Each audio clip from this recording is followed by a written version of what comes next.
Well, good comms. It should have gone live. I guess it aired out or something. Allied destroyer joining squadron, deploying Helldiver to combat zone. Yeah, I got an error. Thanks for letting me know, Cap.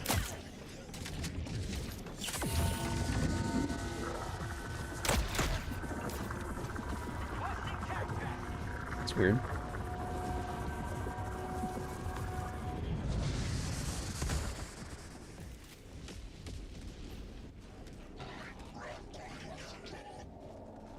Supplies requesting orbital strike.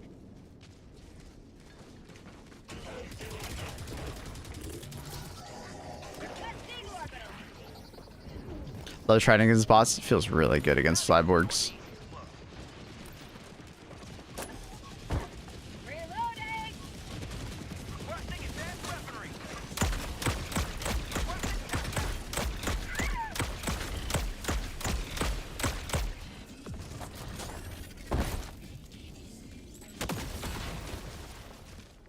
Good morning, Daz. How are you?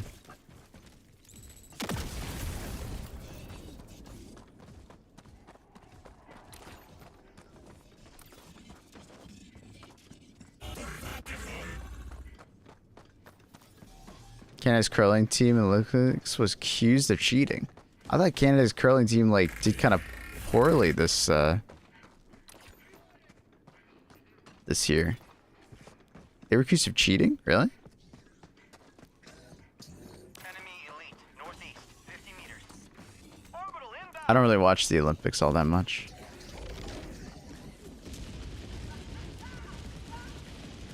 Doing good. How are you? Tired. Doing good. The hot mics were great. Wait, what do you mean? Like the announcers, or?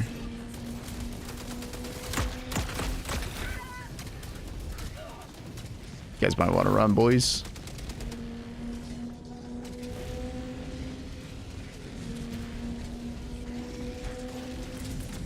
Mission at 20 minutes remaining.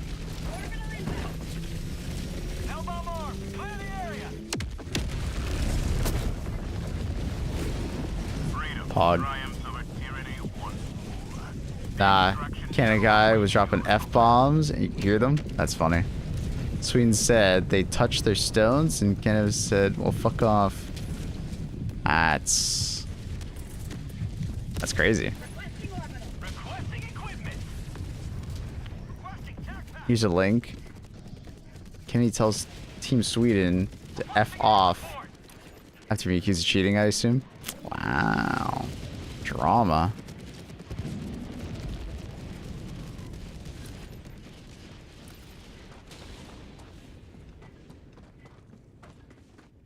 Tagging map, west, far.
I'm unsure of the rules, but it looked like they touched behind the line. Unless the rule, you can only once, or it's like... You can touch it again behind the line, but he doesn't move his finger until it slightly crosses the line, which is probably what the outrage is over. I don't know curling. I'm assuming you're talking about like the person that has control of the stone. You have to let it go before a certain line, and they just didn't let go of it soon enough. Is that what you guys are talking about?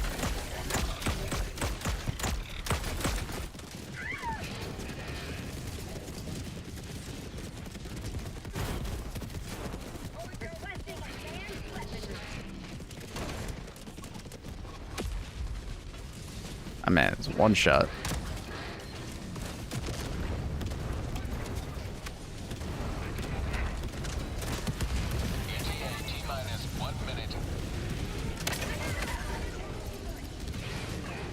Oh, he did.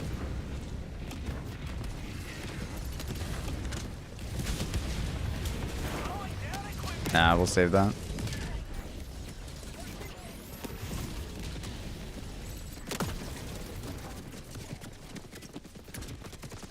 Can't touch it after release unless it's completely behind hog line. And did he? It being the Olympics, I assume this is something that was, you know, probably dealt with immediately. What ended up happening? Don't you feel like the Trident's slightly overpowered?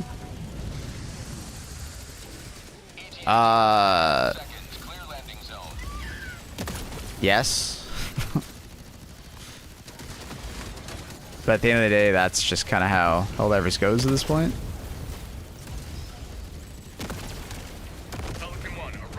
But it's mostly like it feels overpowered because cold planet rather than anything else. Because like if you use this on a hot planet, it doesn't feel overpowered anymore. It's mostly like a cold planet situation, in my opinion. Extraction complete. Pelican 1 beginning ascent. Like if you use it on a normal planet, it doesn't feel that crazy. Soon, CYBERSTAN will be free. Does a rail cannon strike deal similar damage to the Vox as the leveler? Yeah, I would say I think it's pretty similar. If it hits the vents on the back of the head, it can actually one-shot it.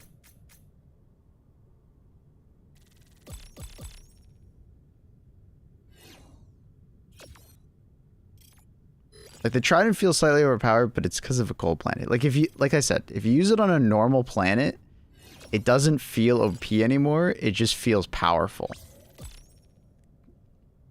Now that being said, a lot of our like shotguns that it compares to have been kind of like power crept for a bit now.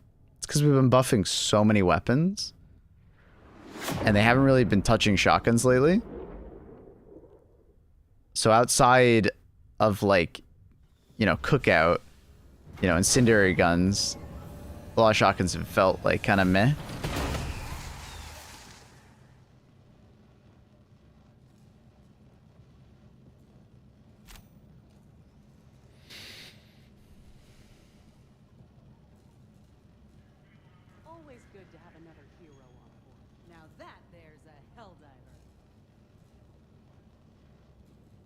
You used to fighting bugs and had it overheat on me multiple times. Yeah, I assuming that was like Gatria or whatever what planet is, and like it feels a lot different if you play it on a hot planet. Like it feels like it's a completely different gun basically if you put it on a hot planet. You're gonna be like constantly overheating it by accident, and it stops feeling overpowered pretty fast on that.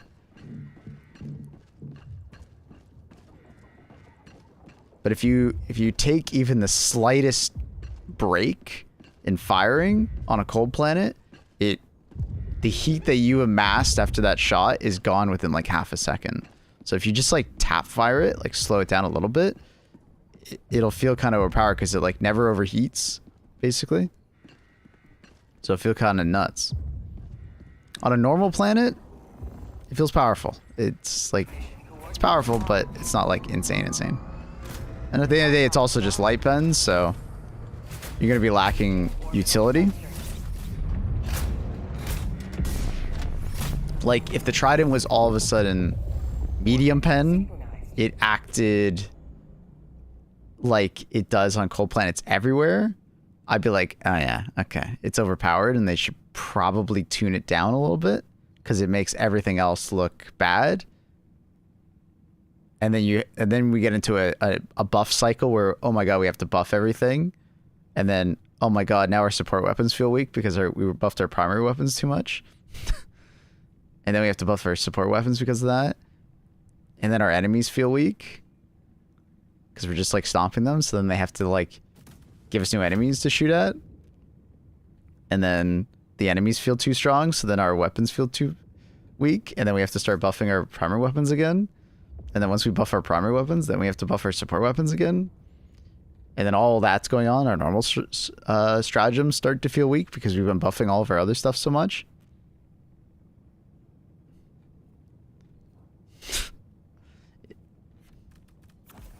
That kind of shit happens, you know? You get into this, like, just buff cycle of, like, let's just buff everything. There needs to be a point where we just kind of be like, yeah, okay, maybe that just needs to be brought down a little bit. But I don't think Trident's there. I don't think so.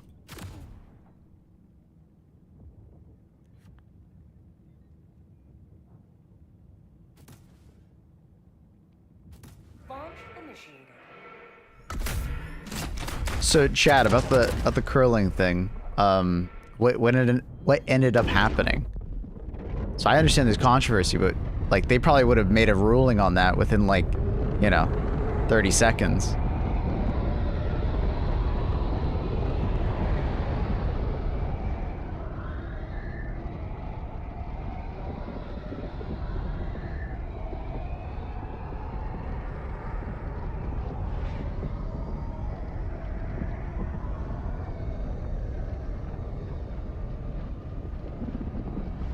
Died 4 times to turret towers. I got smashed by Vox pod. Damn. Dude, those turret towers. They are sometimes the worst culprits for me. It went unpunished. So they actually did break a rule? Now, was it enough to, like, actually alter anything? Or is it one of those things that it's like...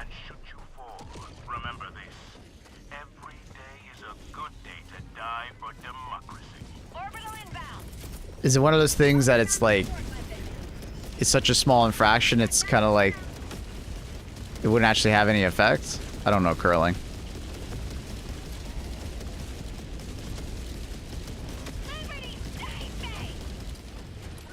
Yeah, it sounds like a rough go, Easy. Sorry to hear that, buddy.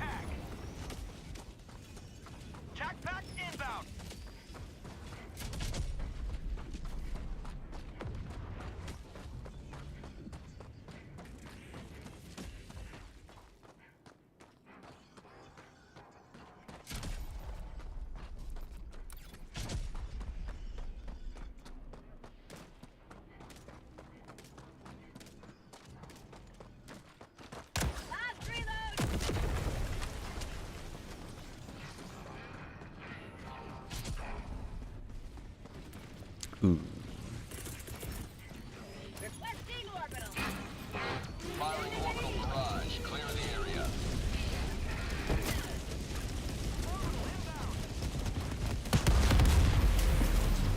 Did I guess my Gatling Barrage just didn't work? Oh, yeah. So, Incendiary Gatling Barrage is just a straight up upgrade to normal Gatling Barrage. I'm putting money on it.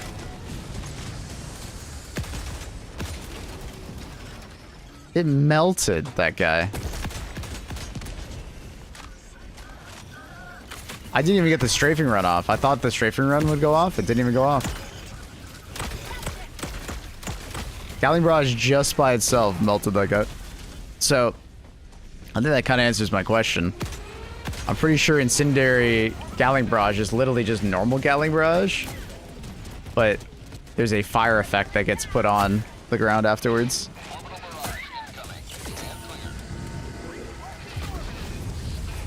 Oh, I didn't realize they threw a barrage over there. Calling in reinforcements. I don't care. As long as it leads to us... As long as it leads to us getting our first gold medal. Unfortunately, it'd be mirrored in controversy if... Mired? Mired in controversy? Whatever. If Canada wins now. Unfortunately.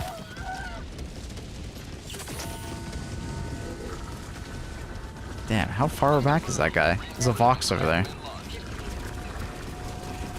He's got a nuts angle on me. Ooh, that's not good. I don't have a weapon to deal with that. Oh, this is really bad.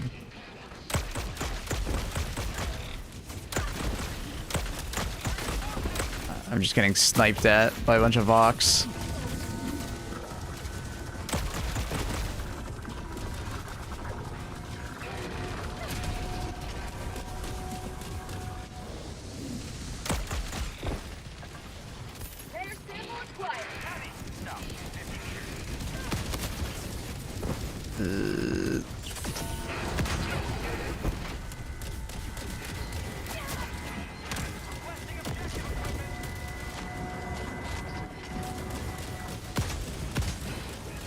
Was he not dead? Oh, I thought he died. Oh my god, teammate. I'm literally right here, bro.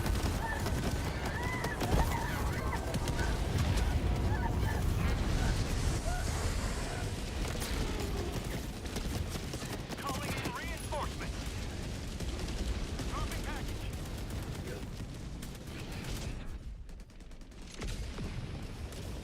We're charged enough on the fight. They need like a glowing vent treatment or something on the back. The vent on the back, I'm fairly certain, is still a weak point. Last I remember. Problem is that my memory is not 100%.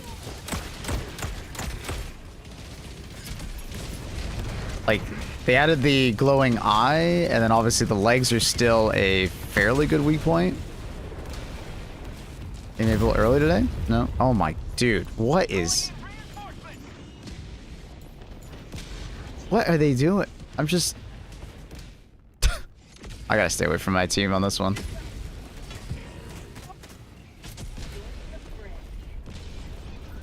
What are you guys throwing 380s at? I understand we got it, but like... Chill.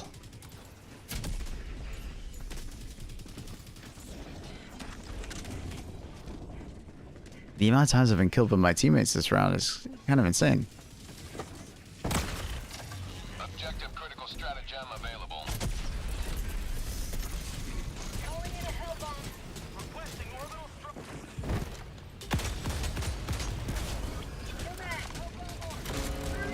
Oh, okay.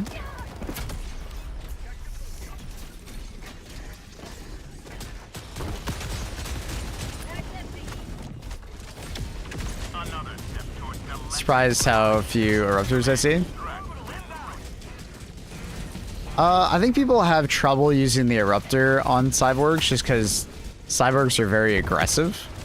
You may proceed to extraction when ready. Can you one tap the gunships? Now it's 2. That guy was just weak. I don't know who did damage to him, but...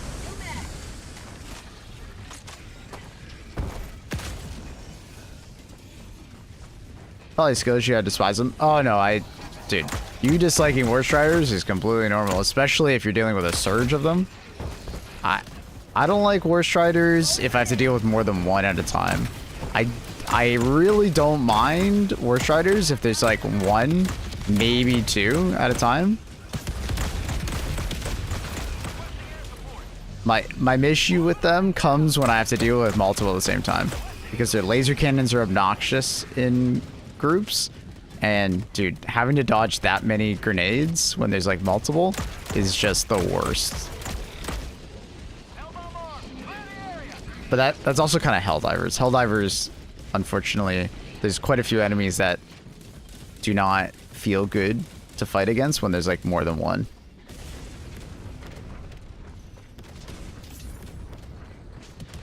And I want to say it's mostly War Striders because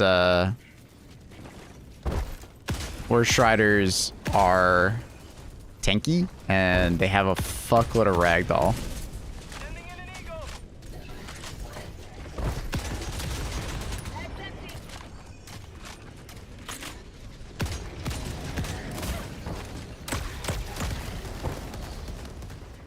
War Striders need better weak points.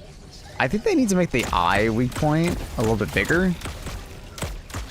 Because, I'll be honest, I don't think it's a skill issue. Like, it just feels like it doesn't really matter. Like, I feel like I don't really utilize the eye weak point very much because it's so small, and he moves around so fucking much.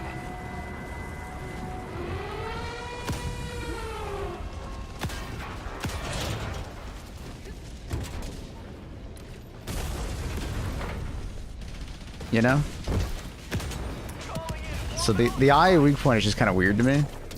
Like, I want to use it more, but I often just avoid it because it's like, it's just easier to spam the leg than it is to actually, like, get damage on their eye. And I don't think that's a good thing. Like, I think that's a kind of a bad thing for the eye. When, like, I have an AMR in my hand and I actually actively don't want to shoot the eye. But also, there isn't very much feedback on when you actually hit the eye. So it's hard to tell when you're actually hitting it or not hitting it. And because it's such a weird hit point, like it's so small, like I often feel like I can't, what's it called? Like compensate for it, I guess is the word. Thank you for all the happy partner anniversaries. Thank you, everybody. Appreciate you. Charm we're using is just a heavy explosive resistance. I think this one is in the superstore. Kind of, oh. 1, 2, 3, 4, 5, 6. Alright, I'm just gonna throw that at it and walk away. Fuck that. Firing orbital barrage. Clear the area. I'm not fucking dealing with that. Hell no. Careful, those 6 War Striders on that one, T2. I'm not dealing with that right now. Mission at 30 minutes remaining. So maybe I do have a War Strider variant right now. Objective critical stratagem available. You may proceed to extraction when ready.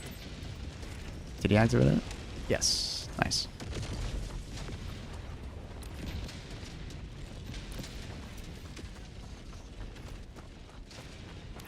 Was there 7? Oh, no, you're just fucking around. You're doing the 6-7. All right, I got you. Outpost cleared. It's like, did I count wrong?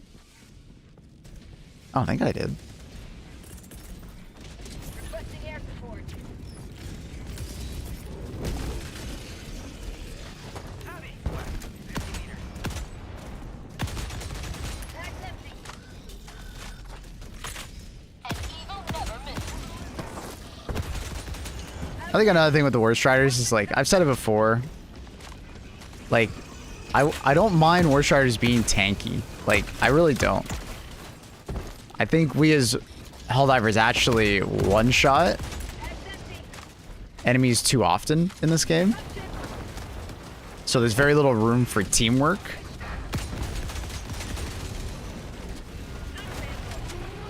So I don't mind, like, a War Strider being tankier. Like,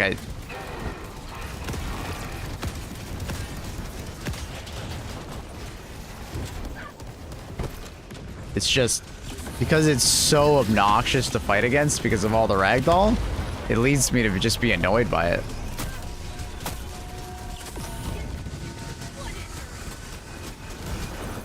I mean, it does have weak points, right? Flanking it, right? I don't actually remember if the ass was given a weak point. I thought it was. Oh my god, this guy absolutely just has to... Yeah, the ass is still a weak point.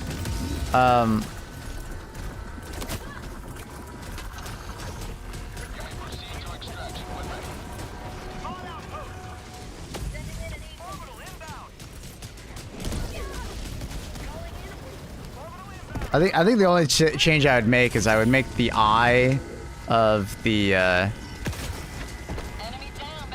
War Strider like larger, I guess.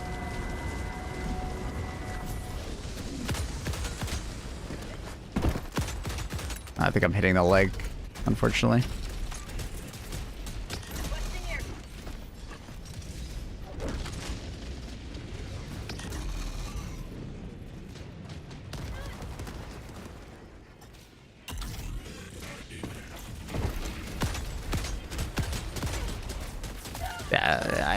Dude, going for the eye weak point just feels like a waste of time. Like, I would have just killed him there if I just spammed the leg. You know what I mean? Like, like the eye weak point just doesn't feel like it's worth your time.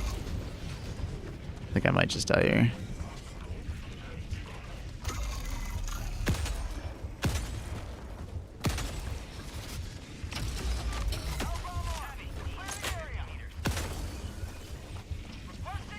But then it feels like a waste of time. It does feel like a waste of time. I don't think it's that hard to fight them.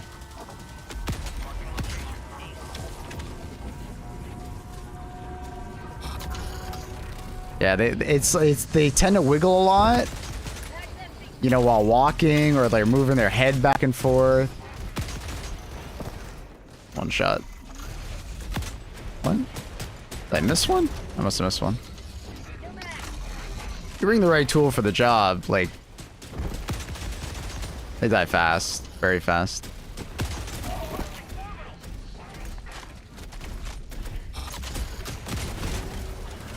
It's where like Epoch does really well. Obviously bringing something. Oh, that's awkward. Ooh.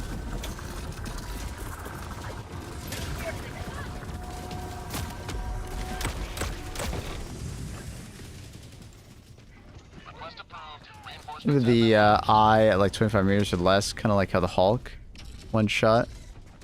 That has something to do with the Hulk itself. That's just damage fall off for the AMR.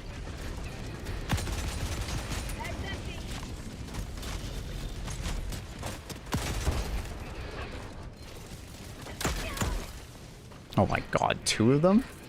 Oh, they're kind of just stacked up, so I guess I'll do that. A little bit of that. Oh my god, bro.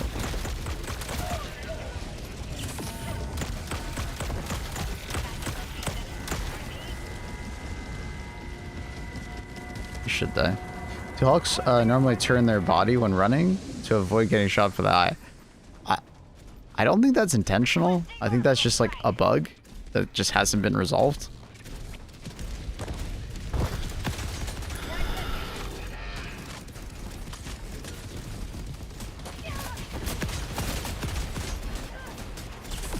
Oh, this is awkward.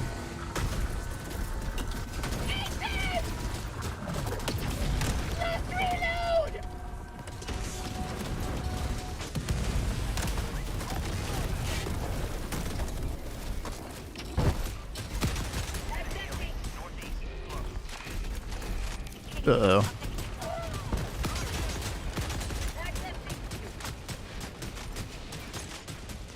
You're missing, you're missing.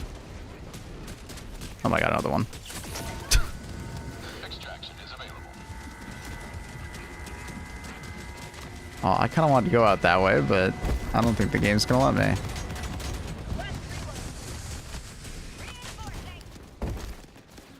I can't see.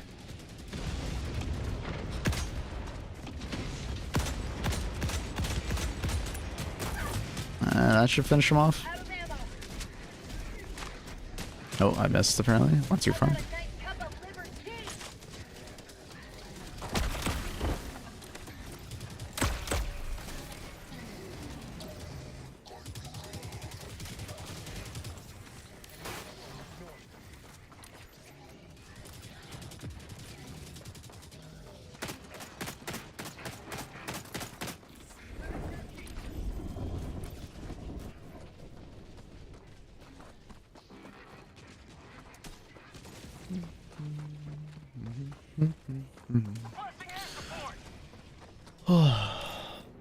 I'm just trying to aim for the eye maple. Would that kill it, or am I mistaken? That's what we've been talking about for the last 10 minutes. The eye doesn't seem worth it. Because the worst strider while moving, you're not going to hit that eye. It's too small of a hitbox. It's much easier just to like spam his leg. It's less ammo efficient, but it's just faster. And then he's also moving his eye around like crazy when he's like aiming back and forth. I also, I don't know. I don't know. Before Shard's like, I want to shoot the eye more often. I really do. It's just...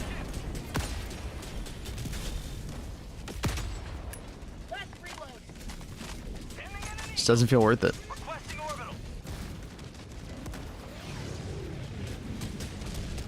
Tagging location. South. And you're getting flinched by his laser cannons. It's just like was that really better than just like, you know, spamming the leg? No. See, that's the problem with the orbital rail cannon right there. Did you see that? You see that, chat? The orbital rail cannon. Another thing I never noted, or like I didn't mention in my tier list video. It's the reason why I don't appreciate it as much. It can just sometimes aim for like the cannons on the side. Well, actually, maybe I didn't say that. Maybe I did mention it. But yeah, it's unfortunate when it hits the cannon because I don't think there's very much bleed through damage. So it's just kind of like a net loss for you when you get unlucky like that. But the orbital rail cannon does have the opportunity to technically one-shot it if it like hits from the back and hits in the back of the head. Like, it's sick.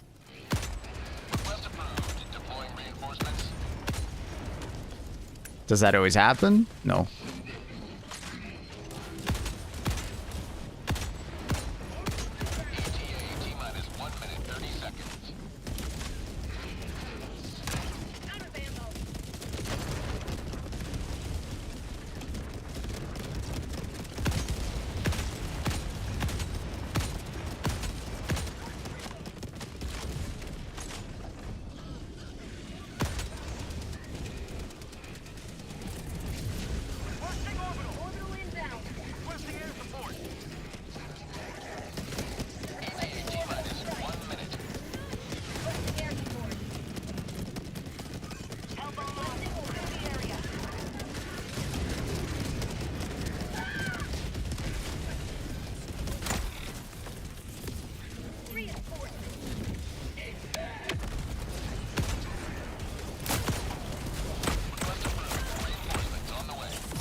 I feel like the damage fall off is just not it currently on the AMR. Should have more damage at longer distances since it's a sniper. It does have lots of damage at range.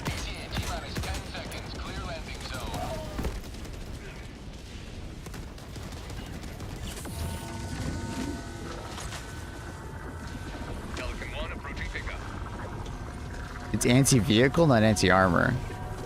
I mean, it's an anti-material rifle, which is anti-armor, not anti-vehicle. AMR is not an anti-vehicle weapon. It does heavy armor pen, not anti-armor pen. Dude, what is with this team and their shit barrage placement? Oh my god. Dude, this team sucks at placing barrages. I think I've died to it like 4 times. My god. It only one-shots the Hawk at sub 50 meters. Yeah? I think that's okay. Is it reliable against the box? What, the 4 shots? Yeah. You know, obviously sometimes it can be hard to hit the vent though, so be careful.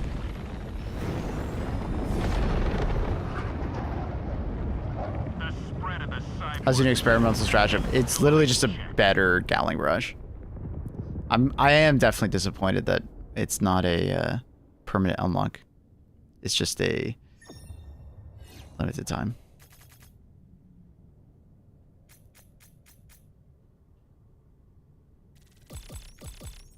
What's the difference between the 120 and 380 millimeter? Other than the ordnance being smaller, the cooldown on the 120 is shorter. It's not permanent? No. It's like 24 hours, I think.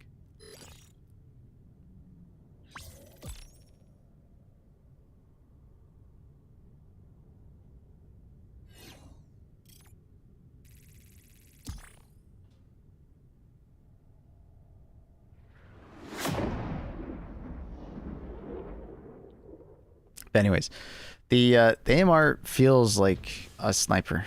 It absolutely does. It does a lot of damage.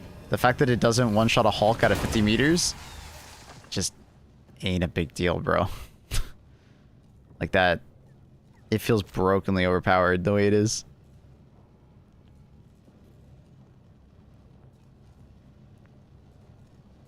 Like if I was able to one-tap a Hulk at like 100 meters, that'd be disgustingly overpowered. And like, can you do that with the railgun? Yeah. But you also, with the railgun, have to charge up a shot.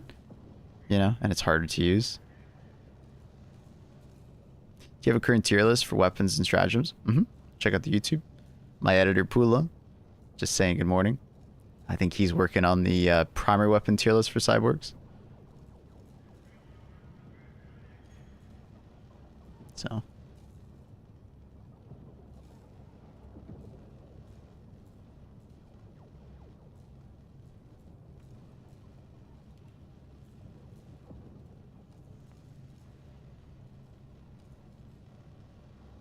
Does it do direct damage since it's being replaced? The barrage, I mean. I don't know what you mean. You mean Gatling barrage? I don't think so.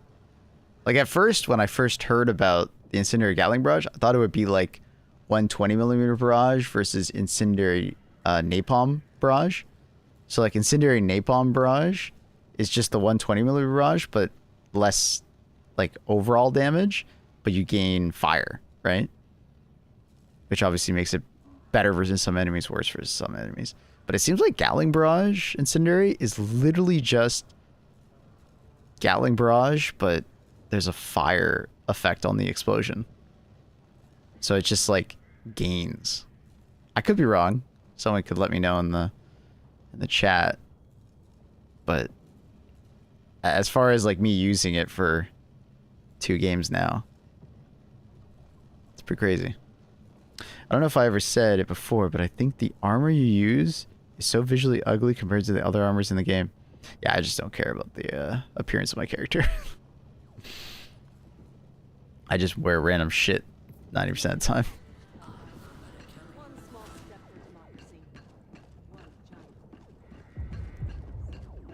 I'm wearing the new helmet, and I'm just wearing some explosive resistant armor.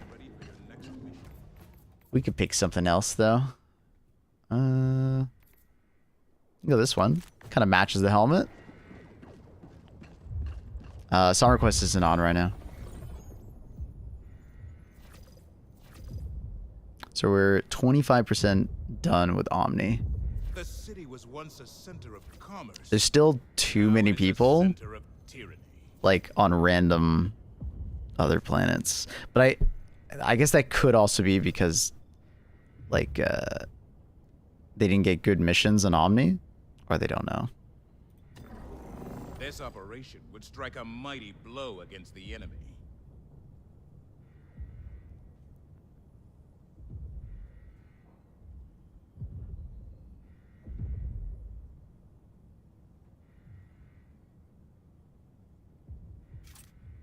Or volunteer list, yeah. Just go to my YouTube. It's like posted a couple days ago. Just a tomato. Link down below. Orbit synchronized. We can get 35 million reinforcements if we send the DSS to Fort Justice. Is that worth it?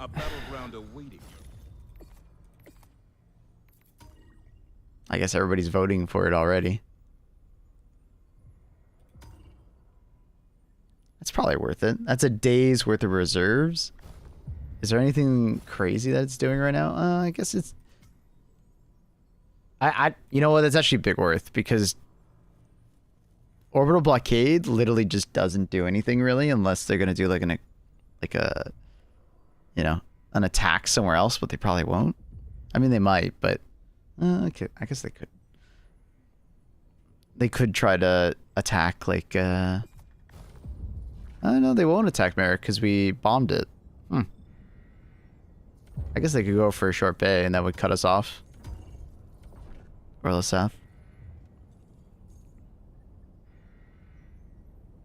ESS is inactive, so why not? Well, I mean, it's not inactive right now, The war rages. but it technically would have orbital blockade on, which doesn't really matter. Hellbot space optimization is not a big bonus. And then the defense campaigns literally wouldn't do anything. So yeah, it's literally, they're literally just handing us, yo, have some reserves. Can I join? Yeah, go for it, buddy.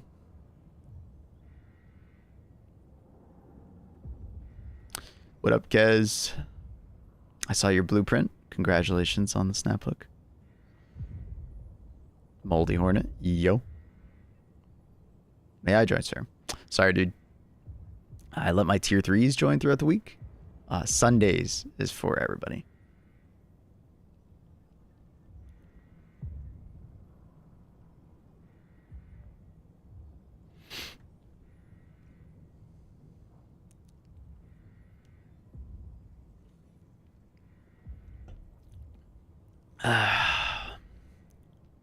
Bye-bye DSS for 12 hours. Well, I think we have to wait, unfortunately, but yeah. We gotta wait 23 hours for it to go, but... The cyborgs cannot run. I haven't played in months, loaded up one raid, went into apartments, spawned next to you, stuffed it on my butt, get the fuck out. Yeah, that's pretty sick. Locked. Hellpods prime. You tell me about that and I'm like, Thrusters. I wonder... Oh my god, what is this guy's loadout? Orbit synchronized. That is one hell of a fucking loadout, bro. Oh, Sarkos got stuck. Wonder why.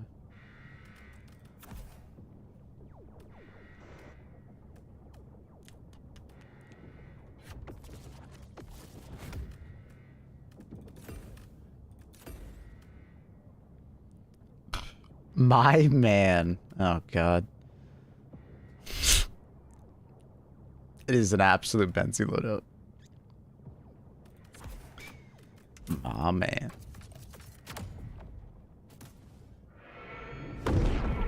Take shield nade. Oh, I keep forgetting I gotta use some different nades and get some clips for it. I'm working on that video probably after stream today.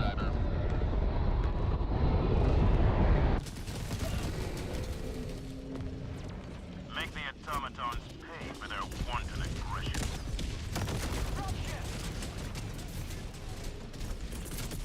Requesting orbital. Requesting orbital strike. Falling down a support weapon. It's a good thing I have explosive resistant armor.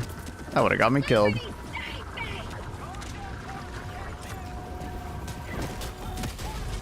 It's like, I don't even think that hit the eye because I missed slightly, you know? I do think railgun is probably the weapon that benefits the most from the eye shot, obviously. Even then, I find myself not aiming at the eye. Because for the railgun, sometimes I'm like, I'd rather just do 3 shots to the leg, you know? Because, like, I don't think that second shot hit him.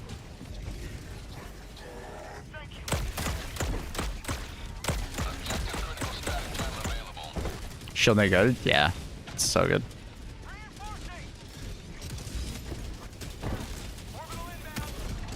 Objective critical stratagem no longer available. Request approved. Deploying reinforcements. Oh, I accidentally held it too long. Whoops. Objective critical Could it be desync? Like I shoot in the eye? Nah. It's just my aim being imperfect and the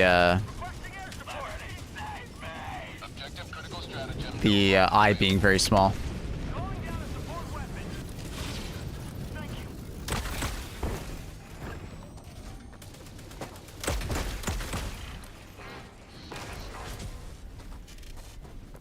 We're good on the cliff front.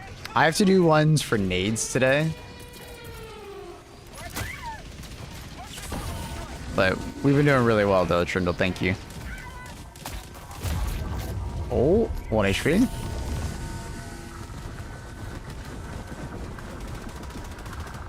My god. So many war striders.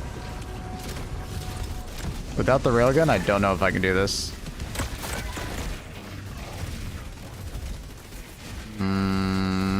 Yeah. Or the shield maid, maybe. Yeah, I don't think so.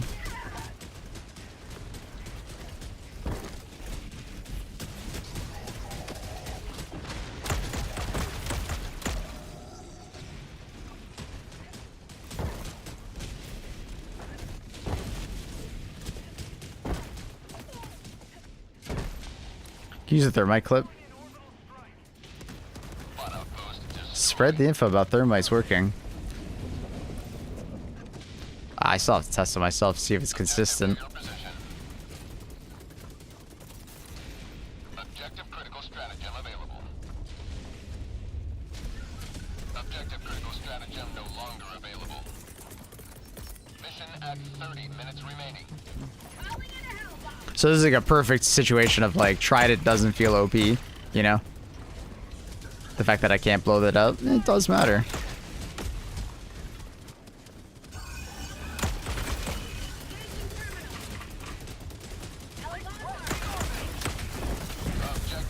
Oh!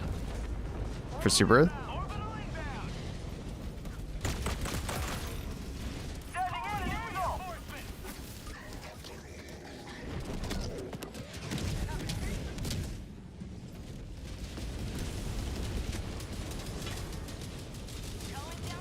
The clip actually clips sometimes, and that's like why my grenade pistol killed the Vox a few times.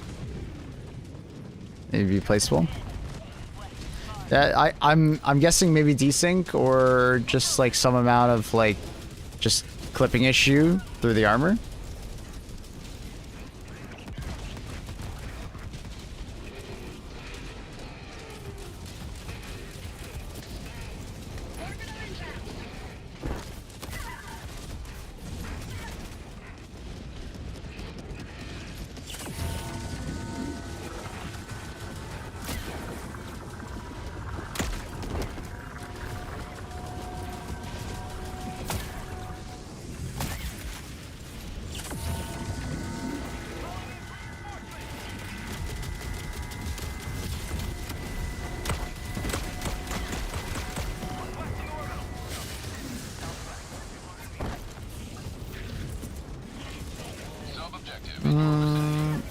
Could probably run it down. Okay, they don't miss. Sucks.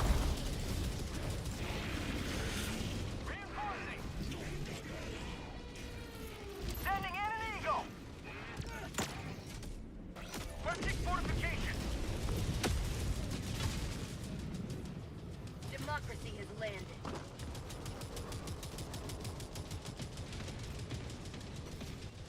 What happened? Stream elements down.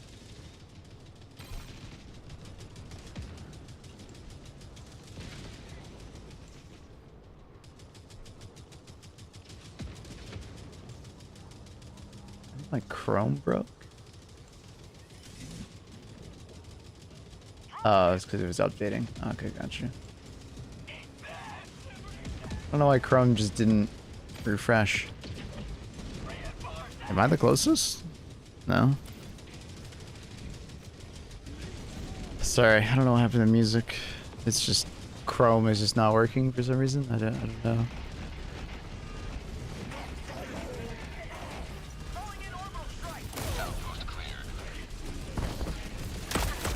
Jesus, the fuck?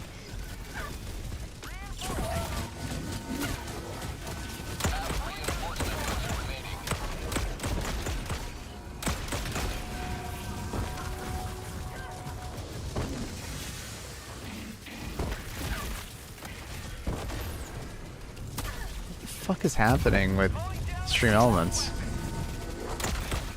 Well, this is fun. Does nobody have a weapon to shoot it?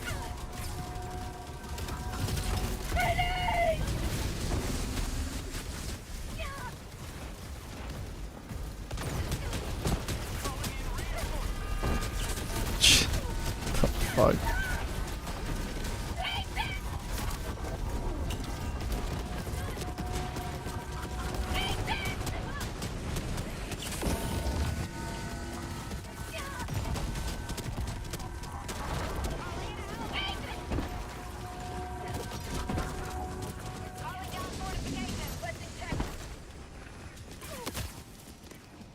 Oh no, please let me get through here. Alright, perfect. The power nade's good, yeah. Use the second lead grenades? Nah, I've only used the one. Another step toward galactic liberation. You may extract when ready. But I don't think anyone's made a pyro grenade clip yet, so. Wouldn't be a bad idea to probably clip what we just did there, probably. Fortunately, this guy's probably gonna kill me. Oh my god. Requesting orbital.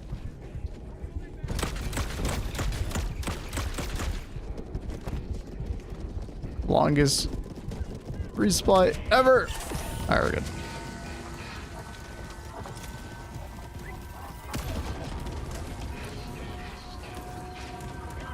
Speaking of grenades, how's the pineapple post buff? Well, the buff really didn't change it, right? They just gave it. Dude, what is wrong with Stream Elements? Sorry, I'm so distracted. I think Stream Elements is just down. I think the site is just fucked. Yeah, I think it's just fucked. That sucks. I'll just play regular music, game music. They didn't really buff it, they just gave it an extra one, right? I still think the nade is very lackluster. And, you know, not very reliable. So I find myself, I find it hard for me to want to, like, recommend it.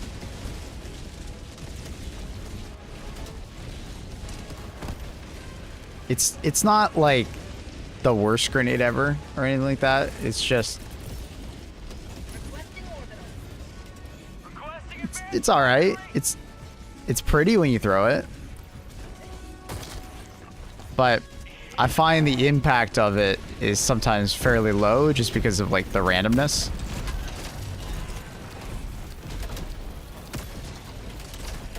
I don't know what this guy's doing.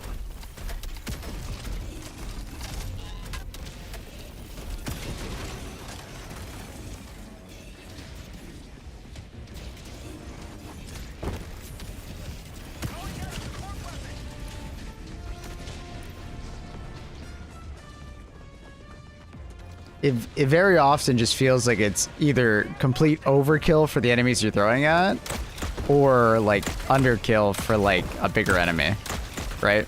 Because you'll throw it at chaff, and it'll often kill them, but it's like every grenade kills chaff, so it's like, okay, great.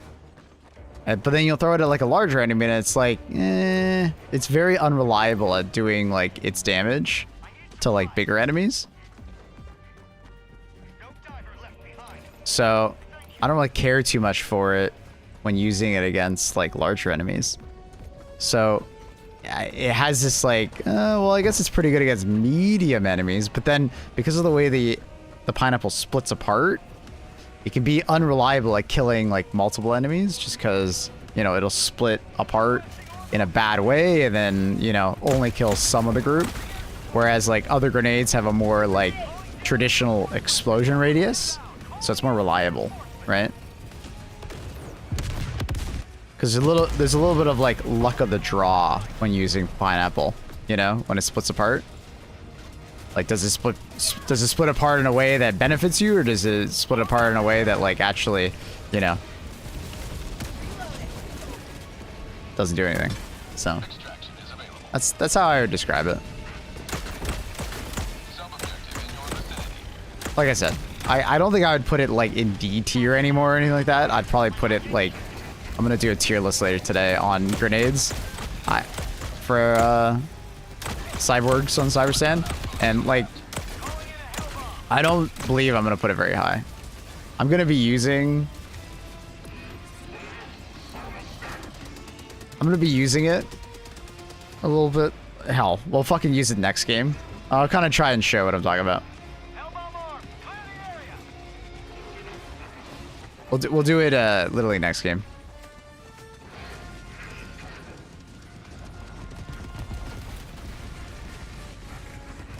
How do you approach the Vox?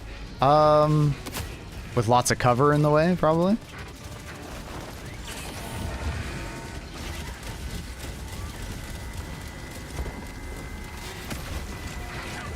Okay, well, I wanted to go underneath him, but there's way too many ads.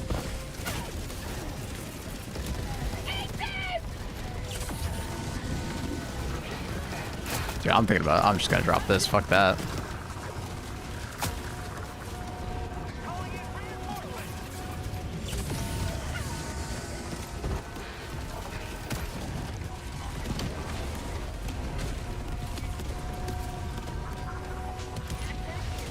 Fuck all that nonsense. Come on, stop bouncing. There we go, thank you. Objective critical stratagem available. Objective critical stratagem no longer available. Orbital.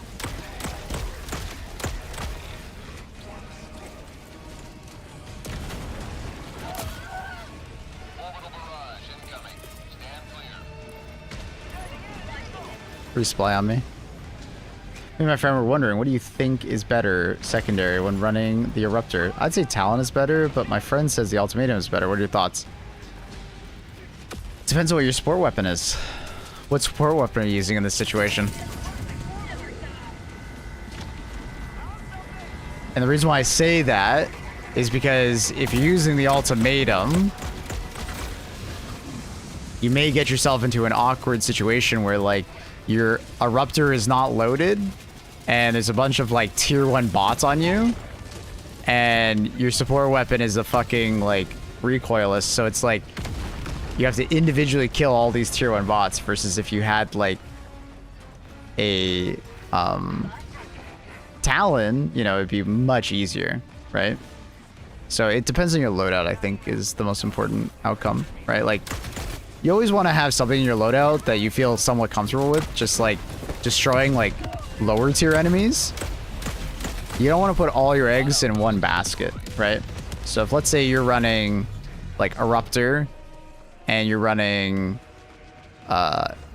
Ultimatum, and you're running, like, an anti-tank weapon that's not particularly good at ad clear, it'll make, like, the situations where you deal with, like lower tier enemies really awkward for you. Especially if you have to reload your Eruptor. Now, your friend could be okay, even with, like, a recoilless in his hand and an Ultimatum, if he's playing alongside you, and maybe you're dealing with the smaller enemies, while he focuses purely on the higher tier enemies. Like, you could have roles in Helldivers, and that's okay. And it actually is to a benefit that you have your gun and he has his gun, right?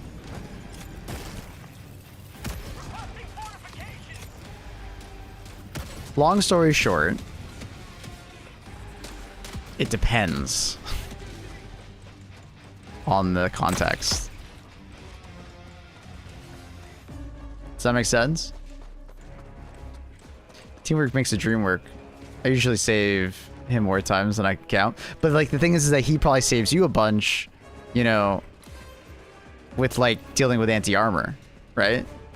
Because, like, the Ultimatum is just so freaking good at just, like, one-shotting a tank from the front. Or, you know, fucking up that Vox, you know, with just a bit more anti-tank damage, right? Dropping in 10, northwest, 300 meters. Yeah, I mean. Requesting tac pack.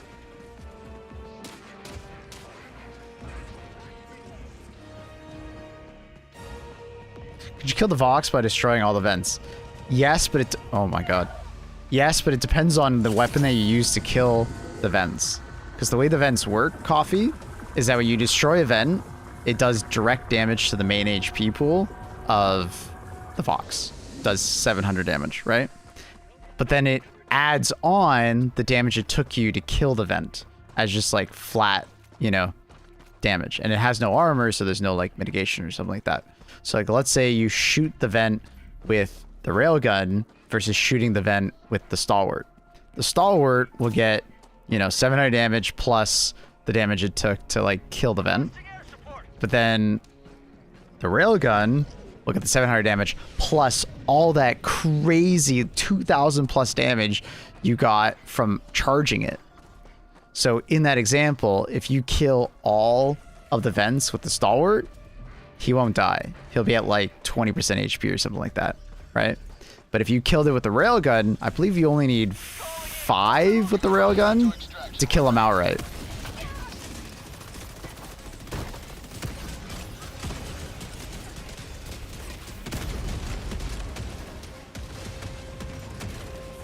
Does that make sense? Hopefully I explained that well.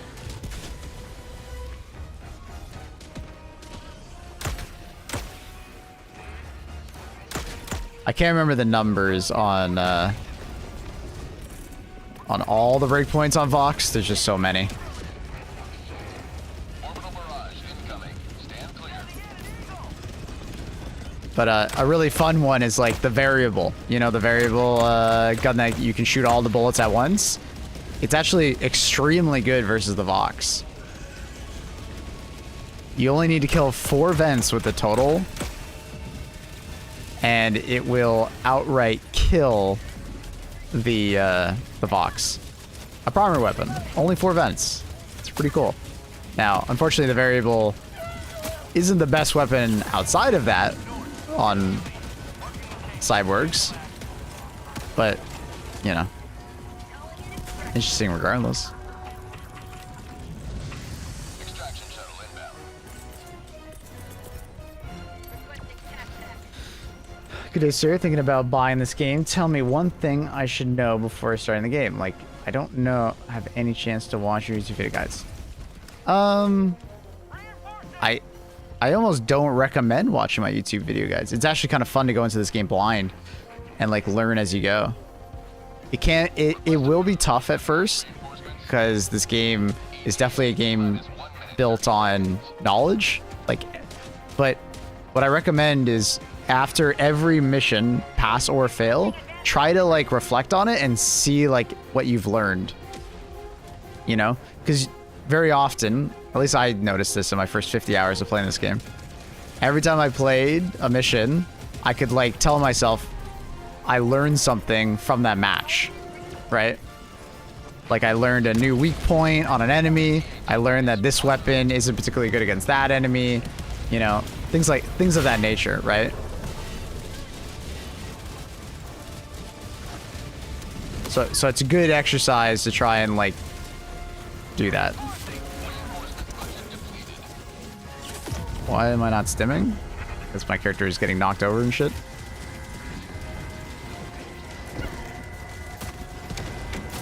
$85. Damn. I don't really have enough stam or stims to do another one.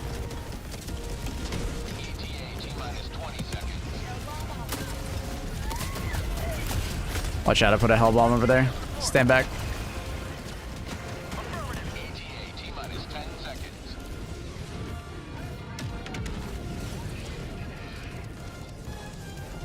Didn't really need to do that second one. It's fine. I play a lot of PoE and PoE 2, so learning and dying, it's my skill set. There you go. Yeah.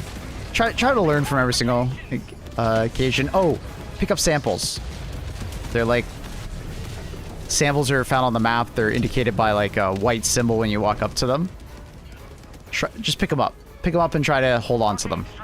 It'll help you a lot. Also, don't be afraid to just do quick play with random people. There's a lot of very nice people out there. And dying is part of the game. So if you die to maybe that teammate accidentally throwing a stratagem on top of you, don't be mad at them. They probably didn't do it on purpose.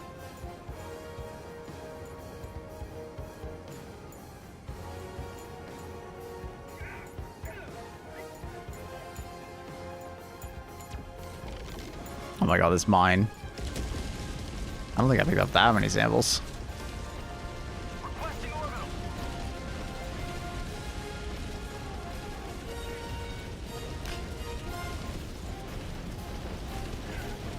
Additional reinforcement funding approved. Calling in reinforcements.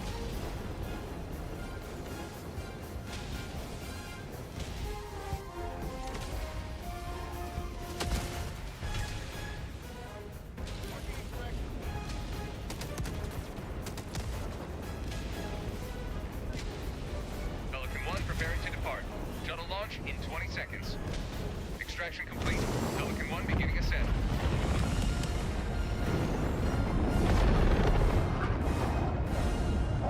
Soon, CyberStan will be free once more.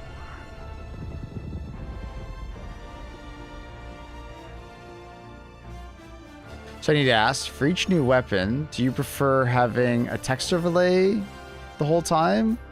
Or like a decent looking motion graph? Motion graphic? What do you mean by motion graphic?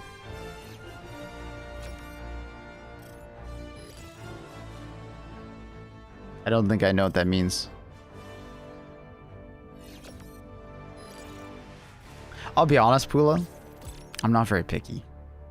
Whatever you think is best, go for it. You know? It's like an animation. Whatever looks better and makes the video come across better, I'm down for. If like the animation requires like a bunch of extra effort and it doesn't really give that much in return, don't worry about it.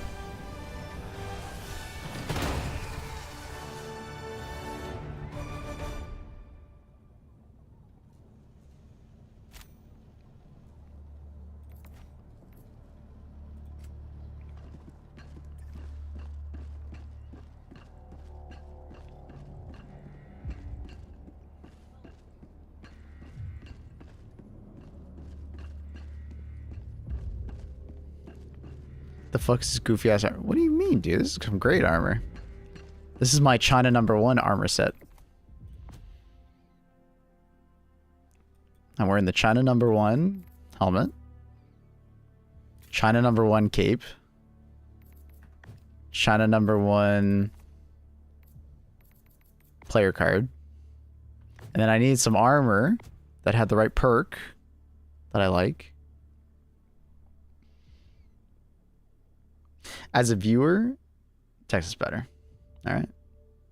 I like the text overlay because I can like concentration for like a bit and then like immediately know what you're talking about for sure.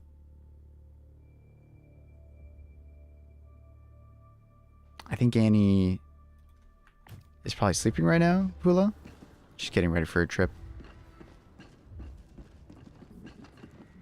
You need the Gold Eagle helmet. Best helmet. No. China #1.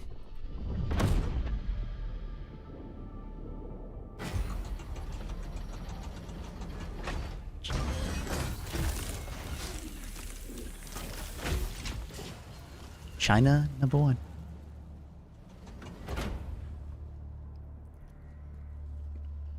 All right. So we said we were going to use the pineapple grenade.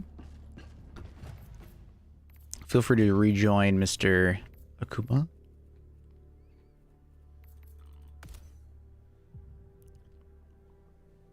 So, yeah. The pineapple grenade, like, it has a lot of damage potential. It just spreads out so much. If you can get the grenade to explode and, like, concentrate all of the projectiles in one spot, it's actually pretty sick, right? The damage could potentially be higher than, like, a dynamite. Now, obviously, medium armor pen, heavy armor pen. Any grenade that only has medium armor pen definitely falls short if it doesn't have some kind of gimmick going on. So, like, frag grenade, you get more, right? And it has shrapnel, which can enhance the damage. Incendiary grenades have incendiary. Arc grenade actually has arc and stuns, so it can go through armor and stuns. There's quite a few grenades that have, like, fallen behind, though. Like, impact. It's just been power crept so hard that it just doesn't feel that good anymore. The utility of like smoke has gone up a lot. People like the shield generator a lot.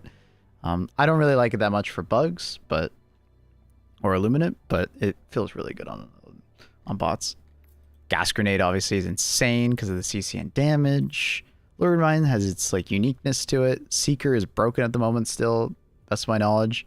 It's not doing any damage to enemies, it seems, or very little. Smoke grenade, like I said with the other one, smoke grenade has the ability to, you know, conceal you now, and because enemies are just dumber, it does tend to work out, I think. Thermite obviously has its benefit. Urchin is a weird one. I don't know. It's better in some ways than normal stun. It's worse than others. But I don't even like stun grenade that much. And then pyrotechnic has like its own quirks to it that make it quite good. So pineapple is just in this weird spot where I don't know. It's not bad. Like I think having 4 is a good idea, but it's also not great. So it's kind of just it's in this weird spot of just looking. It just looks cool when you throw it and blows up. But it could potentially one-shot a charger if you place it underneath the charger and like all the projectiles blow up underneath the charger, you know? Like that's pretty cool, but does it happen all the time? No. No, it doesn't.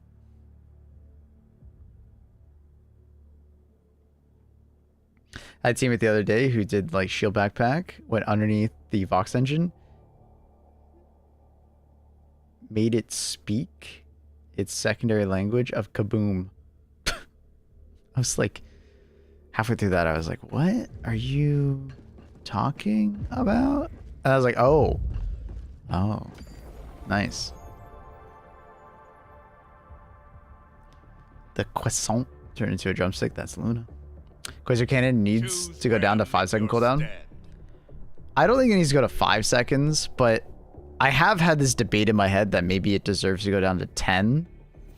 You know, after all of the, you know, power creep that all the other AT has had. Or maybe go down like 2 or 3 seconds. Like maybe go from 15 seconds to like 13 or 12. Because it could be a runaway train if you make the cooldown too small. Right? Like 15 seconds, I think is pretty balanced right now. It just doesn't feel very good when you have to deal with an enemy that takes like, you know, 5 shots to kill, you know? I think 10 would make EAT completely irrelevant. I mean, that's an EAT issue of like, I felt like EAT for a while now has needed a buff. Either like, I've had 2 suggestions for EAT. Give you 3 rockets or lower the cooldown again.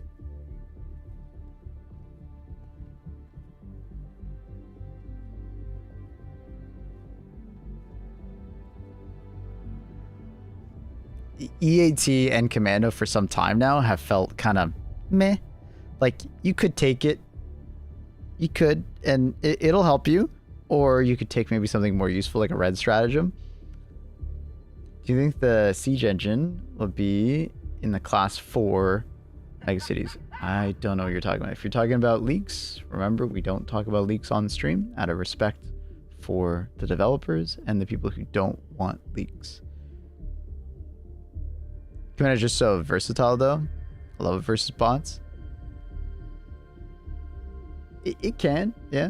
It can feel versatile.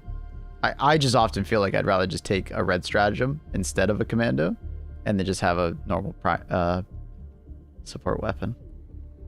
But if commando had a shorter cooldown, I'd be more willing to use it. I just don't feel like the commando is impactful enough. Like, I'm down to take an EAT like weapon. The leveler is a great example of that. I fucking love the leveler. It feels so impactful when you use it. It's very satisfying and it just feels very impactful.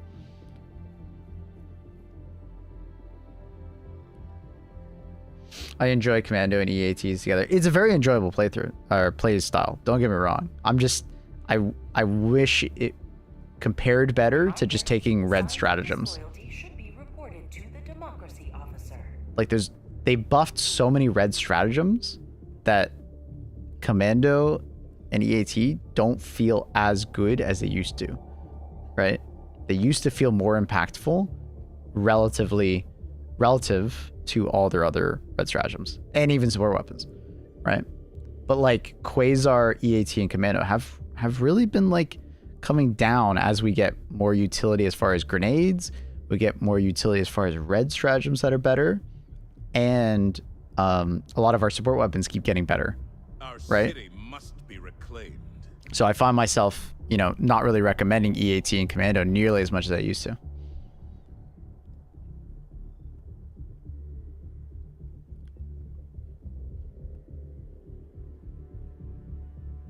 No, it's just speculation. It's just the bot equivalent of the Hive Lord. Gotcha. Yeah, we'll see synergy. I hope something's waiting for us at the capital. That'd be really neat. Like, don't get me wrong, I really like the cyborg so far, but it does feel like something's missing after the Hive Worlds and after the attack on CYBERSTAN. It definitely feels like something's missing, like a bigger enemy, something scarier. Like the Vox engine is very scary, but it's, you know, it still feels like something's missing. The Vox engine feels like the Dragon Roach, but where's, you know, where's the big boy? What's the meta loadout these days? Depends on what faction you're playing against. If you're doing bugs, it would be like grenade launcher, supply backpack. If you're doing like bots, or like cyborgs, there's a lot of different options, which is kind of cool. There's a bunch of different ones you can run and have a good time with. Helldivers to Hellpods.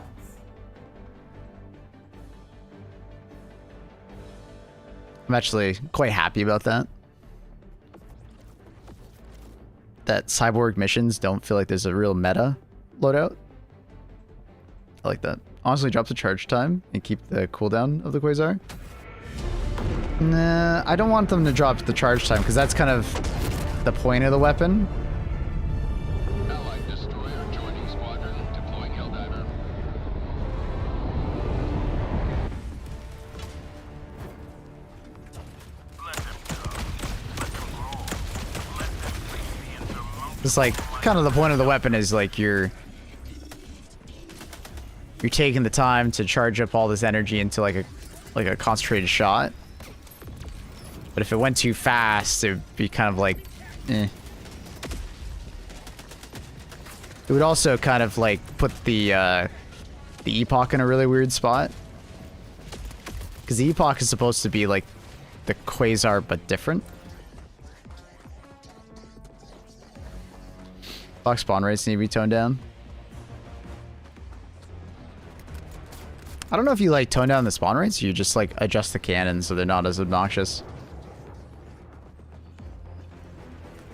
What's the spawn rates like on like lower difficulties?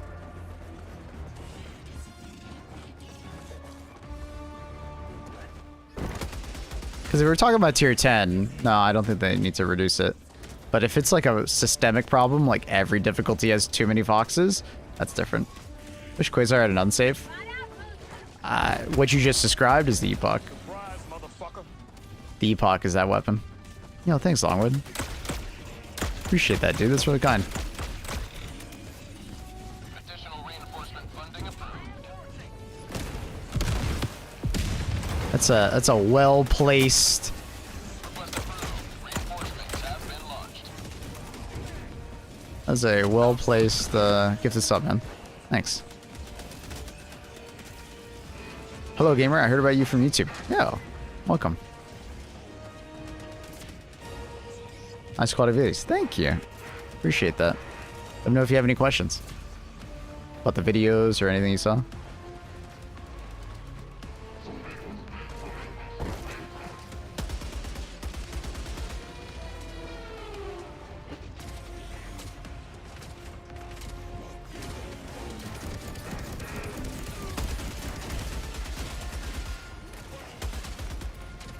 I hope my heavy machine gun rounds didn't bounce off the armor there and like hit him. That'd be really awkward if it did.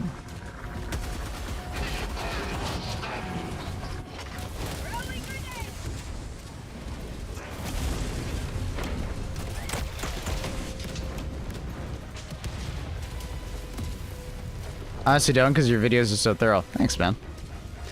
Yeah, I'm in a constant little debate with Annie on the length of the video, on whether or not I should make the video shorter to be more consumable, or keep it longer to make sure that I'm explaining things thoroughly enough. I don't know. Like, she definitely has a point. You know, shorter videos would be more congestible and would probably drive more viewers, but I feel like I have kind of a niche where by being more willing to explain things.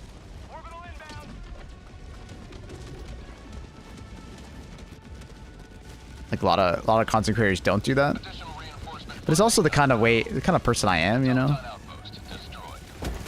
I like streaming because I can actually have a conversation with people. I like to yap, so. I love long videos, but that's personal preference, yeah. Oh, I get it. I like longer videos too. It doesn't bother me. I think that's maybe another reason. Yo, Longwood, thanks for that gifted sub. It's only thus. Another well-placed gifted sub, bro.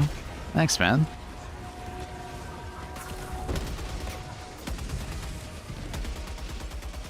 Ah. Fluent Japanese. Yo, only thus gifting a sub as well. Passing it on. Gun you using? Which one are you referring to? My support weapon right now is the heavy machine gun. Conversation with people. I thought we were all chatbots. True. 6, 7. That's how I activate my chatbots.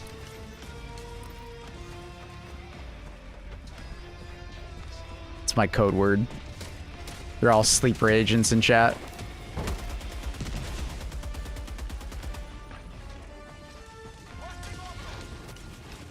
Only 15 for your goal. Let's go.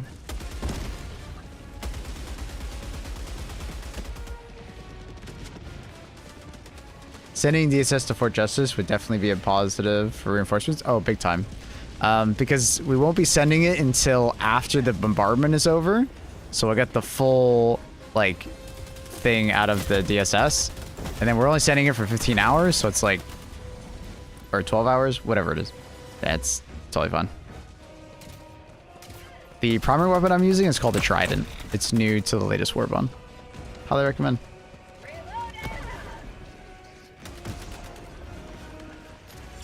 Additional reinforcement funding approved.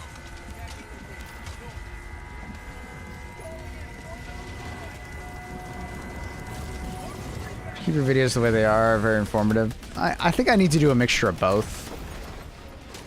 Like, I think my tier list being, you know, a bit on the longer side is okay. I try not to make them too long. I even tell Pula, like, hey, I think I yapped a bit too much on this video. I kind of, you know, feel free to just cut a lot of it out.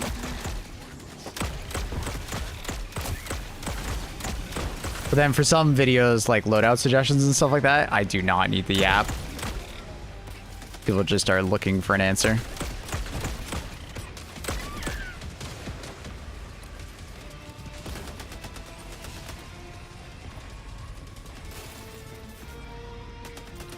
Where is this? There it is.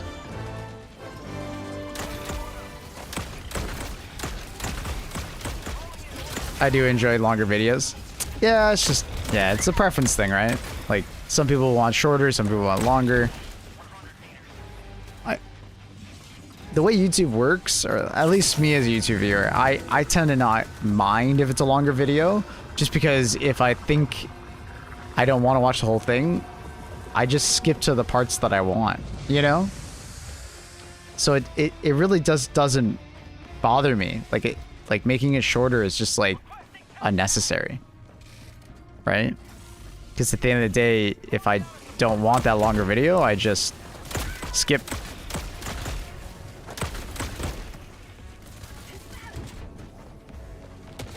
You chapter your videos? Yeah. Me and Pula make sure to always have chapters so people can skip around.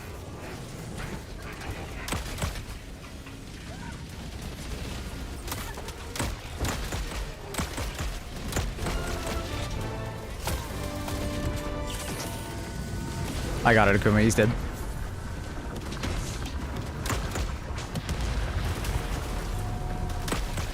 Objective critical stratagem available.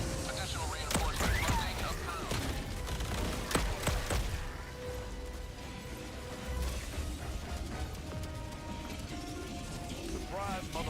Longwood with another gifted.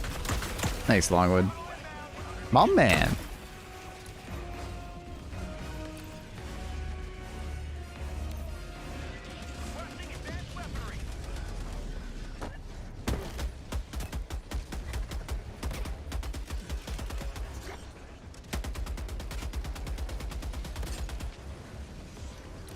Automaton facility destroyed.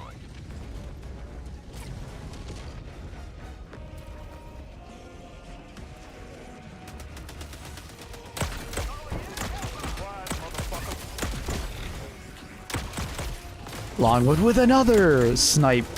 Dude, my man's got the orbital precision on lowest cooldown possible.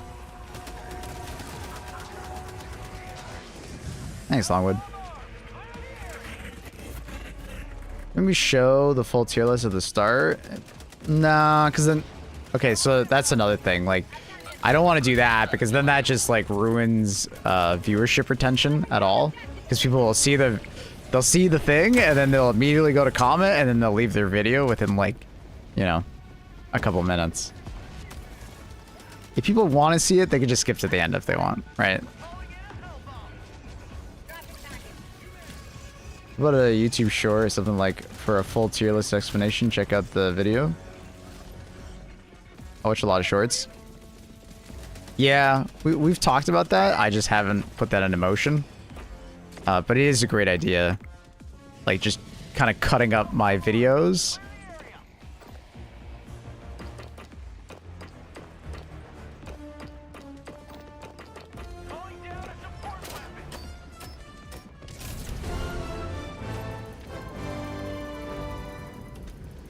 I don't know what that is. What is that, Mr. Longwood?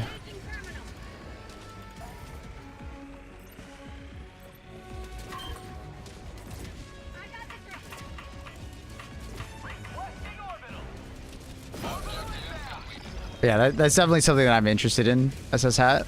I need to talk to Pool about how easy that would be for him to put it into his workflow of just like, hey, if you feel like I did a really good job explaining something, you know, and it would work as a good, like, YouTube short.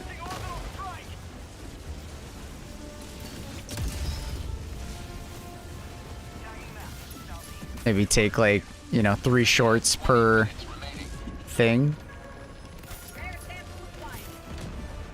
Trade link on mobile. Oh, got you. Yeah. Yeah, if you're ever subbing, chat, never sub on mobile, like, ever. Doesn't matter if you're on Android or Apple. Doesn't matter. Never sub on mobile. You're paying, like, a mobile tax, basically, to Apple and Google. Always go to, like, the website through your actual browser on your phone, and then do it from there.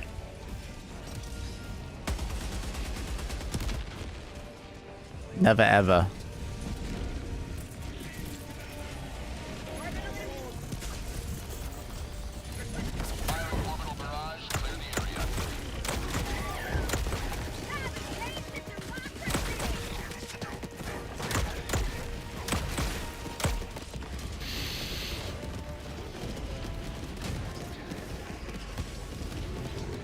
They have a button now on the subscribe. Oh, that's good.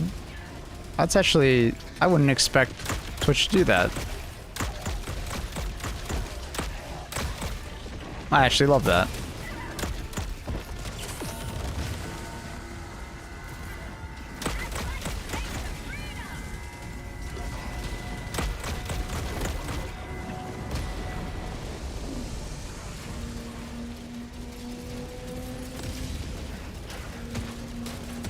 Yeah.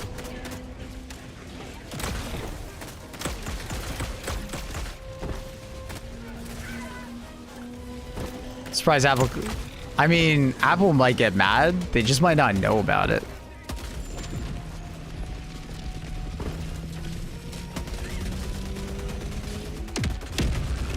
Kaboom. You've done your duty. You may Thank you, Survey. with honor. Frost fabricator, east, 100 meters. Damn, I threw a 120 at that fabricator. It didn't kill it? Must have missed. Genuinely kind of surprised. Last reload.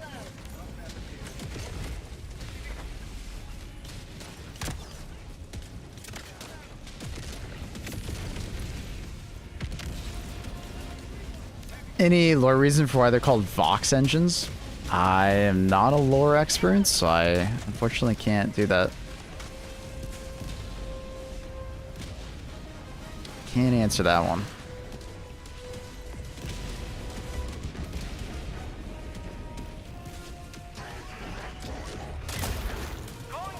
Oh god. Ugh. Trying to give Luna some attention, dude. Never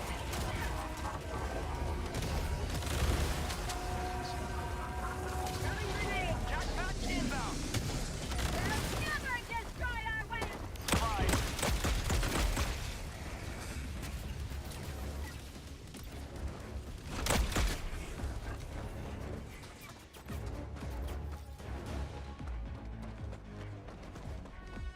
Voice of engines means gotcha. Yeah, that makes sense then.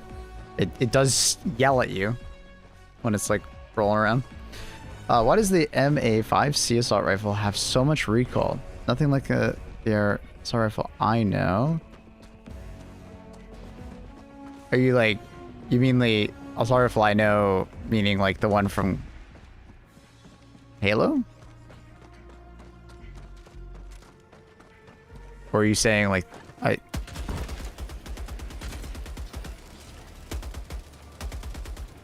well, I mean, in Halo, I guess you could make the argument that, like, you know, it's Master Chief holding it.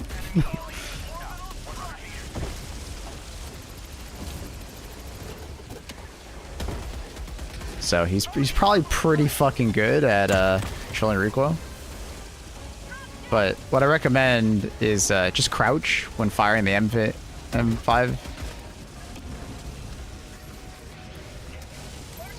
MA5C. Dude, I so many times in the primary weapon tier list, I wanted to say M5AC rather than MA5C. I don't know why.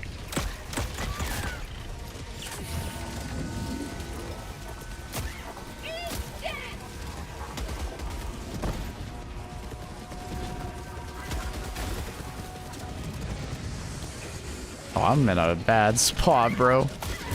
Oh, and I just got lasered.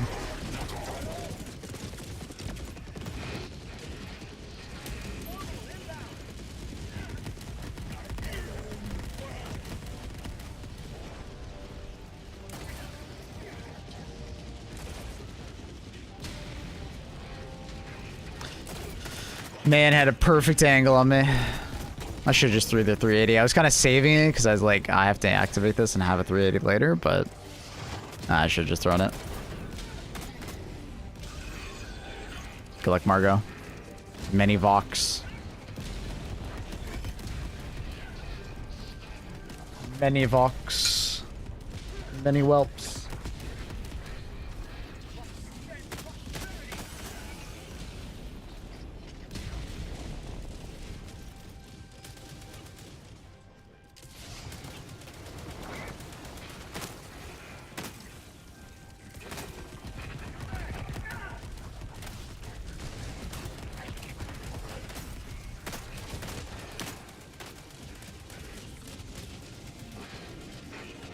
You being sarcastic, aren't you? Only thus.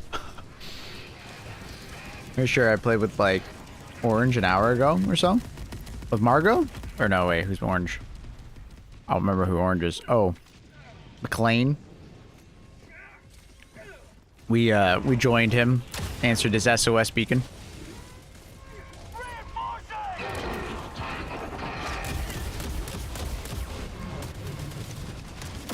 Oh.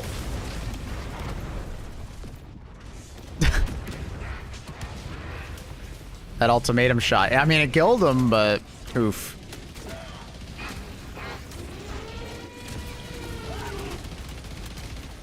Requesting orbital strike.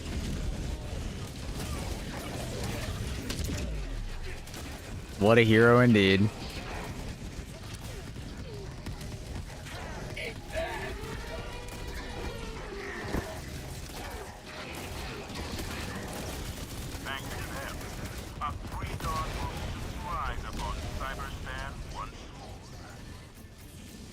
valiant effort. I don't think we had any extra additional revives since we started. I think we are at 0 the entire time, so we did pretty well.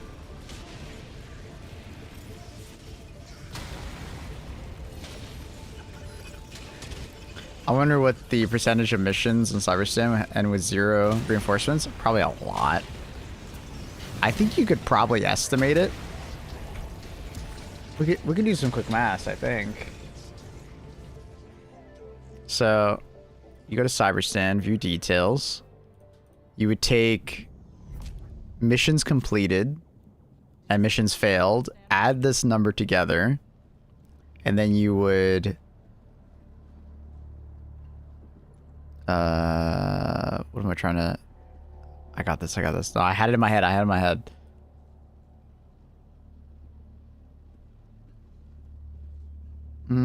Dude, I had it in my head. What the fuck? I'm like potatoing in my brain. Look at what they've done to this planet. Exploiting every inch, leaching its oil, destroying the local flora to build their infrastructure. Where's the deaths? Oh yeah, there it is. Alright, I got it back in my head. So you do number of missions completed, and then you have deaths. Hell average deaths. And then you can actually just figure out... No, that doesn't... Because that would just be, like, multiple... I guess you really couldn't, because there's no successful extractions. And I guess you could always just, like, die more than 20 times as a team, right? So I guess the hell average deaths doesn't really help you.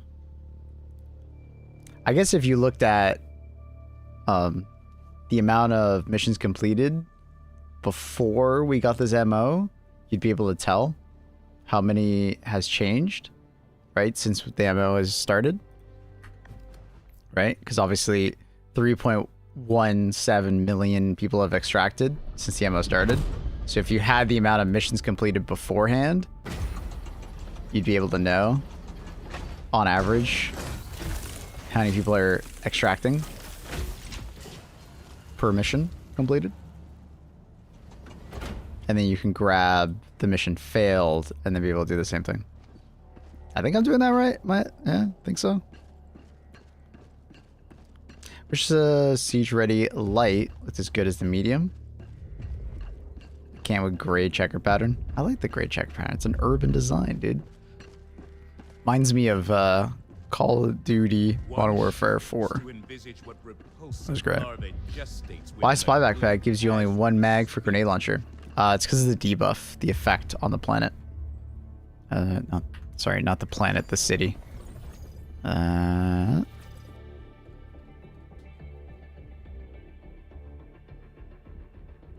Class A citizens clamor for aid.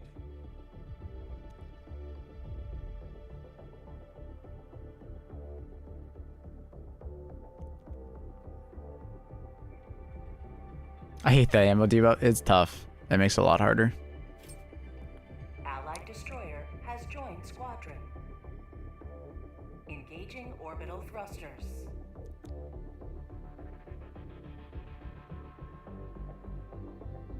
Orbit synchronized. Why did the blob choose this damn city?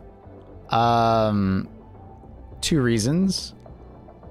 1, there's a dispatch about this. Defenses on Omni are temporarily compromised, right? And the second one, people prefer to fight against heavy armor surge rather than Hulk surge. So, 2 reasons. On average, heavy armor surge is easier because tanks are way easier to deal with than like 6 Hulks running at you. But if you get the unlucky draw of dealing with War Striders, War Strider variant can be harder than Hulks.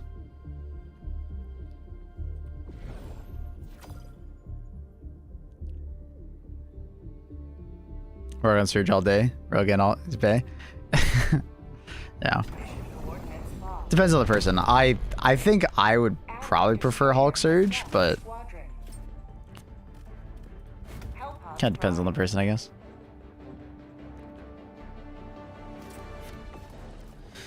Sabotage airbase.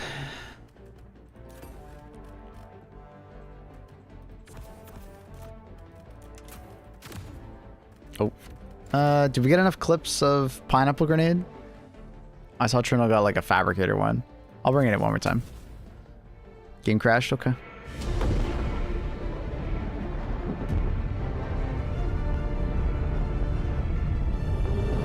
Allied destroyer joining squadron. Deploying Helldiver to combat. I completed a War Strider variant flag mission. Really don't know how. Well, the heavy armor does make it easier or harder. If you have a particular loadout that is really good against War Striders, War Striders count as like 2 Hulks, if that makes sense. So if you have a very efficient way to kill War Striders, it can honestly be easier than getting Vox and getting Hulk spawns and stuff like that. Because killing 4 Hulks is arguably harder than killing 2 War Striders, depending on the loadout, right?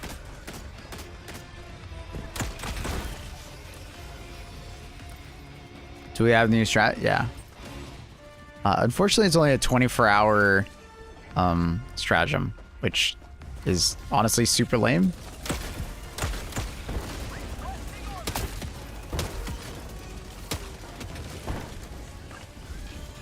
Benzie was absolutely right. They just gave us a temporary one again.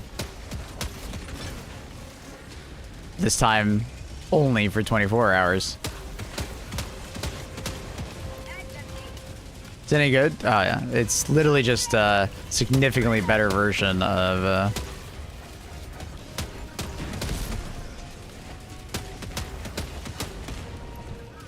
what's it called?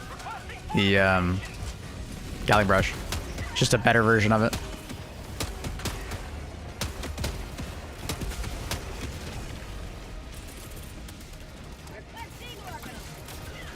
Orbital barrage incoming. Stand clear.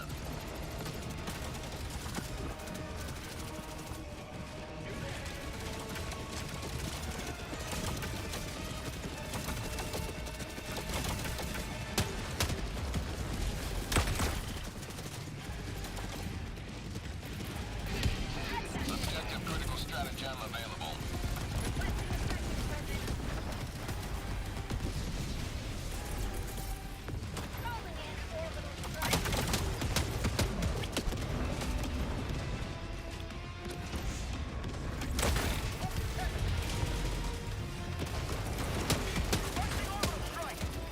Engaging terminal.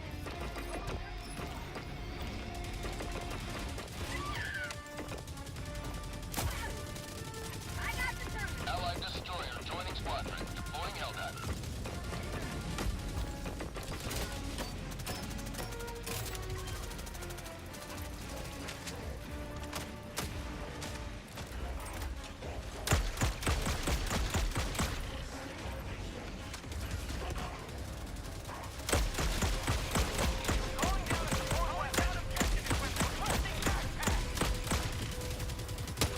Trident was not working for me right there. Oh.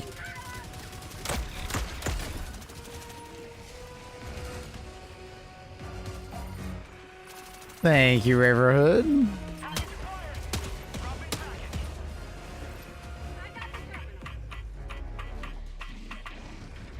Democracy delivered. If they had stratagem augments for sample donations, that would be neat. Being able to supercharge a stratagem for samples, you know, it's. I think that'd be neat for like a mission or multiple missions. That's what we were talking about the other day, of just like, you know, giving the players some reward for like having sample collection, you know. Mission is progressing. Would agree, would agree.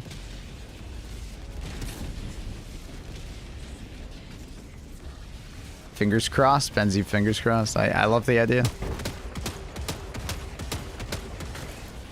'Cause I wasn't a fan of people saying, well, just give me an additional stratagem. Additional stratagem shot or something like that. I want it to be more interesting and honestly not just so power creep heavy. 30 minutes remaining. Like, oh hey, you just get 5 stratagem slots if you invest 10 of each type of sample or something like that. And it's just like, I don't know, man. One, that's not very interesting, and two, I think that just kind of power creeps the game super hard.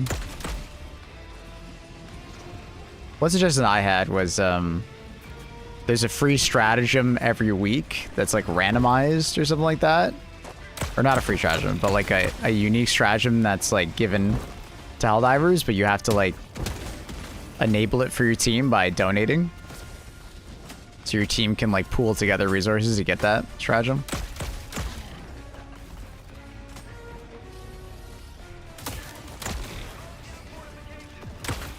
And it could just be like these unique stratagems that, you know, you don't normally have access to. So you just get access to them by donating.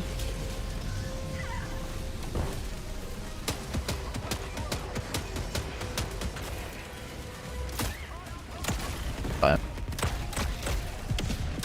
augmenting your stratagem for you yourself, it's cool. We need orbital gas barrage. That would be a very good stratagem.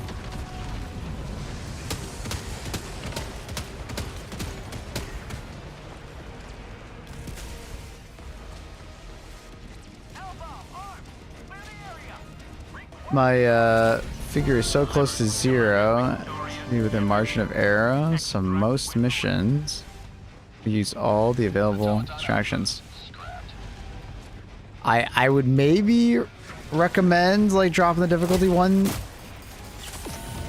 but at the same time, if you're having fun, fuck it. Getting out in the skin of your teeth is always a fun experience.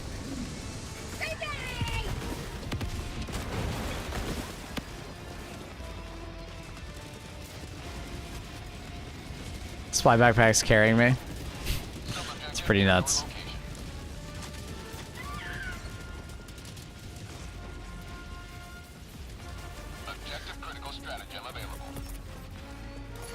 Hell yeah, mana. Spy backpack's so good. I think they're supposed to get suppressed if you shoot at them. Enemies do get suppressed, yeah. There is a suppressing fire mechanic. That hell bomb might just blow up in a second.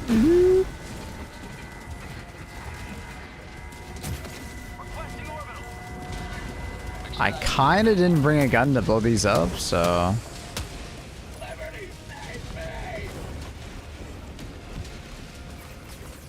Nice, laser can, thank you. How's regular GL these days? Actually really good. They recently buffed it and gave it heavy pen. It feels a lot better on bot missions. It was already like a decent weapon to bring on bot missions for like just Devastator Swarms and stuff like that. But now you can just kind of spam it at like heavier armor targets. It is not very efficient versus like a Hulk and stuff like that, but it feels good. And now that cyborgs are here, the GL performs quite well against cyborgs. Just because they aren't really armored.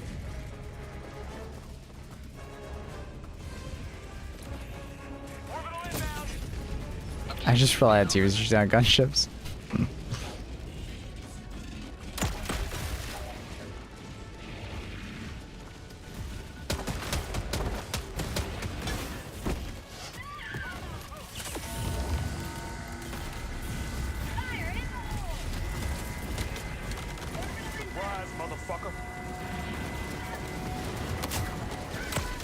Yo, monster killer. Thank you.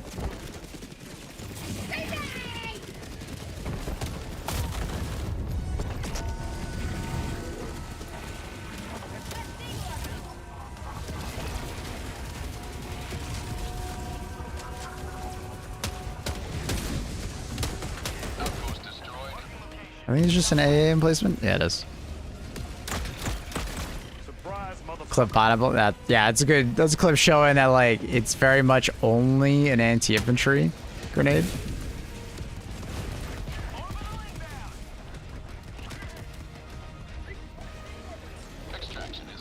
Shooting a hell bomb right before I died. Since the person arming it also died. Made the objective go boom. That sucks. Secondary weapon. I'm not using a... I didn't actually use a secondary weapon right there. But I have the ultimatum on. I should have used the ultimatum there, but I'm trying to get a clip for my YouTube video. Thanks, Spartan.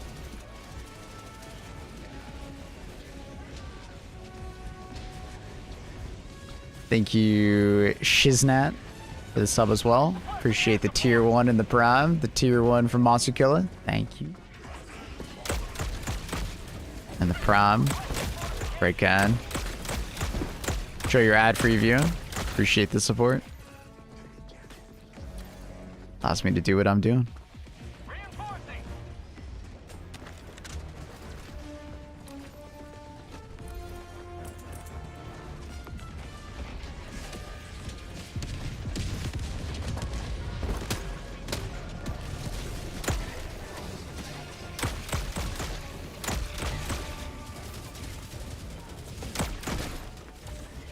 Sending in an eagle. Orbital inbound. Requesting orbital. How about a nice cup of Kobe? Oh, I think it just barely bounced out. Oh. Okay, I'm flying now. Ah, I was hoping we'd survive. Okay, we're good on final. Alright. What's your main weapon right now? It's the Trident. That's what we're using.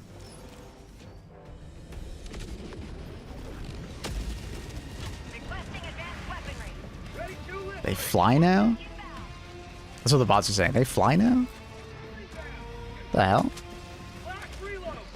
Extraction is available.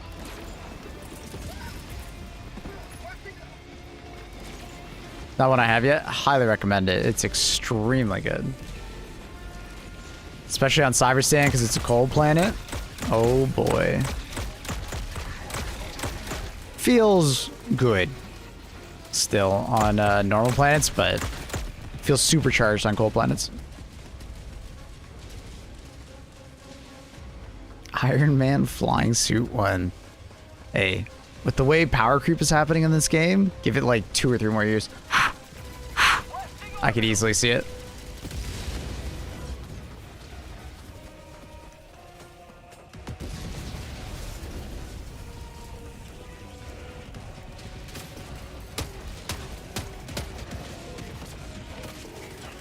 Requesting orbital strike.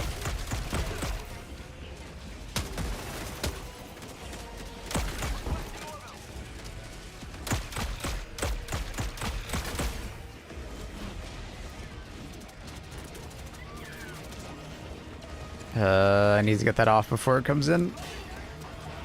Because we're just going to waste a lot of time.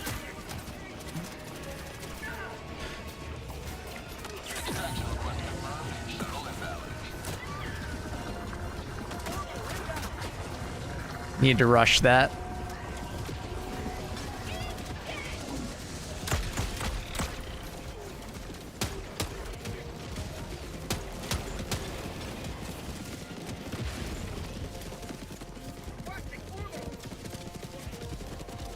Orbital barrage incoming. Stand clear. ETA T-minus 1 minute 30 seconds.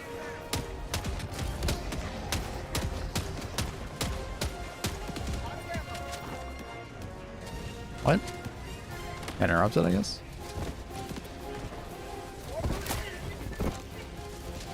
Orbital barrage incoming. Stand clear.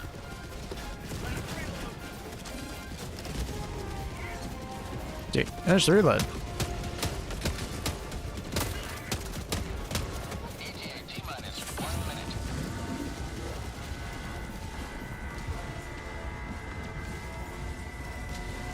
Running team spending 14 revives, yeah. Because, like, we would have only just started the extract now if I didn't, like, run and risk that.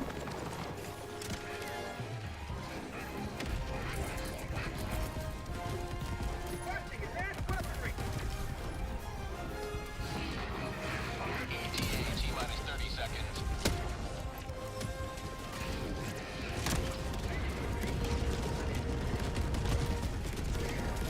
ETA T-minus 20 seconds.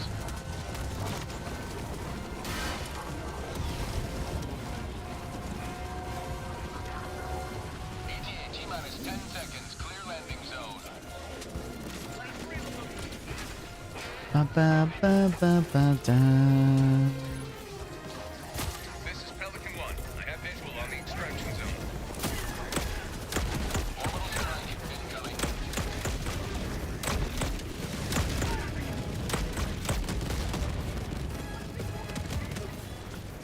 What the hell are you doing here?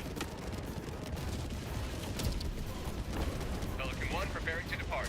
Beautiful. In 20 seconds. You throw a shield stratagem on Vox and give it a shield. Yeah, oh, yeah, you're being able to save it? Yeah, you can. But that's a bot sympathizer thing to do. You have maintained our will. What you testing about the pineapple? Oh, I'm just getting footage for my tier list that I'm going to record later today.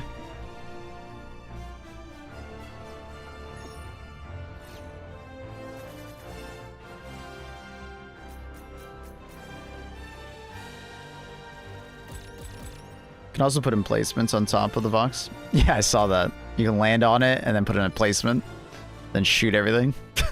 It's pretty funny.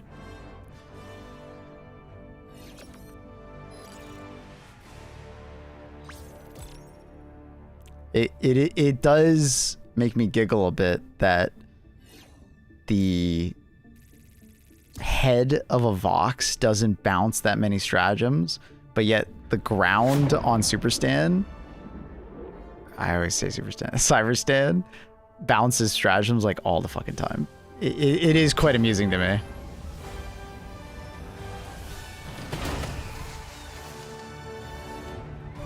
I recommend throwing 2 to 3 pineapples. And you see, wasting 2 to 3 grenades to kill a group rather than just throwing 1 grenade, I just don't recommend using the pineapple.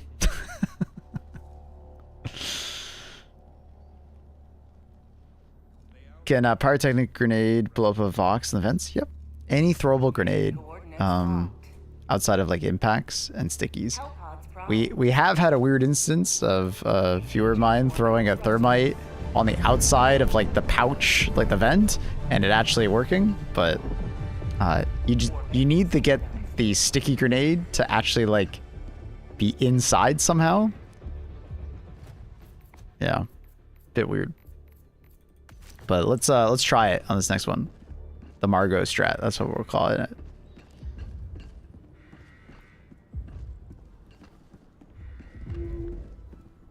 We're gonna throw the Margot strat out there and see if it works. I think this is a blitz.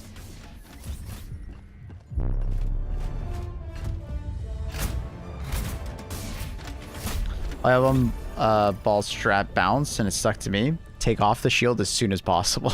Because I'm assuming you were wearing a shield generator backpack. I really like the pyrotechnic grenade though, Luca. It's fantastic. It's really good. It's kind of a slept-on stratagem, honestly.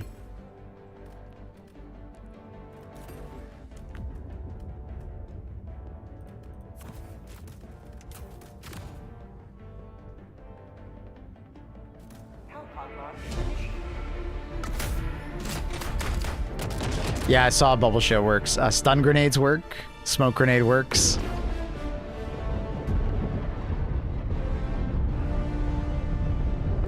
Pineapple's good for big groups. It really isn't though. The problem is that they're just better grenades, that you don't have to use as many grenades to kill the same amount of enemies. The inconsistency of the pineapple is what really screws it up.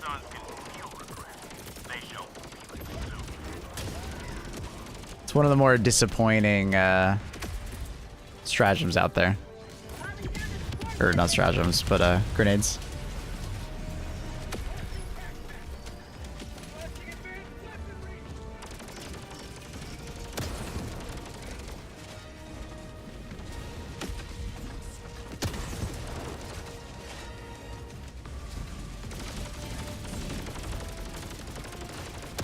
Oh, that ship got on the way? That's annoying.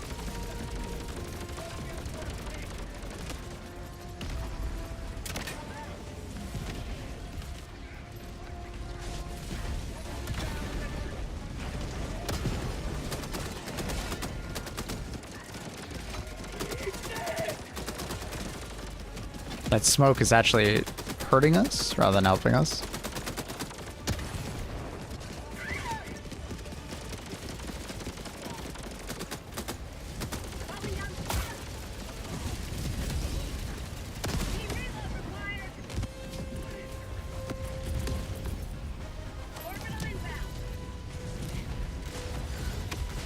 Firing orbital barrage. Clear the area.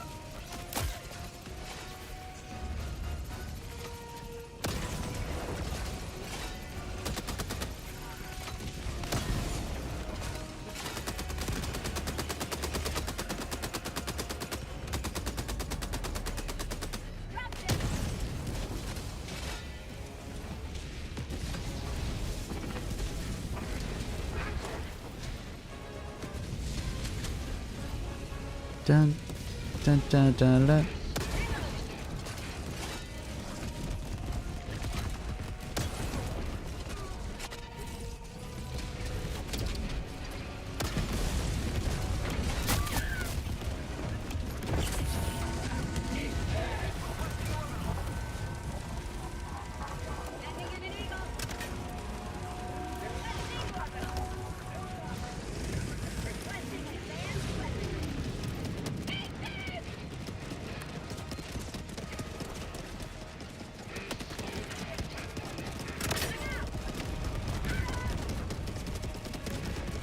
Request approved. Deploying reinforcements.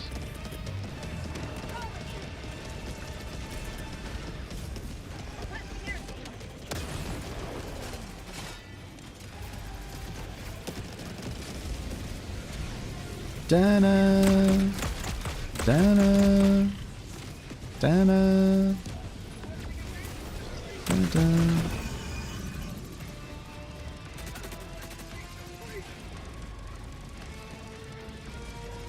I understand what you're saying, little noobs, and that's really cool, but like the pineapple sucks because you, like you just said, like you have to use many to do the job of like a dynamite. You know. I'm glad you really like it, bro, but it does a better job at clearing, becomes more consistent than dynamite. That just can't be true. Because dynamite has a way more consistent explosion pattern. Oh, fuck. Primary set is called the Trident. Morning for Germany. Good morning, Alex. I understand your love for the pineapple, but needing to throw 3 pineapples to have the same impact as 1 dynamite is, I don't know. Just ain't it, Chafe. And if you're like trying to kill like small, like really weak enemies, something like, you know, gas grenade or like pyrotechnic grenade will just perform way better with fewer nades. Pineapple's just kind of like in this awkward spot where it's not good versus large enemies. It's not very efficient versus small enemies. It just kind of looks cool. That's kind of all it's got going for it.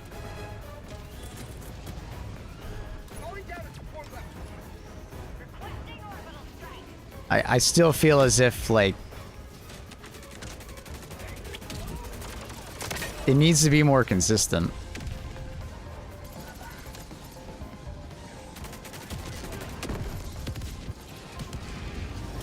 Dynamite tends to bounce around. I mean, pineapple can do that too, though. You know what I mean? Like, it's the same problem. But the thing is with the dynamite is that if it bounces, that's okay. At least it does a very consistent, large damage radius, right? Whereas with pineapple, when it splits apart into its different like explosions, it's very inconsistent about its coverage of the explosion. So that's why you feel like you have to throw so many to kill enemies. Pelican 1 preparing to depart. Shuttle launch in Right. 20 seconds. Budget depleted. What I would do to the pineapple personally is I would add more projectiles to it and make it so it was more consistent at like doing an area. If I can draw what I mean. So the problem with the pineapple is that you throw it, right? It lands, it blows up, and then it sends a bunch of projectiles in like somewhat of a spread pattern around, right? But the problem is that they're so separate that there's a lot of enemies that are just going to survive in the middle, especially if they can survive the initial explosion from one of the projectiles. So because it's spreading itself so thin, it tends to not be very good against medium tier enemies like Devastators. And then, yeah, it'll one-shot like small enemies, but the small enemies that are in the middle just survive. So that's why you have to throw like, you know, 2 or 3 to get enough coverage. What I suggest is that there should be like a better spread of explosions to cover these areas, right? Kind of like, you know, when you're using cluster bomb, right? When you're using like Eagle Cluster, it's very good at being uniform, right? There's like a good amount of explosions in all the spots. It should be more like cluster bomb, but right now it more works like airburst rocket launcher. And there's a reason why airburst rocket launcher doesn't get used very much. It's because it's like an unreliable weapon. You often feel like you have to shoot many rounds in order to get it to work for you, right? Like,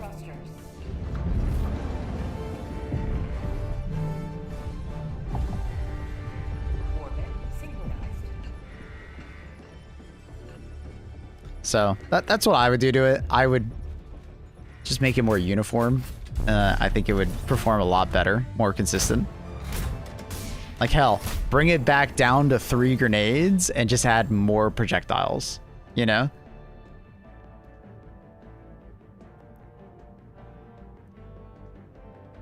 Make it bigger boom or many more smaller booms, but like 3.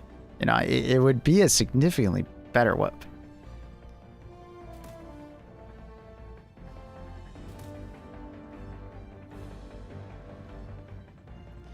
But it's unlikely to kill light enemies because of the way it spreads its damage, right? Like, I understand what you're using it for, but I'll be honest, you're gambling every time you do that, right? Only, like, you are, because when you throw it into the air in air burst, it airbursts so wide that it's very possible it misses and hits nothing, right? And you have to throw 2 or 3 just to increase your odds of doing that, which is not good.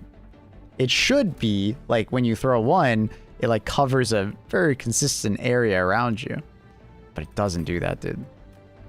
I understand your love for it and I respect it, but it's not very good. No. You'd be better off just throwing like an incendiary grenade and just burning all the enemies, or throwing a gas grenade and then them just ticking to death, or throwing a dynamite and just more consistent damage.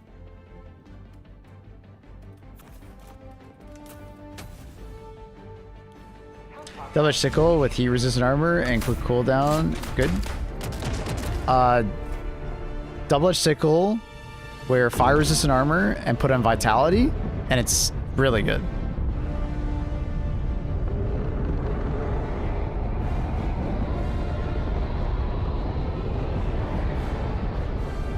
My experience, it works good for light enemies.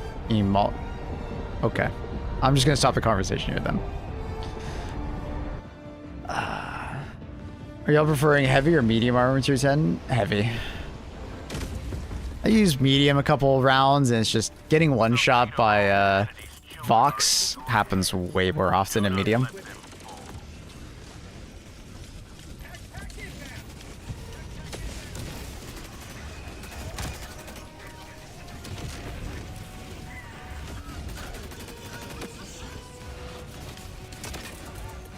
See my C4 bounce too many times, then I despawn. Come on. Come on, C4. There you go.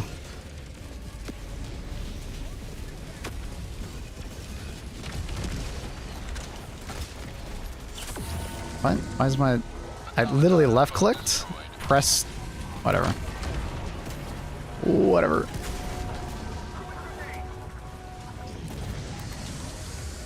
Did that really not blow it up?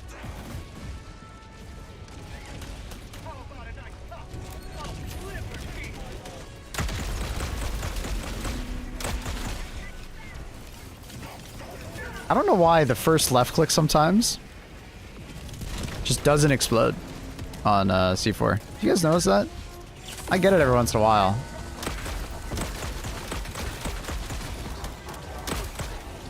I don't know why it does that. I had a C4 in my hand. It's just like the left click just didn't go through.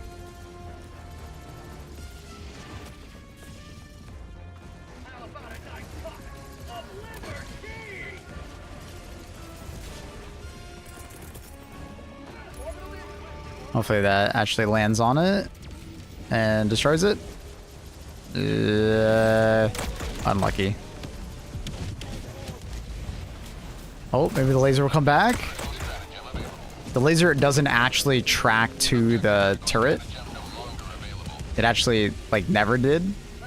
You just have to get kind of lucky, and then it, like, traces over it. Yeah, it's not doing it. Unlucky.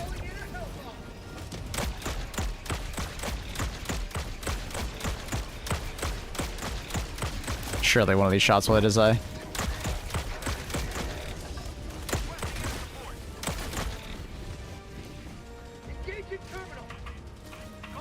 I think you were...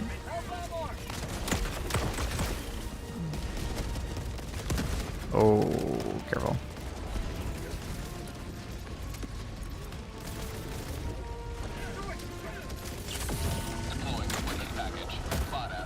I was surprised at the lack of portable hell bombs I see on CYBERSTAN. I love portable hell bombs, man. I don't always want to use it, you know? I think the reason why you're not seeing as many is a lot of people are just trying to stay alive, and supply backpack is kind of like the go-to for that. Supply backpack is just so good at keeping you well supplied and alive.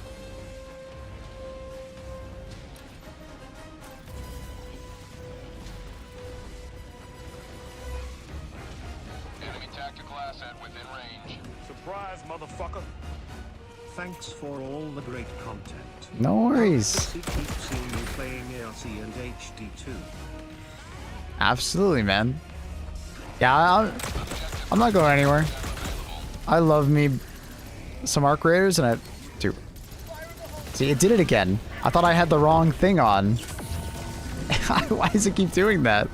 I keep left clicking with my C4 and it doesn't throw it, so I'm like, oh, I must have the wrong mode selected right now. No, I had the right mode selected.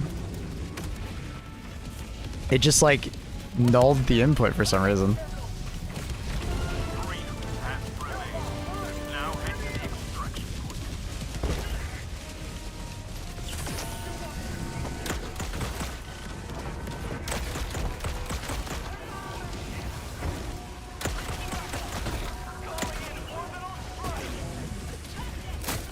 Leveler carrying me? Leveler is very good. Not surprised.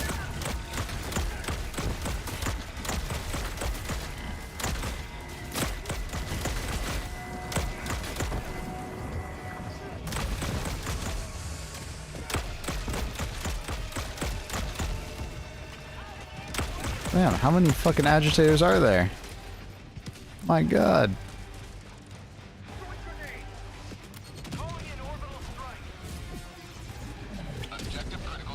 C4 being 40-0 now is, or demo is neat. Dude, that was like my #1 critique of C4, other than how usable it is, like how clunky. I remember in my review being like, come on, Arrowhead.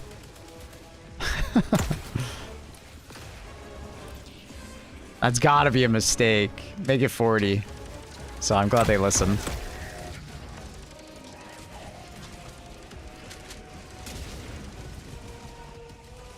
I hate what they did with the C4 for taking up both slots. I still think C4 should have been a grenade. But at the same time, they made C4 super powerful, and then they made it a support weapon for both. There's no way they could have ever made C4 this powerful if it was just a, like, one weapon or just a backpack, so it's okay. C4 is super powerful, so it's good. It's just clunky to use. Dropping a pin. Northeast. 300 meters.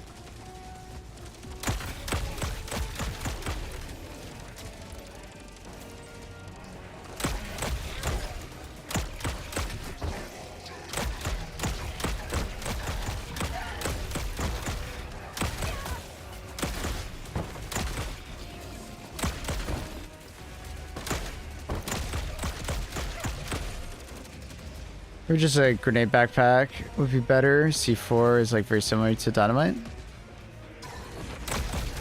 No. 5 minutes left. Liberty speed your step, no diver.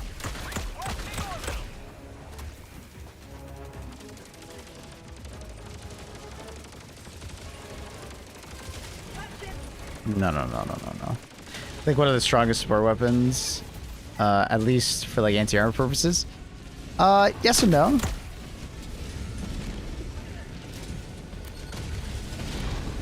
It can do some insane anti-armor stuff. And just anti-infantry in general.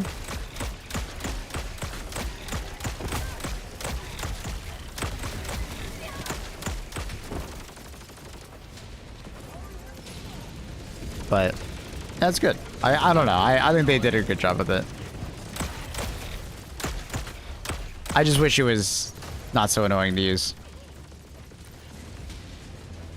A little more seamless.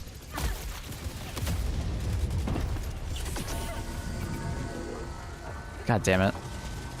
Because like that is so annoying. Not knowing which one you have in your hand. Like, do I have the detonator or do I have the C4? Oh. Ugh.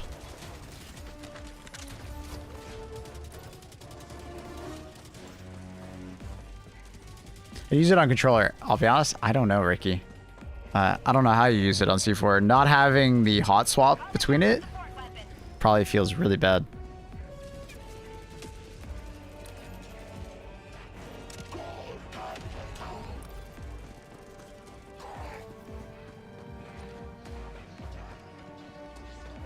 You may proceed to extraction when ready.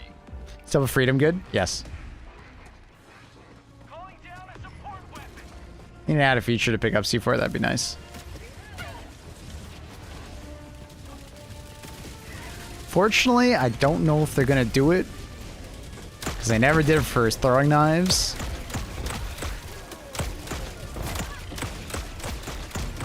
a taste of democracy. 50 meters.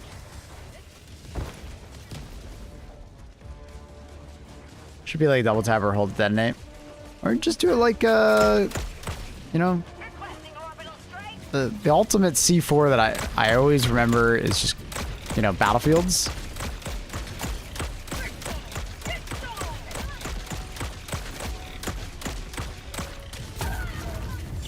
It's the perfect version of it, in my opinion. Left click, right click. So easy. I get that left click, right click would work weird in this game because right click is necessary for like certain actions, like looking out a window and stuff like that, and throwing C4 out of like a car and stuff. But man, see, it's like, I have the wrong detonator in my hand. It's like, which one do I have in my hand right now? Oh, I have the detonator. I have to like awkwardly look at my character to tell. It's just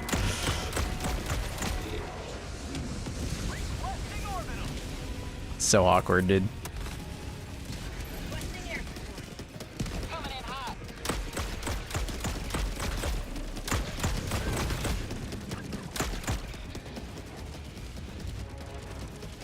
I want to use the backpack button to detonate.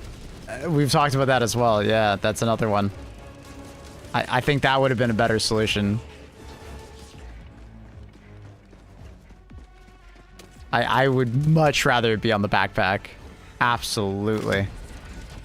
1 minute left. Destroyer preparing to leave. Is it AA? Where's it? Oh my god, it must be inside. Instructed by AA right now. How about a nice cup of liver?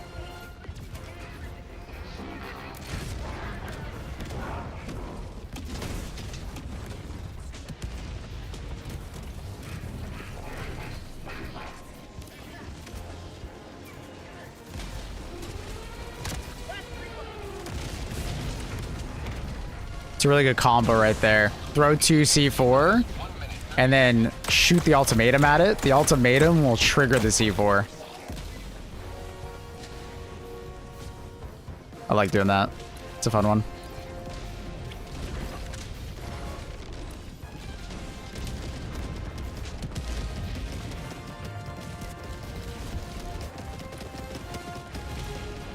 If we stand close enough to the side of the base, we should block all spawns. Like all additional spawns. It won't block, obviously, bot routes, but we shouldn't get any patrols from the edge of the map. Dude, what the fuck is happening?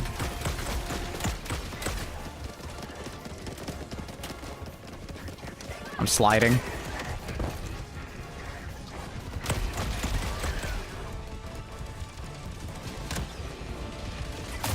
Oh, I didn't know my teammate was just gonna run at it. Oh, unlucky.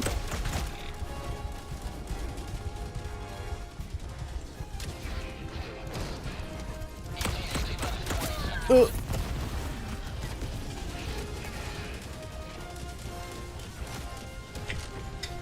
Thanks to them, a pre-dawn will soon rise upon CYBERSTAN once more.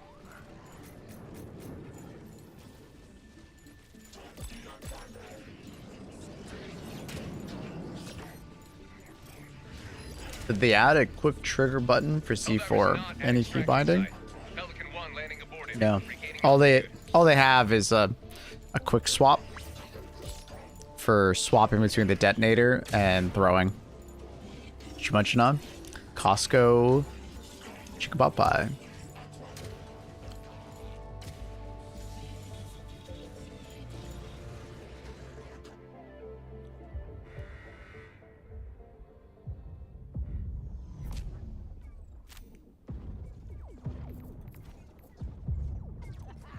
That's how you get it done.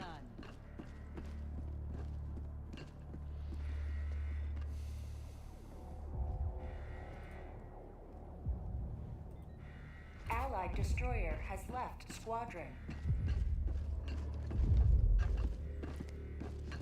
Ready for another mission, Helldiver?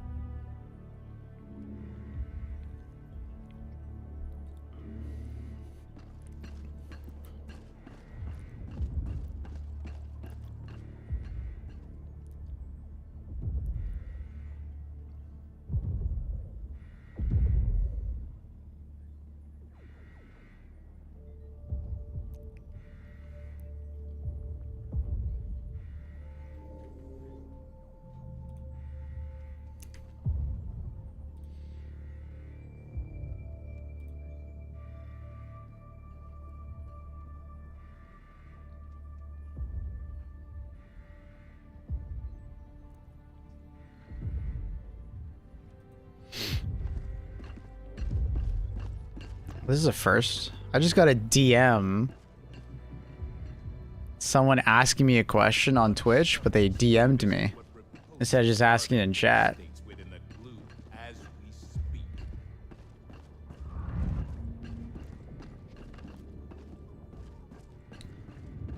Chat, is that the new meta?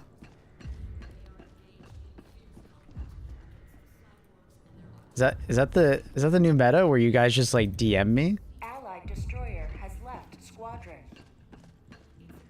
No, Carl. I'll be honest, I don't normally look at my DMs, but I just kind of like clicked on it because I was like, eh, you know, hey buddy.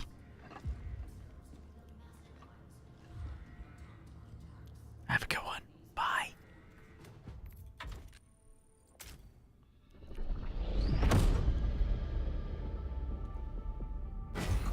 Someone trying to get in your DMs, I guess. What do you ask? I'll be honest, it was kind of a paragraph, so I guess maybe that's why it was.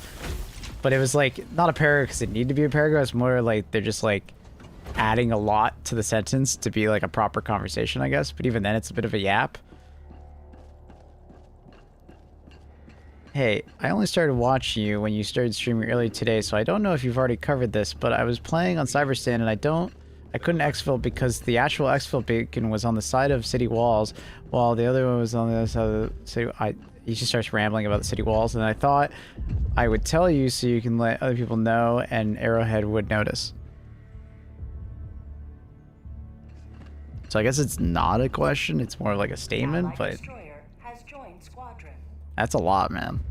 Engaging orbital thrusters. Playing with chat, that's Sunday, brother. Orbit synchronized. Mission coordinates locked. But I guess to answer the question if he's watching, yes, I do realize that sometimes the game gets a little glitchy and bugs out with the exfil. That's kind of unfortunately always been a weird quirk of this game with the procedural generation.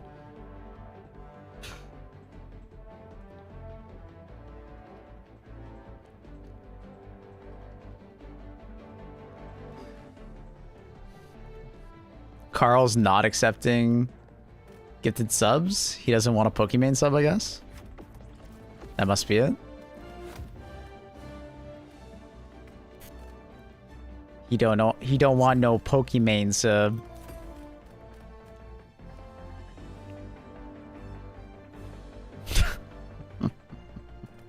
That's the only thing I can think of.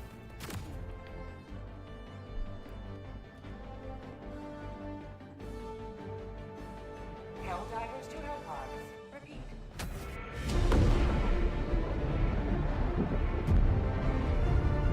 Wasn't someone with a ban, was it? I don't think so. I don't recognize that name, but at the same time, I don't recognize a lot of people. Like, I doubt it? You are the best of the best. Live up to your name. Live up to the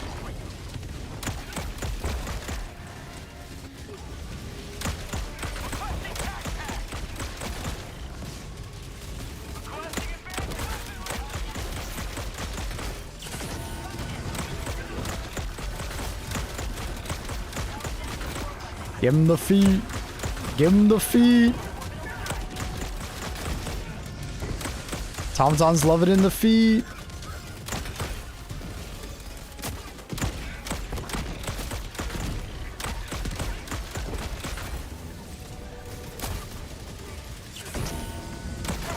Dude, what is oh, it's a tower next to us. They didn't kill it, so we're just getting a... Oh, hi. Hi there, bud. I don't really have anything for the tower itself. We'll just throw that. Let me go get my sport weapon.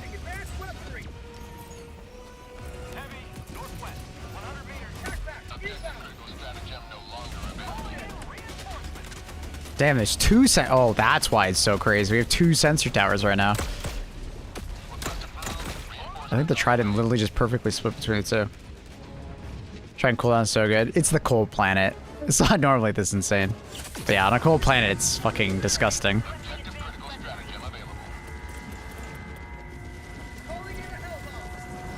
Mini cheaters? Occasionally. It's pretty rare. Like, in my 3,000 plus hours, I've probably run into like 10 to 15 cheaters, probably. I usually kill them and then leave. It's not very common that I run into them. I might be being a bit conservative just based on like me forgetting.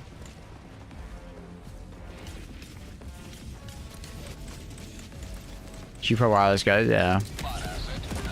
I love it. I have owned many G-Pro wireless. This one is technically the Super Light 2. Bought it about a year ago or so. I'm debating whether or not I try out the new mouse that they just released.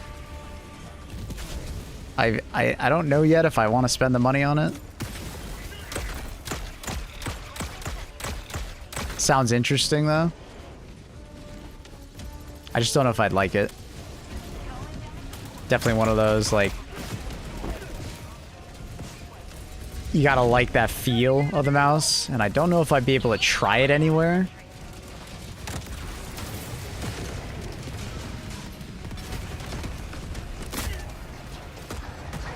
Oh, thank you, teammate. Thank you for knocking me over. Thank you, thank you.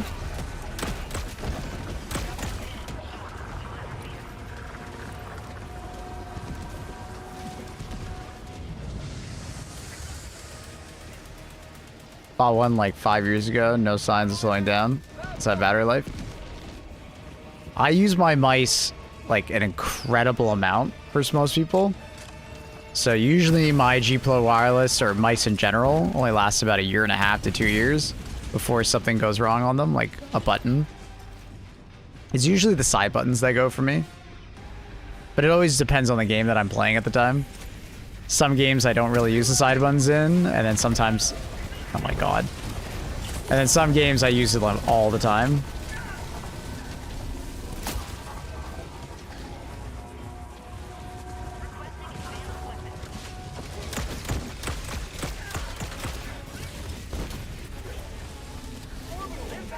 Ah, the ragdoll. Oh, the ragdoll saved me. Pause.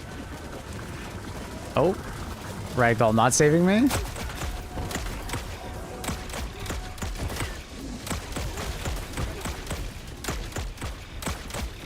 Alrighty.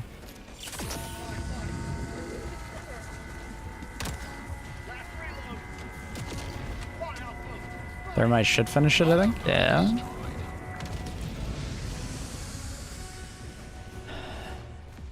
Came out a few months ago. The new mouse came out a few months ago? I thought the new mouse only came out very recently.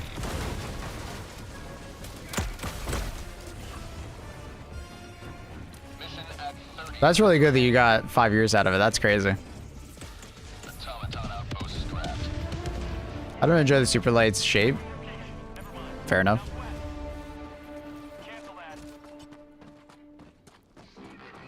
Seems overrated to me. I mean, mice at the end of the day will always be like preference. I like the simplicity of the mouse's shape. But like some people just enjoy different feel. That's just personal preference though. Like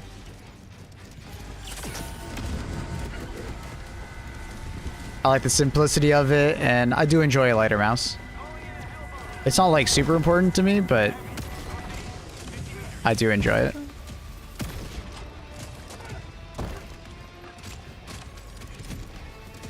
No, super light. I think the click thing is overrated. Oh, you mean like the new switches in the new one? You mean the super? Oh, okay, sorry. It's the same reason why keyboards have there's linear switches and such for like wooting, right? You know how keyboards are starting to change for gaming? They're going to analog. It's the same thing. It's customization.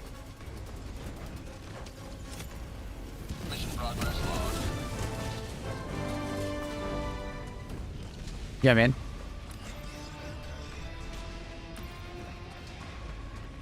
It's the there's actually like very little travel on it, and like you can modulate it also. It's just taking that same idea for like keyboards and bringing it to mice. Requesting advanced weaponry. Bot fabricator. Cell. Same thing. Administering Thank you, Mordecai.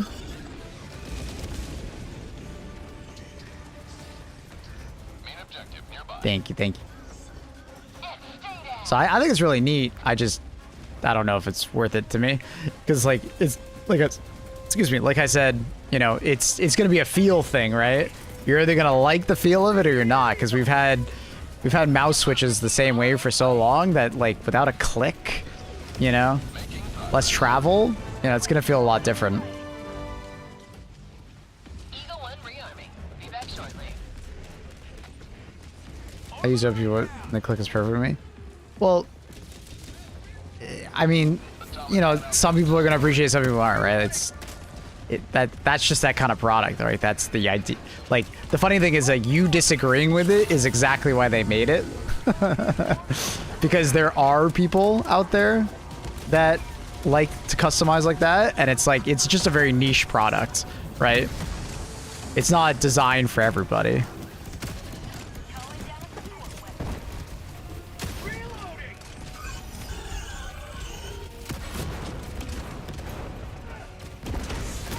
You know, it's just something niche, and What's kind of sucks is like you don't know how it's going to feel, so a lot of people are just kind of trying it right now, which is why it might be hyped, because it's like, oh, it's new technology. Let's see if it gets adopted or if it gets ignored and it just is super niche.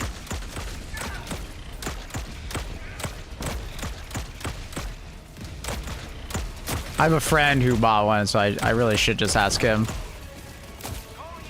How's a railgun? Fun to use? Yeah. If you hit your shots, it's great. Perfect time for Maple to test. I'm too busy thinking about mice right now, bro. My bad. I'm on autopilot. You know me. When we get into a conversation, I'm on autopilot when I play. I'm looking at chat more than I'm looking at the game.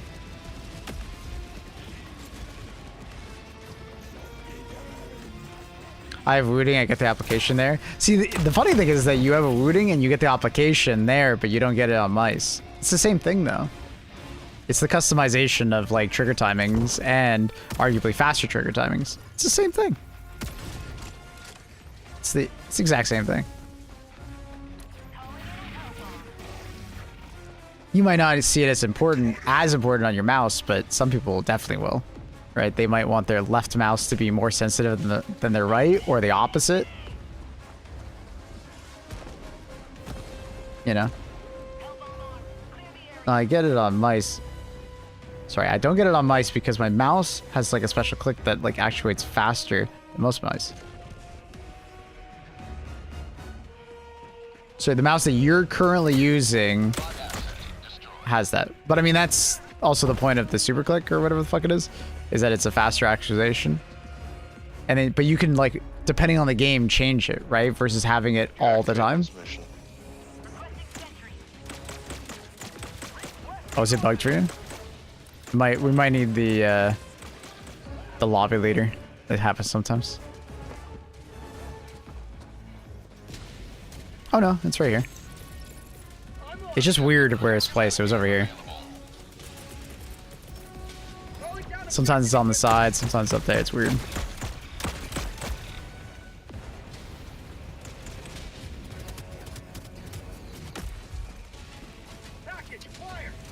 Okay, so you just have to put it in the thing before you can use the terminal? Yes, yeah, you gotta find the thing, like the place to input it. You activate it, call on the SSD, put it inside, then you go to the terminal. It's, yeah. Some people don't play games that use mice that much.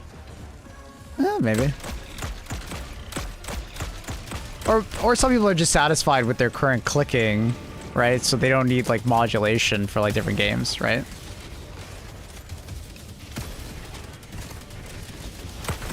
You know? Since original click is really stiff. For sure it does. But it's also like I said, like, you may like your actuation for like certain games, but think about a game that you might want a different actuation, right? Like you might want it to be more sensitive or less sensitive. Because obviously like you can get to a game where like maybe you're resting, you know?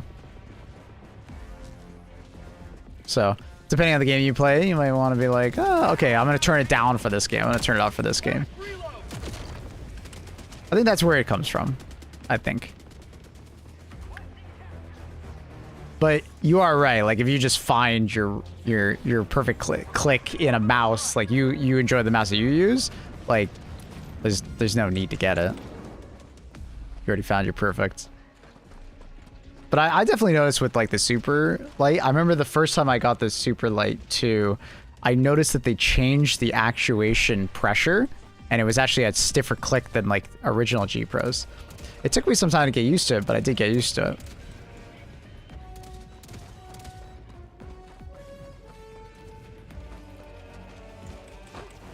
.50 series about to get frame gen ×8, I think.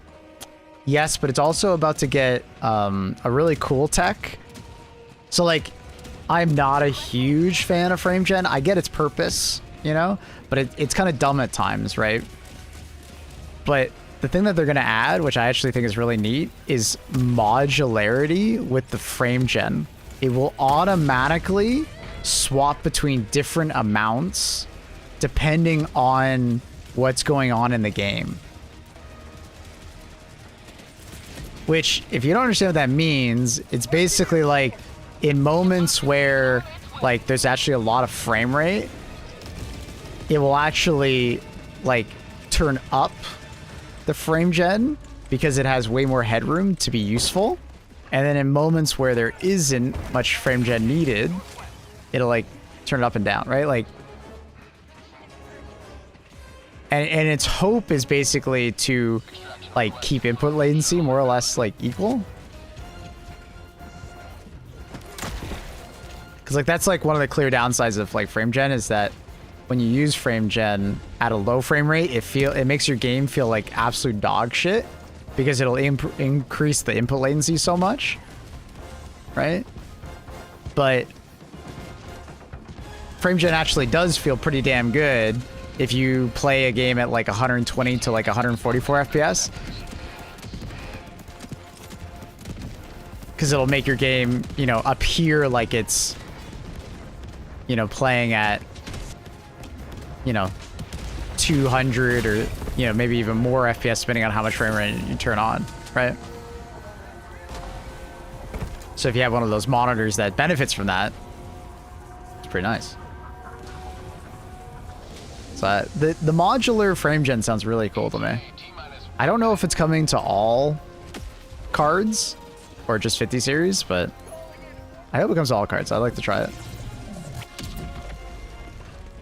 Really neat tech that it could on the fly do that.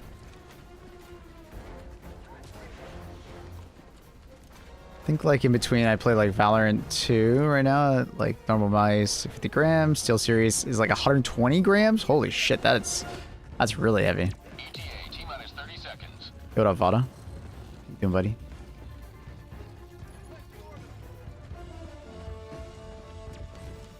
ETA T-minus 20 seconds. Yeah, mice are really just so personal. ETA T-minus 10 It changes so much from person to person.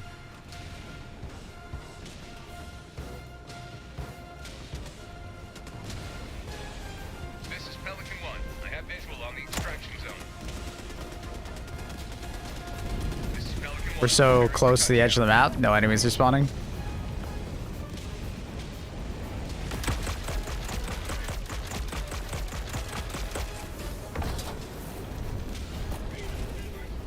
I'm so used to the one I have, I don't want to buy another. It's fair. Getting used to a new mouse is always difficult. I went through a phase where I bought like a bunch of different mice until I found the G Pro, and then I was like, oh, I'm good. And what I kind of like about the G Pro is that they keep just updating it. So when my G Pro eventually dies or breaks or something like that, I just buy like a new version of it. So I appreciate that. It's also buying the G502. I used to have a G502. I think I've said this on stream before. The G502 that I had was like one of the original ones, and it had metal on it. And apparently my skin was like semi-allergic to it. Was that 3 sensor towers, by the way? The fuck? Oh my god. So I was like slightly allergic to the metal that they were used. I don't know if it was a combination of just the metal or the metal plus like my own hands, like oils and stuff like that.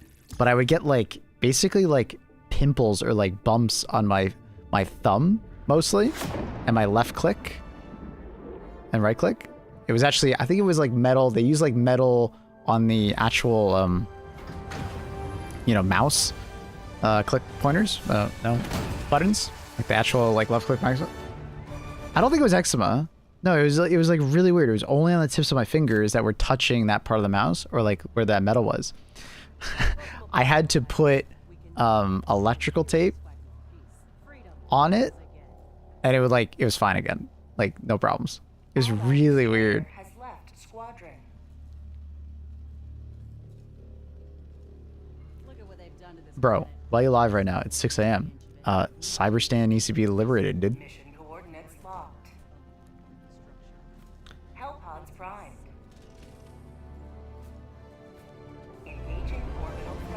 Thank you, everybody. Welcome. It's kind of surprised me that Wooting kind of made a mouse. Synchronized. Maybe they're eyeballing it, but like I feel like mice and keyboards are just so different. At the end of the day, you know, they're a very different product.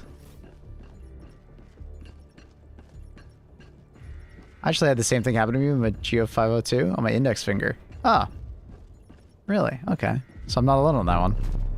Yeah, I just had to put some like electrical tape and I was fine.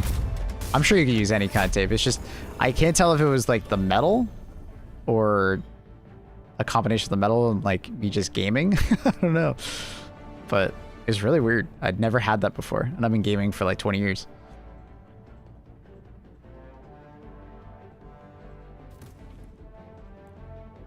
No, you're correct, Logcrats. I just didn't feel like explaining it.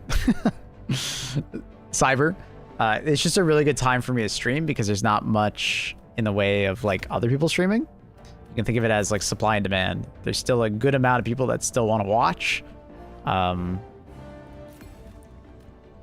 But there's not that many streamers, right? So a lot of people will naturally, you know, find the stream. I discovered this some years ago while streaming and being a depressed boy streaming very late at night because I was depressed, and it was kind of like a happy accident. You find, like when I stream at this time, I get early morning EU viewers that are just waking up in the morning and they want to watch someone play a video game, either for breakfast or at work or whatever. And then there's the late night NA crowd, either the people with insomnia or a work related job. And then some people just like stay up late, you know, and they want to watch the stream while going to bed or something like that. So it's actually a really good time slot. And a lot of streamers tend to just like eventually, especially like bigger streamers, they tend to just stream around prime time, right? Which prime time is usually like, if I'm looking at Central European time, it would be like noon-ish Central European time to, actually it'd be a little later than that. It'd be closer to like 3 p.m. Central European time. It's like the prime time for many streamers that they go for.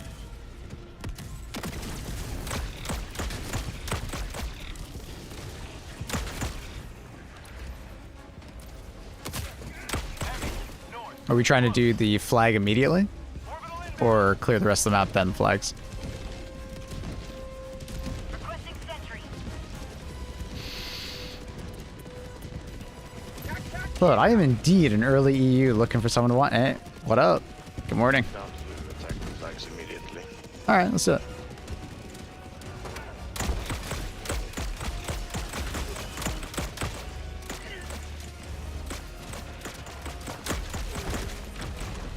So it wasn't really that different to a normal keyboard, similar to like, I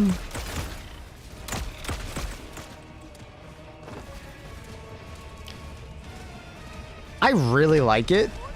It does feel like a really good keyboard, but like if you had like just a custom keyboard that you really liked, you know, I would probably say like I wouldn't worry about it kind of thing.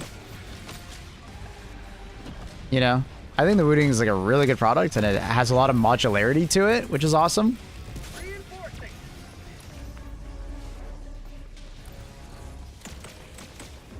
Request approved. Real diver, you are moving outside the mission area. But it's not like some like life-changing product, you know, that like, I'm not gonna like glaze it super hard and say like, oh my god, you all need to have one. I do think if like you're pretty serious about gaming and it like the idea of like being able to like modify individual keys to different like, you know, actuation points, and you know you want like a really fast keyboard, it's awesome. Objective critical stratagem no longer available. Ow.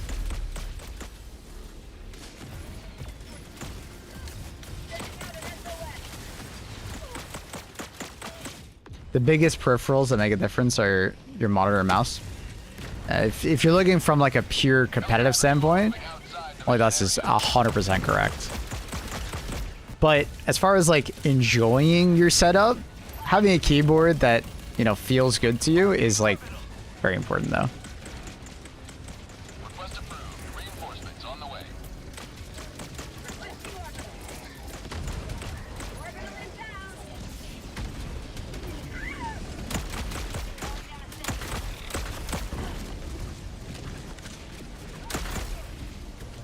Watch out, that 120 is a little close to you. Orbital barrage incoming. Stand clear.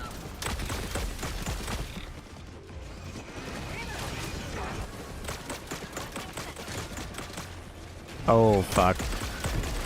Behind us, Fox.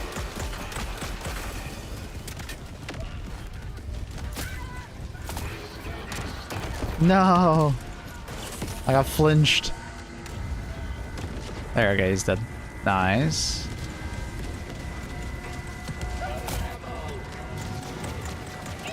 I love clicky keyboards. That's why I enjoy. I don't like clicky keyboards. I'm like the opposite. I never enjoyed that.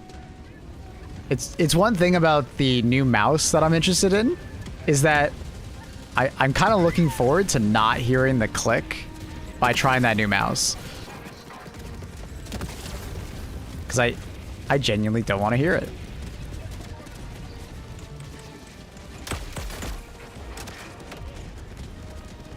Allied destroyer joining squadron. Deploying Helldiver.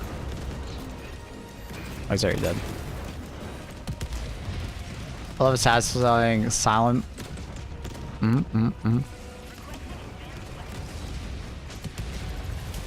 Let me guess. TV speakers and open mic too? Jesus, Loma, shut up. Oh my god.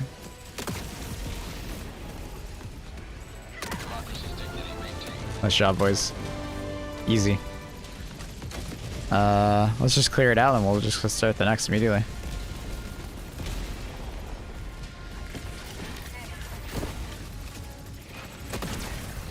Objective critical stratagem available. Northwest, 50 meters.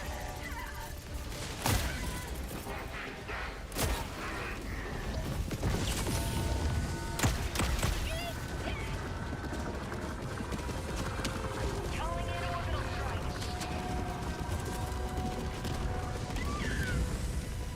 strike. I use a headset at desktop. He's fucking with you. He's fucking with you because it's like a cliche to have like a, you know, a really clicky keyboard, have an open mic, and to be able to hear the game through your microphone. Because I think we've all met that person, you know?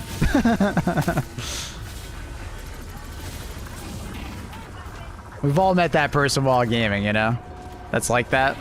Doesn't give a fuck. No etiquette.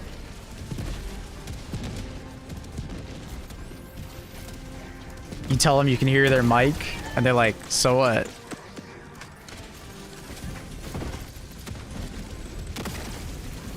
Why does that tank look so weird? I think it's inside the corpse of another tank.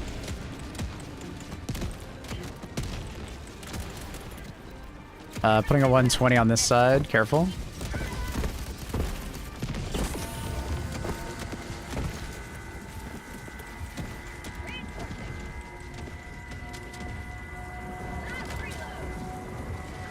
Request approved. Reinforcements have been launched.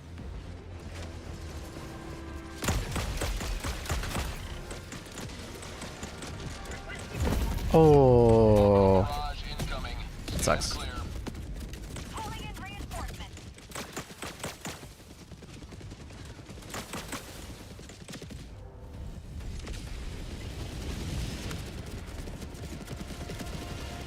Going down to 4 weapons. Last reload.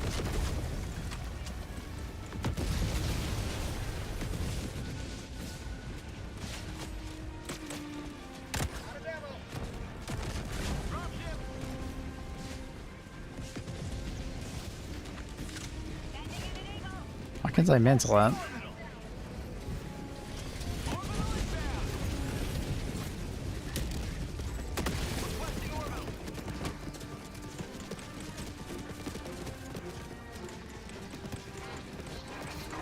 That 380 is a bit close. Kuma's actually doing an awesome job over there, like, distracting. Oh. Oh.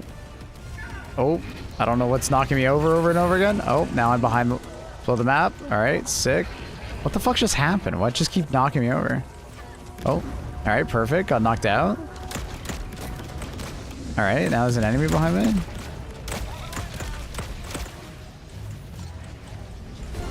Beautiful. Nice job, guys. Made that look easy.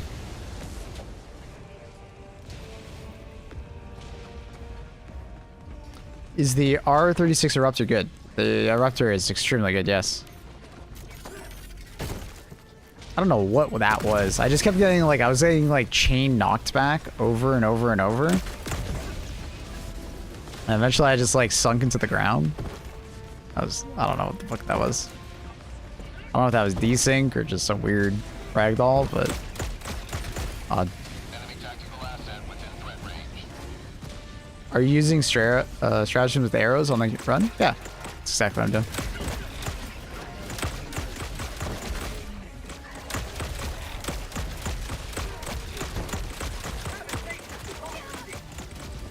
Could everybody just use the Trident? Love that.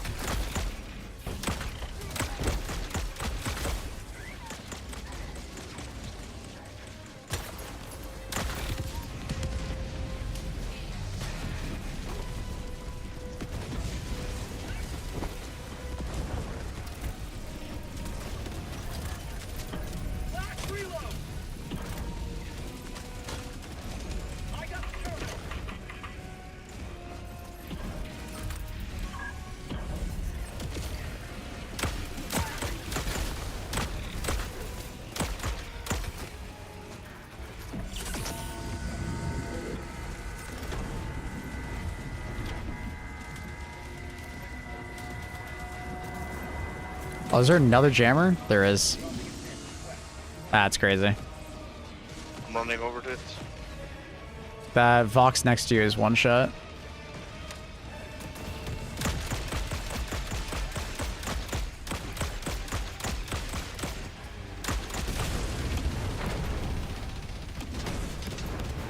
Dana, bana, bana. Enemy tactical asset within range.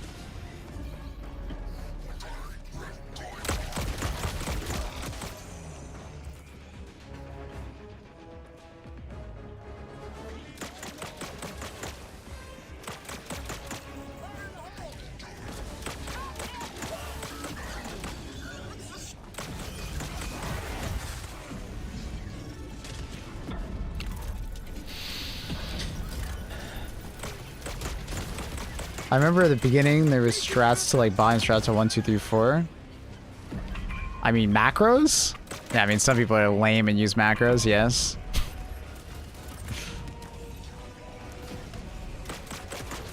Lame.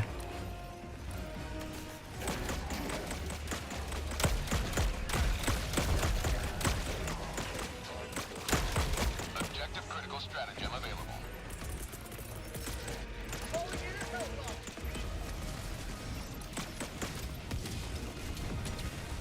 Oh. Awkward. Request approved. Deploying reinforcements. No, not macros, like 1 left, 2 up. What the hell? I've never heard of that. I thought you were just like, oh, they made macros and they bound them to 1, 2, 3, 4. I've never heard of that. That's sort of gamey. I feel like that's so awkward though. Like I'm assuming you're just using like you're keeping your finger on W or whatever movement you're using, and then you just like bring a key like a finger up to do it. I don't know.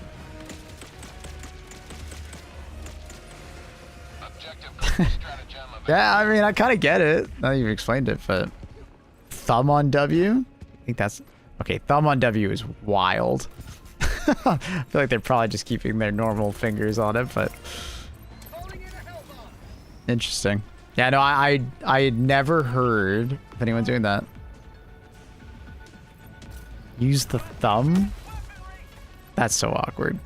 No, that's so awkward. I'm like trying to put my thumb on my keyboard and I was just like, what the fuck? Requesting orbital. I use sim pedals. Oh, that's cool. Nice. That's neat. Never heard of that either. I have heard of people using like kind of like a DDR like pad at the bottom. It's kind of like a foot pedal, but like with, you know, multiple of them. And they just stomp their way to a stratagem, which is pretty funny. Not used for sim, but I think they use it for like, you know some people really like push to talk on like a foot pedal. I've yet to try that. I don't mind. I kind of just got so used to always using it on my mouse that like it's kind of weird not to just use it on my mouse.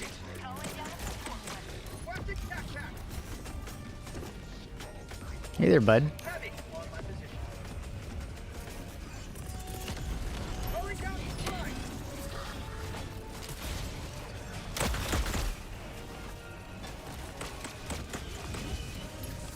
Resupply up here if you need it.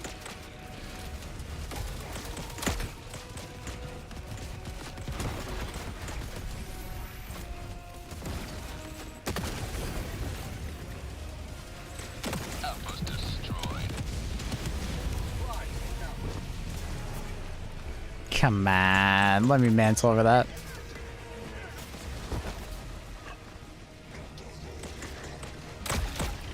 Have you seen the video? Dude, have you seen the video of the person beating Elden Ring by, like, hitting a punching bag?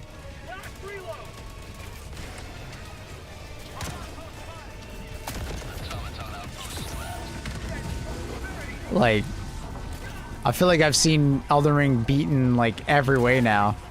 Yeah, dude, literally like a punching bag. I think it was a... I don't know if it was a guy or a girl, I can't remember. But it was literally like they were punching different parts of the punching bag in order to do like movement sets. I was like, what the fuck? Automaton outpost destroyed. Automaton outpost destroyed.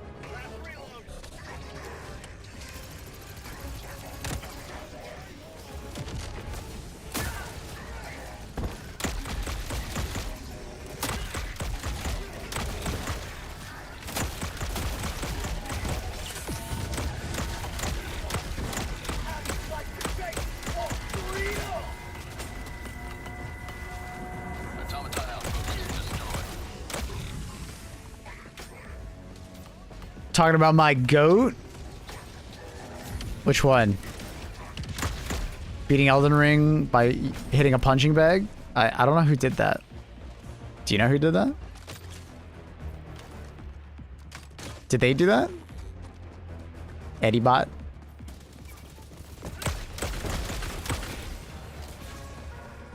It's pretty fucking funny. I love that. Sensei Tenacity, okay. Yeah, I remember seeing like the video on it. I was like, wow. That is...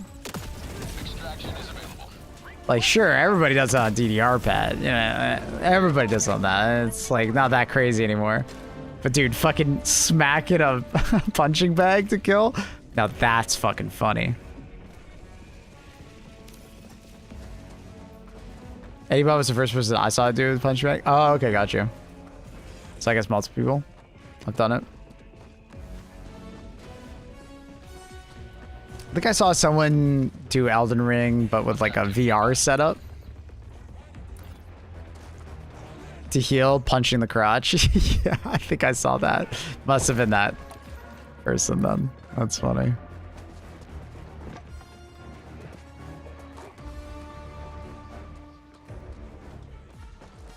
That is proper funny. Sample collected.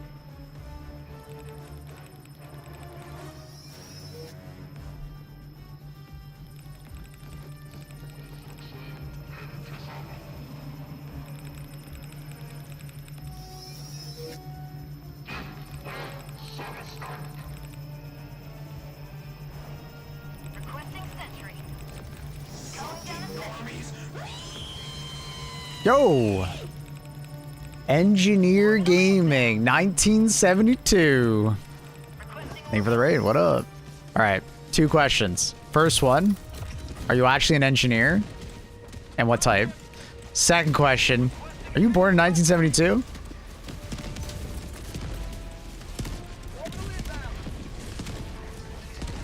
Orbital barrage incoming. Stand clear. If so, what up, gamer? Or if not, what up, gamer? It doesn't matter what the answer is, really. What up? How are you? I'm curious.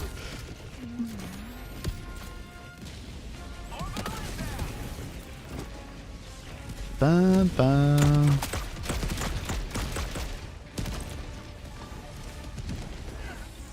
Yeehaw. What up, gamer? How are you?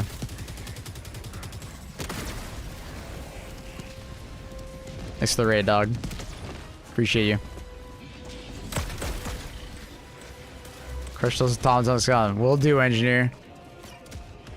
He's doing a subathon, and we force him to drive for 15 hours? Like drive in HG2, or like you forced him to like drive in Trucking Simulator? Like, or is he actually an IRL trucker and you force him to drive for 15 hours? You know, breaking some laws in the process. Oh, it's called the long drive. Yeah, no, I know the long drive. Okay, cool. Cool. I was like, what does that mean? What is chat making you do, dude? Hope it was a good subathon. I am honored for you to bring your community here. Thank you. Hope you and your community had a good time. Do you normally play HG2 or more a variety gamer? What's up? Ow. That's a laser to my head. Did it myself. Good night. No worries. Sleep well. Have a good one.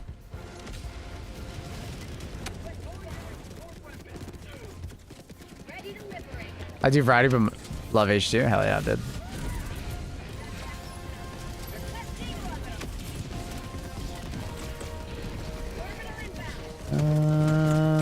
To that. Oh!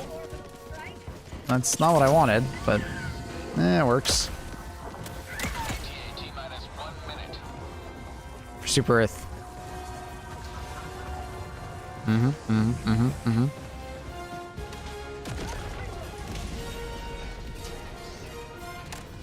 Yeah, chat. Me and my friends were talking about War Dogs the other day. What do you think of that game?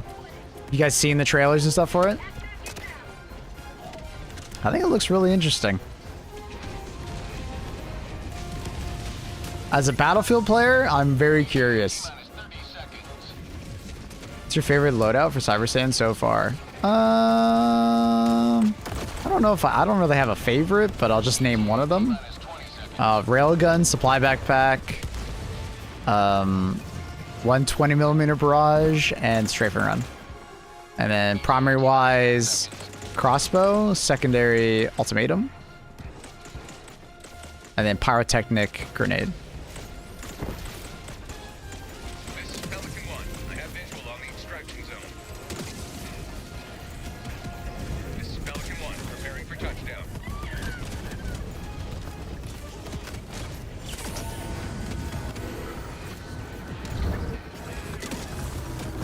Ooh.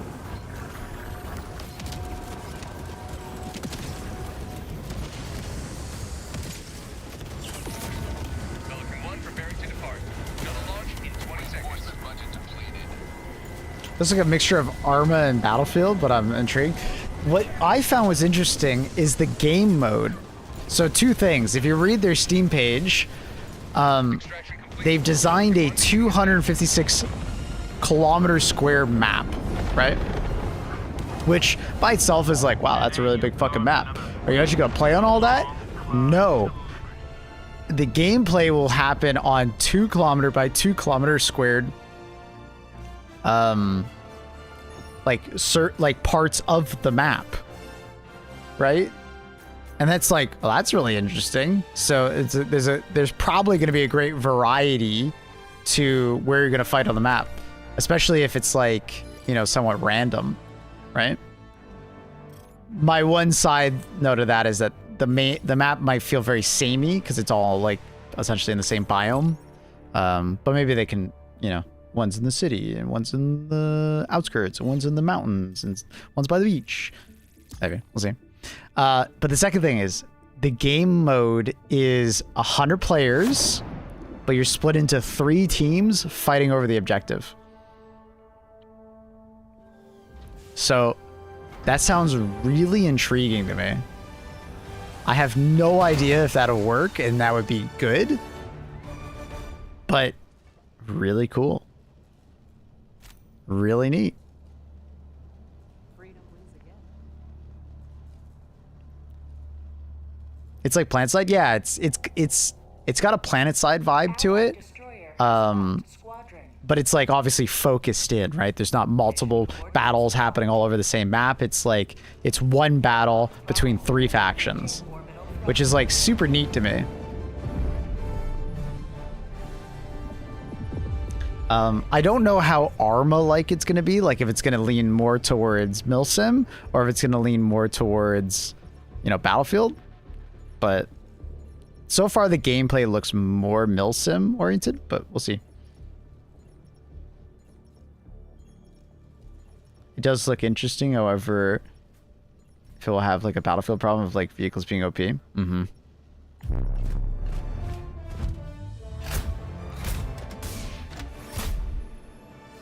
Dun, dun. There are servers with the exact War Dogs mode. Sure. But I want a game like built around the mode rather than it just being modded in. And also, I don't want to play Arma. I don't want to Milsim. So I'm curious if it just plays like Arma, I probably won't play it at all. But if it tries to strike some kind of balance between the two, like Incendiary Sandstorm or something like that, I'd be more interested. Is Team 17 behind it, so Hell Let Loose? Gotcha, so probably more Milsim oriented then. Baka wins again. Yo, what up, Nate? Baka wins again. Is Trench Paramedic still good? Yeah. Sorry, 1 second, guys. AFK in my brain.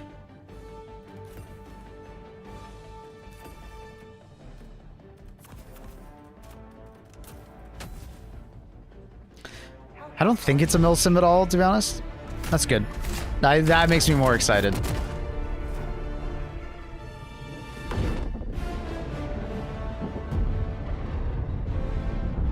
Because my favorite games tend to be not arcadey, like not super arcadey. Like I'll play them and I enjoy them, but you know. And they're not super Milsim. They're like somewhere lying in the middle. That's usually what I enjoy the most. Did that ultimatum just like go through his legs perfectly or go over him? I couldn't tell. I couldn't see it. Frame, please. PD Gen going through Sweat and Tears Discord. Good times. That was good time. Those were some good times. They were. I obviously wasn't there for all of it, but I was there for the climax and the end, I guess.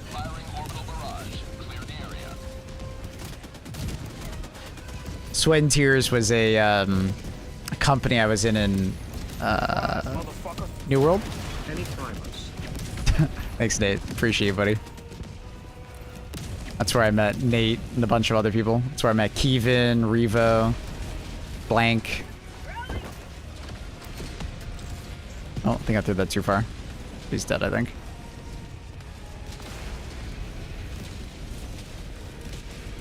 Want to ask? I can't launch my game after the update. Does it just keep crashing? 2 things you can do.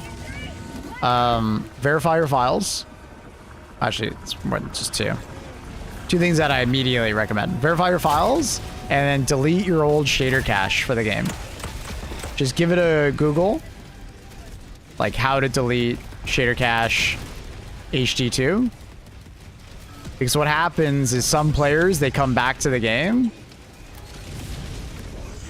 and their old shader cache is like just not cooperating. Because it's like, it's still there, right? It's just been a long time since you played. Or it could be like, basically like your new graphics drivers don't like the old shader cache.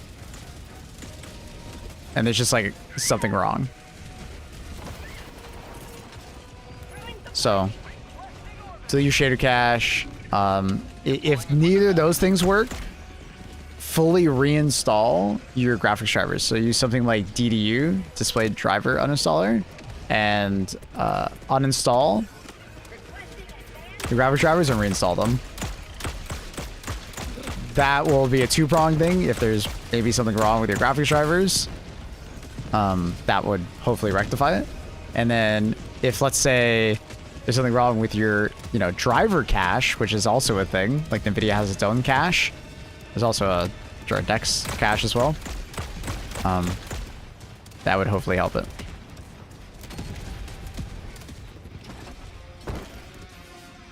Had no idea the C4 also used support weapon slot. It does, but it's not that bad. C4, is definitely worth.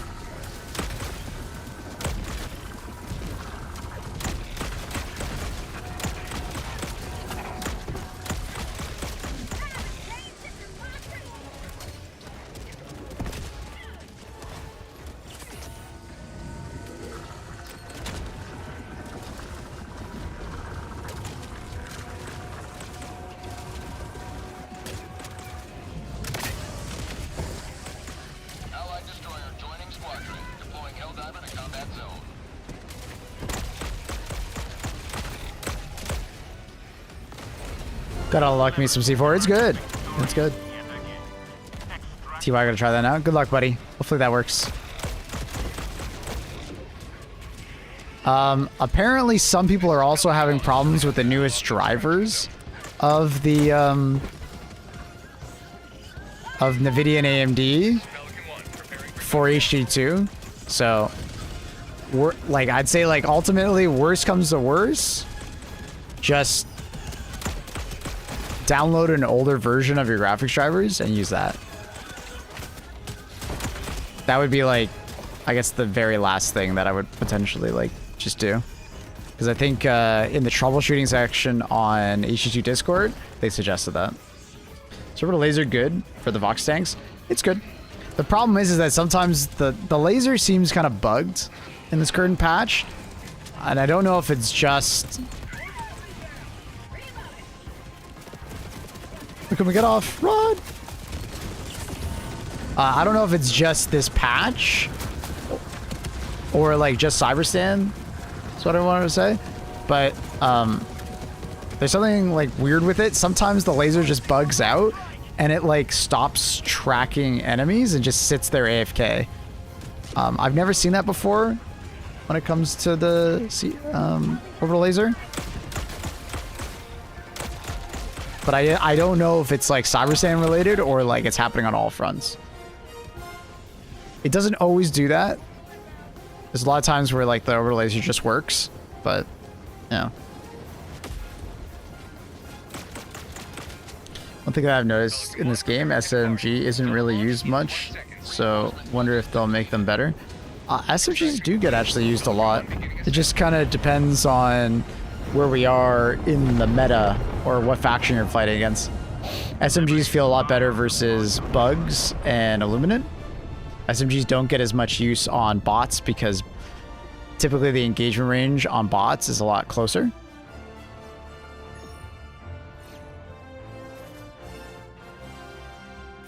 But ever since they gave SMGs a lot more damage up close, they've been shining very brightly. They gave them more damage up close, and then they have more damage fall off.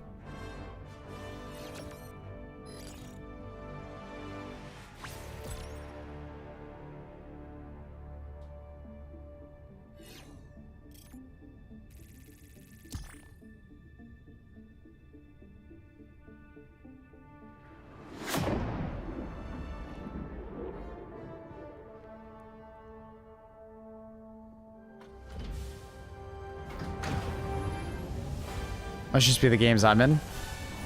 Maybe.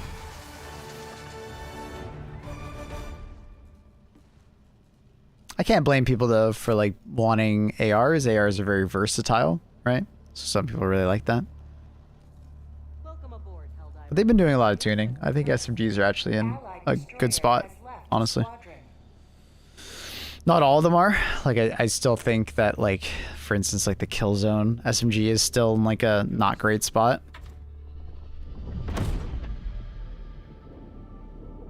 A good weapon to fight bots. A Ruptor, crossbow, Trident, Liberator Penetrator, Coyote. Just a few just to name a few. There's plenty though. Since I unlocked the crossbow, I feel bad for the trusty lib pen. Saw me through so much. The crossbow is disgusting. Yeah. At least shield and defender is good. Are you ready, People just Helldiver? don't use it. If I always say this, if the ballistic shield prevented more ragdoll, I would agree with you. But I'll be honest, I would still rather use the energy shield and just bring a two-handed weapon, or just use my support weapon.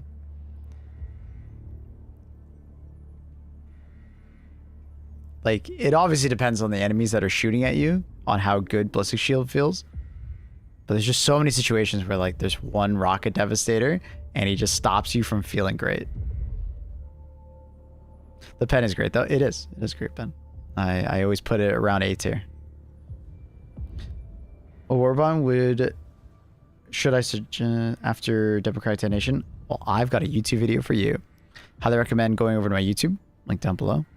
I have a nice Warbond tier list video. I go over every Warbond in the game, talking about the pros and cons, and at the end I kind of talk about like the order in which I would buy.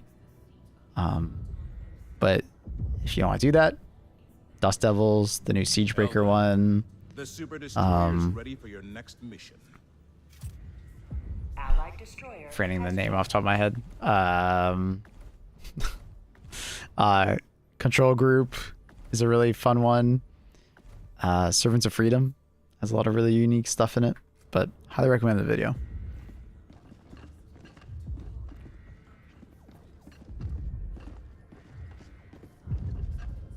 Highly recommend the video.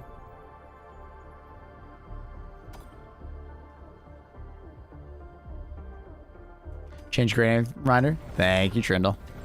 Yeah, I have been using the thermite a lot. I keep wanting to do the Margot strat, and I just I've been so distracted talking. Let's do shield gen. Look at some clips of the shield. Get some clips of the shield just being useful. CYBERSTAN will be heavily. Thank you, Trindle. Are you ready, My man. Helldiver?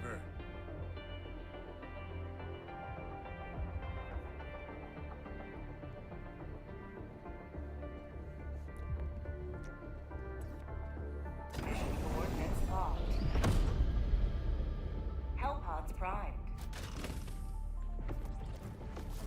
Sabotage base.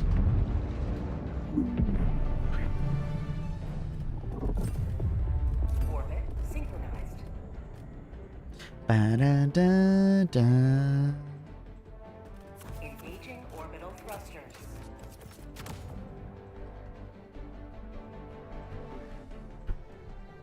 Orbit synchronized. Ba-da-da-da-da-da.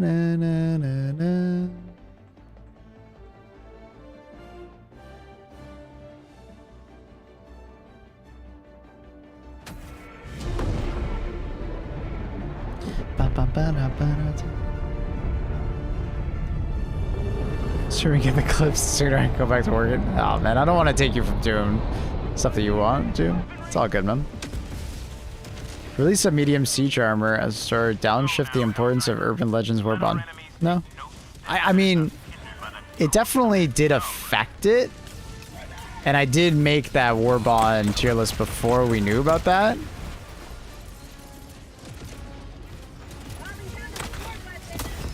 But I still think that Warbond is extremely good, just because of the variety of armor you can get from Siege ready. Getting the anti-tank. Oh my god, I hate when you die to the fucking spikes in the front.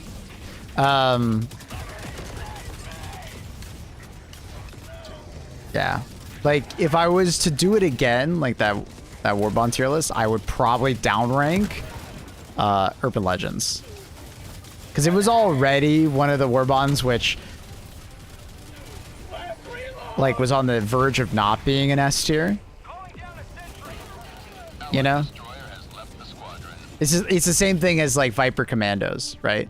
Viper Commandos lost its... Squad lost. Deploying full replacement. What the fuck happened? Allied destroyer leaving squadron. Oh, the leader was leaving. Started very well. Yep. Jumping into chaos. Can we get the... Can we get it to go in? Huh. No. No. No. Come on. Oh! Yes! Yes! That was a rage quit? Absolutely it was. Unfortunately, I gotta go pretty far, I think, for my shit.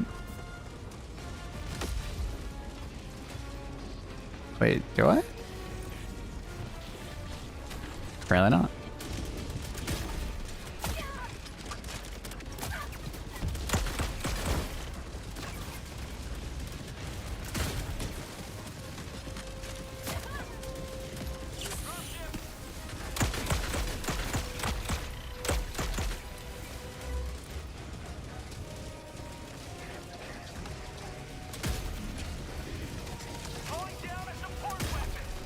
What?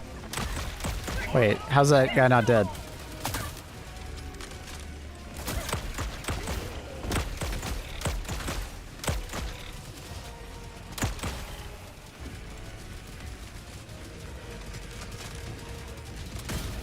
Weird.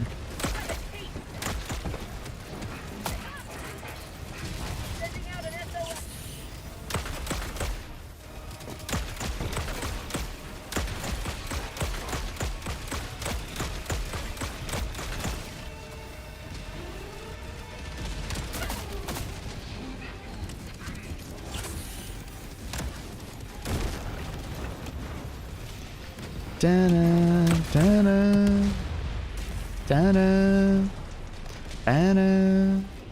Ooh, ammo.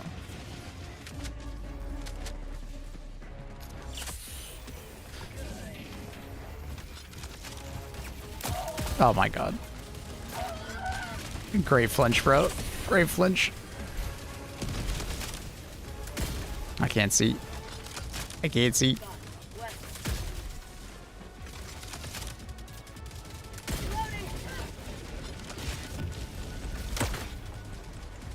Okay. All right, we gotta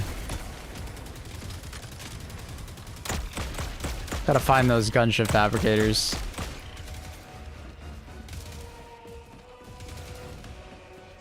One's already dead. Dude, the amount of times I've shot and swapped away immediately.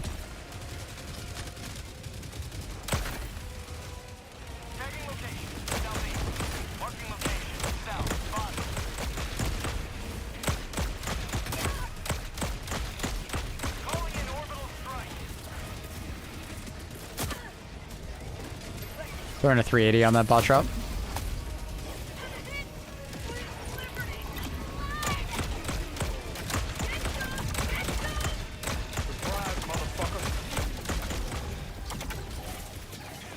No.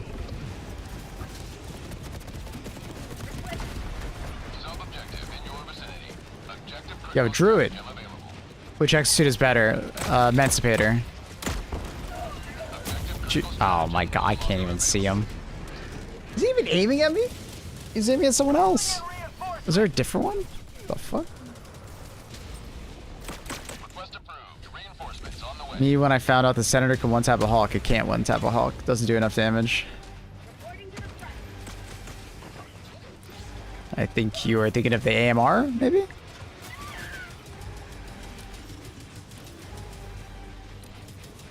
Fortunately, I am dead all the way over there, and I need to go over there to kill this thing.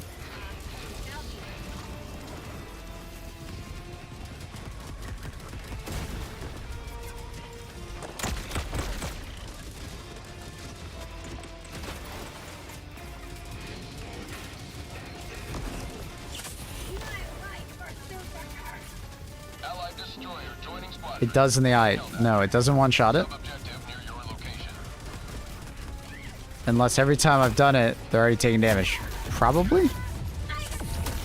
Oh my god, bro. Ugh. Spear gun can one-tap? Yeah. And if you hit it in the eye.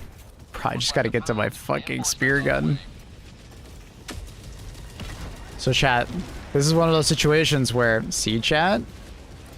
The Trident isn't overpowered. If I just had a medium pen weapon, I'd be able to deal with these gunships. Firing orbital barrage. Clear the area. Mission is progressing. Calling in orbital strike. Orbital strike incoming. The Teleton outpost scrapped. A CYBERSTAN going, the ammo. Good. I think we're a bit behind on the ammo, but I can't tell if that's because we're genuinely failing or it's because of the hacker event where the ammo got kind of fucked with by hackers. Objective critical stratagem available.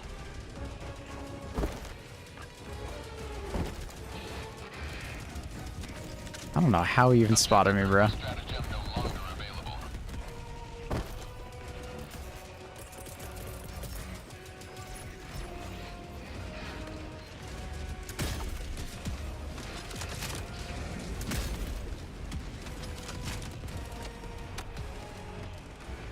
Ah, that's not good.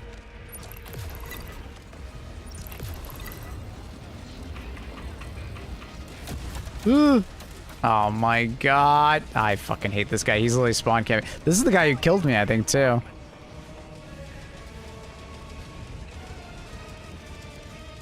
One step closer to mission. God, he's so annoying. He's like out in the middle of nowhere, so I can't actually push him. Because his guns are so OP, like I literally can't contest them. If I go out there, I just get one shot. It's not enough cover. Would you? Oh my god.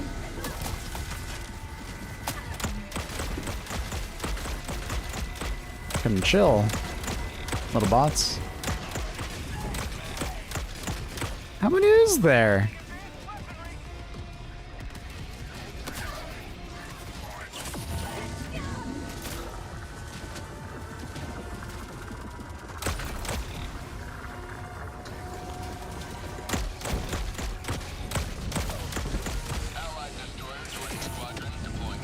I don't mind their detection. It's more just their laser cannons I don't like.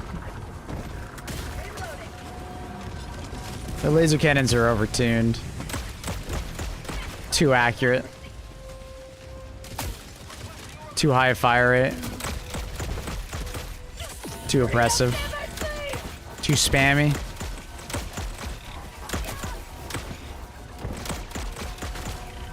And because there's only limited rockets they can shoot out, it actually, unironically, actually makes the cannons more obnoxious because the Vox runs out of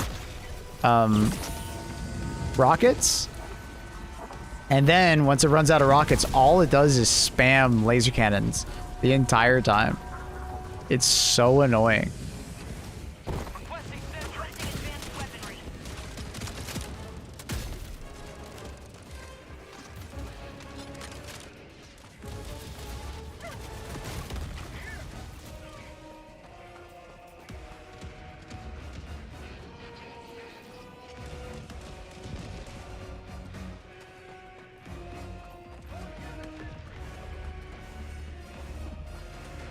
Is Urban Legend still a good purchase? It is. It's still a good purchase. I do think it's dropped down in terms of tiering a little bit.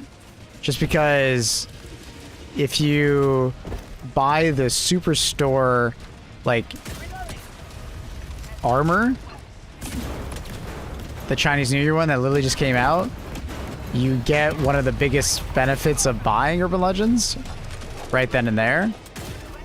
The rest of the Warbond is still good, but I don't know if I'd still put it in S tier. It's more debatable.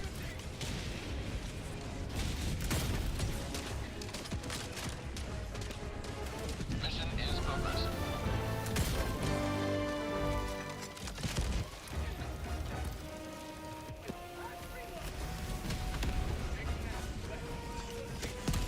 Solo Silo, Ultimatum, and Leveler. Nice. Nice.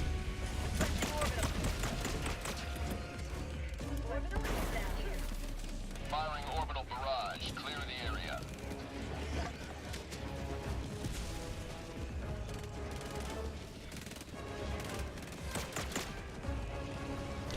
Nice.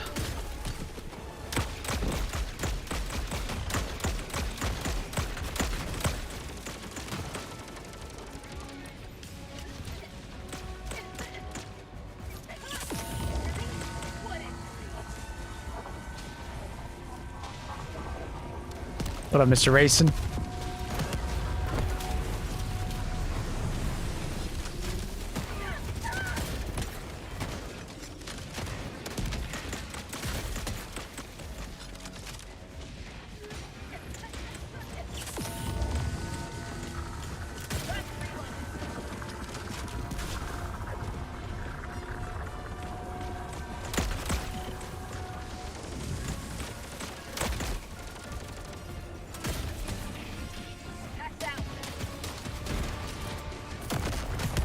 Okay.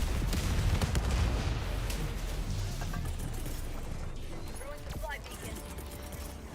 Attack that inbound. Requesting advanced weapons. Isn't it 4 C4 to go, Fox? 3. 3 plus, like, just a little bit of damage, basically.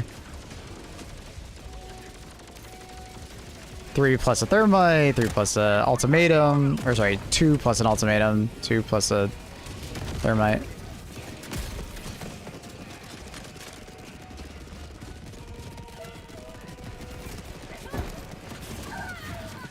I'm sleeping on C4. C4 is good, man. It's definitely like the most run and gun oriented like box killer.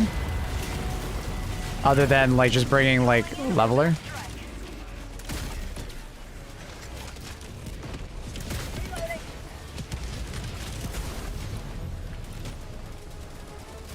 Main objective near your position.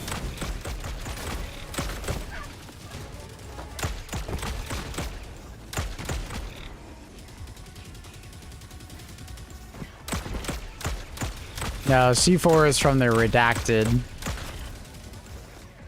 Orbital.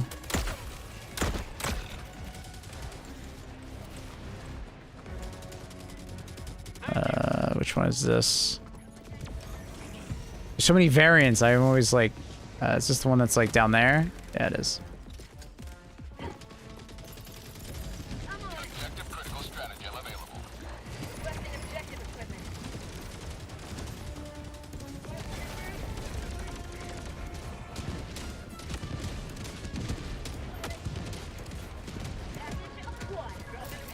Yeah, Siege Ready is good. Reactor is a good Warbond, especially if you like stealth. But even just for the C4, it's good. I got the terminal.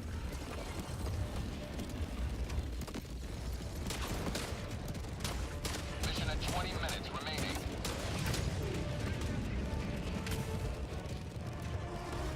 Oh, hello.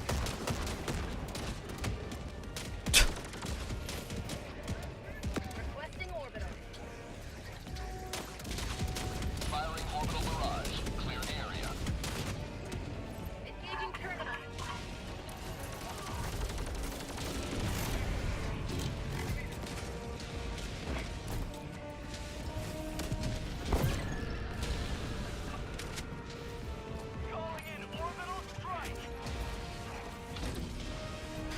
Last Warbond, Dust Devils. Dust Devils good. Coyote, Spear Gun, both fantastic. The armor is good. Pineapple, not so much. Very meh. Soul Silo, arguably as good as the leveler, but I don't prefer it as much. A little more awkward to use.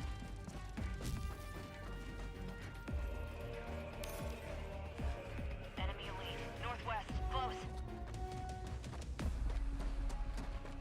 Requesting orbital. The difficulty?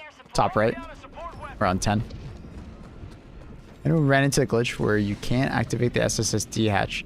It happens if you accidentally destroy the tower with like a hell bomb or something like that.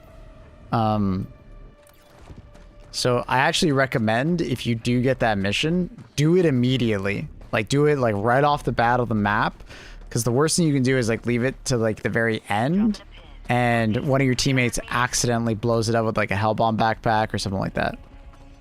I'm not sure exactly what the list of things that could blow it up is, but I know a hell bomb backpack can. Requesting sentry.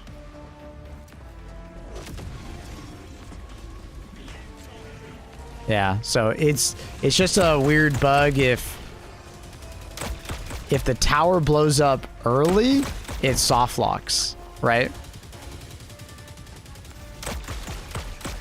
Because basically the game thinks it's already destroyed, so it won't let you, you know, call down the SSD. But then the mission is like, no, you didn't do it yet, bro. What the fuck?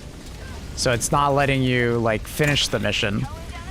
But obviously you have like, I was so dead there. But obviously you have like destroy the tower, so you're like in this like soft lock loop. Unfortunately. What makes Dust Devil's S tier in your video then? Coyote, the armor, spear gun. Like basically everything inside Dust Devils is great. Like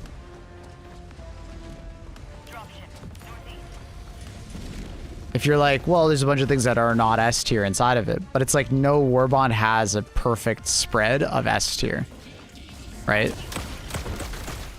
Do you know what I mean? There's always something in a Warbond that's like, you know, kind of bad or kind of mid, right? And that's basically what happens with Dust Devils, right?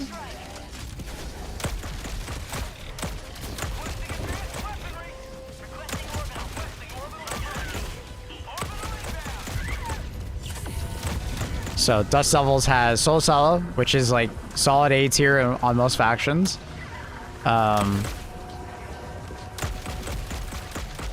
It's just a little awkward to use it sometimes, and Leveler is arguably better, but it's still like really good. Coyote is like arguably the best AR in the game, you know? Not as much now because like fire is harder to put on enemies than it was like a couple months ago when it first came out, but it's still like arguably the best AR in the game. Spear gun is an absolutely goated support weapon with so much CC packed into it.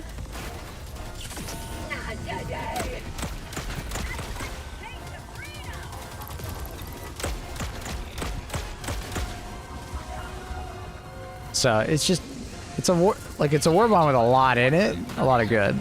Pineapple has been changed and improved, you know? Would it actually be a good first purchase? No. No. Democratic Detonation is arguably the best first purchase. I'm stuck. Oh.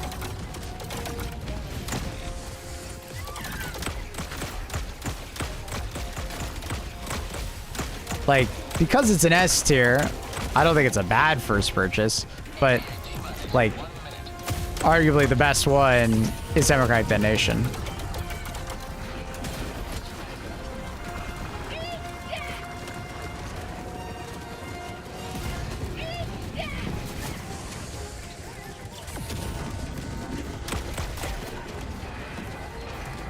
This is really bad.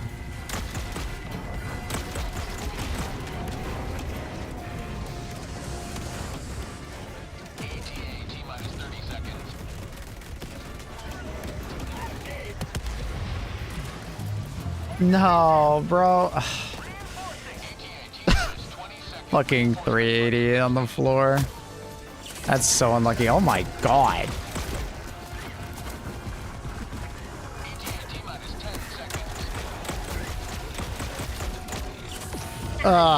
That fucking Devastator, man. He just aimed perfectly. He actually hit all of his shots. No bloom.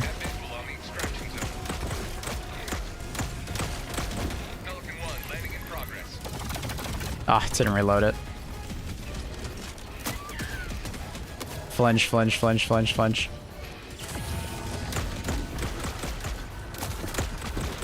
That sucks.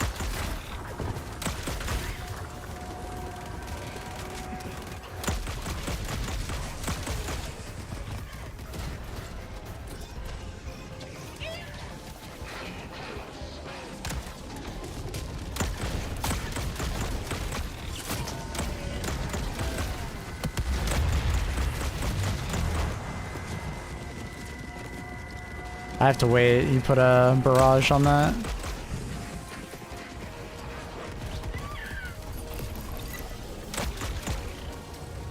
Oh my god, another bot drop.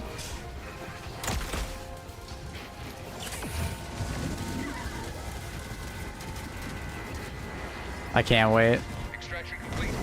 Jesus.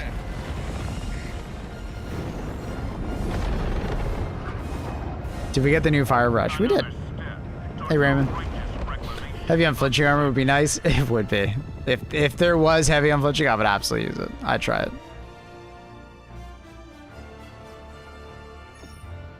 Looting bodies in Arc, even if you don't kill them, impacts your matchmaking.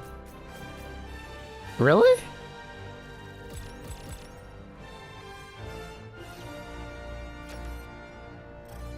That's wild. I didn't think that would be a thing.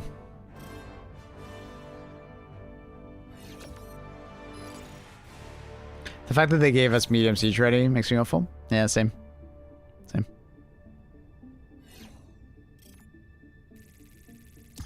I agree. I agree.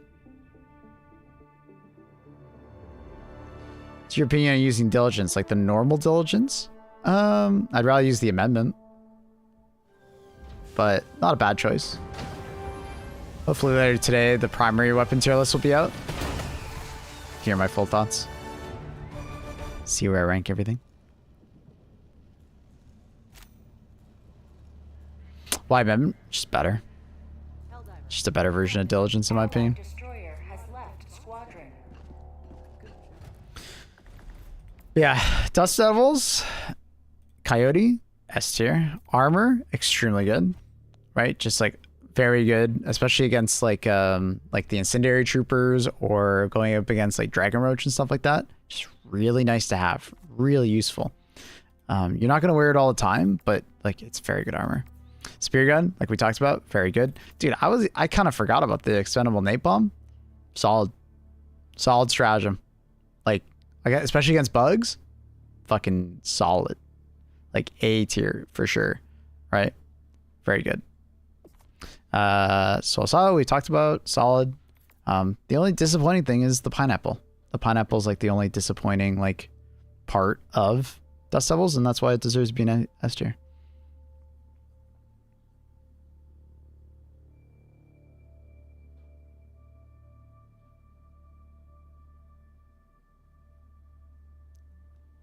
Maple amendment feels good to shoot. Yeah, I mean, I agree.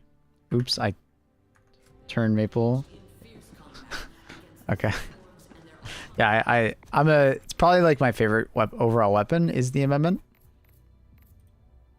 Like the thing that the diligence kind of has is, you know, there's a little bit more customization as far as like being able to reduce recoil and stuff like that. But I would much rather use the amendment. Just feels really good. Get the extra damage, the extra durable damage. You get a slightly smaller magazine, but it doesn't really feel like that matters that much.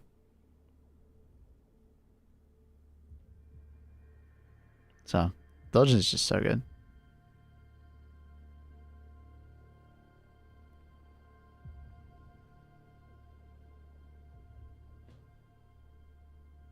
Look for any teammates? Not at the moment, no.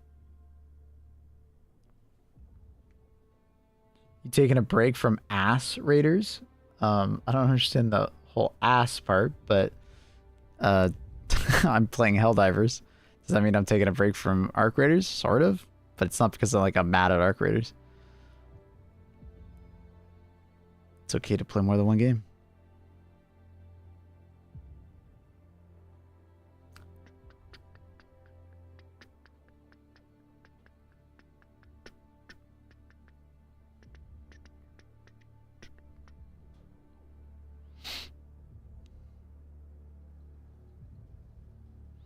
I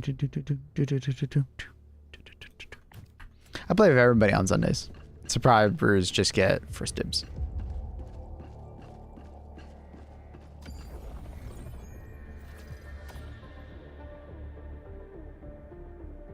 More than one game in this climate? It is in fact okay. Oh, damn, that guy's got a hell of a loadout.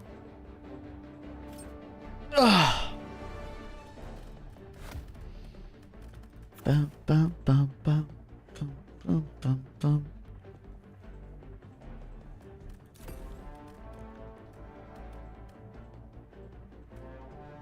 I'll bring laser too. Why not? It'll be fun. And maybe leveler.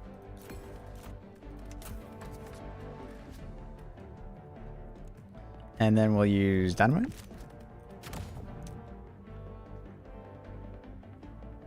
Thought you were only Arc Raiders type of streamer. No?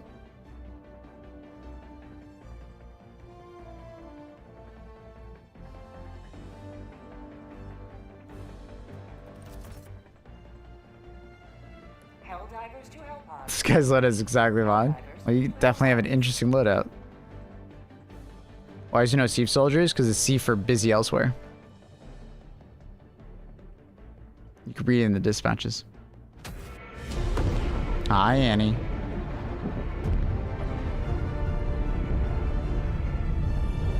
Allied destroyer joining squadron, deploying Helldiver to combat zone. He has a great loadout for killing teammates.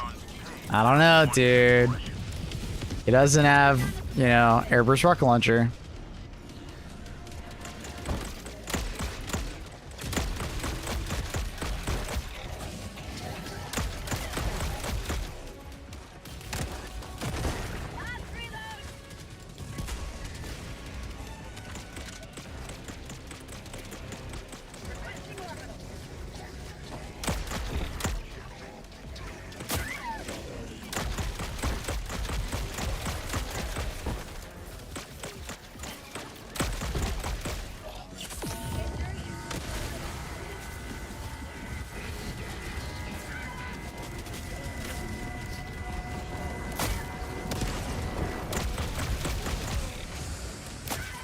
Oh my god, dude. Everything's just shooting at me.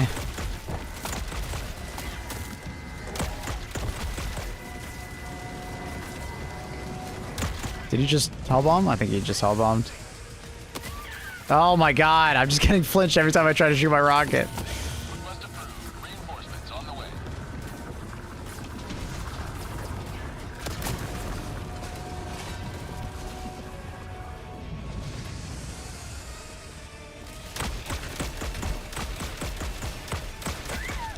And if you're asking for me to look at something, you just gotta give me a moment. Little crazy right now. Calling in orbital strike.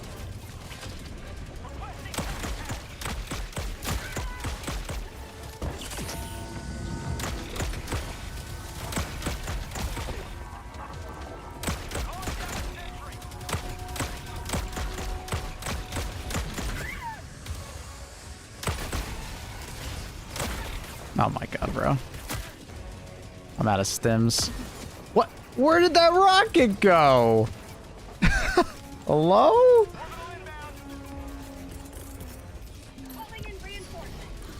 Dude, we're only down to 4 revives and we haven't done any of the objectives. We're kind of fucked, bro.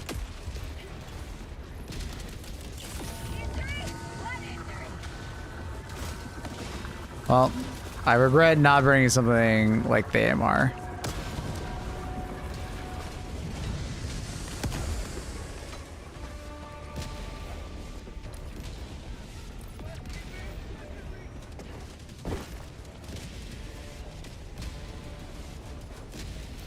Your Valentine asked me to send for her.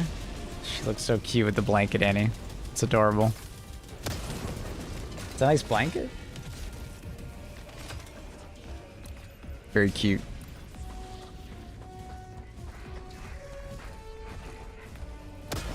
Mission progress logged.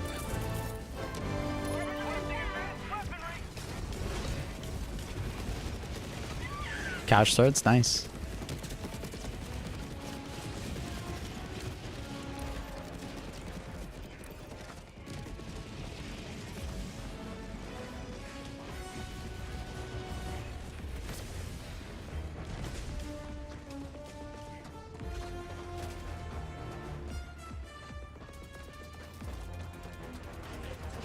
Main objective near your position. Pretty astonished with how many war bonds there are. 15. Yeah, it's pretty nuts, huh? Objective complete. One war bond on average, like every month and a half. It's nuts. It's not even a month and a half. It's like a month and a bit. It's crazy.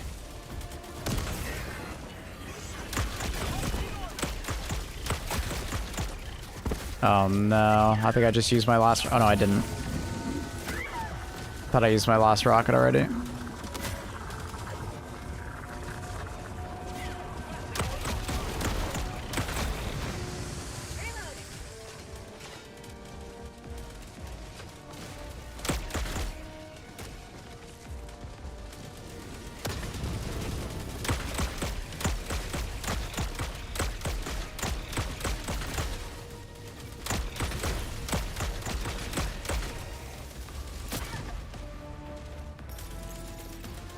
Objective critical stratagem available.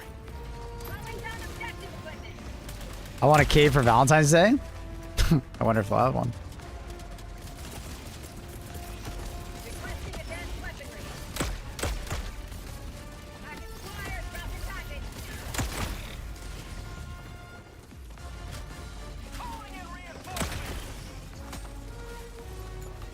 Just got the Trident. Yeah, it's so good, huh? Reinforcements have been launched.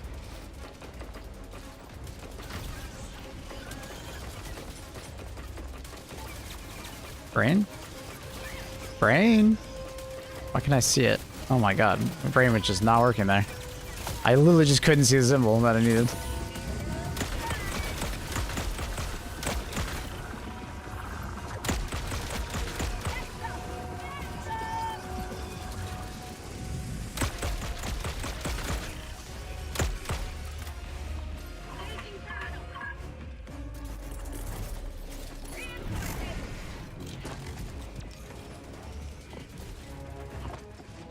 Thank you, Echo. Request approved. Reinforcements have been launched.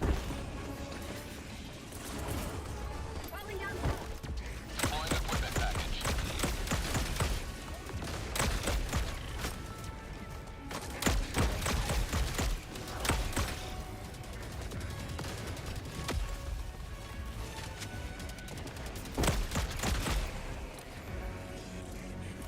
What?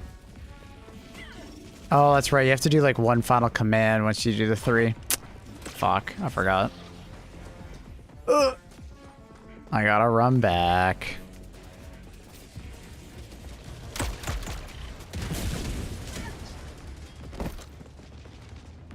I forgot.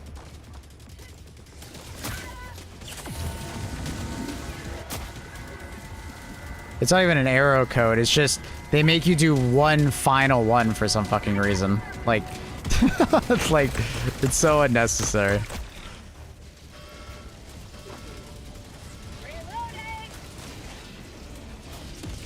Automaton facility destroyed.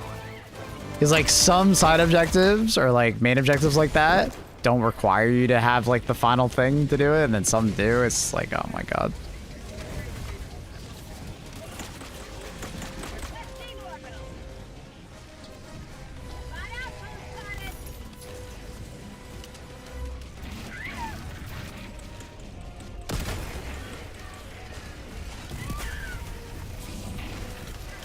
Oh my god, I'm gonna get bullied by Ragdoll.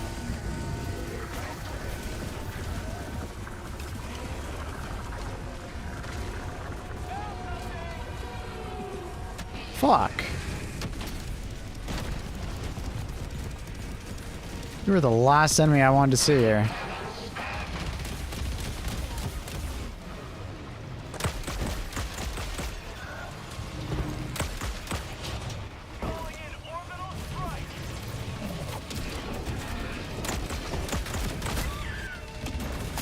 Oh my. Ah, that sucks. Ragdoll, love it.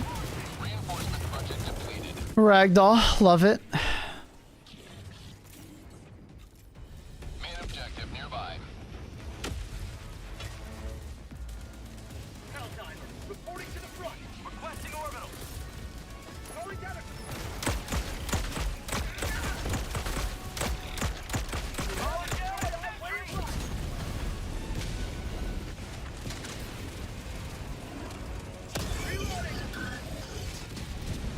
You have served democracy well. Directional wing. Dropping a pin. West. Far.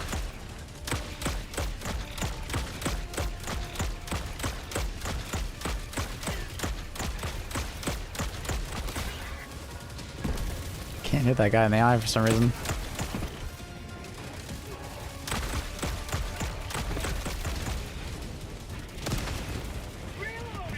I do not want to piss off those guys.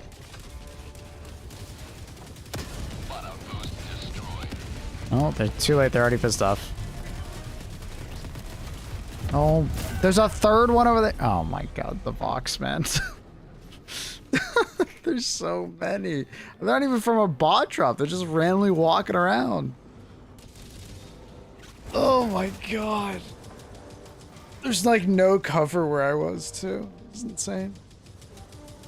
Two in front of me throwing rockets, and then the third just spawned behind me. I guess it was just a random patrol. In your vicinity.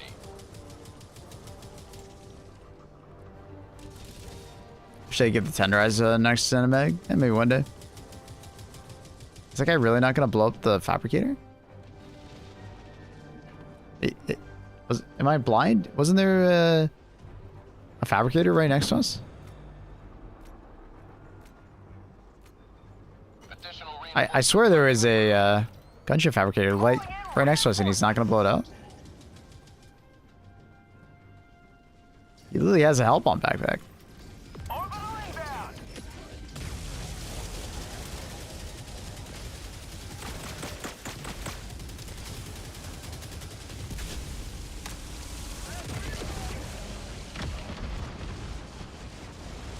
Seriously, when they add a bug side MO, so 20% of players who won't leave bugs, it's something to do.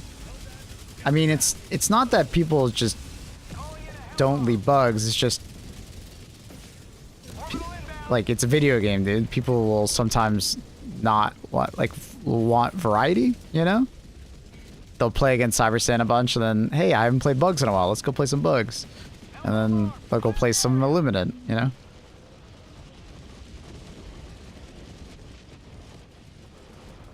You know, let's not phrase it like, you know, people have to play the MO 100% of the time they play the game. You know, it's a good idea for them to do stuff like that. And the reason why I was obliterated was because they essentially reduced the numbers because the original MO came out, then the hackers fucked it up. Then they brought it back with reduced numbers. I was joking. It didn't once come across as a joke. It came across like one of those people that complain about people who don't do the MO.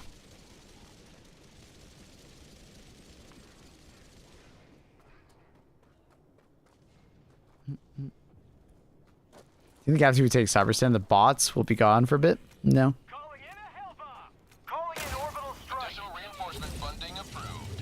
Is the ammo still hacked? No. Do you think after we take CYBERSTAN, I got that? A friend invited me to play bugs yesterday.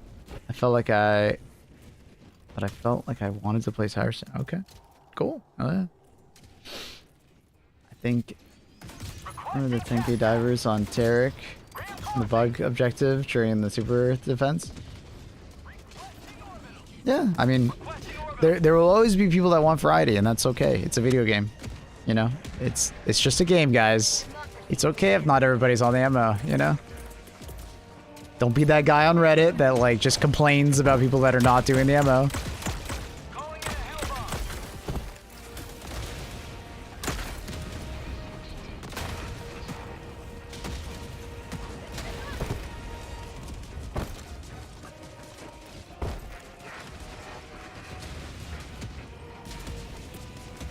Calling in orbital strike. Orbital inbound.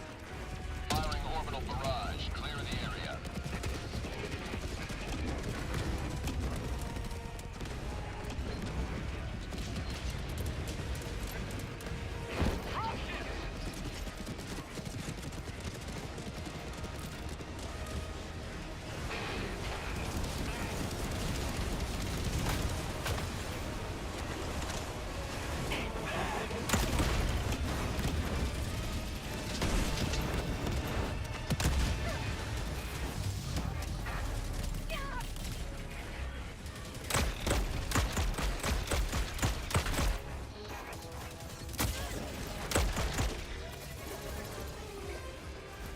Oh, did the laser really not aim for that guy? Extraction request confirmed. Shuttle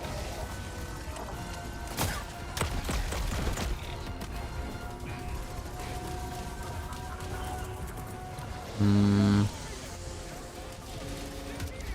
What the fuck? You're hell bombing that one tank? Out of all the things you can hell bomb at any given time on this game? Additional reinforcement funding approved. ETA T-minus 1 minute 30 seconds. Oh my god. Why did it take so long to fire? I'm so mad. I was left click spamming that entire time. It only fired when I just stopped aiming at it because I was like, oh, surely it already fired, right? God damn it.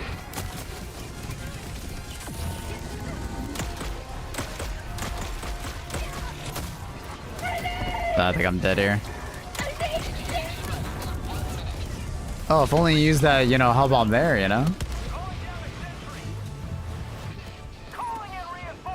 That's crazy to me.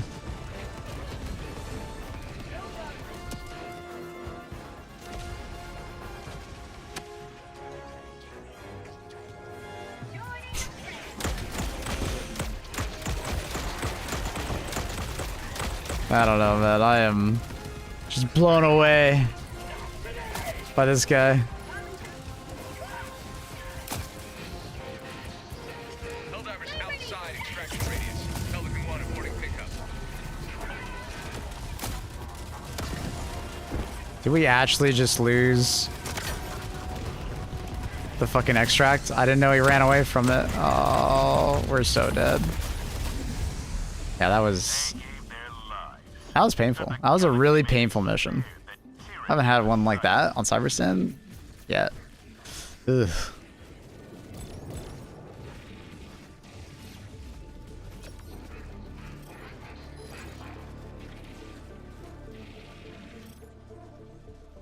These have been hard? No, they haven't.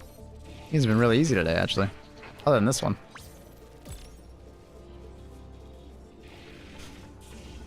Dun, dun, dun, dun. Only flag missions feel like that for me. The flag missions today have been really easy. We've been having no problems with them. Done like 2, 3. No problems. Yeah, that was, oh, he's really new. Level 35? Oh my god, bro. What are you doing on tier 10? Welcome aboard. Fucking A, bro. What a legend.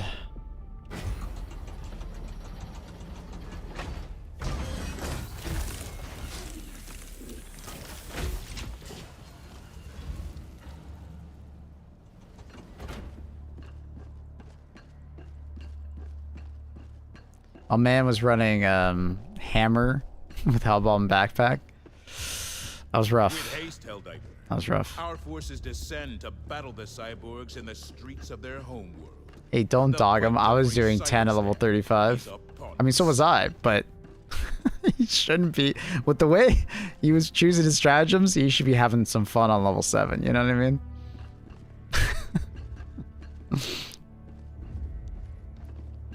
He would have so much more fun at level 7 with that loadout.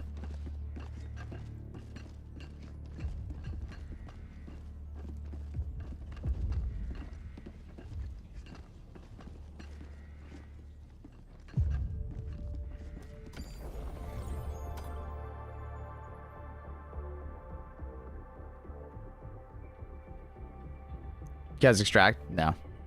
Mission coordinates locked. Hellpods primed. It just depends on the person. Some levels are fine. Others don't have a good time. The vast majority don't. Orbit synchronized. It's very rare to find someone that's, you know, gonna have a good time on 10 as a low level.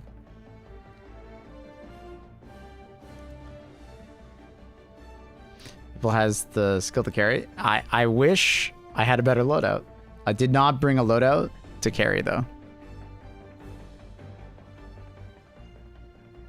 That's the problem, is that like sometimes you run into a player that just wasn't ready for tier 10, and it's like you don't know that until you're already in the mission. It's like, I can't change my loadout now. So it's kind of unfortunate.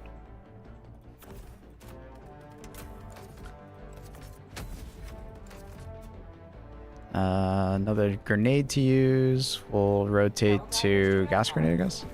No, let's do arc grenade. Two hellpods. Love me some arc grenade.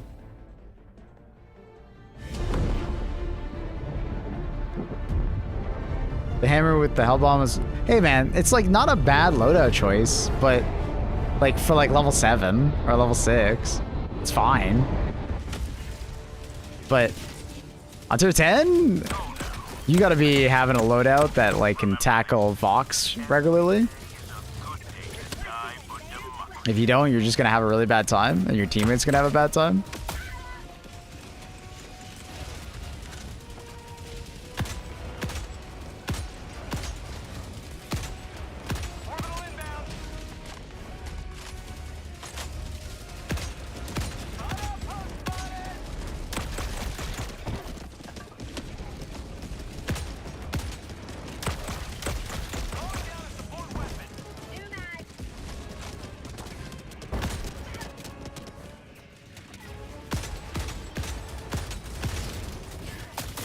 Oh my god, look how many grenades there are. They're all in one spot.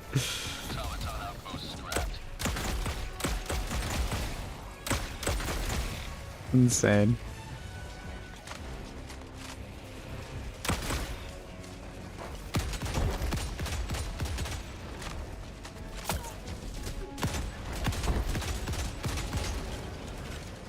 What the...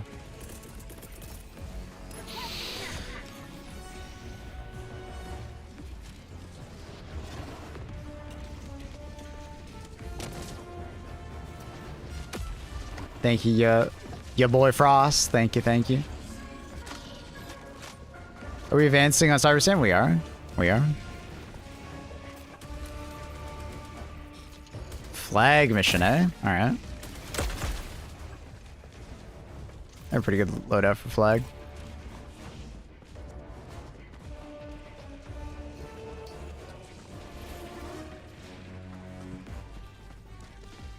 Slowly but surely, yeah. Mm-hmm. Good way to put it.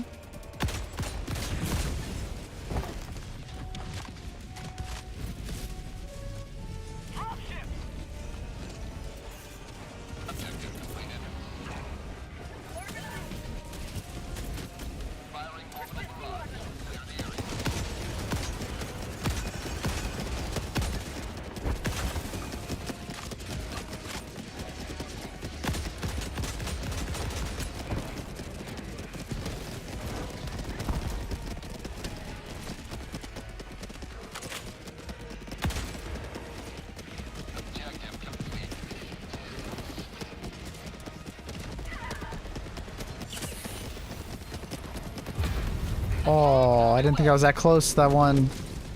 Damn. That sucks. I didn't think I was that close. I thought he threw it far. Like, I don't know. Ah, put me outside.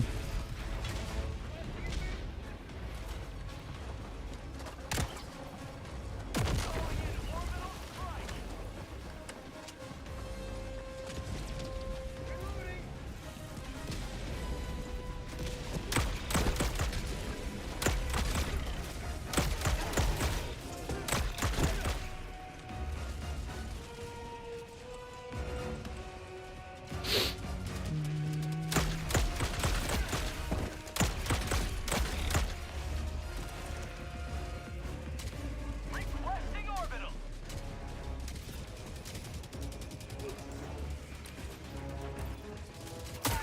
Would Maxi gonna be good for flag? On bugs or Illuminate? Sure. On bots? No.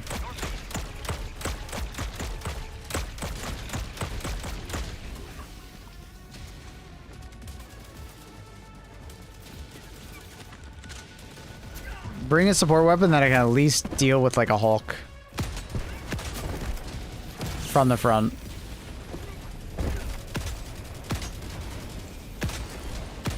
If you drop the difficulty enough, I'm sure Maxi Gun wouldn't feel that bad.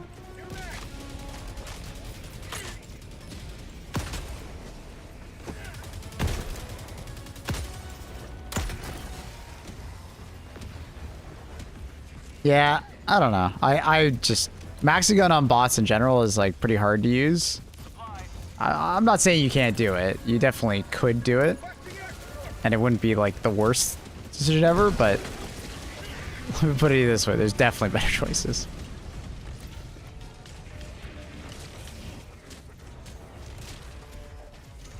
Requesting orbital strike.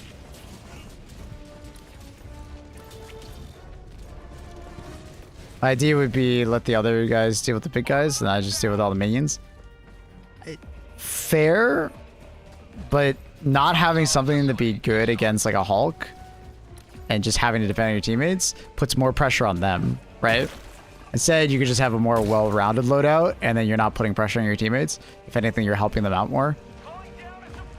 Because it's not like the minions, like the cyborgs and stuff like that, are hard to kill.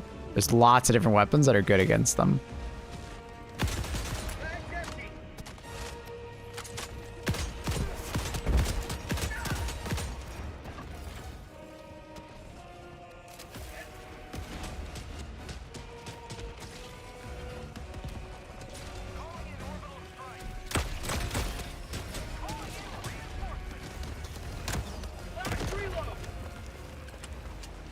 Let me put it this way. Your teammates will definitely notice that you brought a support weapon that can't deal with a Hulk or a Fabricator. Or not a Fabricator, like a War Strider. You know, they'll definitely notice it.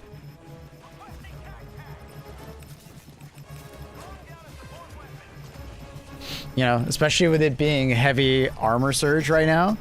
Like, oh shit. You definitely want to be bringing something that can deal with heavy armor. Not bringing something, they're gonna notice. Pair with a Ruptor or Thermite or Senator. Not consistent enough. Not with heavy armor. So if it was normal, like normal bots or normal like a cyborg, sure. But not on heavy armor surge. You kind of need to bring something that can deal with heavy armor. It's kind of in the name.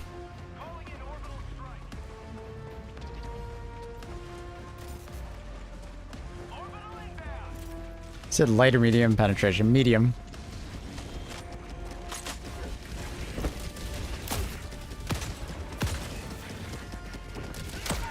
Oh my god, dude. These deficits are not missing.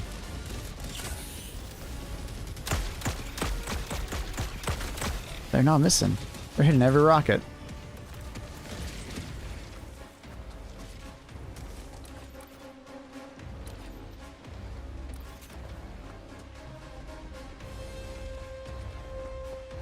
Everything I did there, I ate a rocket to the face.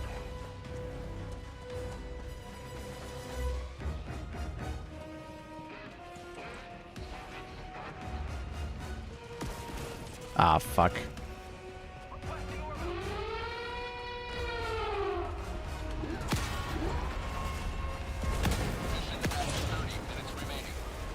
Nice.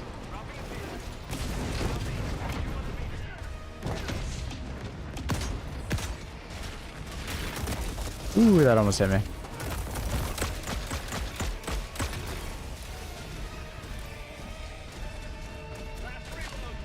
I was a bit worried there. I thought he'd turn.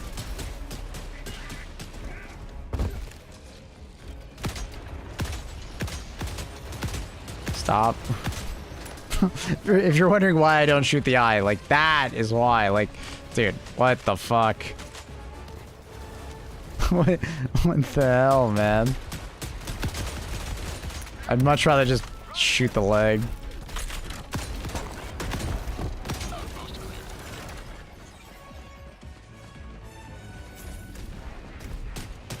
It's just silly shooting a fucking horse strider in the eye. It doesn't make... Oh, there's a weird invisible wall. Yeah. Don't worry, you don't have to clip Arcnade first Fox. That's not important for the tier list video. It's more just me using the Arcnade versus like anything.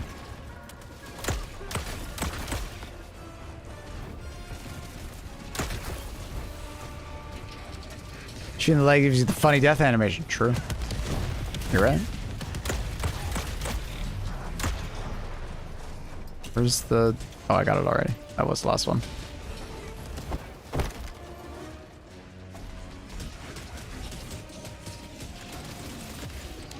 Oh, I missed.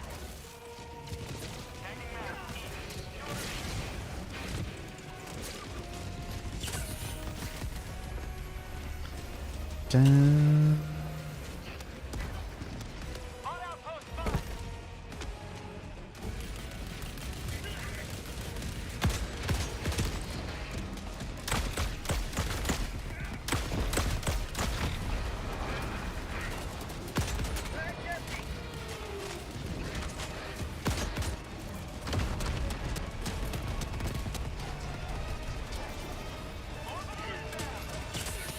Is he backing up? Come on, man. I can never predict the movement of Vox. I kind of wish their movement was more predictable. Like, when I see a Factory Strider or a Ball Titan, I kind of know, you know, how they'll act and what they'll do for the most part. Not with like 100% certainty, but like, feels like I could do it pretty reliably. But with Vox, dude, I have no idea what the fuck they are doing most of the time.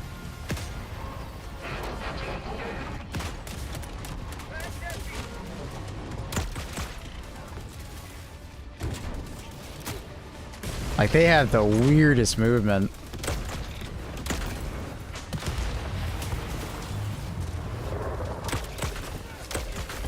I didn't know the AMR could penetrate the turret. I always thought it had to be like behind. Oh no, it's heavy pen. What's confusing is tanks, for instance. The tank version of that turret, you can't pen, which is very confusing.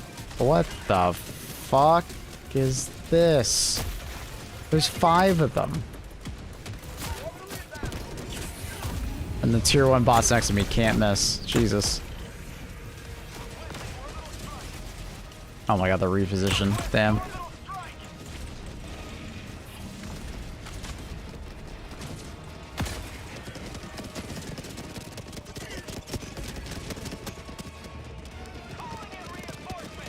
Thank you, Alex.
Oh my god.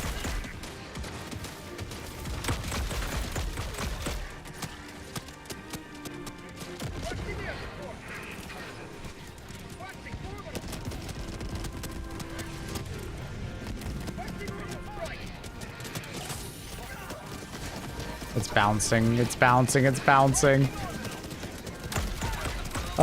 I threw down a fucking orbital rail cannon strike right next to this Worst Rider. It didn't matter, because it's bouncing!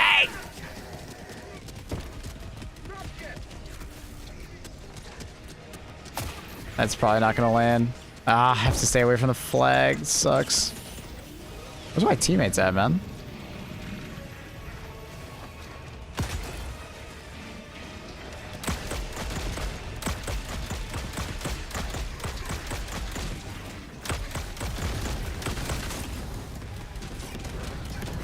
This fucking blows. Look at how much shit is just spawning on the flag.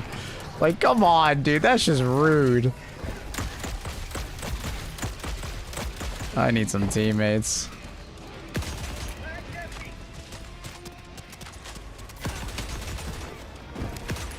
I don't know where that guy's going. The Fox guy's aiming at me.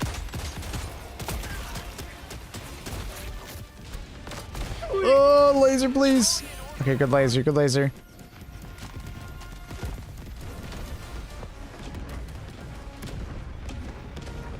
We're just gonna chill here right now.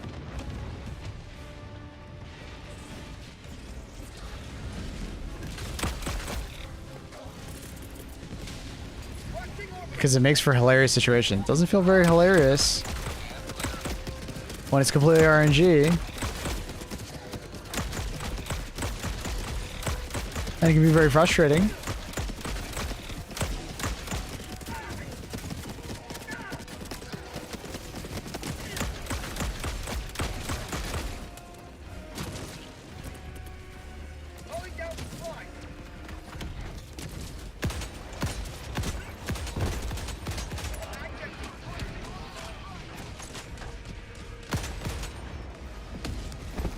So hilarious when you get... Hey, I'm glad you found it hilarious.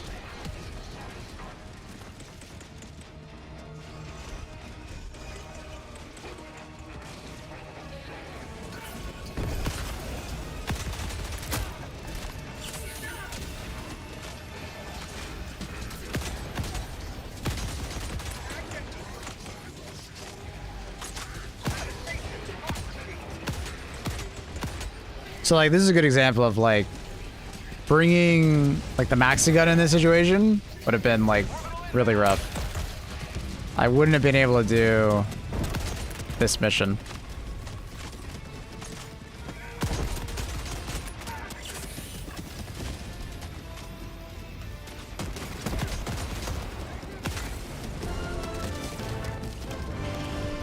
Whew. Good job, R4. My god. I used to be a bug diver, but after playing against the cyborgs, I fell in love. Ooh, nice. I'm still a bug diver. I mean, bugs are definitely still my favorite faction. But cyborgs are fun. Very fun. I like them a lot.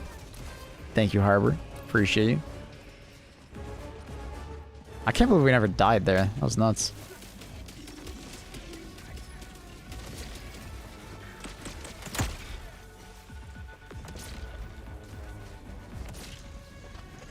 Teammate, please don't die to that. Just running right towards it.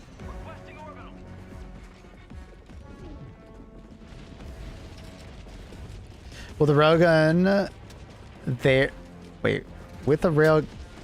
You said rail game, but I think you mean rail gun. I have to shoot the Strider. You can either shoot the leg, the butt, or the eye. The most consistent would probably be going for the leg. Hey, buddy.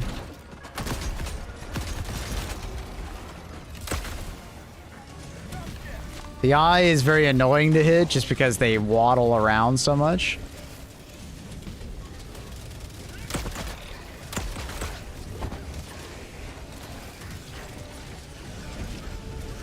For those wondering, like, what's wrong with the Arcnade? Why don't more people use it? It's because of that. I just killed like 30 bots with a bunch of Arcnades, but it doesn't count the kills, unfortunately. So a lot of people just think they're shit.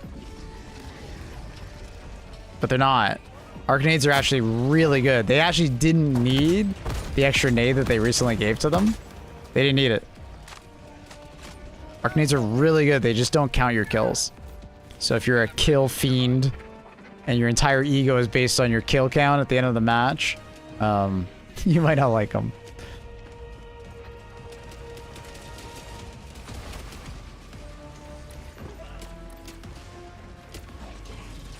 I feel shamed. How did I shame you? Wait, is your ego based on kill count at the end of the match? I love Arcnades. I think they're extremely good, and they're kind of slept. Not kinda. I know they're slept on. It's probably the most. I would argue it's the most slept on nade in the game.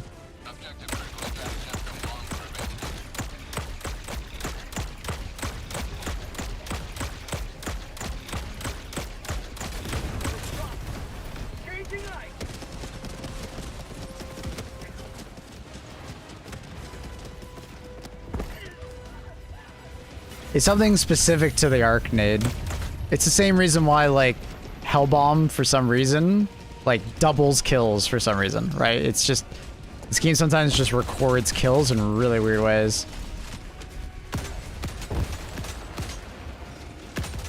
What? Invisible wall? Oh my god, the amount of explosions.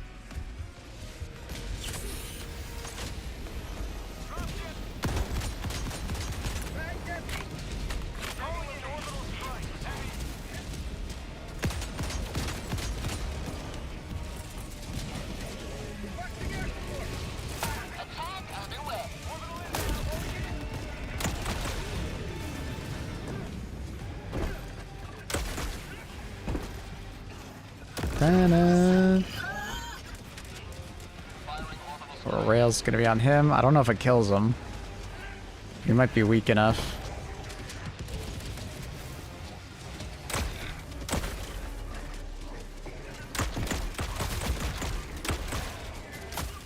No, he flinched me.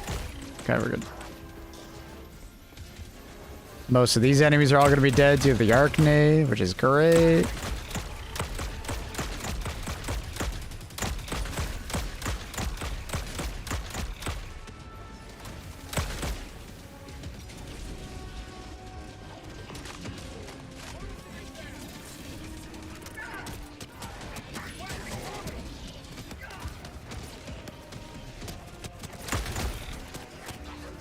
Oh no, the Arcanade's going for me. No!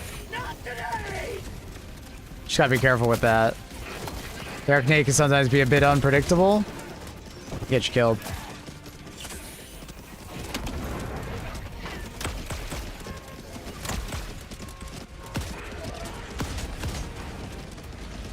I'm out of nades. Oh my god, I got interrupted. I got interrupted. No! Oh my... I went to go for the backpack resupply and I got interrupted. Where the fuck is my team? Where they all go? Why is this guy in the middle of nowhere? R4, what are you doing out here?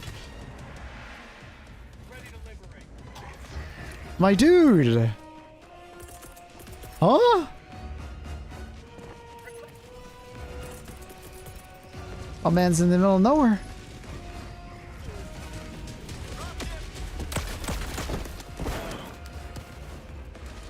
I think we're... D2's trying to hold down. I don't know. It's tough.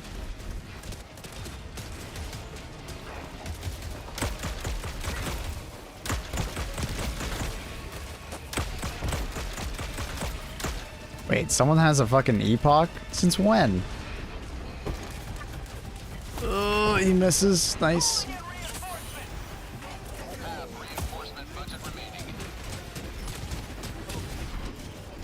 Yeah, I don't like this.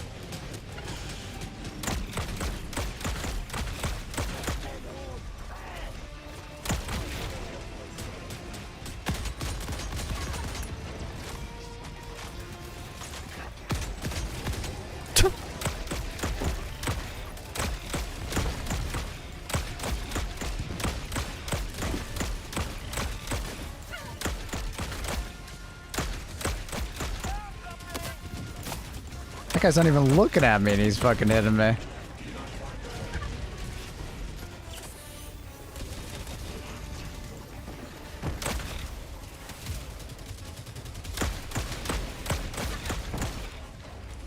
Oh my god, that's so close to me.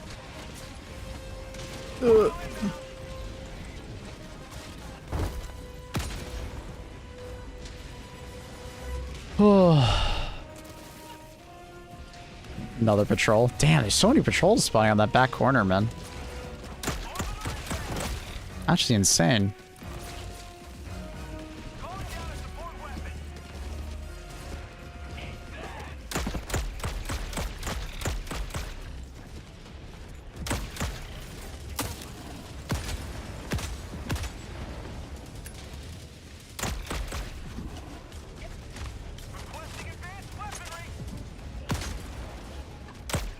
Dude, so many spawns from back there.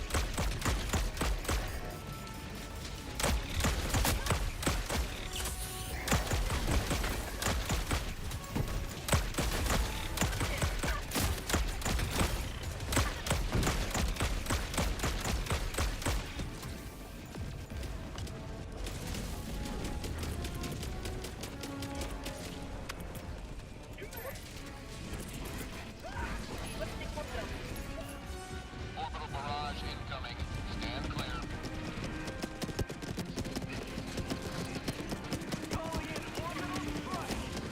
Attack underway.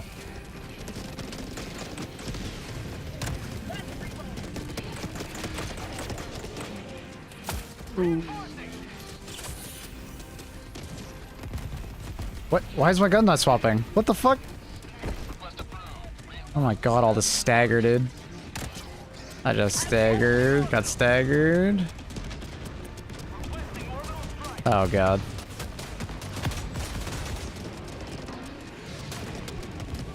Dude.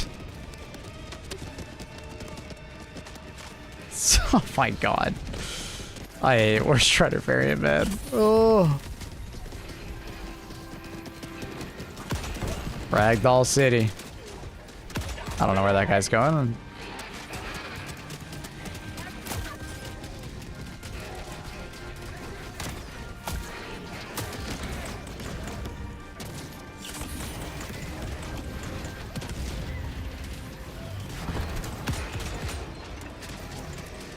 I'll give you an arc grenade, why not?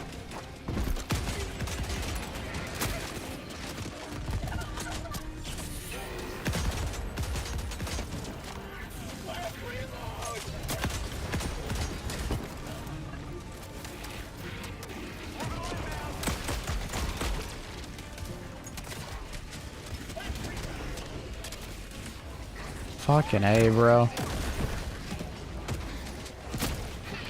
Oh my god. Stop staggering me, please.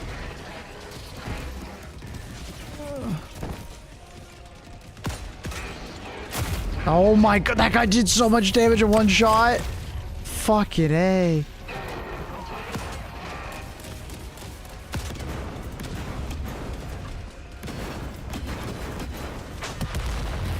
Ragdoll City.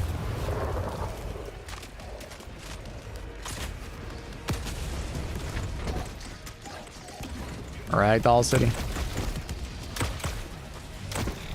Oh. And no. Alright, bro. Well, you got a little head glitch on, man. That guy's been playing CS. All I could see was just his rockets. Alright, that was... Oh, God. Love how they're dropping right on top of you. I fucking hate it. It feels terrible on tier 10. I'm sure it feels great on like tier 5 when they drop on top of you.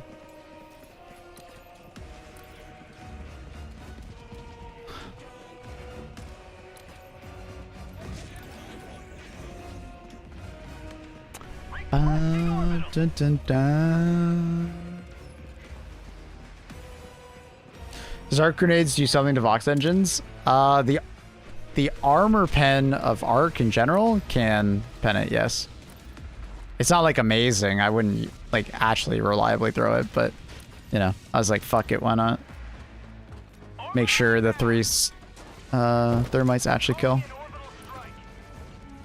It's better to shoot the leg or the leg joint on the War Strider. I don't really think it matters, but I haven't looked at the wiki in a long time. But no stun or stagger. You can't stun or stagger a Fox regardless. They're unstaggerable.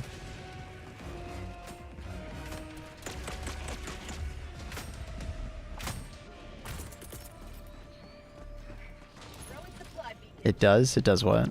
Deploying equipment package. Leg joint is better than just the leg itself? Gotcha. Does it count as like the weak point on the butt or something?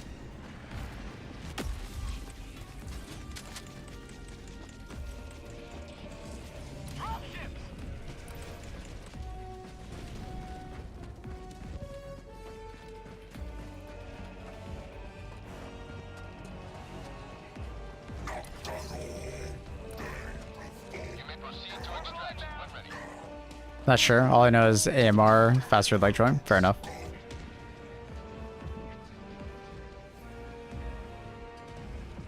Calling in orbital strike.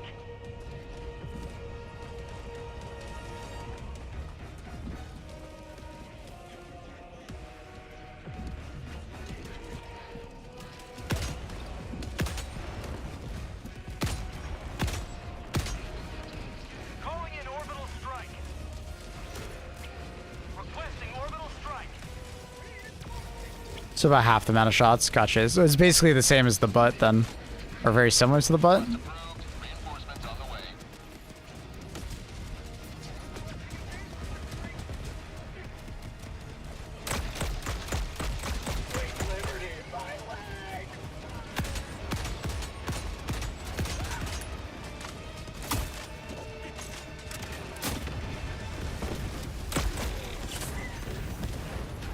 Calling in extraction.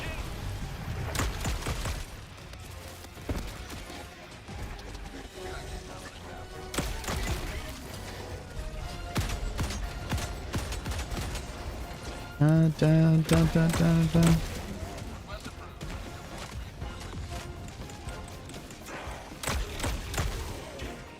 That did 700. Oh, okay.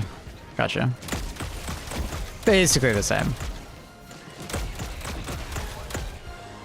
Is Tony come by today?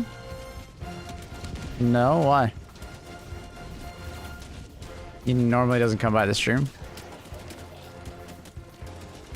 Why would he come by today? Any particular reason?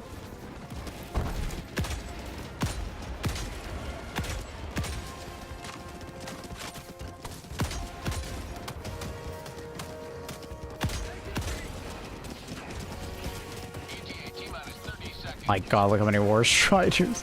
Dude, I've been playing. Oh my god, it happened again! Watch out, 380. You got launched it on my end. Did they all just die to the 380? I don't even know.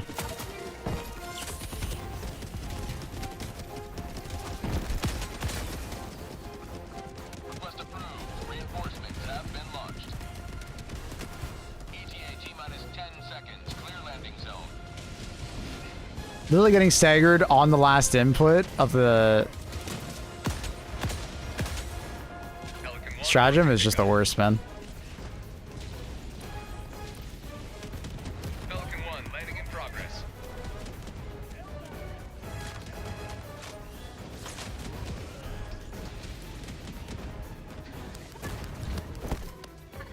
Reinforcement budget depleted. Why'd that guy run out there? Weird choice.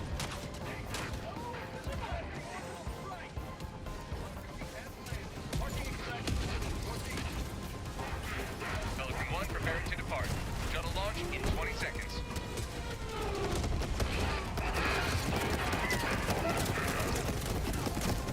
Extraction complete. Pelican 1 beginning ascent.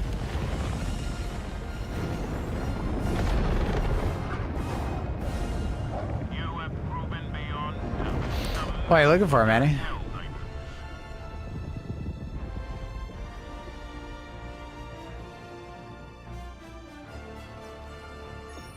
What What armor am I using? It's heavy explosive resistance. That was a tough one. To chat? Okay. No, I'm just curious. I'll let them know if I found them.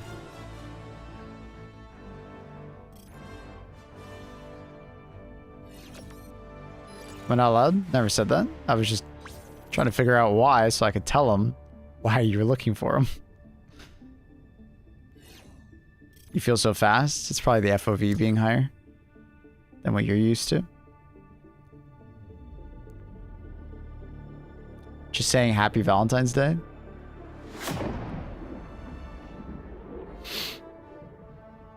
I don't know. I don't think he celebrates Valentine's Day any. So I just get this, you know, this feeling. Many of my friends probably don't.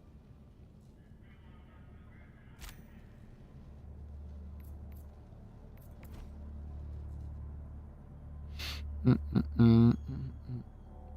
375 kills, and that doesn't count the arc nades, not counting. So if I had like a proper grenade, I probably would have had like 450 kills or something like that.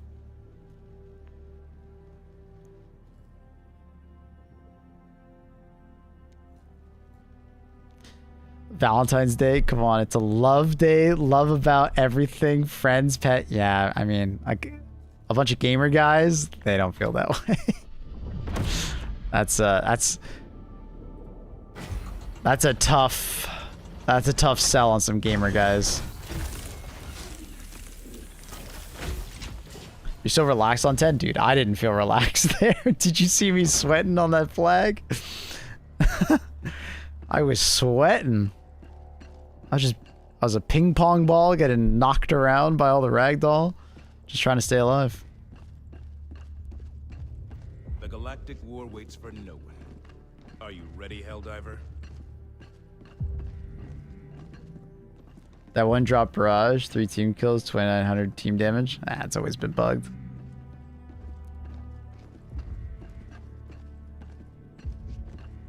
Gaming ass so little and gives so much. True. Can you show the progress of MO? Sure.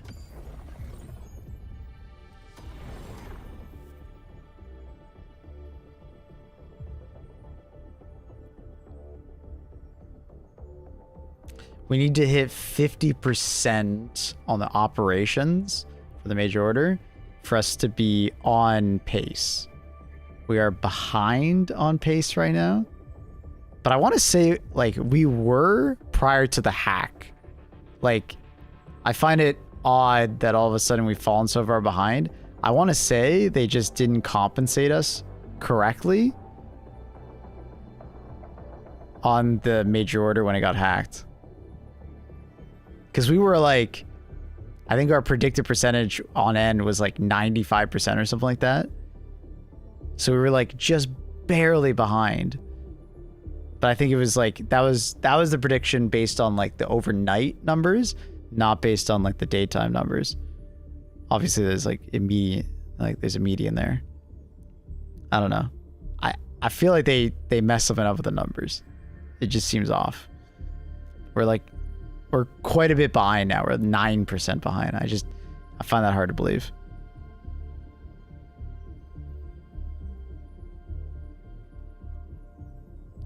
Maybe because we're still only doing missions now. I don't know what that means. Hackers ruining everything. Yeah.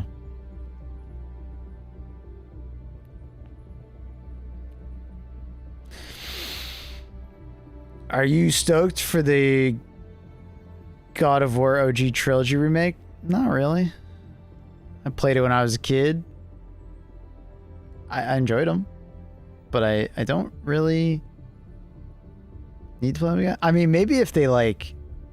Did they show any gameplay? Like, is it like a proper remake? Like, kind of Demon Souls remake? Or is it just like up-resed, slightly enhanced graphics?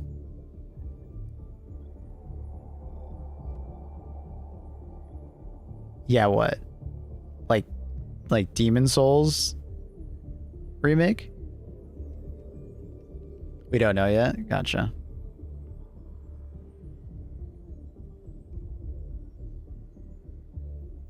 You'll bet. Okay. I don't know if I'm taking that bet to the bank. Sony's a pretty high standard. There's been plenty of Sony games that are just an up-res. Looking at you, Last of Us.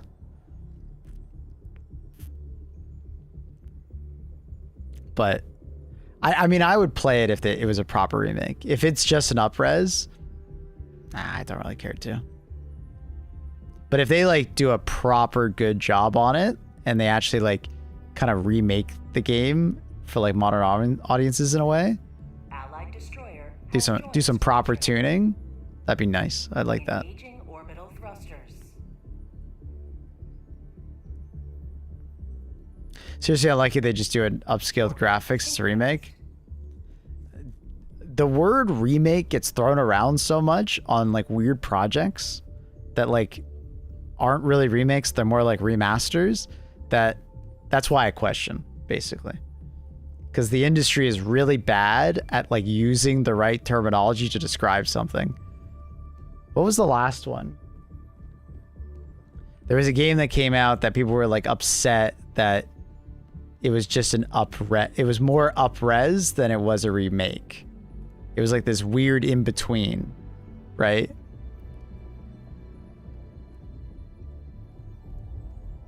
I can't remember what game it was.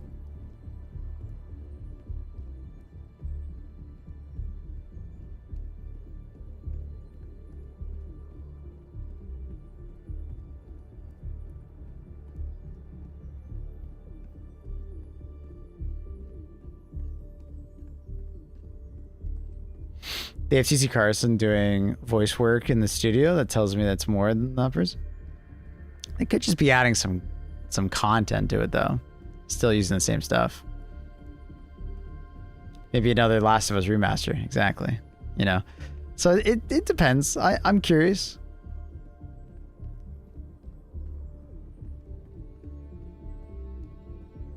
I'll let you stream. What's going on? Gaming, how are you?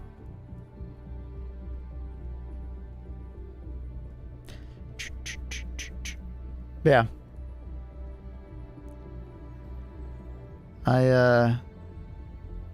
We'll see. We'll see what they do. The cyborgs have Till we see a trailer, mega factories. not that interested. Mission coordinates locked. Yes, but Marvelous, like I said, there's been plenty of times that the industry has used the word remake, and it isn't actually a remake.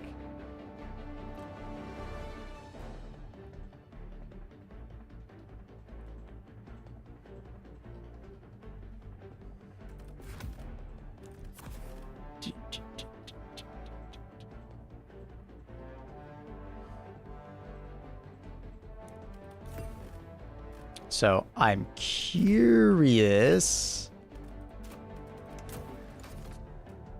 to say the least.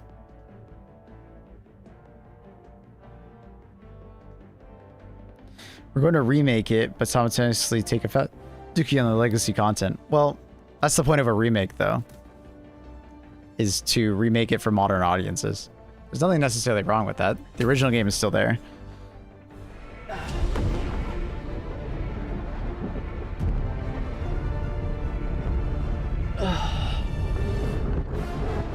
It's kind of like the KOTOR remake that they're doing. It's where, like, I hope they don't just remaster it. You know, I hope it's like a proper remake for modern audiences. Of the automaton war machine. Dismantle. Because I would fucking hate to be still doing the same content or combat in a KOTOR remaster, right? Request approved. Deploy objective critical stratagem available.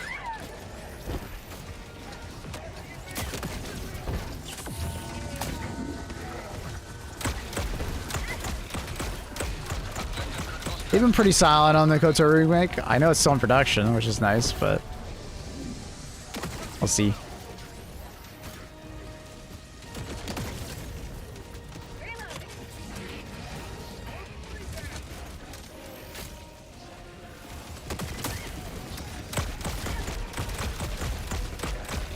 Is there actually a level 20?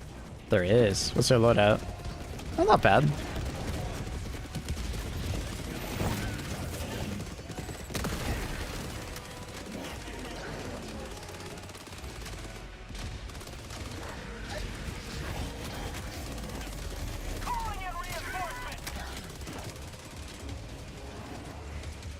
No warbonds except for the standard one, cutting edge. Buy one of the new ones on from your tier list and start the easier missions. I'm gonna go straight to CYBERSTAN mission. You go straight to CYBERSTAN. Check out my tier list for, like, you know, good stratagems that you might already have. Work your way through. I mean, I probably wouldn't, like, you know, immediately go to tier 10 CYBERSTAN. I think that might be a bit painful for you. But, you know, start off. Maybe a mid-tier difficulty. And then bump it up as you feel more comfortable.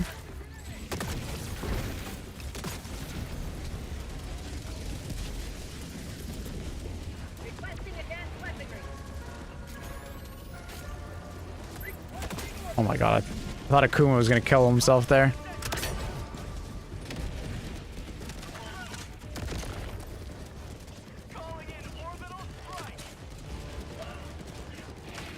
Cool, thanks. Didn't know, like, half the weapons from the new mech. Gotcha. Gotcha.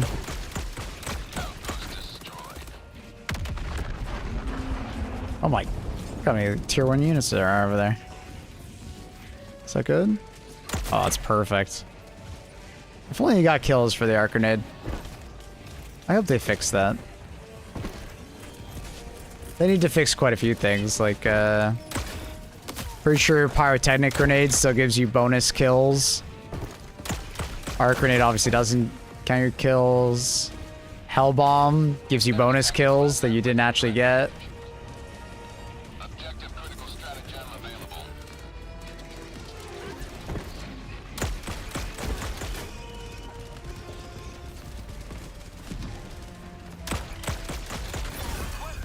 Ow, hit me in the head.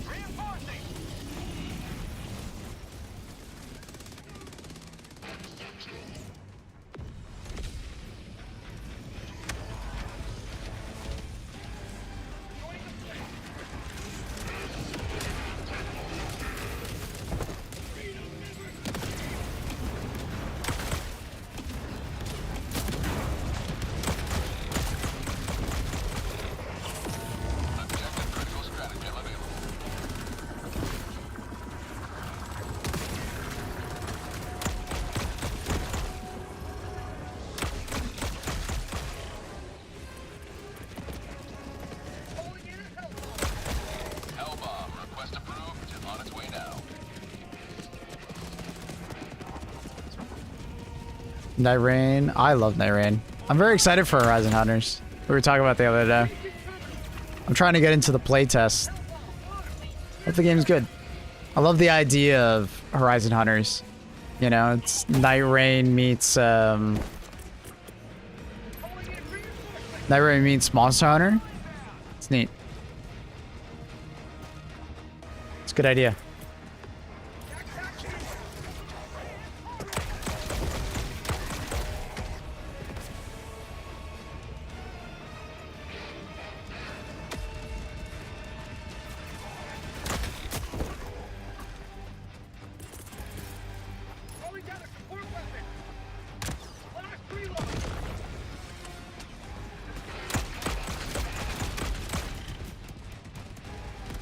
Oh my god, I couldn't grab it. Those fucking lasers, dude. It's a good thing I had a stim going.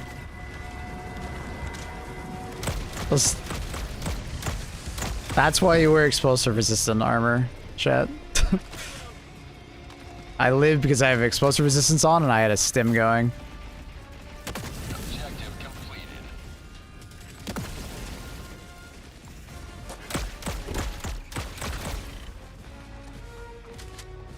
You gonna try Toxic Commandos? Unfortunately, it's coming out at a really weird time. I think it's like March 12th or something like that. Marathon is only coming out like basically the week prior.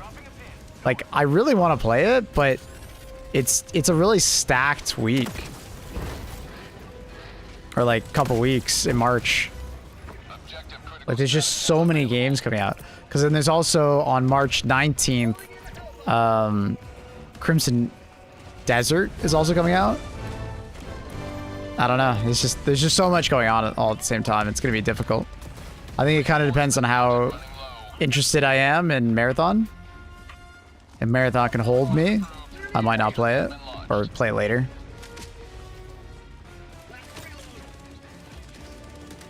It's gonna be a really hectic couple weeks, basically. Because obviously we still have all the CYBERSTAN stuff, and that'll probably bring us to like the end of February. And then we have, like, most likely at the end of the month, we have the Tech Marine update for Space Marines 2.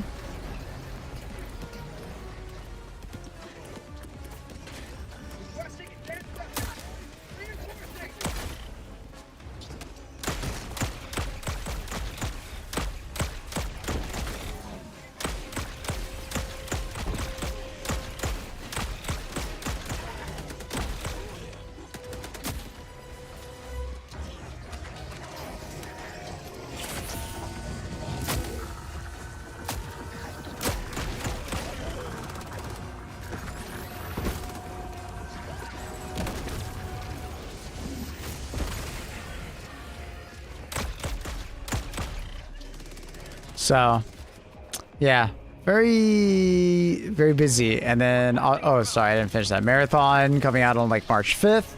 Toxic Commandos on the 12th. It's very soon after Marathon, which kind of sucks. Then on the 19th, we have Crimson Desert, which we'll see how that is. Do you also have a guide on how to take out every enemy? No.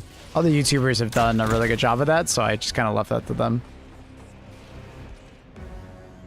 Do you think a gas build would work on CYBERSTAN? Yeah. Just make sure you bring something to deal with Vox. Don't... Oh my god. I've been getting the craziest timings today on Flinch.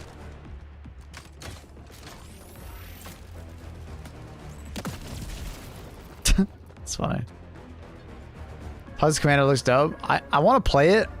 I don't know what the gameplay loop is and stuff. Like, it's one of those games where it, like, looks cool, but it's like... What's the proper gameplay loop? Is it satisfying? How's the gunplay? How's the vehicle physics? How does the performance? You know what I mean? Like, there's a lot of unknowns, and they haven't really shown off much for the game. Like, actual gameplay. It's all, like, you know, cinematic stuff. Unless, have you guys seen gameplay?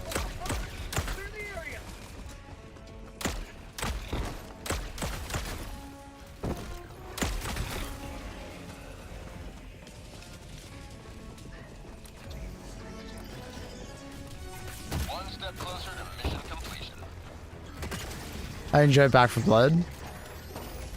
I thought it was alright. I enjoyed moments of it. I played a decent amount of it. I think I had like 50 hours or something like that in it. Why do you mention Back 4 Blood?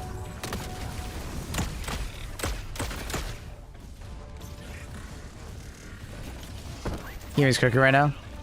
Dude. Thank you, someone saying it, man. The amount of people I see that, like, gaming is dying. Like, the absolute doom posters is crazy. I'm like, what? Where the hell are you guys?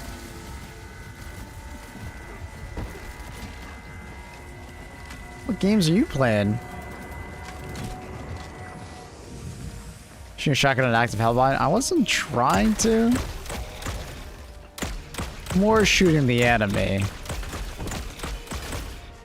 But they kind of overlapped. We're at the best time of gaming? Yeah. I think there's a lot of nostalgia for, like, you know, 2010s and stuff like that, but...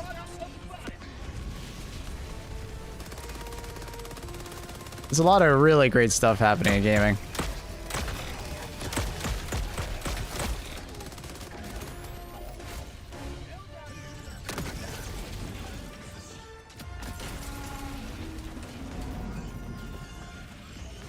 We're just not getting the same quality. Well, we are. Well, we're getting better quality in some ways and worse qualities in others.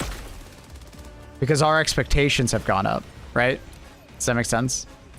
Like, as time progresses, our expectations go up on what we want from a game, right? And what we expect, right? Because as new, better games come out, that's now like, you know, what we expect, right? And that continuously happens. But if you actually compare it to like previous games, there's a lot of times where like it's like a clean sweep. Should be limited innovation now compared to say 20 years ago game-wise. Kind of depends. Like a game like Night Rain, for instance. Fucking amazing. I would have killed for a game like that 20 years ago. Game like Elden Ring. Would have fucking killed for a game like that 20 years ago. Game like Helldivers. I would have killed for a game like that 20 years ago. So, like, gaming back then just kind of had an advantage because it was the first time there was a game like that. So, you know, 20 years ago, so they kind of just... They have more to build with, right? It's harder to innovate when, you know, game's been around for so much, right? But I don't know, dude. I think games are definitely are definitely being very innovative. Not all are, but we're also getting way more games than we used to. Dude, the average game 20 years ago was fucking dog shit. I'm gonna be honest with you. Do you guys remember how many dog shit, like, PS2 games came out? Like, the average game today is better than the average game back then. I'm just, like, flat. There was so many bad games back then, dude. Maybe I'm biased. I mostly play, like, multiplayer PvP games. There's, like, less innovation. I don't know. Like, Valorant was a proper innovation on, like, CS. BRs have all trying to do their own thing. Extraction shooters? I disagree.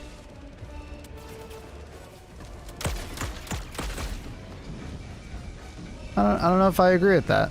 There's a lot of, like, innovation in PvP. Rest in peace, High Guard, but that was trying to be innovative.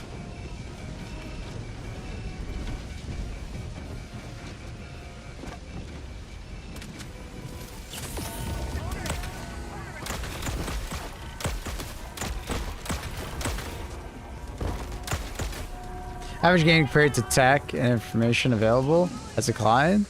That's the point. Has it though? Like, those shit games were just shit games, even for the time. Like, it's like from like a relative standpoint. I don't agree.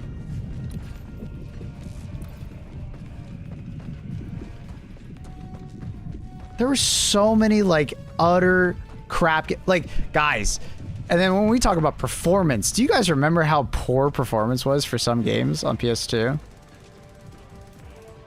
It's like people, like, glaze over that. Why'd you stop playing Arc Raiders? Because Helldivers came out with an update? Dude, remember when every movie got a video game? Yeah, they were so bad. Oh my god, they were such bad games, guys. Ow. Alright, you scared the fucking shit out of me.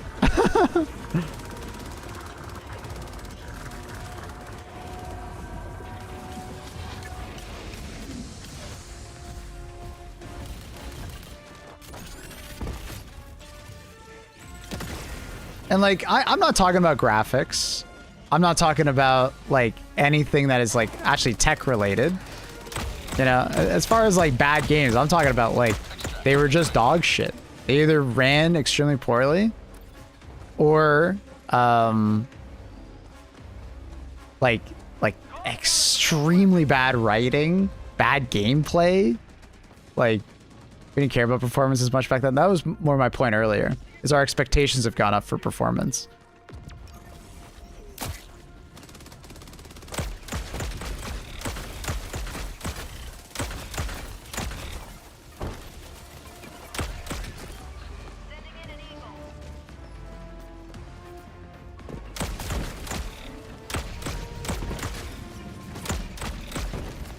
Well, I'm not saying like that's a bad thing. I'm just saying like we expect much more when it comes to performance than back then. Like our performance expectations are skyrocketed from like a technical perspective.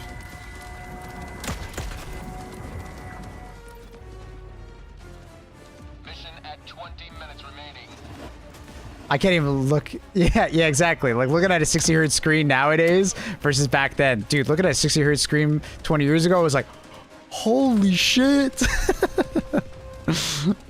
It runs so good. But nowadays it's like, it doesn't run at 90 FPS plus on max graphics? Huh?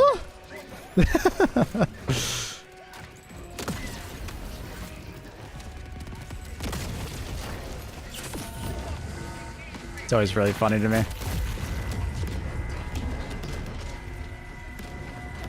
I don't know. Nostalgia is powerful in gaming, bro. I think I'm fucked. Maybe I can hide. Oh, I can't hide from that guy. I can't see. I have my map open. I have my map open. In my opinion, game developers are announcing games too early. Unfortunately, they can only announce them so late because making games nowadays is like a risky venture compared to like 20 years ago. Games are like way more expensive because our expectations are much higher to make. So there needs to be like a faster return or like a return on like profit that's like not like 5+ years, right? Like games back in the day were a lot faster to make. Games nowadays take a lot more time to develop, and they take way more developers, right? So the lead time for a game to actually be released is like insane. It's tough.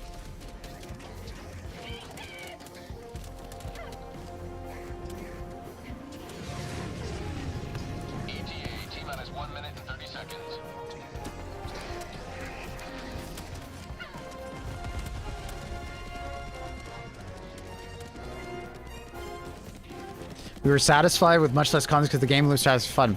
No, I disagree with that. That we were just younger and we didn't know any better.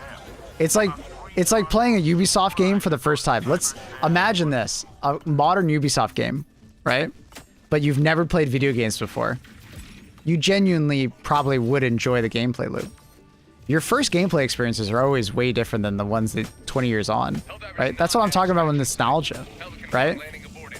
Nostalgia is something that's like super powerful. Like something you would like do as a kid will often be like looked at very positively because like you were a kid back then. Everything was simpler. Your life was better probably, right? It's easier. But it's also like one of your first gaming experiences. But if you go back and like you look at a lot of games that you really liked back when you were a kid, very basic, nothing that crazy, you know? Gameplay loops were way more simple back then.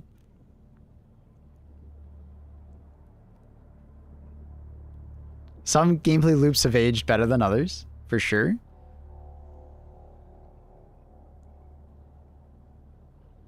But there's definitely like nostalgia goggles, you know, when it comes to like a lot of like games back in the day.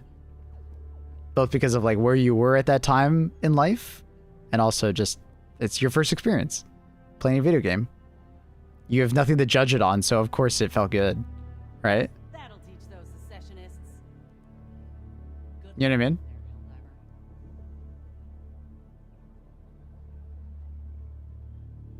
Like, you're absolutely right. We were satisfied with much less content because the average game didn't have much content. And we were satisfied with more simplistic gameplay loops because that was what the average game had back then. There was, like, every time there was a really good game, it, like, upped the ante of the entire industry, right? And that just keeps happening. Like, if you give yourself 20 years ago the games of today, you'd be fucking blown away. And I'm not even talking about graphics. This is just the sheer volume of, like, free-to-play games out there. Holy shit. Imagine telling yourself 20 years ago that there was fucking free-to-play games that had, like, the gameplay loops of today. Holy fuck. The whole free-to-play concept is insane. Yeah, I think everybody is way more critical on games than they used to be.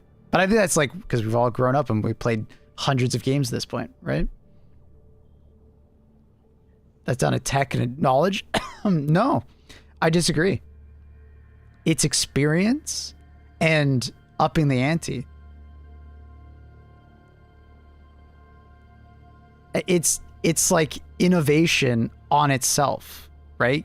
Games of the past, you know, influence games of today. They grow on it, right? Back then, like, gameplay loops were like so simplistic because they didn't know any better, right? They didn't know what else we would want. Right? So games back then were way more simplistic. They had way less experience and knowledge. Right?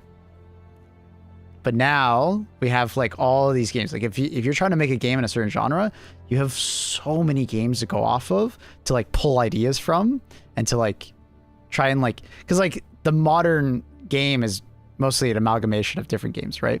It's kind of like the same thing with like music. There's only so many ways to make a beat, right? So you'll often see like music that has like, you know, similar vibes. Doesn't mean that music's gotten worse, but it just means that you have to refine it or find new niches.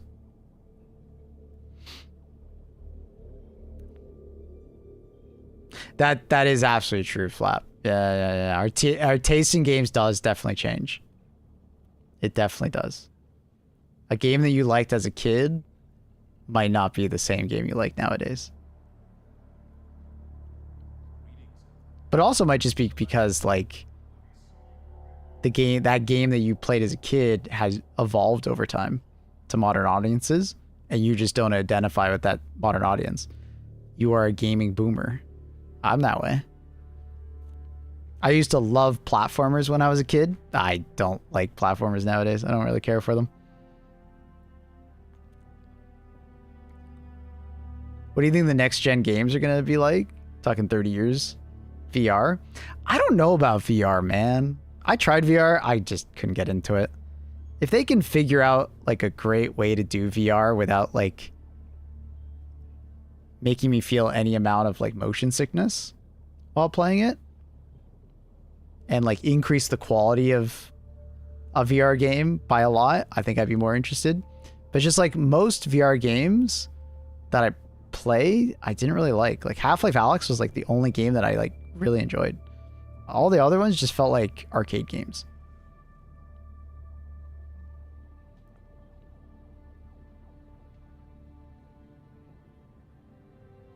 Saying that it has got nothing to do with information and tech is strange to me. It's actually factually true.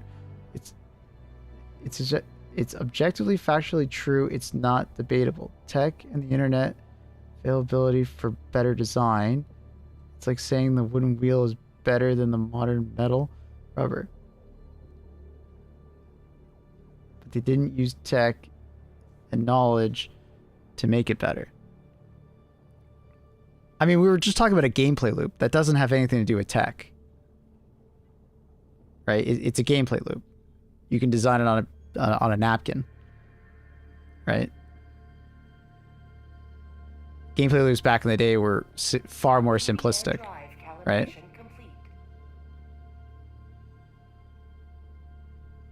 Because they didn't know any better. That was the first gameplay loops.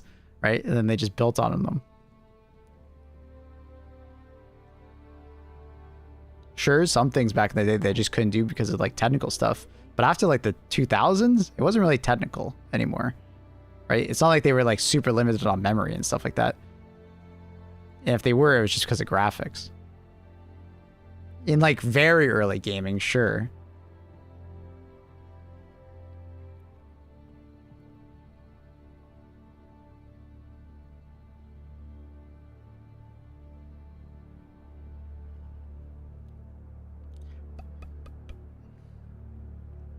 gameplay should take advantage of latest tech.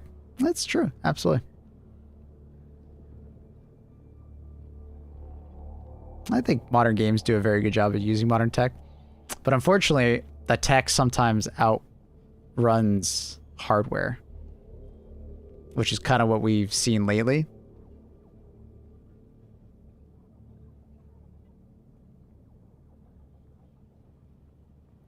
Another perfect day to defend freedom.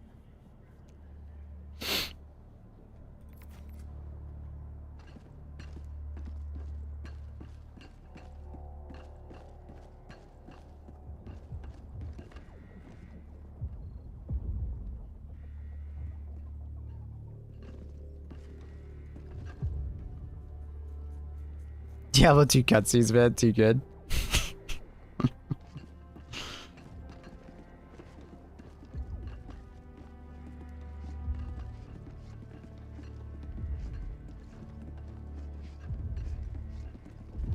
And indie games? Oh, dude, indie games nowadays are insane. Mm-hmm. Very good.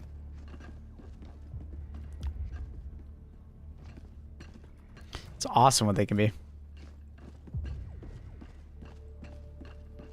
Managed democracy calls for aid.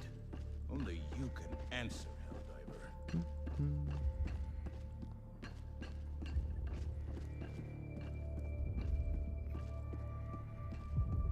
Best games aren't AAA. It's been a while since we had a really good AAA game.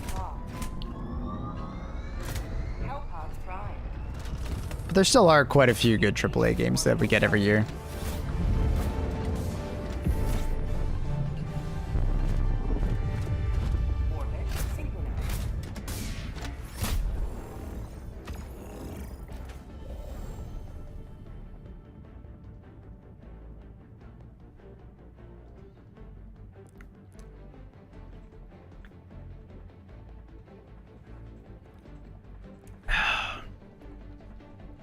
But it also, I guess, depends on your definition of AAA. Like, does Embark count as a AAA studio, or are they still AA? I guess they count as a AAA now. What's your definition of a AAA? Is it a certain staff size, or is it, like, publicly traded, worth a certain market cap?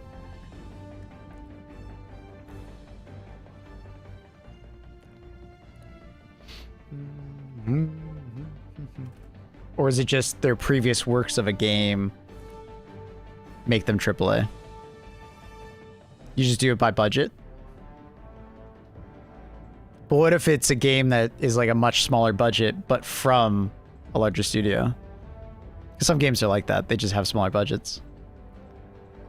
You know? Does that still count?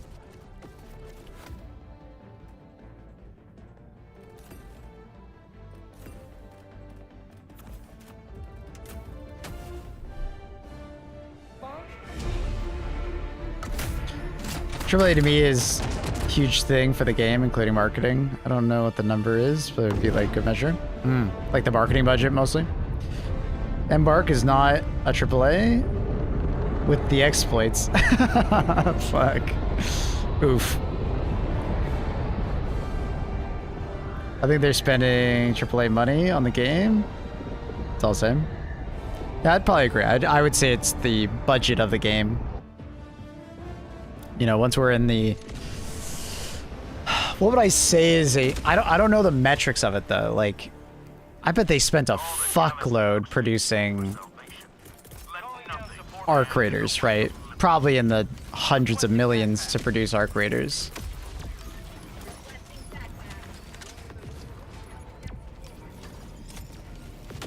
Because that game was in development for a very long time. 100 mil, I'd say, is AAA.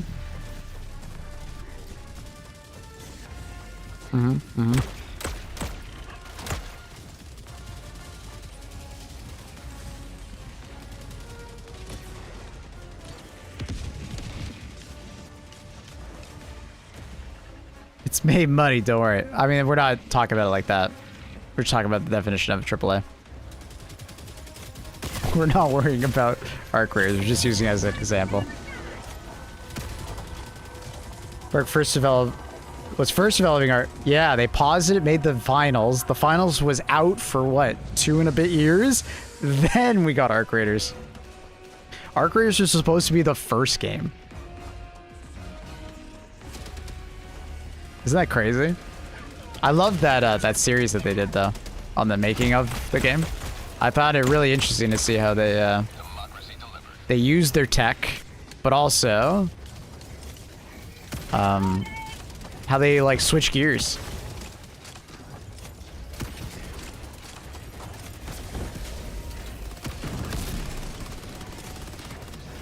Main objective near your position.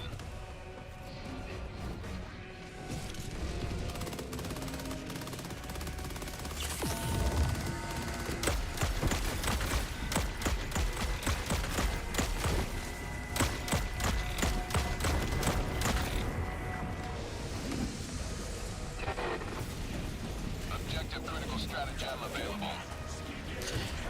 Embark CEO. Thank Nexon for giving them time. Yeah, dude, I mean... That's... that's gotta be a risky one for Nexon. It obviously really paid off for them, but yeah. Firing orbital strike. Crazy, huh? I don't know why I threw the arc grenade in there. I know it can't blow it up, but I still did it. Maybe I had a different one in my head.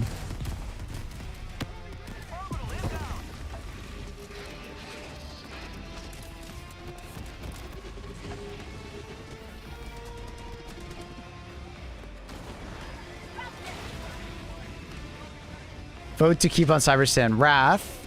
The MO does not stop the invasion of CYBERSTAN. The MO is just a progression, like, tracker.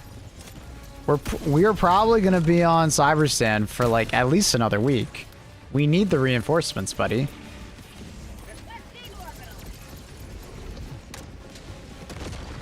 Pineapple or dynamite? Dynamite. Pineapple is pretty lackluster. So why waste the DSS if we're going to fail anyways? We're not gonna fail. We're sending the DSS to Fort whatever, so we don't fail. We need more troops because it's gonna be a prolonged fight. What you're saying is we should just give it all up and just fail faster. Because it's not like just because we get the MO, we're going to get a bunch of reinforcements, right? They've never alluded to that. You can make an assumption, maybe, but...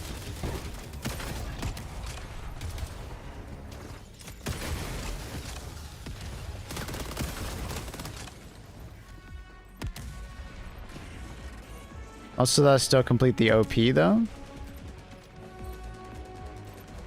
Like, operation? We're talking about, like, the MO, like, to complete it? I mean, I'm sure you complete more than you realize, or, like, computer completes more than they realize.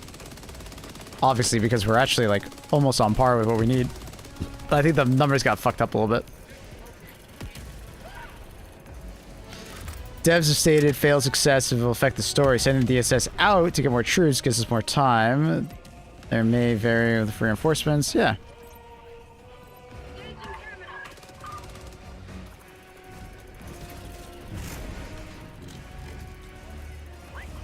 Mm-hmm.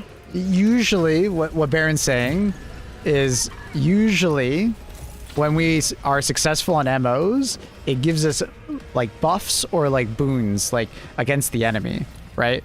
Like we weaken the enemy because we were successful at the MO. If we fail the MO, they're more likely to like, you know, debuff us in some way, or it could just be a narrative fail, right? That's also true. That's happened sometimes where we don't actually, it doesn't affect us other than narratively, you know, it kind of fucks with us. Like some off-screen kills, right? Like maybe Siege troops die en masse or some shit, you know? So, just because we don't beat the MO doesn't mean we're gonna fail outright. There might just be some setbacks. Or nothing happens. We just don't get sent, we just don't get fucking medals.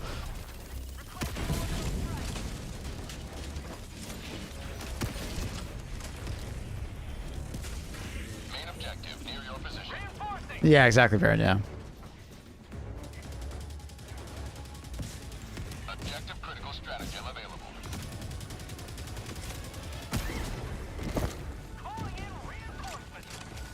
Anyways. Guys, just vote it to fort whatever. Get the reinforcements. It's the safe bet. The DSS will be, like, not providing any real support anyways when it's being voted there, because the orbital ordnance or whatever we're currently getting will be off by then anyways. So the DSS would just be sitting in orbit, not really doing anything. So just passive buffs. Losing it for a day, half a day is not a big deal.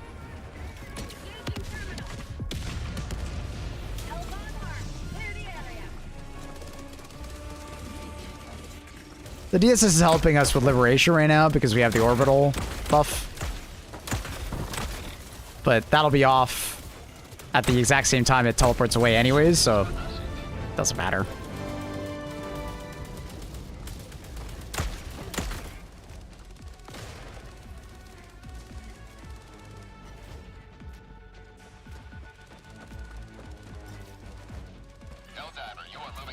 But you don't need hell bombs for destroying dropships. Yeah, but it's faster. I don't feel like using my my thing or my stratagems.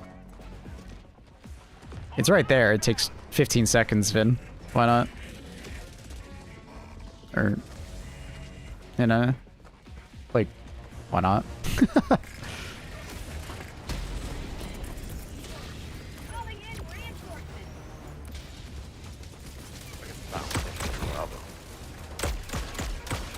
CYBERSTAN is hard enough that I kind of want to save my stratagems and not have to waste them.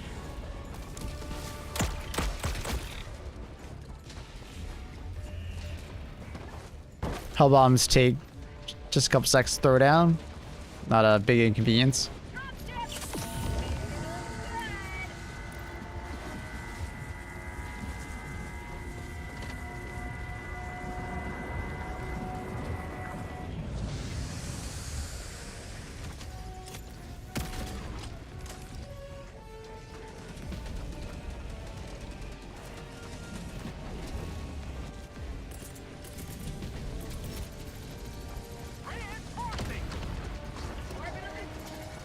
Watch out, it's dropping a 380 on that bot drop.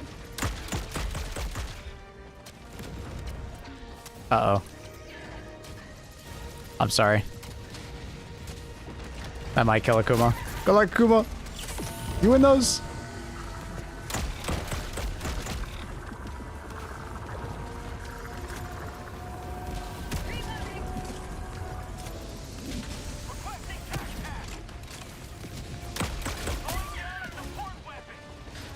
I agree with Mabel. Another week on CYBERSTAN. Yeah, I don't know exactly the timeline, obviously, but, you know, we're probably by the end of the today going to be at 50% on this city.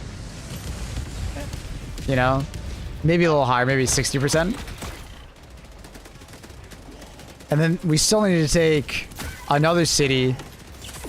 And then we get to the capital. And then I'm assuming the capital will be like a fairly lengthy fight. Right? So I'm saying like 5 to 7 days on CYBERSTAN to continue. Objective critical stratagem available. Mission at 30 minutes remaining. That's my guess.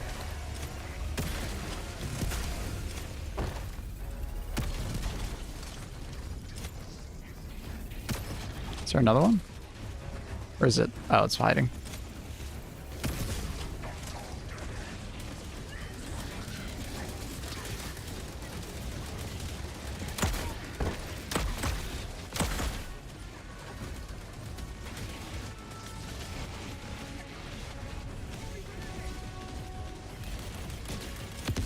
What the fuck is this guy doing?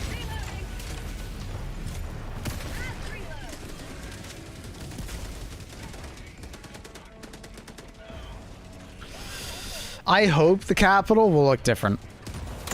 I hope the capital will be a different biome to some extent. There's some part of me that it feels like an enemy is also missing. I'm hoping the capital also has something unique there.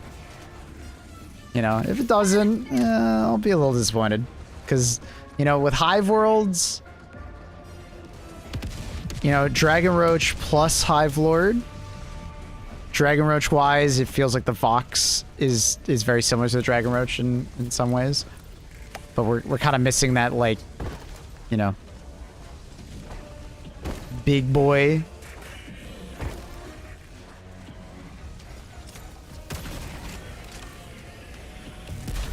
Enemy tactical asset within So I'm hoping there's more. No, I actually have no idea. Accurate.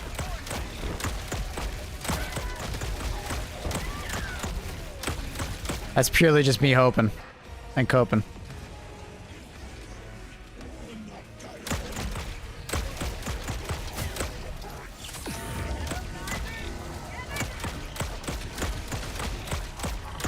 Man, that's a lot of radicals. My God.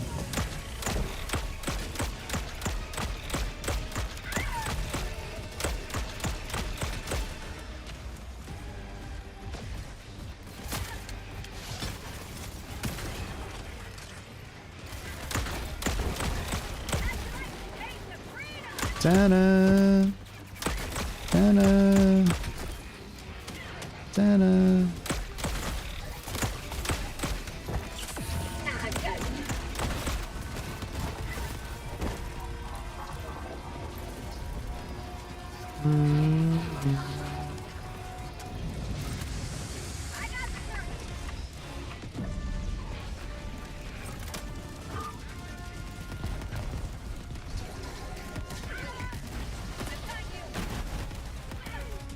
Probably should have used that on myself, but all good. objective critical stratagem available.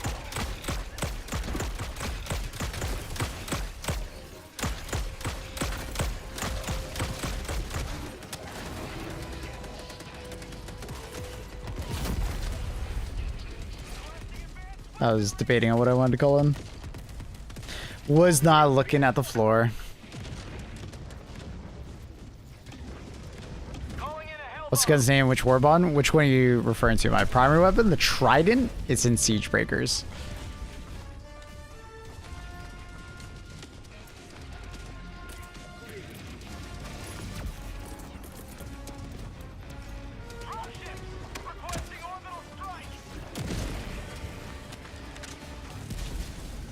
Just for surviving CYBERSTAN.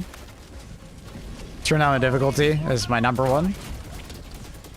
If you feel like you just can't stay alive, like you were dying like a ton per individual game, turn down difficulty. It's an ego check to some extent. Difficulty is always relative based on like how you feel like you're playing and doing, right?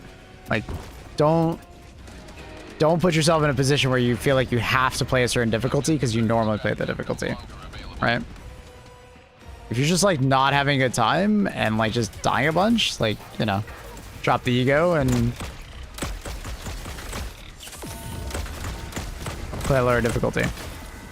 But other ones, it's like wearing heavier armor. Like a lot of people just don't wear heavy armor. Explosive resistant armor is huge, let me tell you.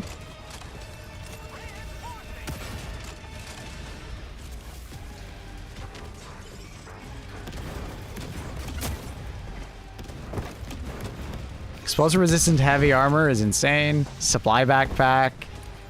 Shield generator backpack, also really good.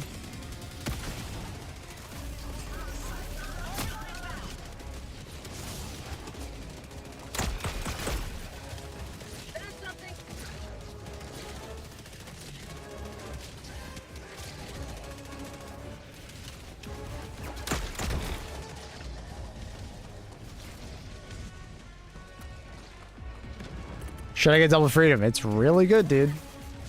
Firing orbital barrage. Clear the area. Outpost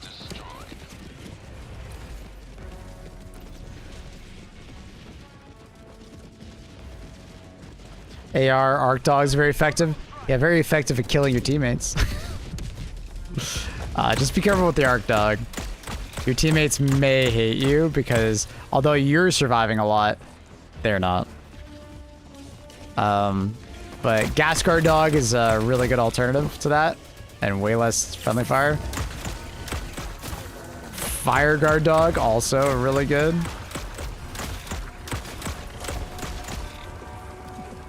We don't talk about that. Your teammates will. Trust me, I know they will.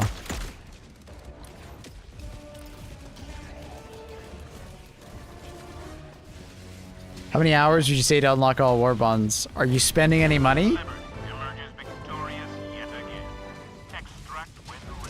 If you're spending no money, like you're never buying a war bond, let's do some quick maths. A lot of people suggest that they can get about like 750 credits an hour or so. Let's err on the side of caution, say like 500 credits an hour grinding like level 1 to 3 missions, right? You need, what are we at? Like 19,000 super credits for all the normal war bonds, and then another 3,000 for the legendaries. And then there's the mega war bond, right? I don't know the numbers. So let's say like you need like around 20,000 super credits. If all you do is just grind super credits, you know, I think you'll be able to do it in like what, 40 hours of just grinding? Or less, it would actually be less than that because you get 300 super credits back per war bond. And you get like 750 from the first war bond to get the ball rolling. 500 credits per hour seems to be too good to be true. It depends on how you're, like, depends how you're grinding.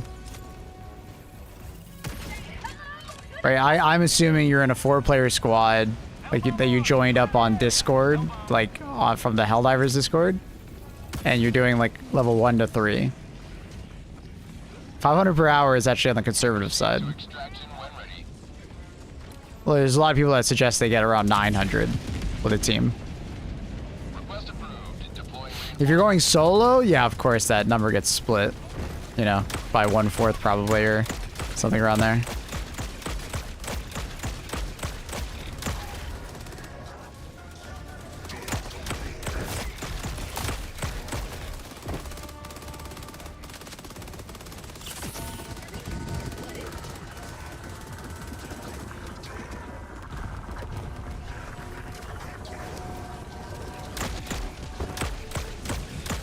But it depends on how fast you are, right? Like, some teams are just going to naturally be faster than others. So that's why I went with 500 an hour, assuming that you're playing like that. If you're playing more normally, you're probably getting like 50 to 100 super credits an hour, as long as you're like actually doing side objectives. Like looking for it and stuff. And then obviously that's going to take a lot longer. You know, you're probably looking at a couple 100 hours to unlock everything, which I don't think is like unfair or anything like that.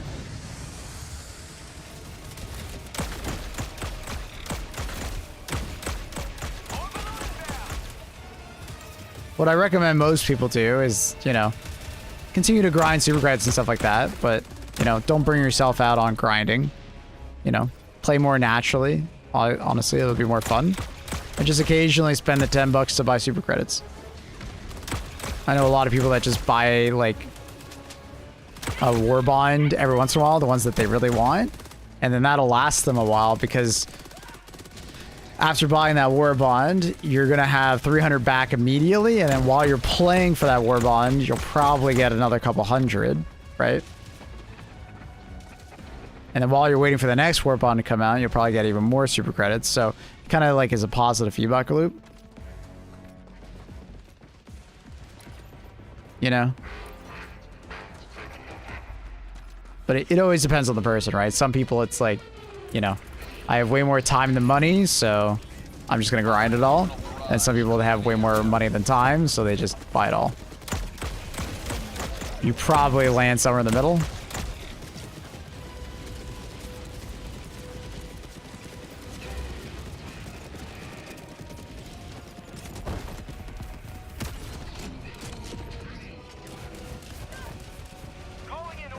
I don't think buying super credits is like a bad purchase or anything like that. Obviously, I think Arrowhead are some good devs that actually give a shit. And, you know, if nobody bought super credits in the entire game, I don't think war bonds would be nearly as good of a deal, and grinding super credits would be nearly as good of a deal. So, someone out there has to be that guy to buy super credits. You know?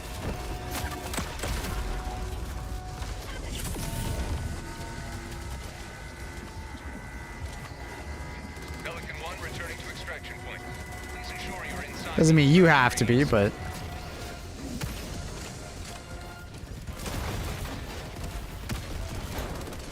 Some people, like, don't buy super credits out of, like, some amount of, like, hatred for the gaming industry. At least, that's how I perceive it when I talk to them. They have so much contempt. I don't think Arrowhead is your enemy. Firing orbital barrage. Clear the area. Oh. That 500 kg.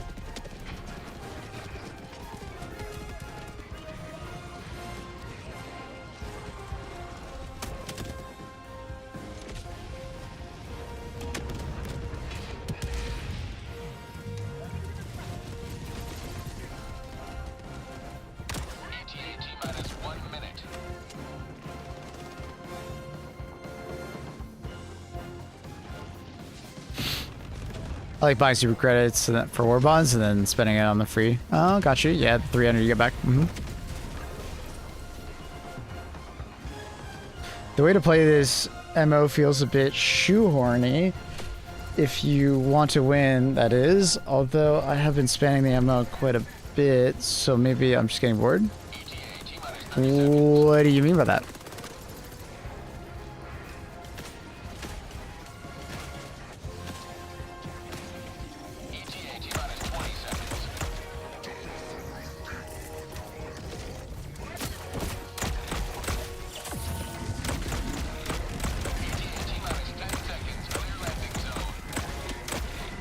I don't know, the builds, I suppose? Like, for CYBERSTAN feels too shoehorny? Like, you just mean that?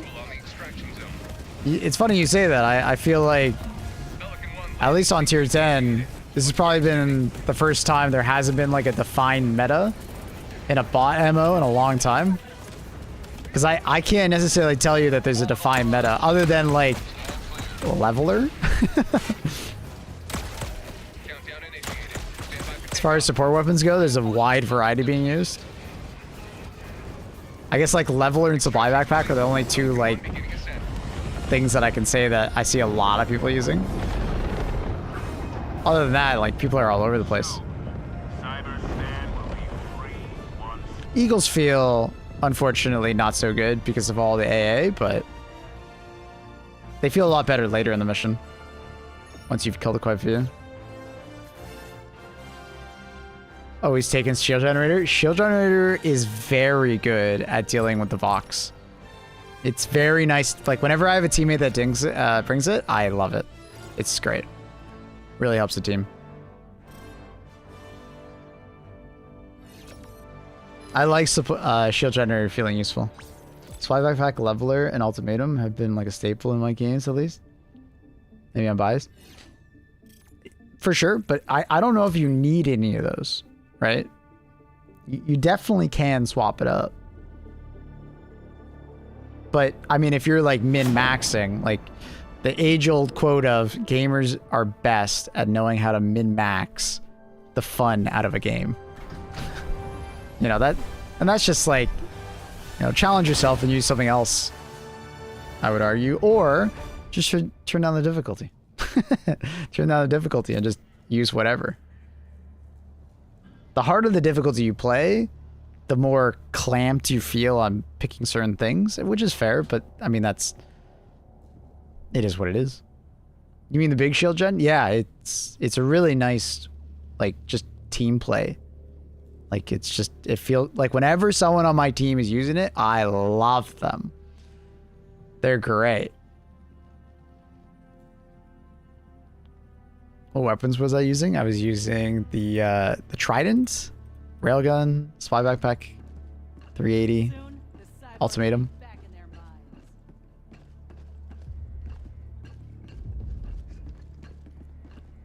Where did you meet your woman? I'll let your mom answer that one. It was many years ago, bussin'. Time to make Maple love me then. Grenade change provider. Thanks, buddy. We'll do like one more. It's okay. I'm assuming we already have pyrotechnic ones. So I'll bring like high explosive. Orbital thrusters.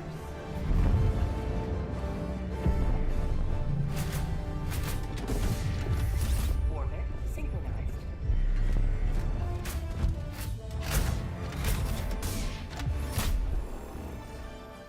How do you get the ultimatum? It's from the Servants of Freedom or Bond. You want a list? I'm pretty sure I have a list. I just wondered, because that was the first one I was using today. I didn't know if we had a clip for that one. That's more what I was saying. Outside? Question mark?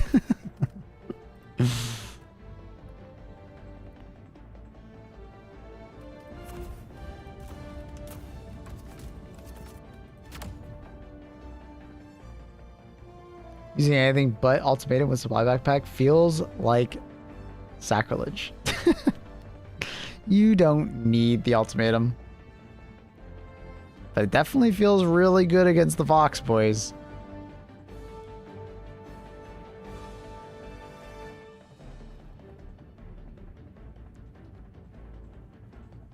Hellfire rod initiated.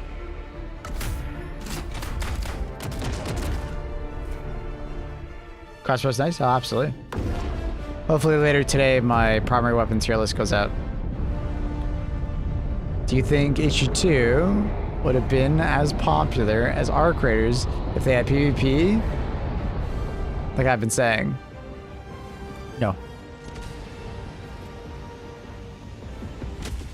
Completely different game, but I'm assuming you're just rage baiting, Mr. Walrus. This is it, Helldiver.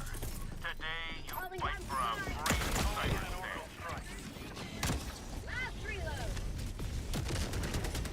He survived? My god. Cheater? Oh, that went too far. Okay, that one makes sense. When railgun shots is take down those walkers. 3 to the leg. It might be 2 if you hit the joint.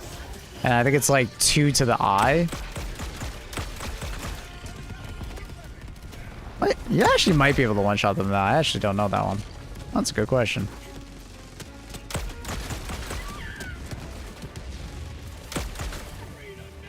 That guy went to the back rooms. Oh!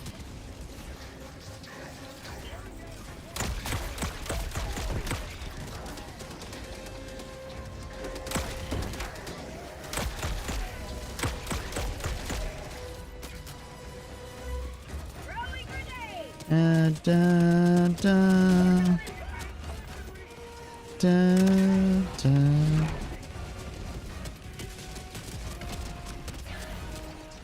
Ba, ba, ba, ba. Oh, it's a... Oh! I couldn't even see the rockets on the ground. There's too many explosions. The mines seem pretty good. They're nice. Nice to use occasionally. How's Clanker Normandy? Bloody.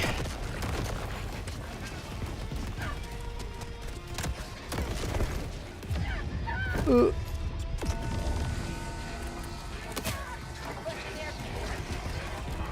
comes the cavalry.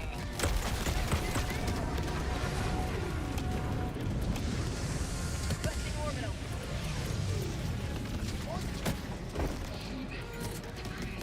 Reinforced.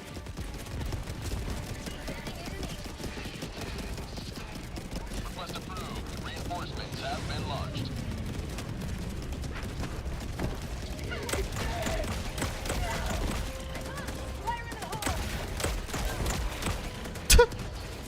Bye, dude.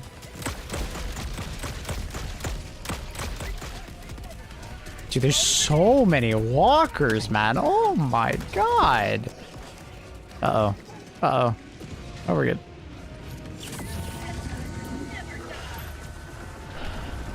Where the fuck are you aiming for? Oh, that was a really important fabricator to go for. I see, I see, I see. Don't kill me.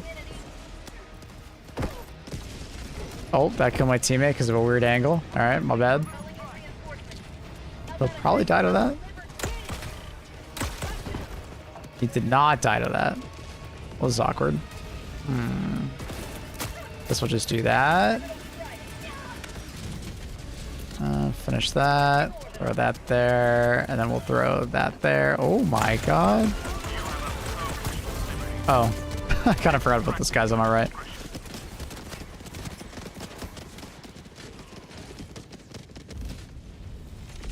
Coordinates received. This is Pelican 1 returning to extraction radius. This is Pelican 1. I have visual on the extraction zone.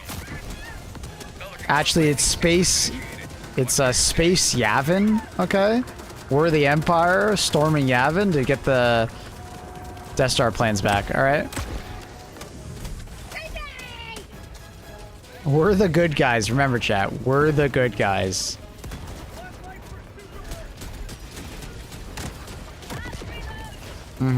We're the good guys.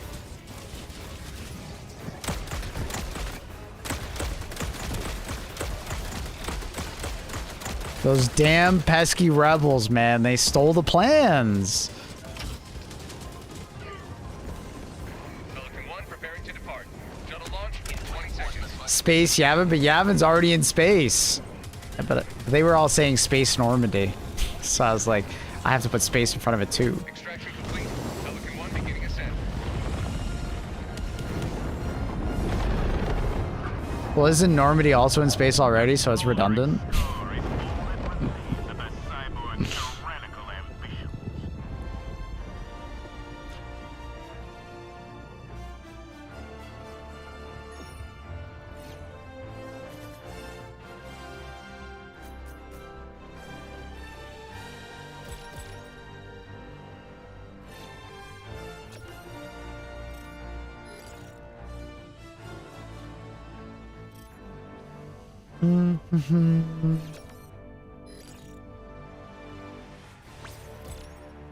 Others need to double time the objectives. It's not the objectives, remember, it's actually extracting. The most important part of the mission is the end and making sure everybody extracts.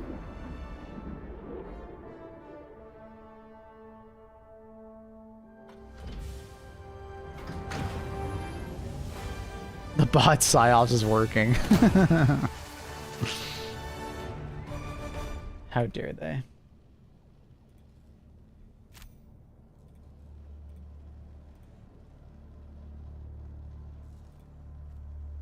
Welcome aboard, Helldiver. Did you spit on CYBERSTAN for me? Did you spit on CYBERSTAN for me? Damn fucking right.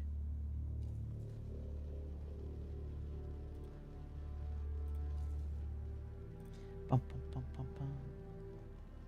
Good luck out there, Helldiver.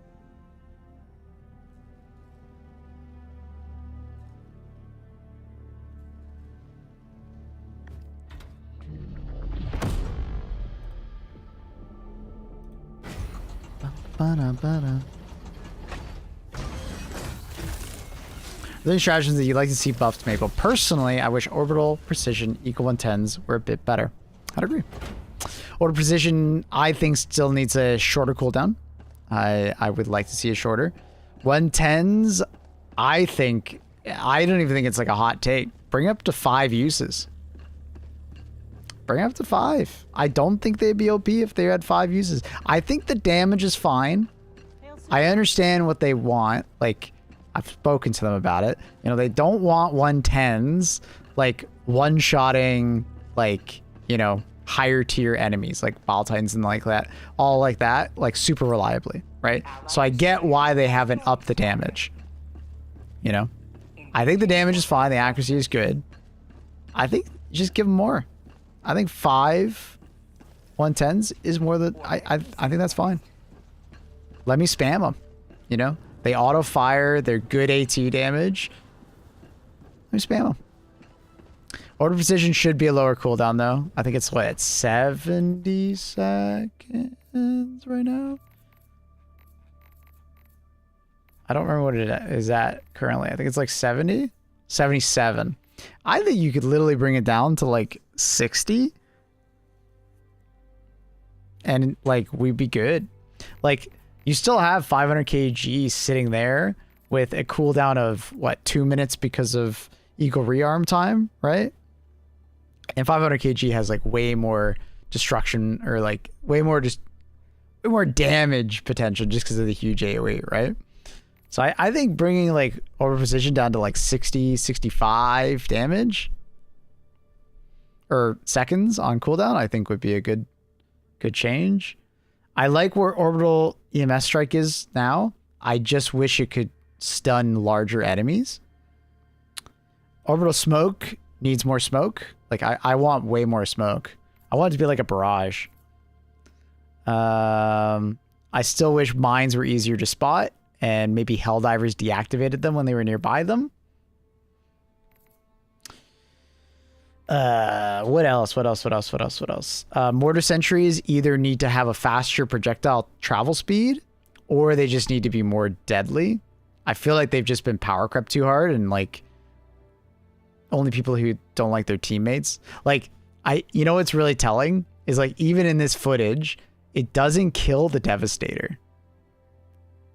Right? The fact that it doesn't kill the Devastator is like, it's kind of telling to some extent, right? Like we've just progressed so far that like the mortar sentry just feels kind of blah. Like it's still used from time to time, but it just doesn't feel great. So yeah, I would change that. Patriot exosuit needs more rockets or needs more damage on the rocket. Sterilizer's fine. It's just very niche. Directional shield, I would love for them to find a way to make it activate other than just aiming down sight.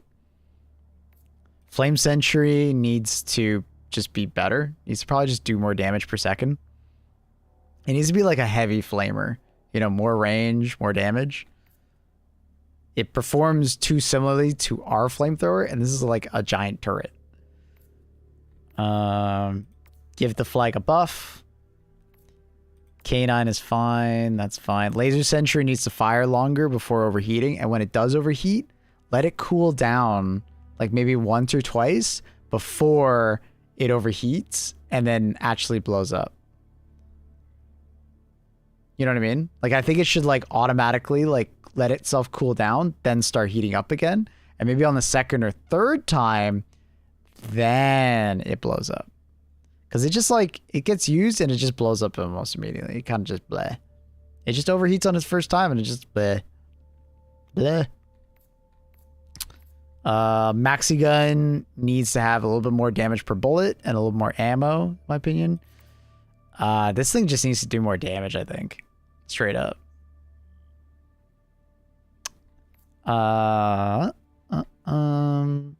Bell-fed machine gun, same thing as maxi gun. A little bit more damage per round and a little more ammo. Is there anything else that I feel like needs like some more love? Ballistic shield, I think you should be more resistant to ragdoll while holding it. Or like while aiming down sight with it. I hate being knocked over when I have this thing in my arm. It feels terrible. Incendiary mines we already talked about basically. Laser cannon's fine. They need to fix the bug with the Grenadier battlement. Right now, if it blows up and you're attached to it, like using it, you die immediately. That sucks.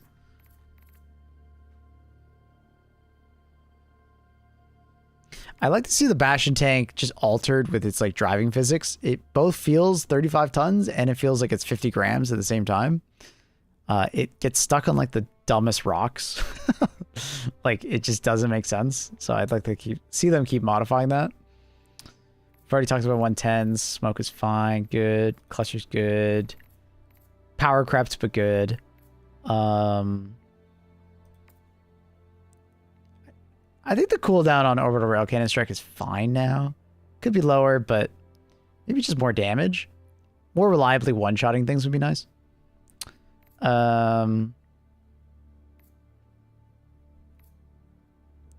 Walking barrage, I've always wanted it to be more like a creeping barrage from like World War One, where it was like they fire at a certain area, then they fire at the next area, like way more accurate.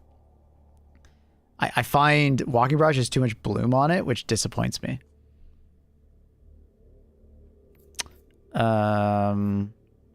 Airburst needs like more pen. Like it just needs more pen. I think it would actually be pretty sick if it had more pen. It's just it has very low pen.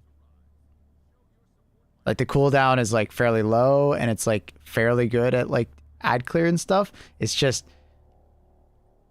it needs more pen. Also, because they put the ships on the edge of the map, a lot of times now, the angle of attack of the airburst strike is like at such an angle that like you kill your teammates a lot more often than you want to. The ships used to float in the middle, now they're on the side, so it's like kind of awkward to use the airburst. I don't know if they can change anything to like make that less obnoxious, but yeah. Yeah. All right. Wasp launcher's fine. Spear, I'd like to see it do more damage per shot. I have said in the past also, it would be nice if it could track onto enemy weak points more reliably. Like I can track on to the Factory Strider's head rather than having to hit its body. Commando, lower the cooldown. Lower the cooldown. Bro, play. Here, dude. I'll help you.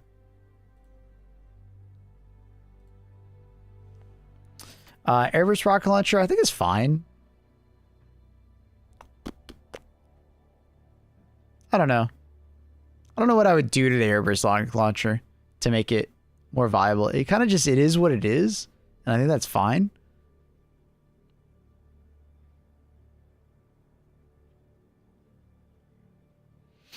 I banned his ass. I ain't dealing with that zoomer ass attitude. Bro, play, bro. I'm paying you nothing. You should be doing exactly what I say. Shut up. All right, heavy machine gun. More backup mags. I think the magazine size is good. The handling does suck, but it's kind of like one of the unique things about it. It hits like a fucking truck. They could probably increase the reload speed a little bit. Just a little bit, like mostly for like when you empty it. If you empty the heavy machine gun, it feels really bad. So it'd be nice if you if it wasn't so punishing when you fully empty it. Autocannon is starting to feel a little bit power crept. I'll be honest. Not a crazy amount, but like it's starting to feel a little bit. I still think for team reloads, the other teammate shouldn't have to wear the backpack. I think you should be able to walk up to someone using a weapon and team reload with them. Like you take it out of their backpack and reload for them. It literally just makes sense. And if they feel like that's too overpowered, just slow it down a little bit. Like right now, the guy fucking grabs the ammo immediately and immediately shoves it into the barrel or like into the loader, right? Like you could just slow it down, that animation a little bit, and it would be more balanced, right? Like I want more team reloading in this game. I've been saying this for about 2.5 years. I've been urging the devs. I want people to say it to the devs with me because maybe it'll get done. Now that being said, I think the main reason they haven't done it is because like animations and stuff, and like it's probably a lot of dev time to change it. But dude, I think it would be such a beloved update. I think they would love it. I seriously think people would love it.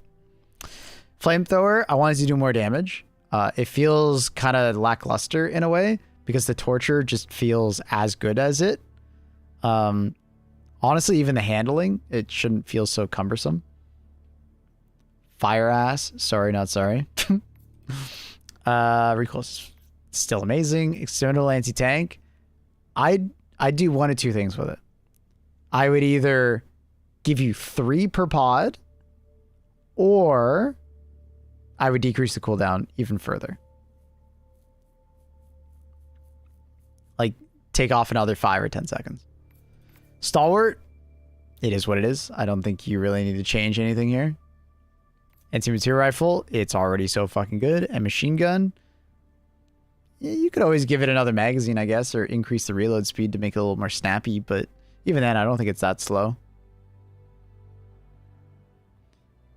Do you think it'd be a good change if the Super Destroyer followed the Helldiver around constantly to reduce the inconsistency of the angle? I understand why they don't do that because of the buildings, right? On like super city maps and stuff like that. But I do miss all the ships being in the middle of the map because it did reduce a lot of the inconsistency. Obviously, the ships did kind of float away from the middle over time, but it did lead to more consistency. Like, you knew if you were on the edge of the map that your orbital would be, you know, a little less accurate because of like the larger angles of attack.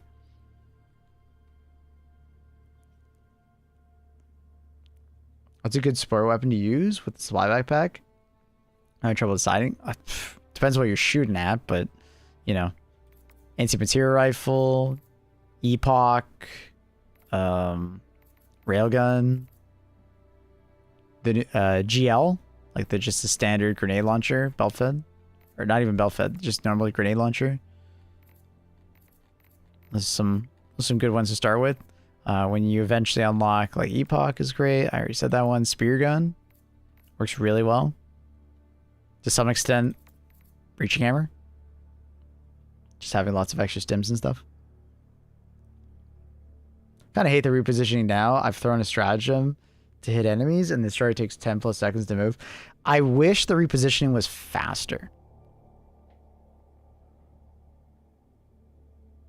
I wish it was faster.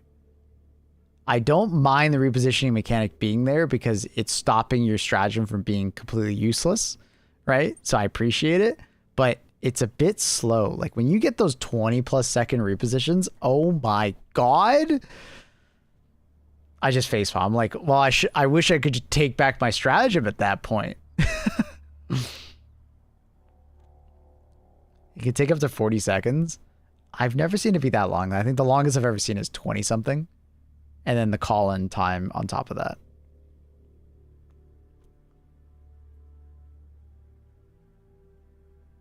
Like, just don't bother. Yeah, I kind of wish you could just like, yo, it's going to take you too long to deliver the fucking pizza. Don't even bother. You know what I mean? Like, the delivery of those shells is just too slow.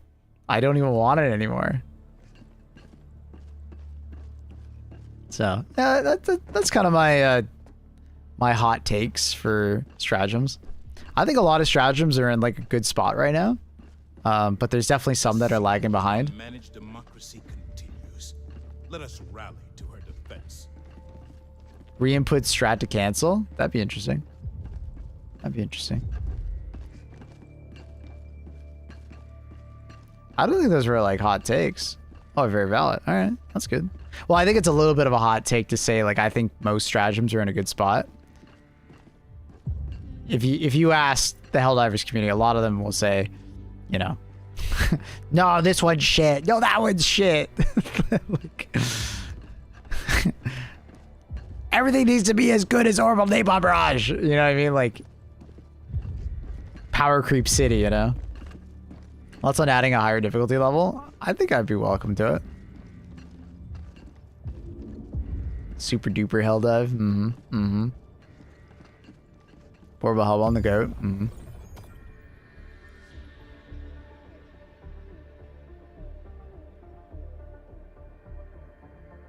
Like, I don't think there's any, like, stratagems at the moment that are, like, overtuned or anything like that. I think the closest thing to something that I've been saying for a long time is, like, you know, recoils for the longest time has felt like kind of like it overshadows all the anti-tank weapons in the game. But I mean, they're slowly buffing up other ones or giving other weapons like some room to breathe. So, you know, I don't feel that as much as I used to. I used to be a pretty big advocate of, I don't like the fact that recoils is so fucking OP. Orbital napalm feels borderline on bugs. Less so, I feel like nowadays, just because there's more armored units, and the armored units are quite good at shrugging off that damage, but it's still an easy S tier, yes. Maybe too easy of an S tier.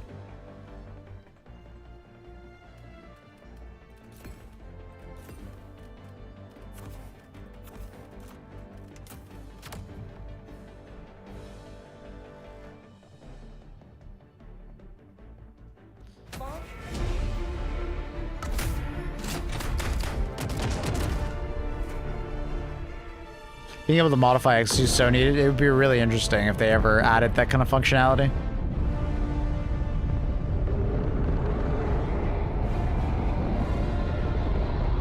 Oh, there was one had a special map. We're at a massive boss fight. Want to buy? We have that. Go to Hive World. Hive Worlds are that, bro. There's a boss fight. It's optional or not if you want to kill it.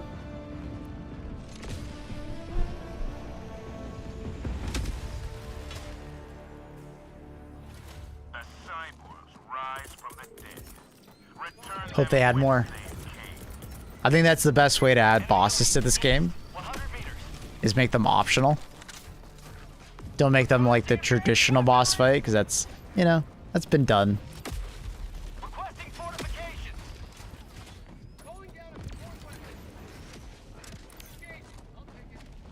Feels less video gamey when it's like more optional.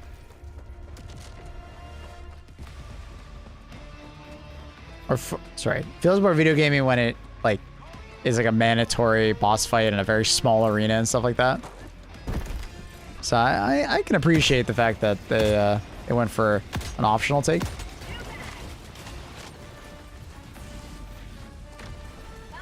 Subject killed the Super Hulk. Be fucking sick.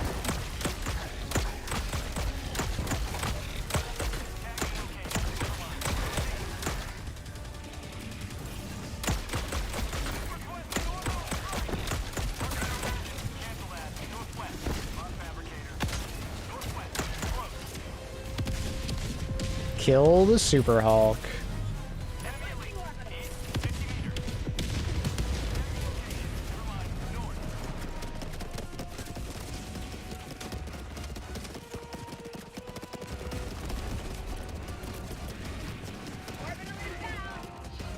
Firing orbital barrage. Clear the area.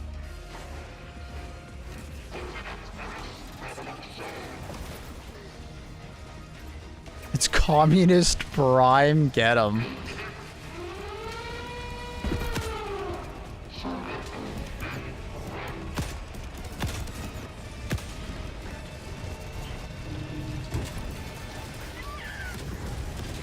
Outpost cleared. Kobe. Did I get it? Nice.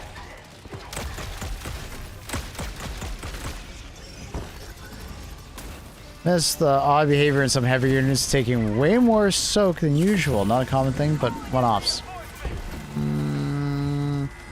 I can't say I have. Can you give me like an example? Like just like a factory shredder just like shrugging off like a 380 shot or something?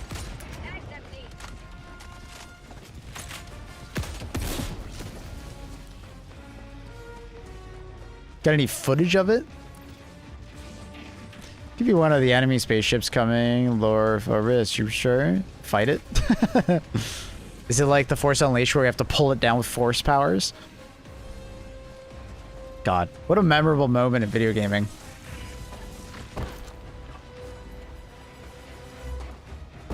Like, not one of the best games of all time, but god damn, the Force Unleashed series was very fun.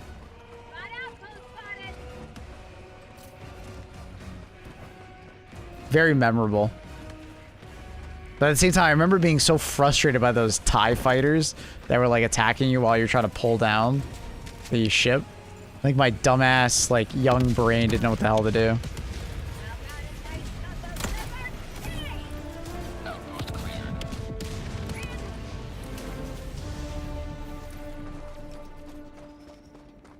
The hell happened to the homies? Request approved. Reinforcements have been launched.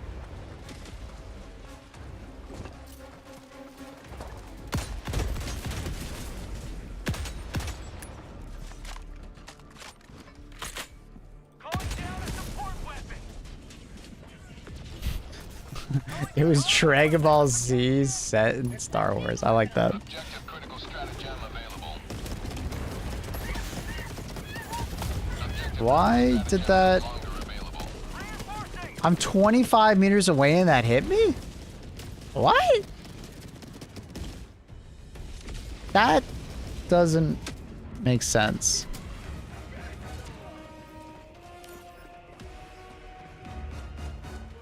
Force Unleashed. Recently, I went back. Oh, dude. I tried to play, what was that other Star Wars game?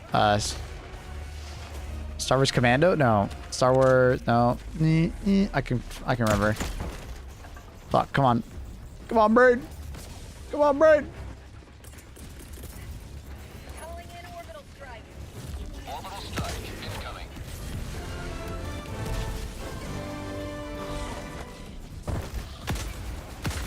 Republic Commando. Got it. Oh, Carp said too. Yeah, Republic Commando. Yeah. Republic Commando. Like, great game when I was a kid. I should have never gone back and played it. What a mistake that was. My memory of it was so much better than what I actually played. Never meet your heroes, chat. Never meet your heroes.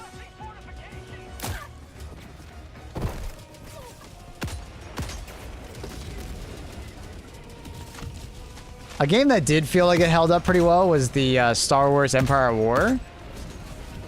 Especially with like a little bit of mods. Like, it feels like it's actually held up pretty well. I feel like RTSs haven't really changed as much as like other genres maybe. I don't know, you know what I mean? Like, I feel like RTSs, it's more or less just like graphics and UI. Like, I don't know, Empire at War kind of still slaps. It's stuck together pretty well. It doesn't feel super old. Objective critical stratagem available.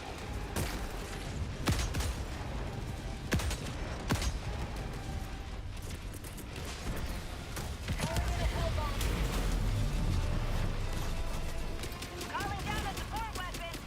So I guess that's just like, I don't know. RTS games really just haven't, like that type of RTS, so it's like smaller scale, really hasn't changed that much. L-bomb on. Clear the area.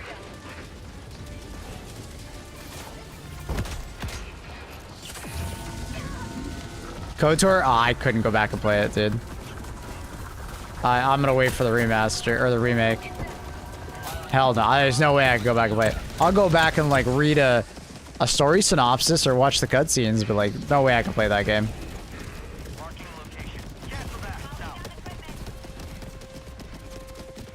The gameplay of KOTOR is just, ugh. No thanks.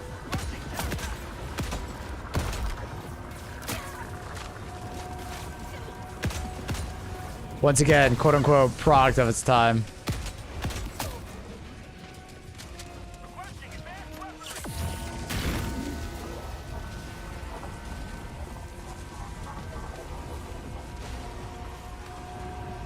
Enemy tactical asset with Oh my god, my character fucking has a fucking arm and a half, dude.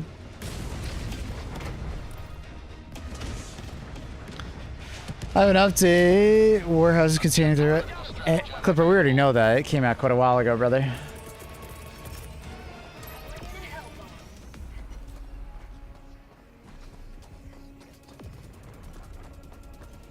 They should consider KOTOR remake after Oblivion success. That's the end. Well, it's already a thing. KOTOR remake has been in the works for a while now. We just haven't seen anything on it. They announced it some time ago. Oh, yeah, I gotta cast my vote. Don't worry, it'll go through. Oh my god! Why's everything dropping on me, dude? I hate Oblivion remake because UE5 performance. Yeah, definitely a rough one. But hey, it's kind of like playing it back in the day when, like, you know, you could only get 30 to 60 FPS. They really are remaking it.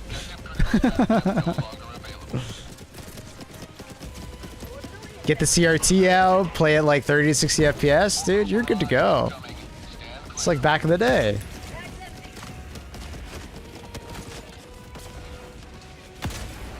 I definitely do wish they spent more time on that one. It was pretty fucking rough. It was good. Like, it was very good. I loved playing through it, but it's just like, oh man, that was rough.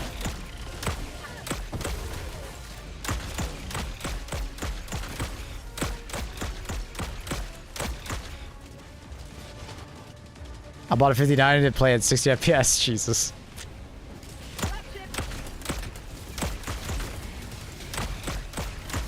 UE5 slop, as they say.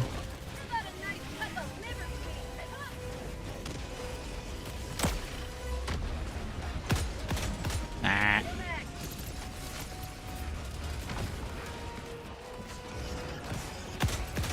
I'm not gonna get the angle of attack that I need.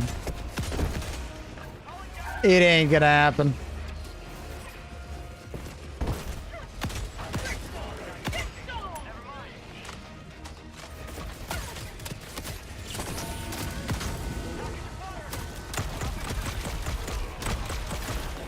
Hello, Mr. Tank. Oh, that charger just said hi. Calling in reinforcements.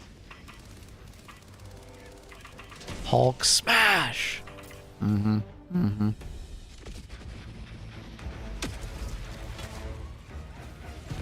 Democracy has landed. Requesting fortification. Oh, oh, I got shocked. Oh, I'm going right into lava. I'm dead. What the fuck is happening?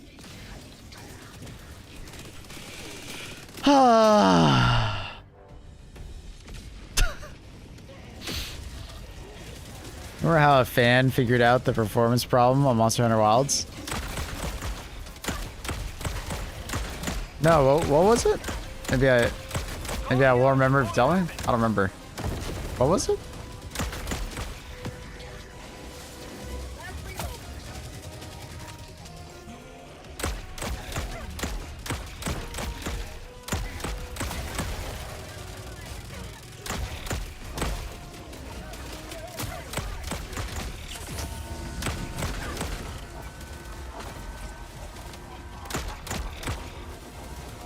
Monster Hunter Wild DLC checks currently 1,000 times a minute or something. Oh, I remember that. Yes. That was just in camp? Oh. Okay, gotcha. There's always context to that stuff. It's funny. I do remember that being a controversy, though. I hear recently they did a bunch of performance patches for the game, though, and it runs quite well now. But man, there was a while there that the game was running, like, it literally got worse than at launch, ironically.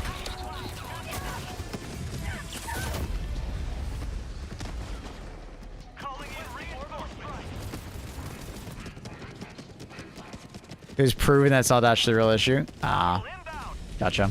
I do remember that being said, but I didn't see the follow-up. All right, fuck it. I'm not going back there anymore. It's death. does run very well now. That's good. I'm glad to hear that. Game deserves it. It's a good game. I liked it a lot. It just sucks that like somehow the game got worse after launch. Like that is insane. Like how does a game get worse performance after launch? Like that is it just kept breaking the shader cache, if I remember correctly. It was just like, oh my god. So if you didn't know how to delete your shader cache, you literally just couldn't play the game. 200 meters.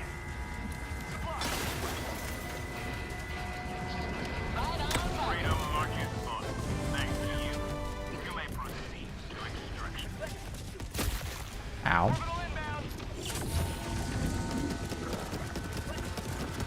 Here comes the cavalry.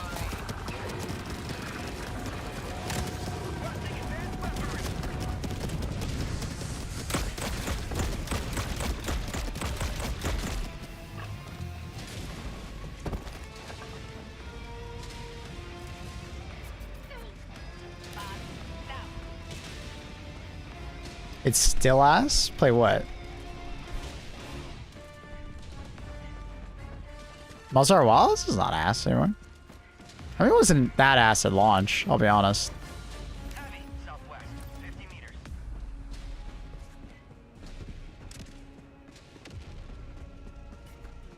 Heavy. Unless you had like really low-end hardware, it wasn't that ass. Weapon. It sucks, and I wanted it to be better, but it wasn't that ass. Is there an armor tier list? Like for, like just... I guess I could do that one next. No, we haven't done that yet.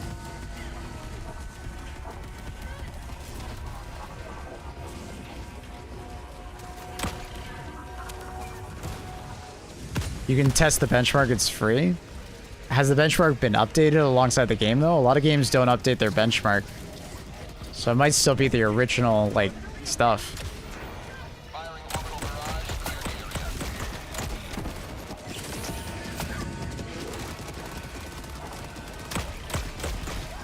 I have a 4090 and I played it at launch. It really wasn't that bad. I got like 90 FPS on average. 1440p.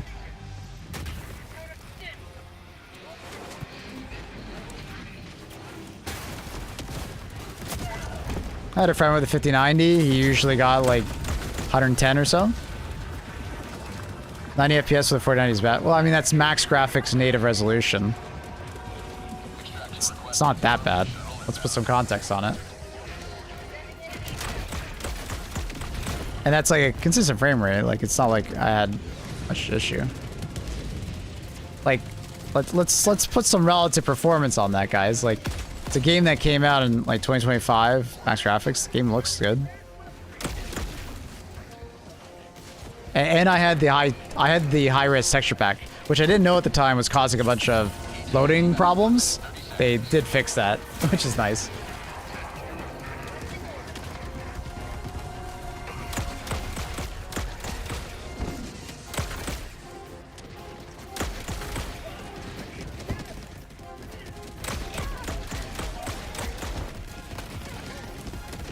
Oh my god.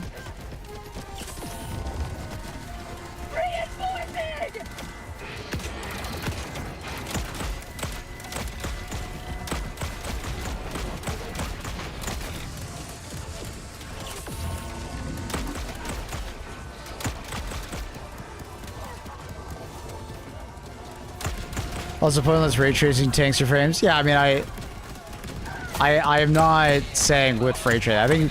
I think ray tracing. I think it went down to like 70 FPS or so.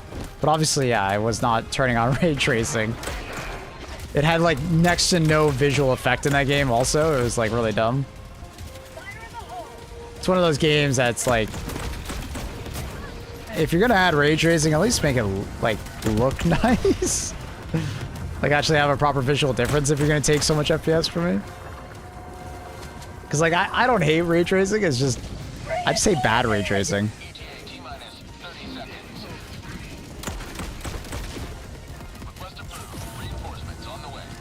Yeah, I've just seen a lot of demos for games or like benchmarks just never get updated.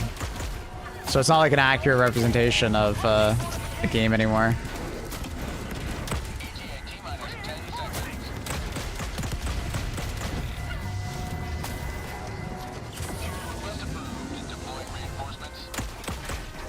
Pelican 1 approaching pickup.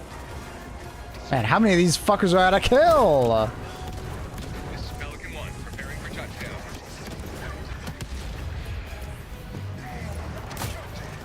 Oh my god, there's so many of them. RTX bigger gaslit? Nah, I disagree. I like RTX. That's crazy that someone who's bought a 5090 hates RTX though. I do think that is kind of funny. Countdown initiated. Stand by for takeoff. Reinforcement budget depleted.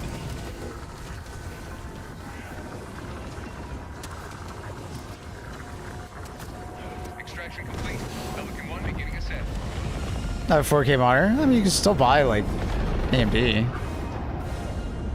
The spread of the cyborg menace has been duly checked. RTX with frame gen scam? I disagree.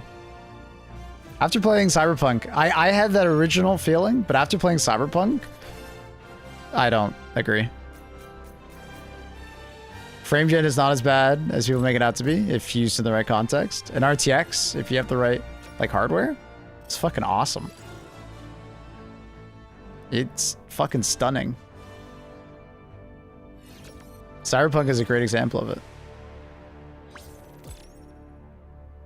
Unfortunately, there's just a lot of games that put RTX in it for the sake of putting RTX, and it's like the stupidest thing.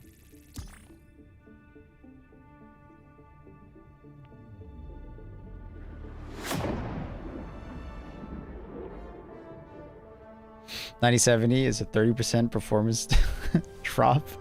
Yeah. But then you don't have RTX anymore. You don't have to worry about it.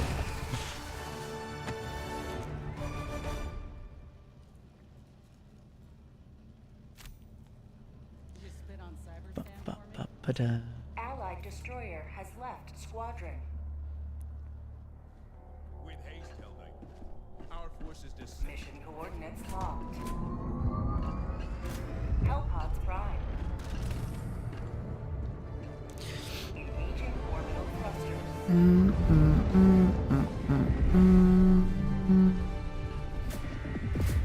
Orbit synchronized.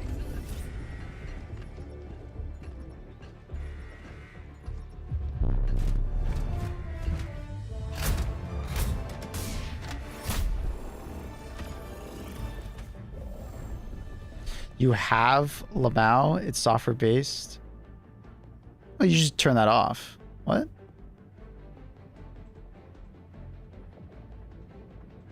It's kind of like an automatic thing whenever I play UE5 game. I always turn off Lumen. Nanite's different. Nanite's fine. You just need a modern CPU for Nanite.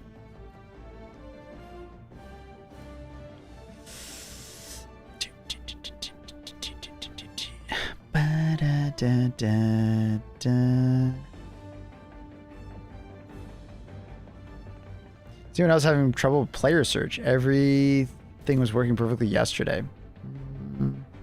I'm having no issues personally.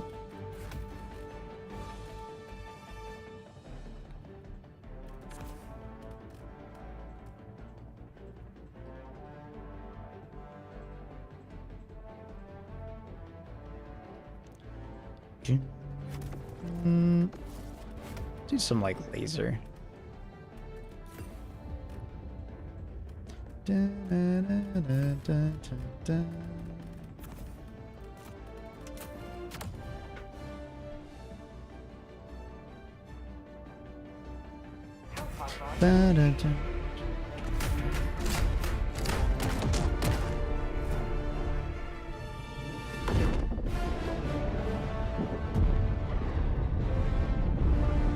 Please teach me how to turn off Lumen and Nanite.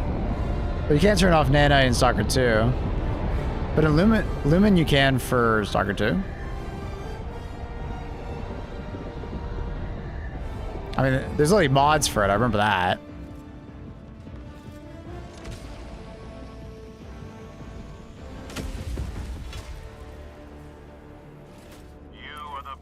the best. Live up to your name. Live up to freedom. Because once you turn off all the ray trace stuff, Lumen doesn't really use very much resources.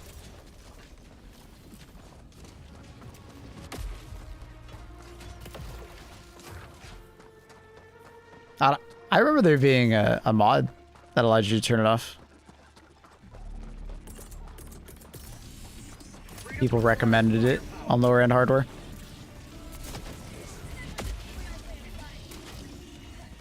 Ah, don't worry about it, Trindle. I'm sure it's fun. I don't feel like worrying about it anymore.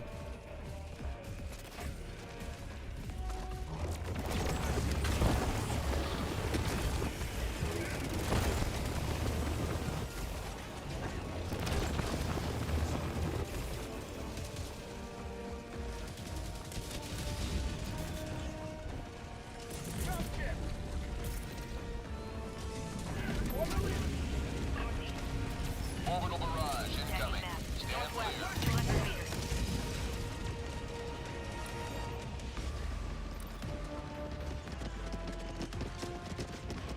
Automaton facility destroyed. Sub-objective near your location.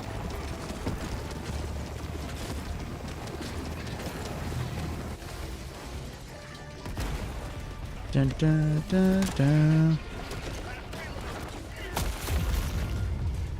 Oh shit, I'm alive. The shield! Oh, I died there. I mean, you could turn off Lumen in a lot of games, bro. I don't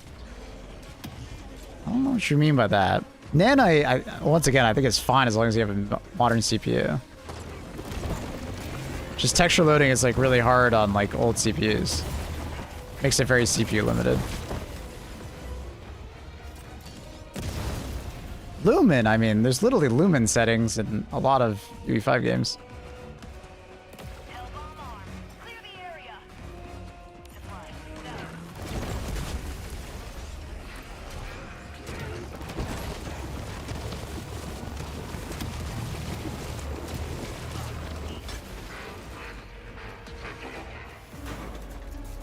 Objective critical stratagem available. Oh, he despawned? Okay. Allied destroyer joining squadron. Deploying Helldiver. Boomside 2 and Dark Tide of Objective critical effect. Like I want some bragging customization in HG2. I don't know if it makes sense. Yeah, I don't know if they'll ever do that. Because I feel like in HG2 they don't really want to do that. The only bragging customization they do is like flags. Or sorry, not flags. Capes. For people who like participate in like certain stuff. I just don't know if they would do like I've wanted it for a while. Like I've asked and said like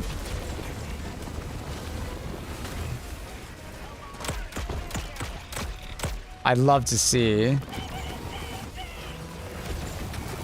like something for just, you know, how many, you know, Terminids have you killed? How many automatons have you killed? So on and so forth, right? Did I just do a flip? That's cool. Calling in orbital traffic sentry. Requesting fortification.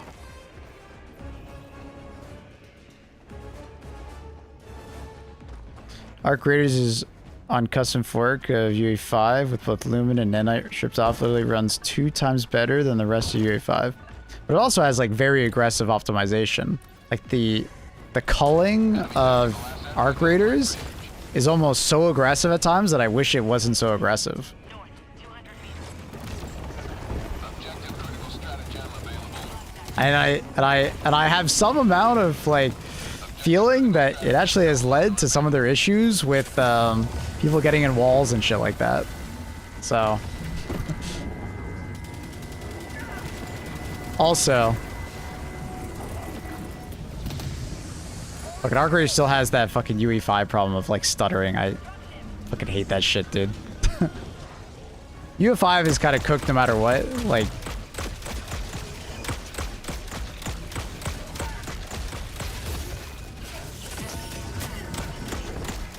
It's kind of cooked in so many ways.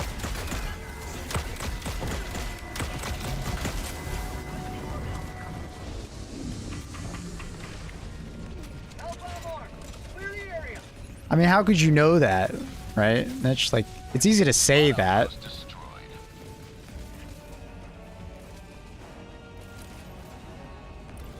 Not like you work on the dev team and you knew the performance before and afterwards. You're just correlating that and saying it.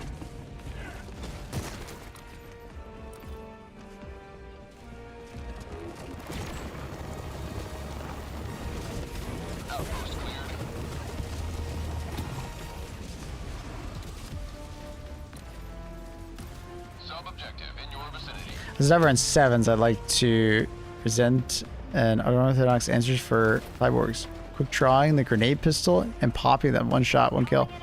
Decent.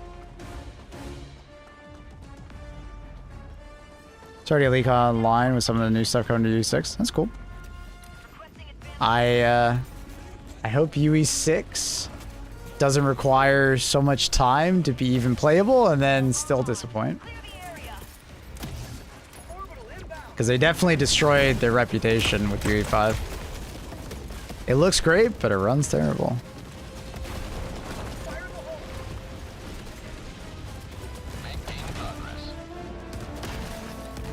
So our good laser's good again. I don't think they ever stopped being good.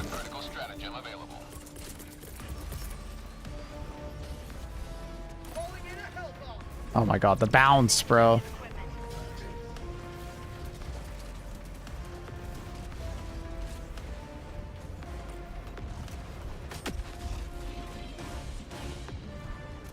That's cool, Nish.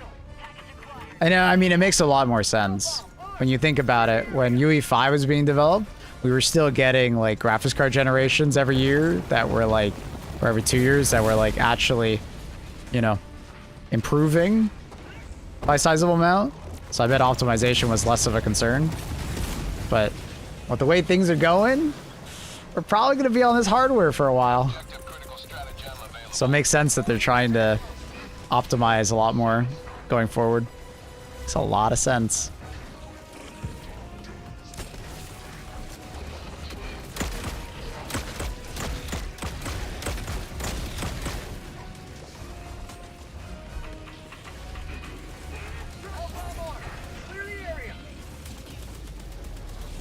Yeah, I saw. Yeah, I saw they were delaying.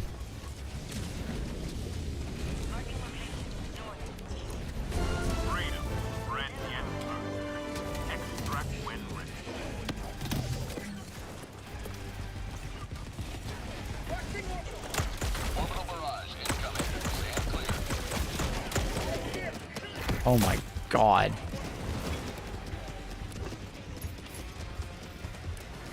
So much shit following me. I kind of wish there was a rolling mechanic in this game. How many hell bombs do you need, Cadet? Yes. More hell bombs. After playing Arc Raiders, it does make me want a rolling mechanic or some way to mitigate fall damage more often. Like, diving can sometimes prevent a lot of damage.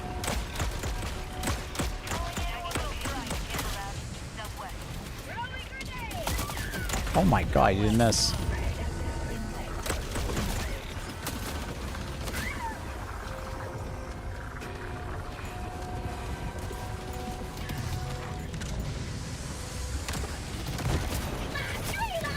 Oh my god.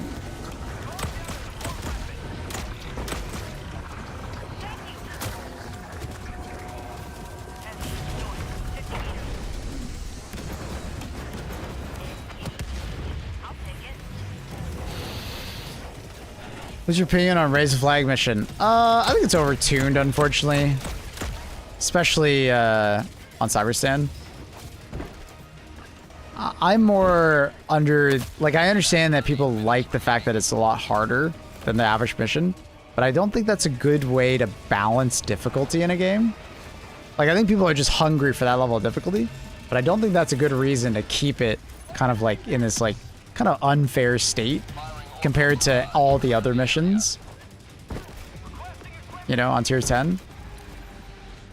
Because it's like, it's such a difficulty spike that a lot of people accidentally pick it and then just get stomped and then they're like, what the fuck? And they go do like a regular, you know, tier 10 mission. It's like normal. You know?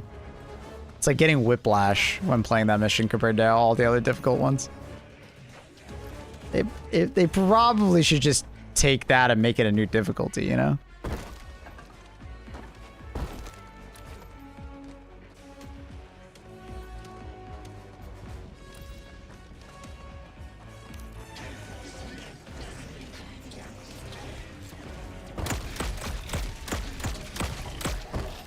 Requesting orbital.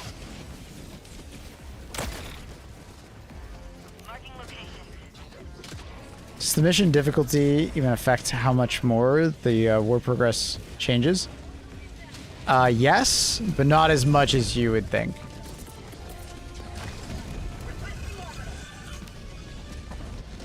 Firing orbital barrage. Clear the area. Towering down fortifications. Bum, bum, bum, bum, bum. Tagging location. Sentry. Southwest. Heavy. Southeast. Close.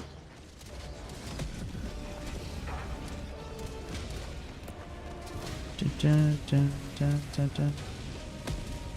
Heavy. South. 50 meters. Calling in extraction. Extraction shuttle inbound.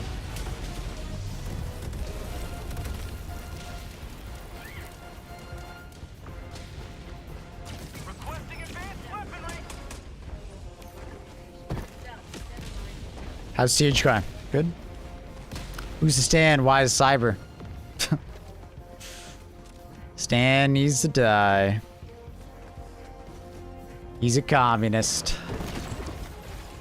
ETA T-minus 1 minute, 30 seconds.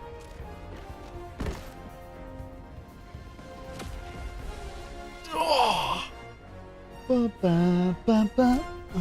Dun, dun.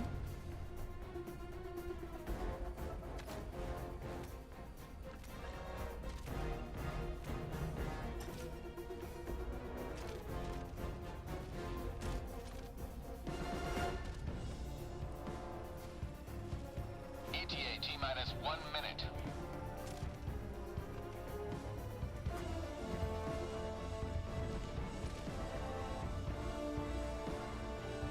Ba, da, da.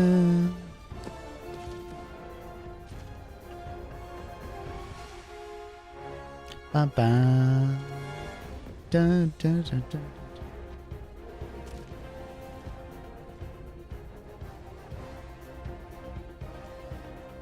ETA T-minus 30 seconds.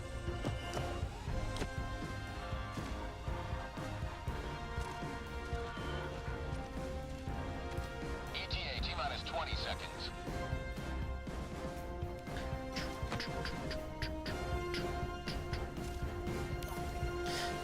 Ba, ETA ba, T-minus 10 ba. seconds. Clear landing zone. Tier 15, one mission, raise the flag, enemies 200 Fox. Yeah, it's such a good change, right? I mean, Frog? So good. Happy they did that.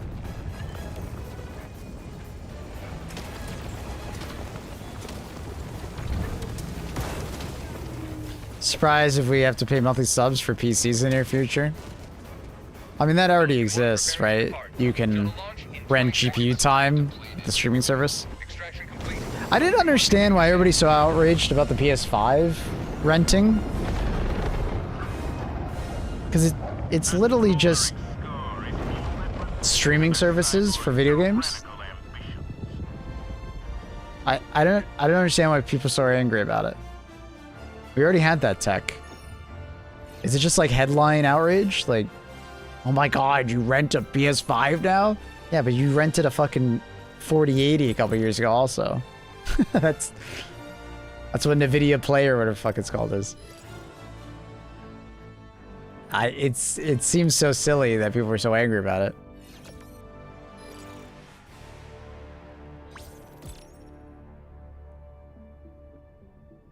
It's basically just a new version of their old, like, play from the cloud service. They used to have an old one, and it was like, PlayStation had a terrible one. It was so bad. It's a bad precedent? How?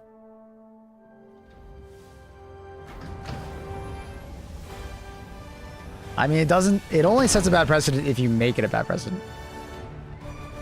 Moving further away from ownership. Yeah, but not everybody has the ability to buy a play. Like, let's put this into perspective. I'm traveling and I want to play a PlayStation game. I'm not gonna bring the PlayStation on the fucking plane with me. I'm just gonna rent PlayStation time, right? Like that's, or if I want to like stream it to my phone and stuff like that.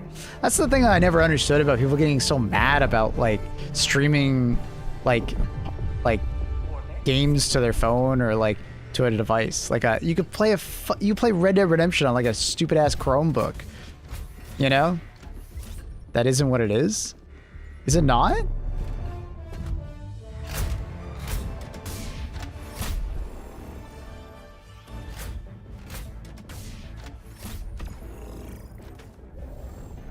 They literally ship you a PS5 for a lease?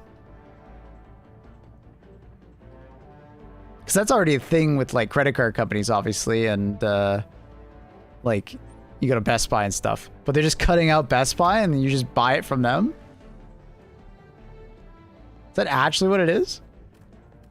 When I first read it, I was like, why is everybody so freaked out about it? Aren't you just like...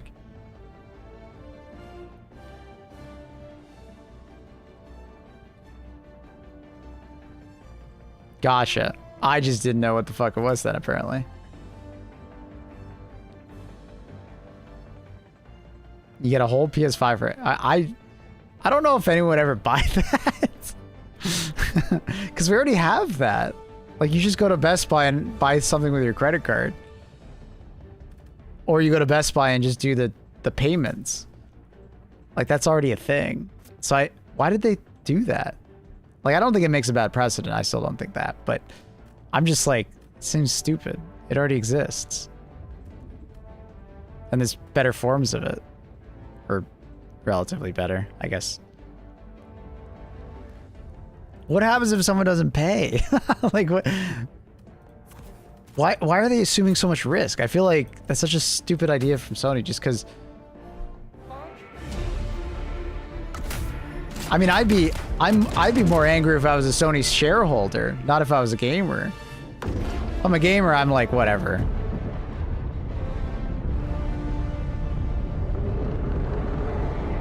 Does it work for people with no or bad credit? Yeah, but once again, I would be mad if I'm a Sony shareholder, not if I'm a gamer.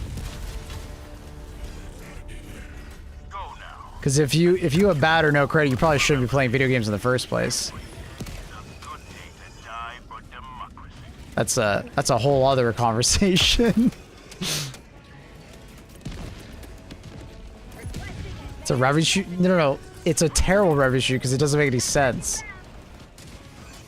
So you're assuming risk, right? You're sending them a $500 console, and then you're assuming that they're going to continue to pay it, right? That's why credit card companies exist, and that's why, like, your, premiums go up and stuff like that, and they deal with collectors and shit like that, right? Like, it just seems like such a stupid idea for PlayStation because it's like, why would they assume that risk?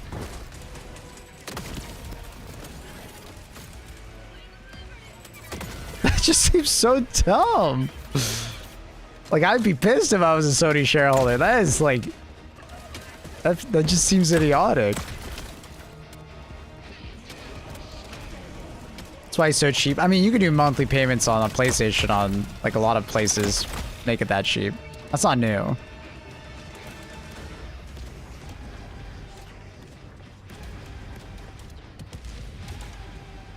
Also send like a $500 PS, and they hope you spend that eventually. Yeah, I mean that's how credit works, right? Like,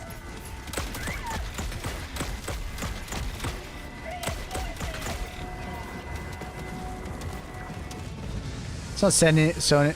You send the console. It's a different company. Oh, so it's wait. So it's not Sony. Sony's just got someone doing it for them. Or are you talking about like the Best Buy method?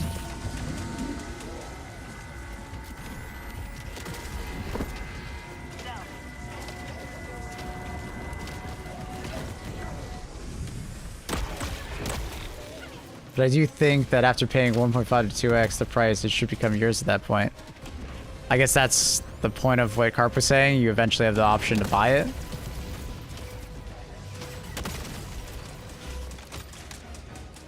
I feel like this is like an idiotic check. You know, if you're stupid enough to buy that, like,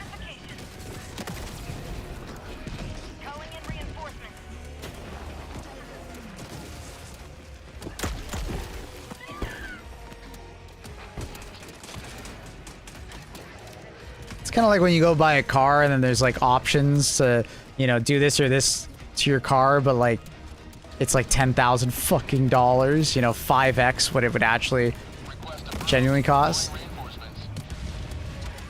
Like, it's kind of like an idiot check. You're trying to capture an audience, you can't pay the $500 up front. Yeah, but that audience already has methods. Of buying a console that's $500 without actually paying $500.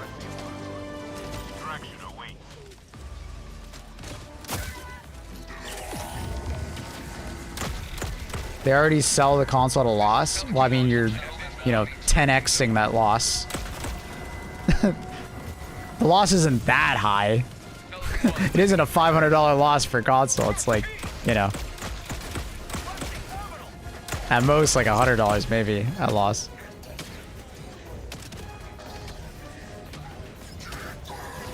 Lock them into 2 small monthly payments and console, PlayStation Plus. Yeah, but who's dumb enough to fucking buy that?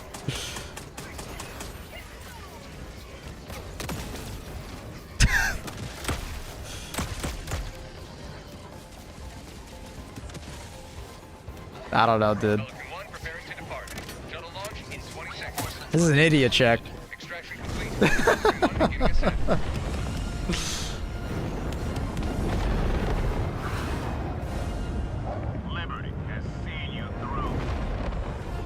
I mean, Best Buy is not the only place you can buy something like tech and then have like an installment payment, guys.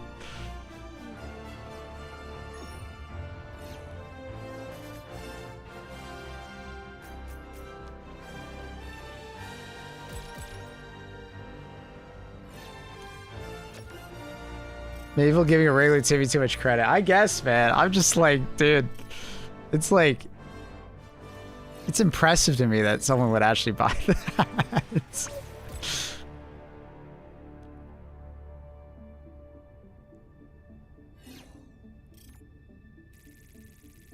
Klarna? I think I've heard that name. Isn't that like an app where you can like buy like regular ass shit like from places and then they'll just let quote unquote lend you money to buy and then you just pay them back? But it's like, you know, like bail bond kind of extortion.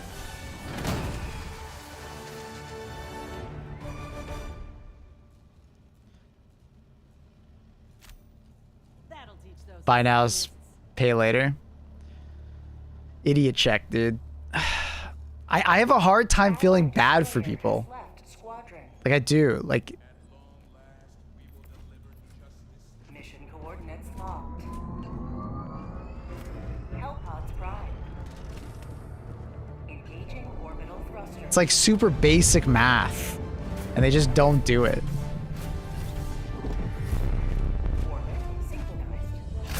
Klarna is free money if you decide not to pay. Oh my god. Oh no. Klarna is America's downfall. I don't think I haven't really heard about it in Canada.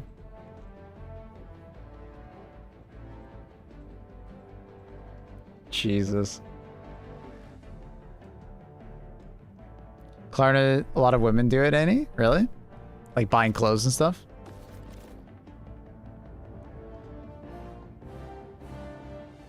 it's hard for me because it just feels like common sense, right? Just a little bit of math will tell you that it's not a good idea.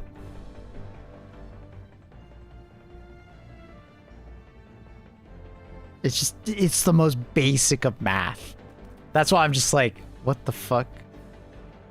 Okay, I understand the outrage now. I get it. I get it.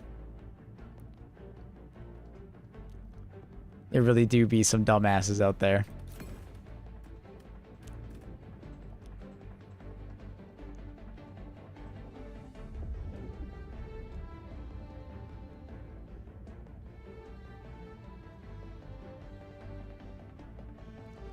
Ba, ba, ba, ba. Kind of liked using laser cannon. That was fun.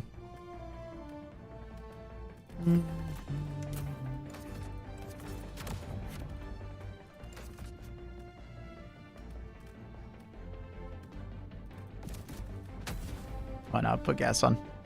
Put them up.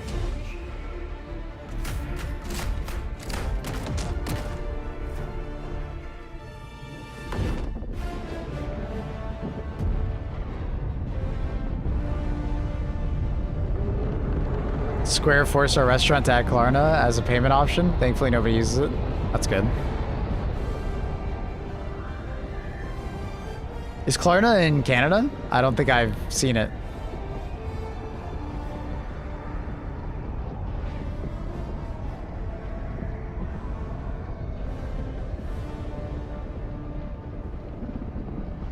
Allied destroyer has left the squadron.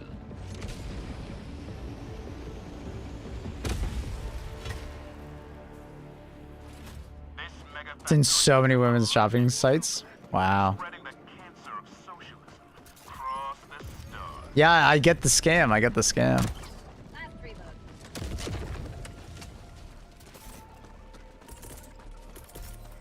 Calling down support weapons. Freedom requires firepower. Requesting SATCAM. It reminds me of gacha games. Getting your ass. Let's pay off mortgage and student loans. I'm done. No car payments, thankfully. Nice. Nice.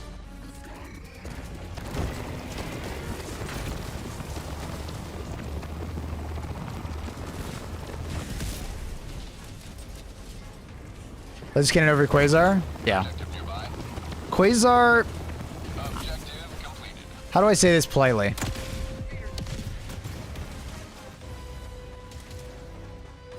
One second. I'll think about this. You grow out of Quasar eventually. You eventually start to realize that the benefits that Quasar give you aren't really that useful. And it's very easy to, like, you know, not really need it. Because the Quasar will actually hurt you rather than help you in a lot of situations. Right? Once you kind of get used to, like, where to shoot certain enemies with certain weapons, or start to learn, like, the ammo economy and stuff like that, and how to, like, keep your ammo up and be more efficient, you very quickly start to realize that the Quasar doesn't really offer much other than just, like, ease of use, right? It doesn't require you to think very much. Which is good for new players. Well, that's why I was kind of telling you, like, you kind of just don't need it anymore after a while. They'll actually actively kind of make a mission harder because you're using it and not, like, you know, more regular weapon. It doesn't make the Quasar bad, but you will feel it in quite a few situations where it's like, man, I wish I had a epoch in this situation. I wish I had a recoilless, you know? The word would be a noob trap, you know?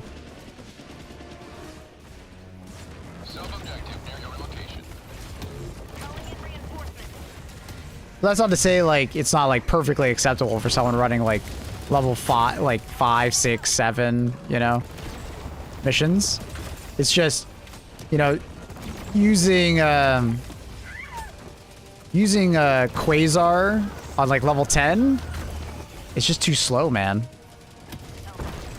You're gonna constantly feel like you just don't have enough AT power.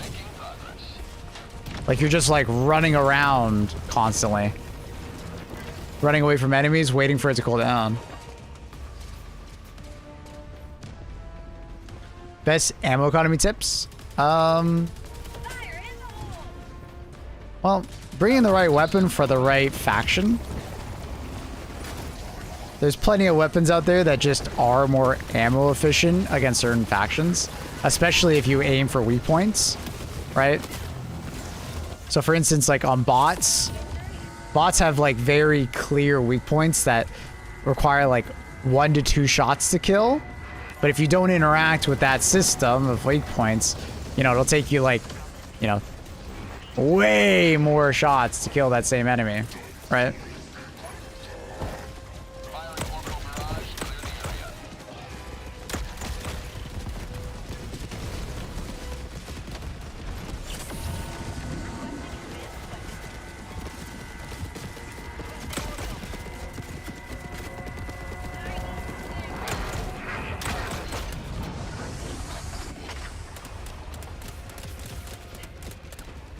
The fuck?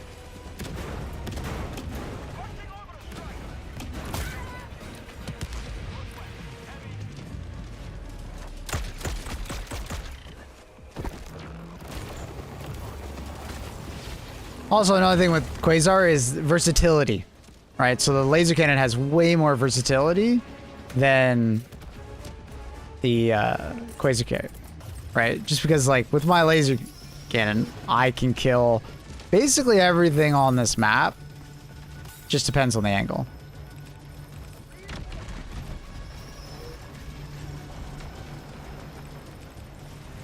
Quasar on cold planets, especially when I get to stand and defend with 2. Yeah, I mean, if you hot swap and you can just keep him in one spot, it can feel very powerful. You know, dropping it down to 10-second cooldowns and stuff like that. But would I rather just do the same thing with a resupply and a recoilless? Yeah, because if I'm standing still in a position, I should have a resupply there. And then the recoilless is doing 50% more damage per shot and fires faster than even 2 Quasars at the same time. Get what I mean? Like, as long as you can manage the ammo economy or recoils, it's significantly better. You're doing 50% more damage per shot.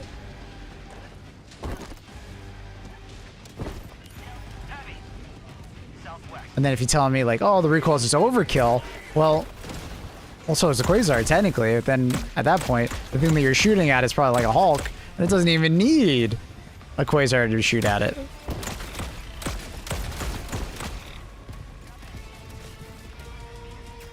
You know, so.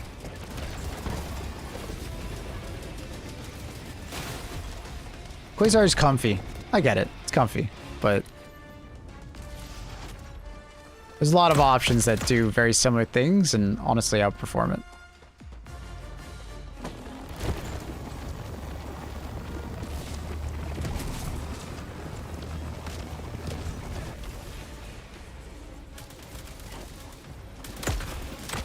Wish Epoch had a safe mode toggle. Honestly, since the changes to Epoch, I don't think you need it. Trust me. I don't think you need it. It's very user-friendly now.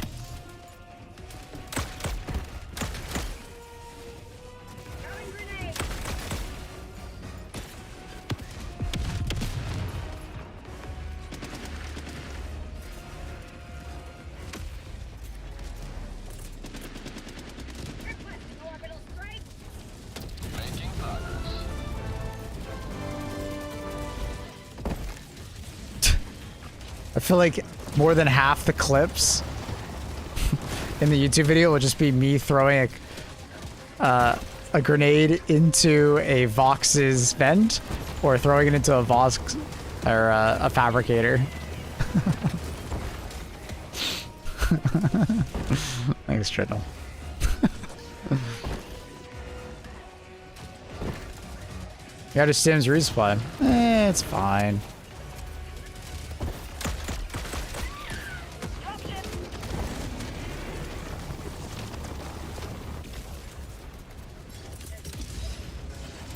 It's fine.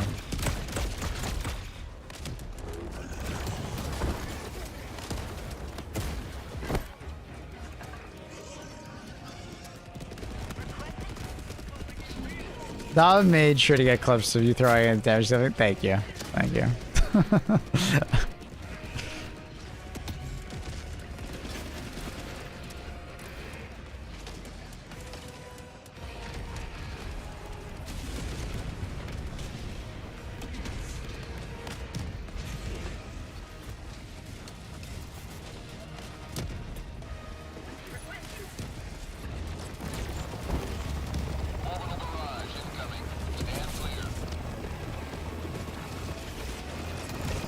Fuck is he going?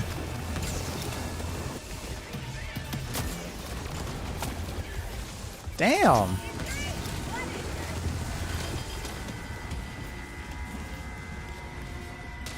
Did they fix that soft lock with air? No.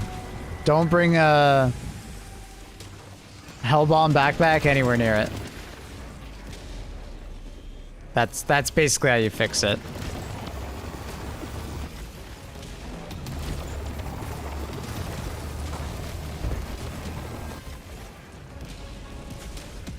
So it's still there, but it's very clearly a Hellbomb backpack problem. I don't think there's anything else that can kill it. It's just a Hellbomb backpack. Tagging location, southeast. That would be cool, Longwood. What's the issue? If you Hellbomb backpack the tower, it gets destroyed, and then you can't call in the SSD to complete it because the game thinks that the mission is complete, but obviously it's in conflict with itself because the mission is not complete. There's still a mission, right? But the objective is dead, but the mission is still, like, the script is still trying to run. So, yeah. Don't bring a Hellbomb backpack near this thing.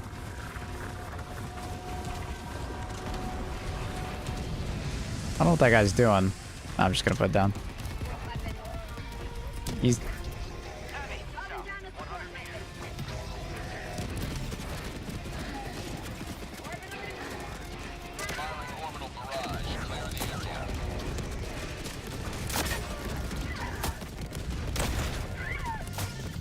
Oh, I'm dead. Well, that was a fun ragdoll. Right into my barrage.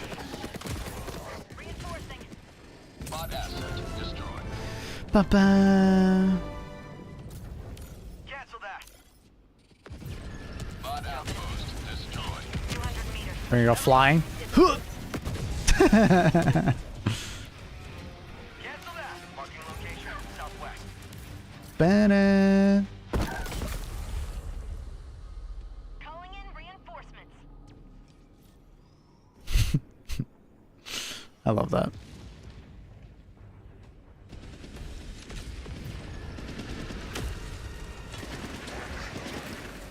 I miss when you could, like, emote mid-air and you could, like, avoid fall damage. It was, like, the best way to, like, fast travel across the map. I obviously understand why they fixed it, but kind of miss it. I thought I survived for a second. The game was like, hell no.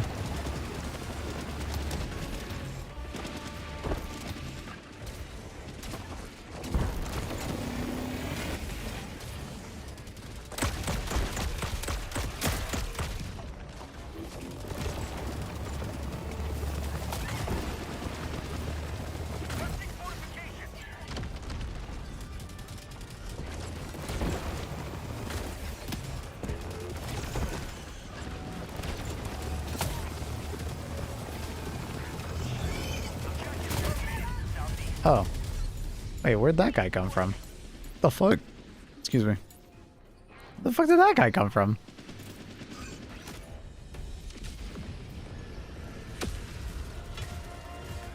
I think I finally fixed the reasons and the glitches in recent vids. What happened?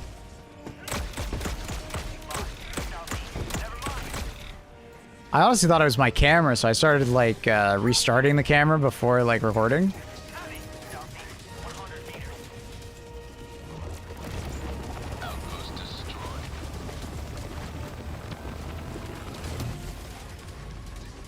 You can emote? I was spamming the emote button right there. It wouldn't let me. I don't know why. But I know you can emote again, but I guess the random emote bind is not working. I don't know.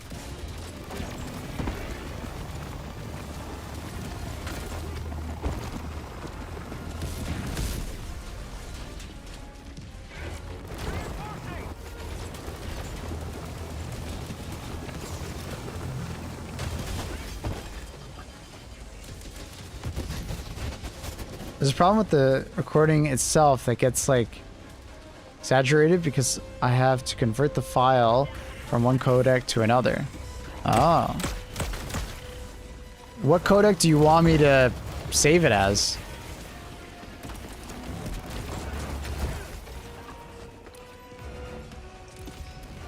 No idea why that happens in the recording or the conversion, but at least I know what caused it. Okay.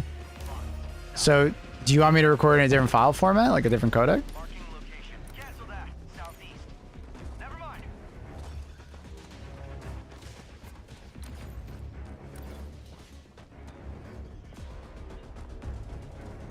H.264? Is it really not already recording in H.264 though?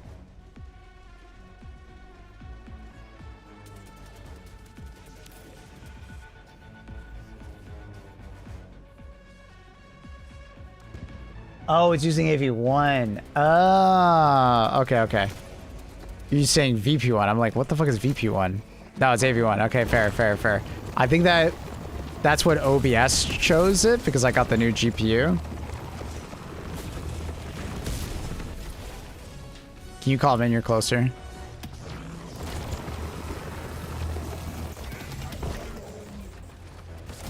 Yeah, I can swap it to H.264 though. Yeah, that's easy. That's not a problem at all, buddy. I can swap that.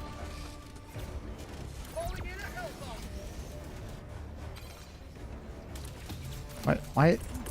Why isn't he calling you in? He's closer.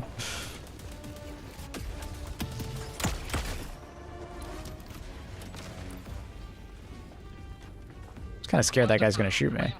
Oh, he's chill now.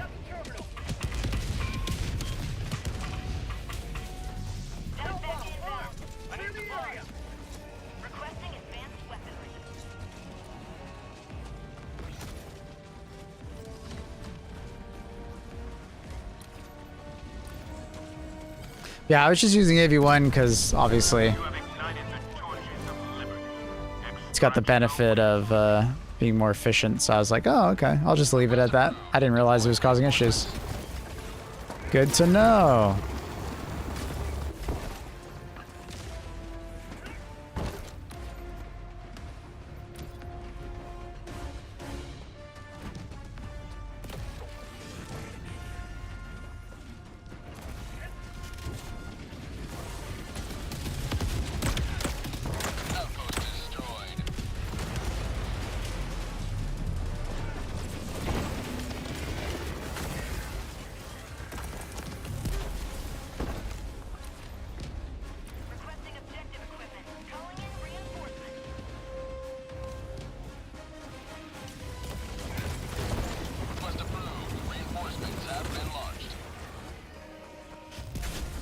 Dun, dun, dun, dun.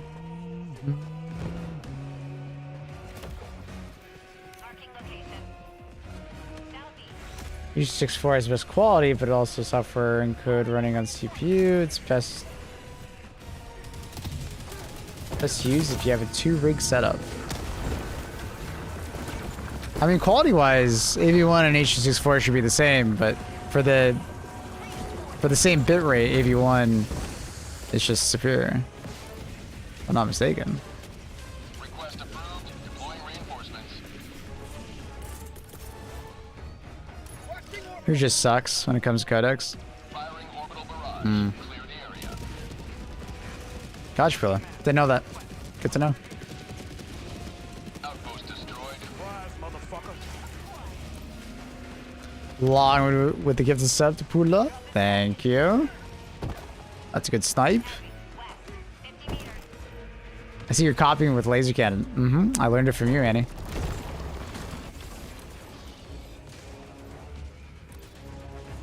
I didn't even know this weapon existed until you used it.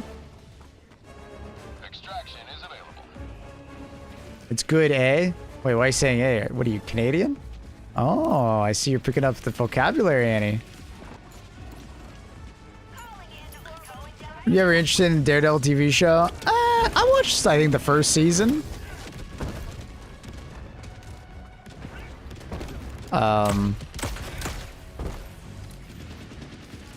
I can't say I...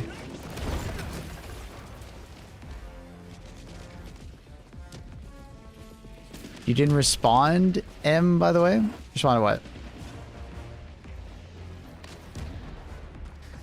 Requesting advanced weaponry. Respond me. Like, what, did you send me a DM or something?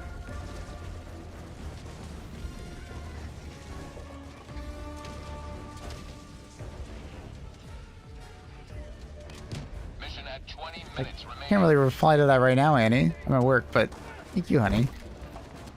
I was gonna reply more to that to later.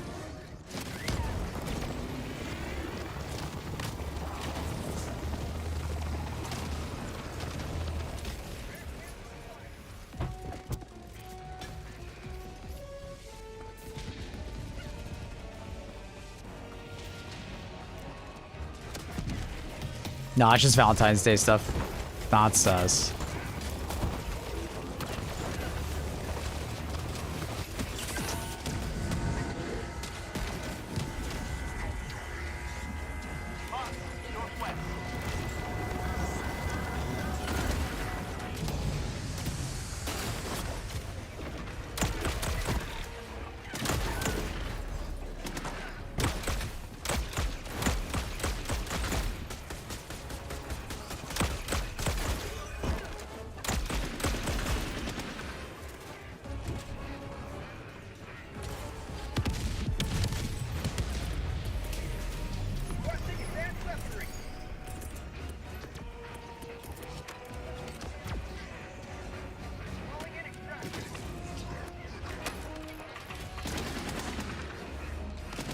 Extraction shuttle inbound.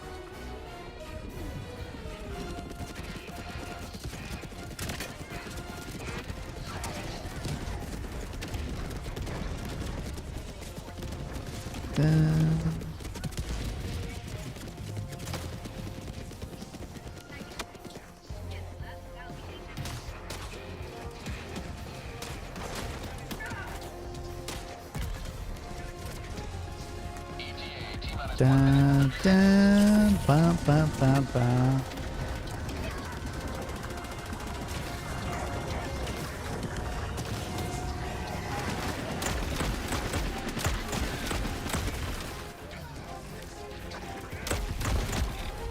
Dun, dun, dun, dun, dun, dun, dun, dun, dun, dun, dun, dun, dun.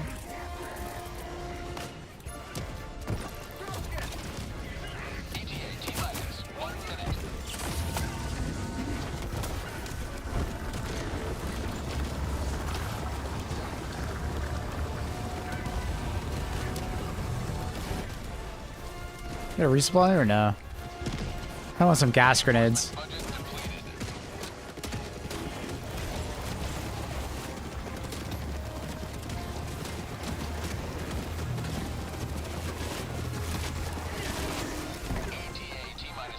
Dun, dun, dun, dun.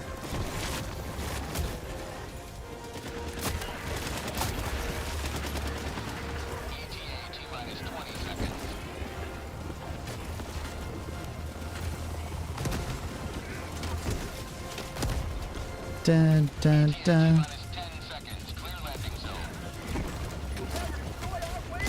I gotta be chill. I have no health. Pelican 1 approaching pickup. What you earn from us viewing YouTube stream? At the moment, barely anything. Because I don't have proper monetization on YouTube. We still need to get to 1,000 subs over on YouTube. Countdown initiated. Stand by for takeoff. Extraction complete. Pelican 1. Well, I guess it's technically a little bit more than barely anything, because 10... No, it is nothing. Nothing, nothing. Victory for the right side of history.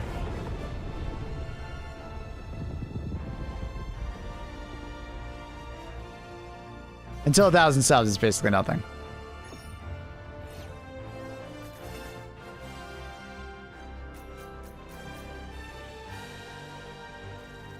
Eugenics is so popular. I don't know if Annie would like it. I think she might. I don't know.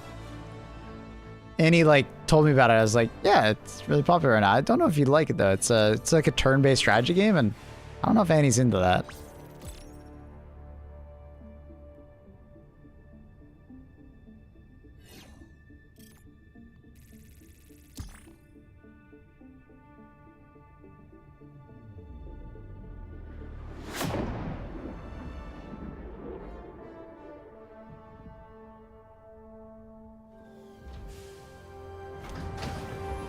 Dun, dun, dun, dun. Want to play it so bad?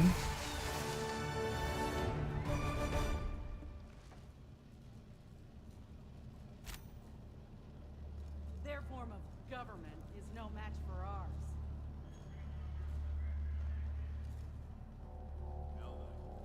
The Super Destroyer is ready for your next mission. Mission coordinates locked. Hellpods primed.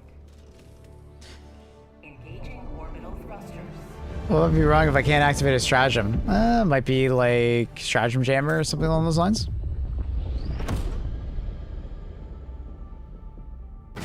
That'd most likely be it.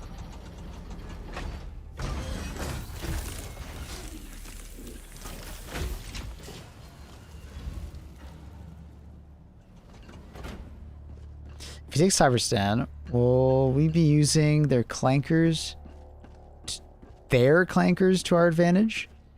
Like, what do you mean by that? There wasn't stratagem jammers on the mission. There was anti-air turrets located around the city, and those might be stopping you. Hellpods primed. So you have to destroy those.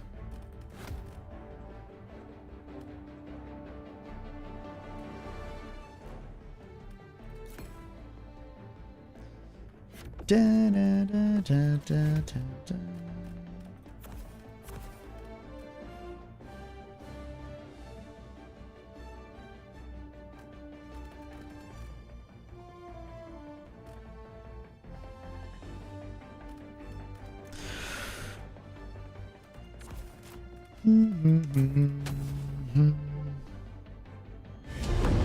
Not sure. I mean, are we gonna steal their cyborgs and use them? Probably not. But I don't know. Could be. Mega factories rise on this planet like festering boils. Purge the filth within and cauterize what remains.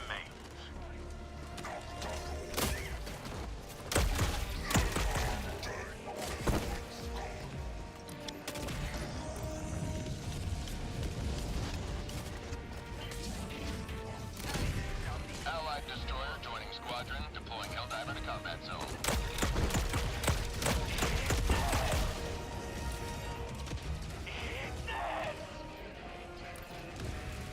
Bam, bam, bam, bam. Dun, dun, dun, dun, dun, dun. Oh, scary. Is that guy still alive? Nah, he's dead. Double laser, eh? Near your location. What armor is that? This is a heavy explosive resistance. I think it's from Polar Patriot? I want to say Polar Patriot.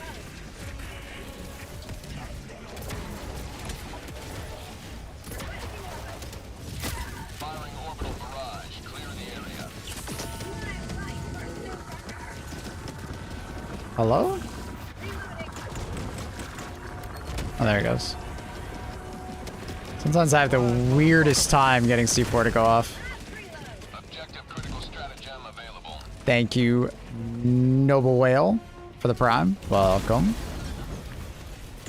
Show your ad free viewing, buddy. Do you think the ammo is cooked? No. I think we're still very much possible of getting it. I do think some weird stuff happened after like the hack or whatever happened with the ammo early this week. I do think something weird happened, and I don't think we got fully credited.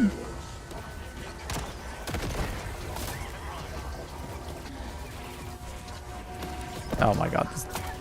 Ragdoll City. A Ragdoll City. I really wish I could use strafing run there.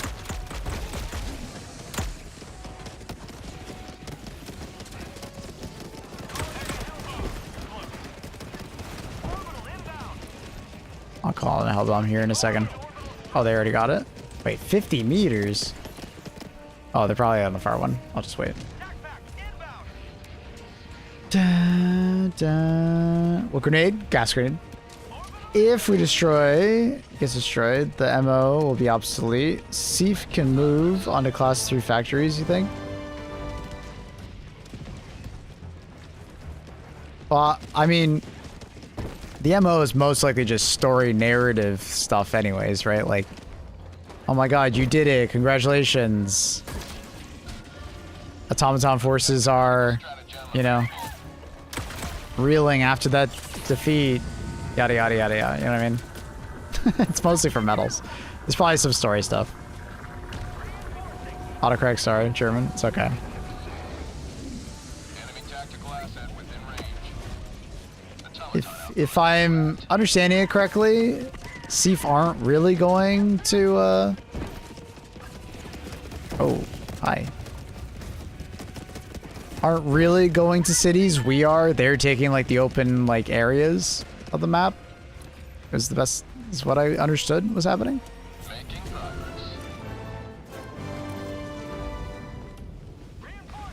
The Seif are, like, kind of just taking wide swaths, and we're going to the factory cities, Request approved. I think. Reinforcements have been launched.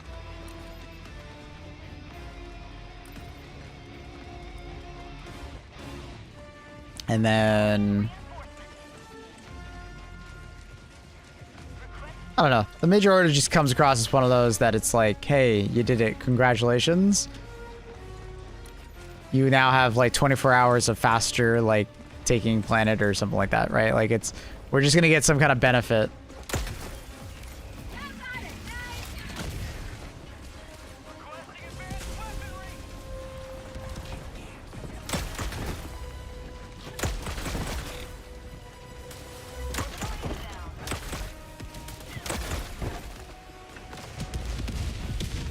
Let the laser do its thing.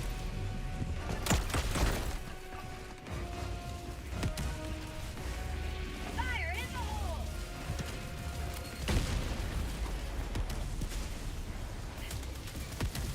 Requesting advanced weaponry.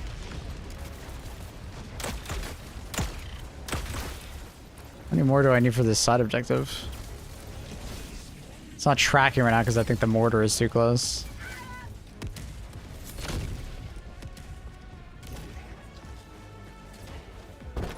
Yeah, I mean, we won't need another Seif boost if we destroy before the ammo ends. I think we get a boost for, like, class 3 factories then? Maybe? I don't know.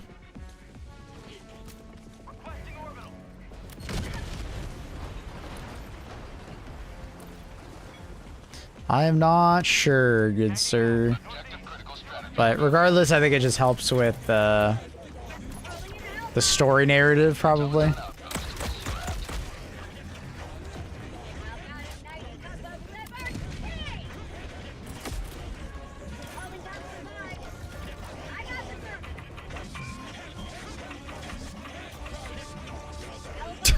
There's some absolute yappers in there, dude.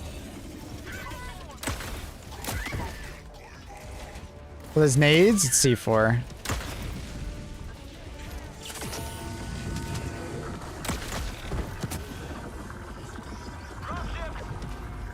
It's the backpack that I'm currently wearing.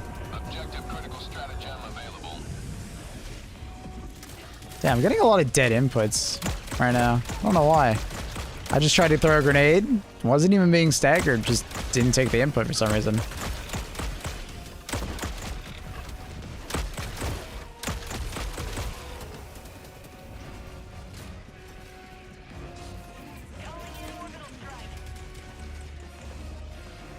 Let's see, that heavy armor has its place, CYBERSTAN. Dude, I've been a heavy armor enjoyer since day one of bots, and then I found out it didn't work. So, I've always been a heavy armor enjoyer. You're always, whenever I'm playing bots, I'm using heavy armor. Very rarely do I run down anything lower.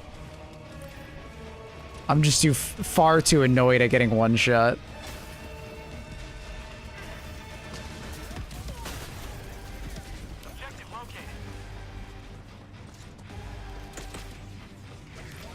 Some people, they swear by light armor and stuff like that. I'm just like, dude, I don't have the patience for that. I play too aggressive in this game. That I kind of just, my playstyle requires it. Request approved. Reinforcements have been launched. Objective critical stratagem no longer available.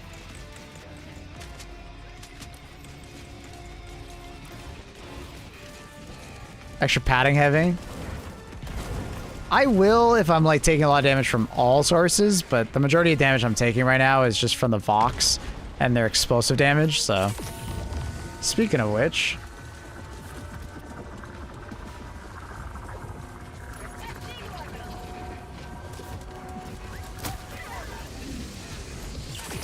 I don't think I threw it far enough. He's just camping, bro. I really dislike when they just kind of sit there spamming their main guns over and over again. They can't move closer to you.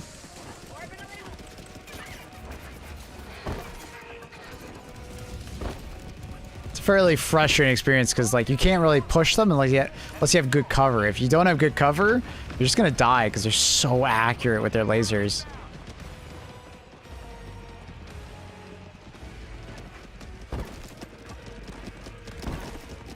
Is he dead? Yes. Well, how many tanks is there right there? There's a fucking pile of 1, 2, 3, 4. What the fuck? I think there's like 5 tanks. Maybe more. Nice.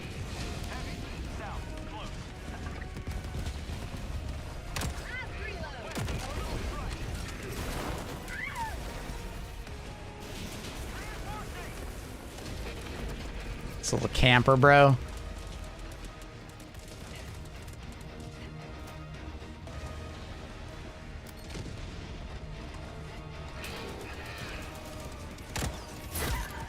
Ow. Ow. He's dead. Nice. Hello, Shawarma.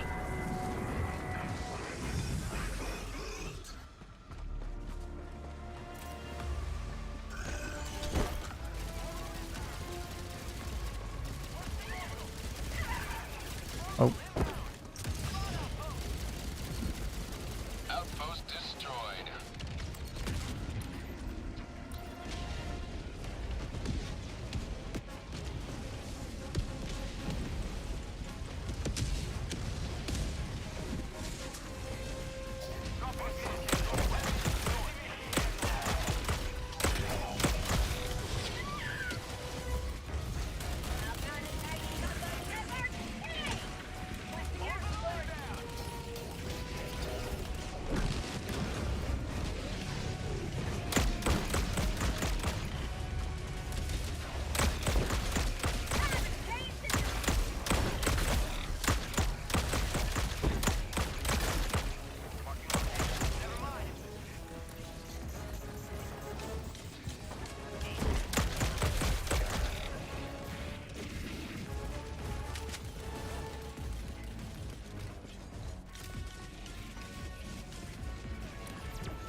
Ba ba da da. Ability to see through walls, short range, similar to Daredevil from Marvel Rivals. Kind of wish there was an armor set like that. I mean, I'll be honest. I don't think I would really use that because I just would open my mini map.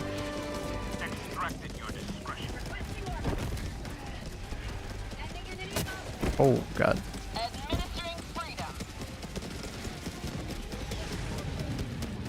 Yeah, I don't think I would use like a wall hack armor or something like that.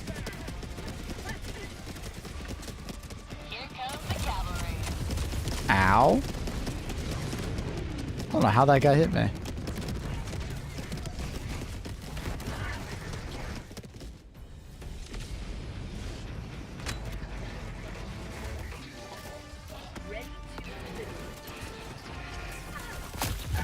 Ooh.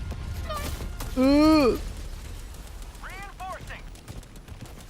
I was like spamming for stims. Wouldn't give it to me. Too many staggers.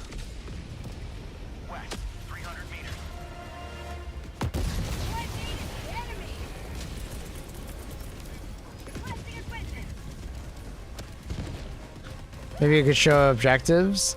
I mean, that's already kind of thing with the scout armor. You open up your map and then you ping, and then a pulse comes out. Like, it's very good for scouting, side objectives and stuff like that. Or you have like the what's it called? The halo armor, basically, which is just like a larger radius around you gets spotted.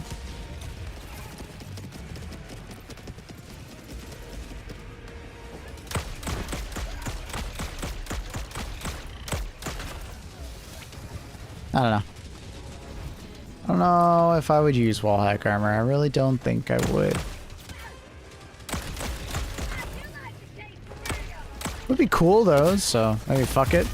Oh, okay, of course he hits all headshots, and I can't hit him because he's behind an invisible wall.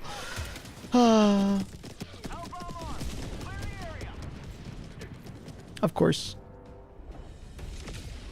Oh, now I'm so fucking far from my stuff though. Do I want to run all the way back? I really don't want to. I'm too fucking lazy.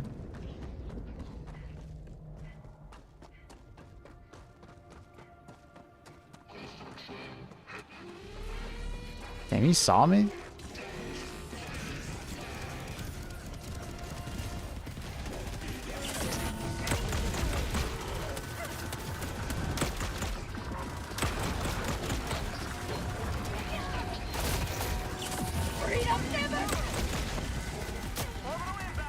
Banner. Alright, we're good.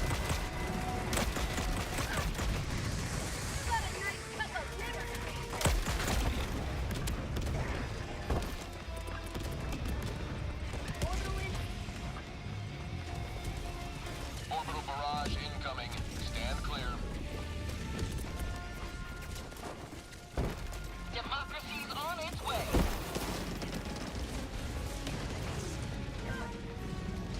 Jesus.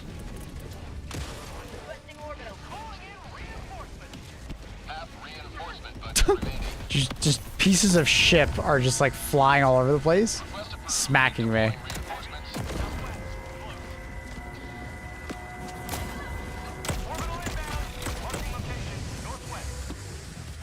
Okay, bro.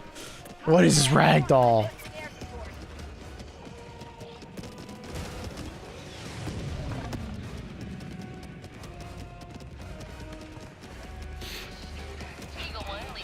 Oh, fuck.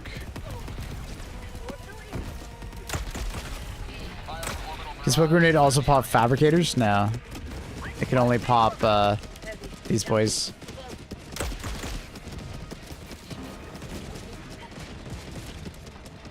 Okay, why am I sliding?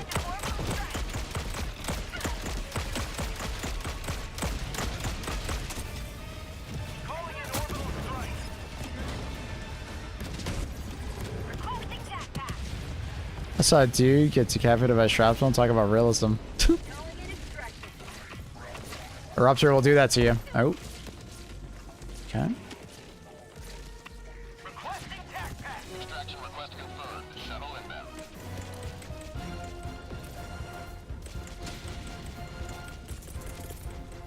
Requesting orbital strike. Firing. Orbital strike. Throwing grenade.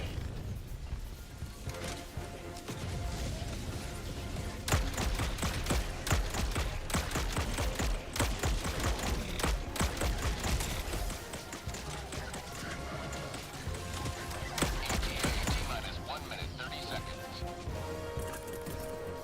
Requesting orbital. Ba, ba, ba, ba.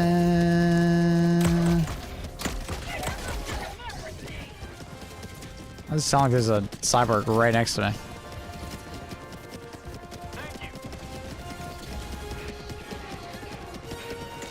Ba, ba, ba, ba.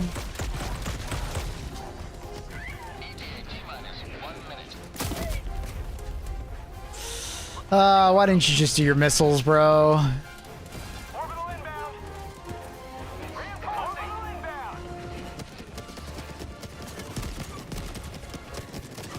Requesting orbital strike. Now he spams his missiles.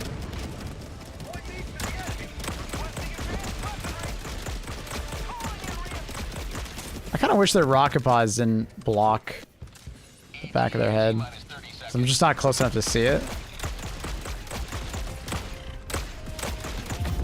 Oh, fuck. Alright. Oh, of course, it was like the second last shell.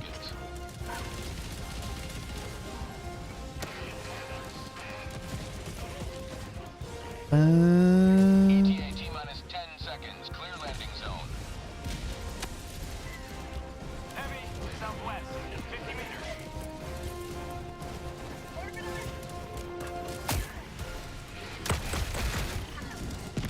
Pelican 1 arriving at coordinates.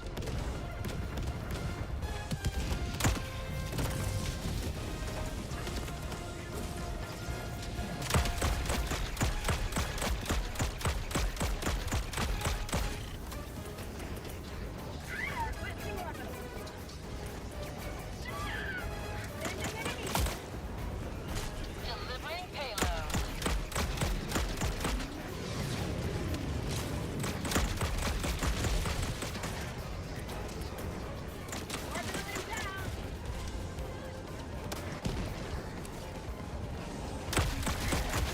Countdown initiated. Stand by for takeoff. Reinforcement budget depleted. Extraction complete. Pelican 1 beginning ascent. Dun, dun. Maple, you need to die less. I didn't work on getting those reinforcements yesterday for nothing. Madge. Okay, dude. Getting stomped out by a cyborg in the corner was an experience. Especially when they just keep stomping and you can't get up. You're like, well, I guess it's my life now.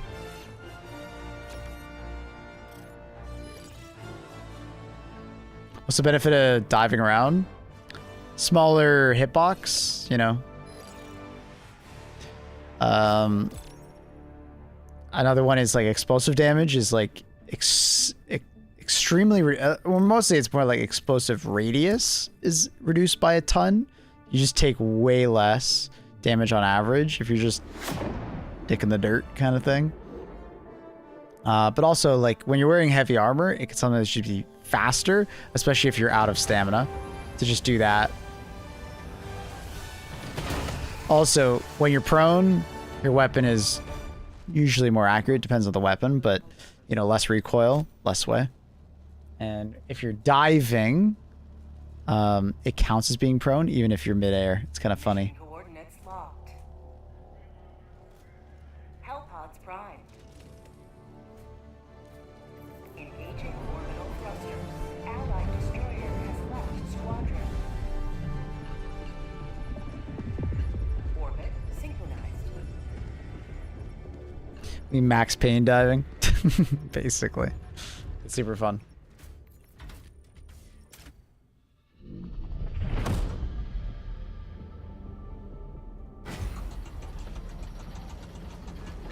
Got my friend up from D6 to D8. Nice. Nice. Congrats, buddy. Hell yeah. Ooh. Feeling good, dude. Feeling good. Innocents perish with every wasted second. We must act. So, At long Omni last, we will deliver will probably be at, justice to the I guess sun. it'll be like 50% tomorrow when I log in. Our city must be reclaimed. Nice, nice. So that's done. We'll be going to Fort whatever. Fort Justice. In, what is it? 20 hours? 16 hours. So this will be done. Then the ship moves, which is perfect timing.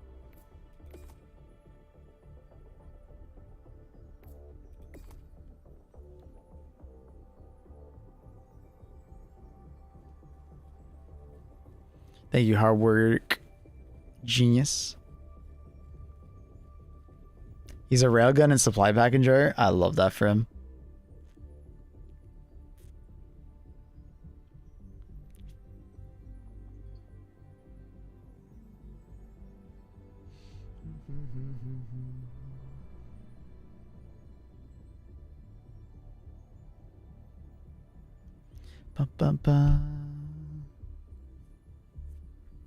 Donate 20,000 super credits for instant orbital blockade. Imagine. Imagine.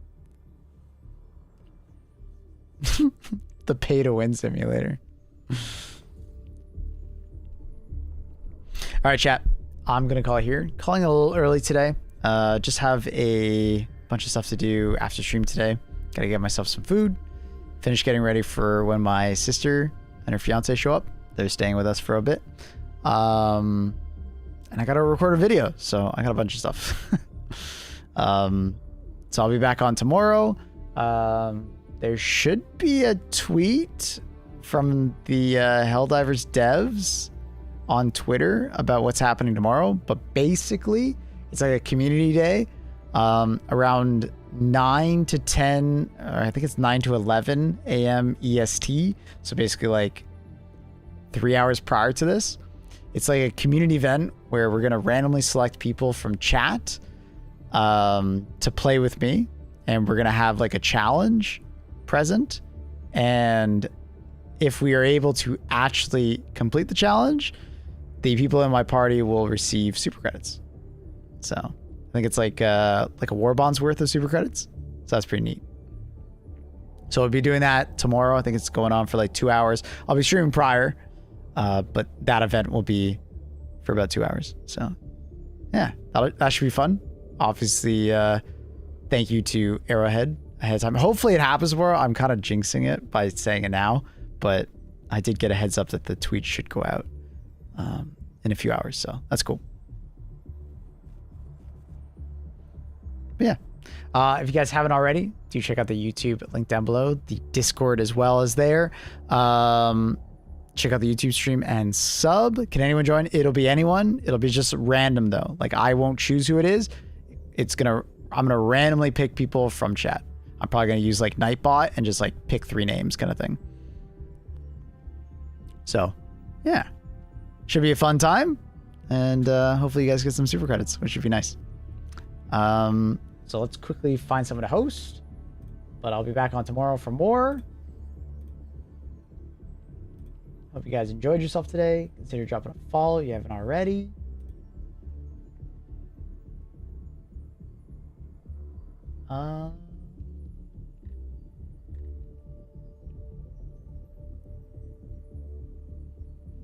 CYBERSTAN is the reason RAM is expensive. Now that's a name I can get behind.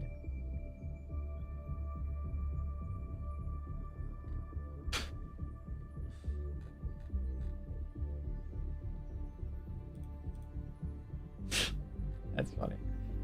Who gonna host? Who are we gonna host? I'm looking, chat. I'm looking. I'm scrolling.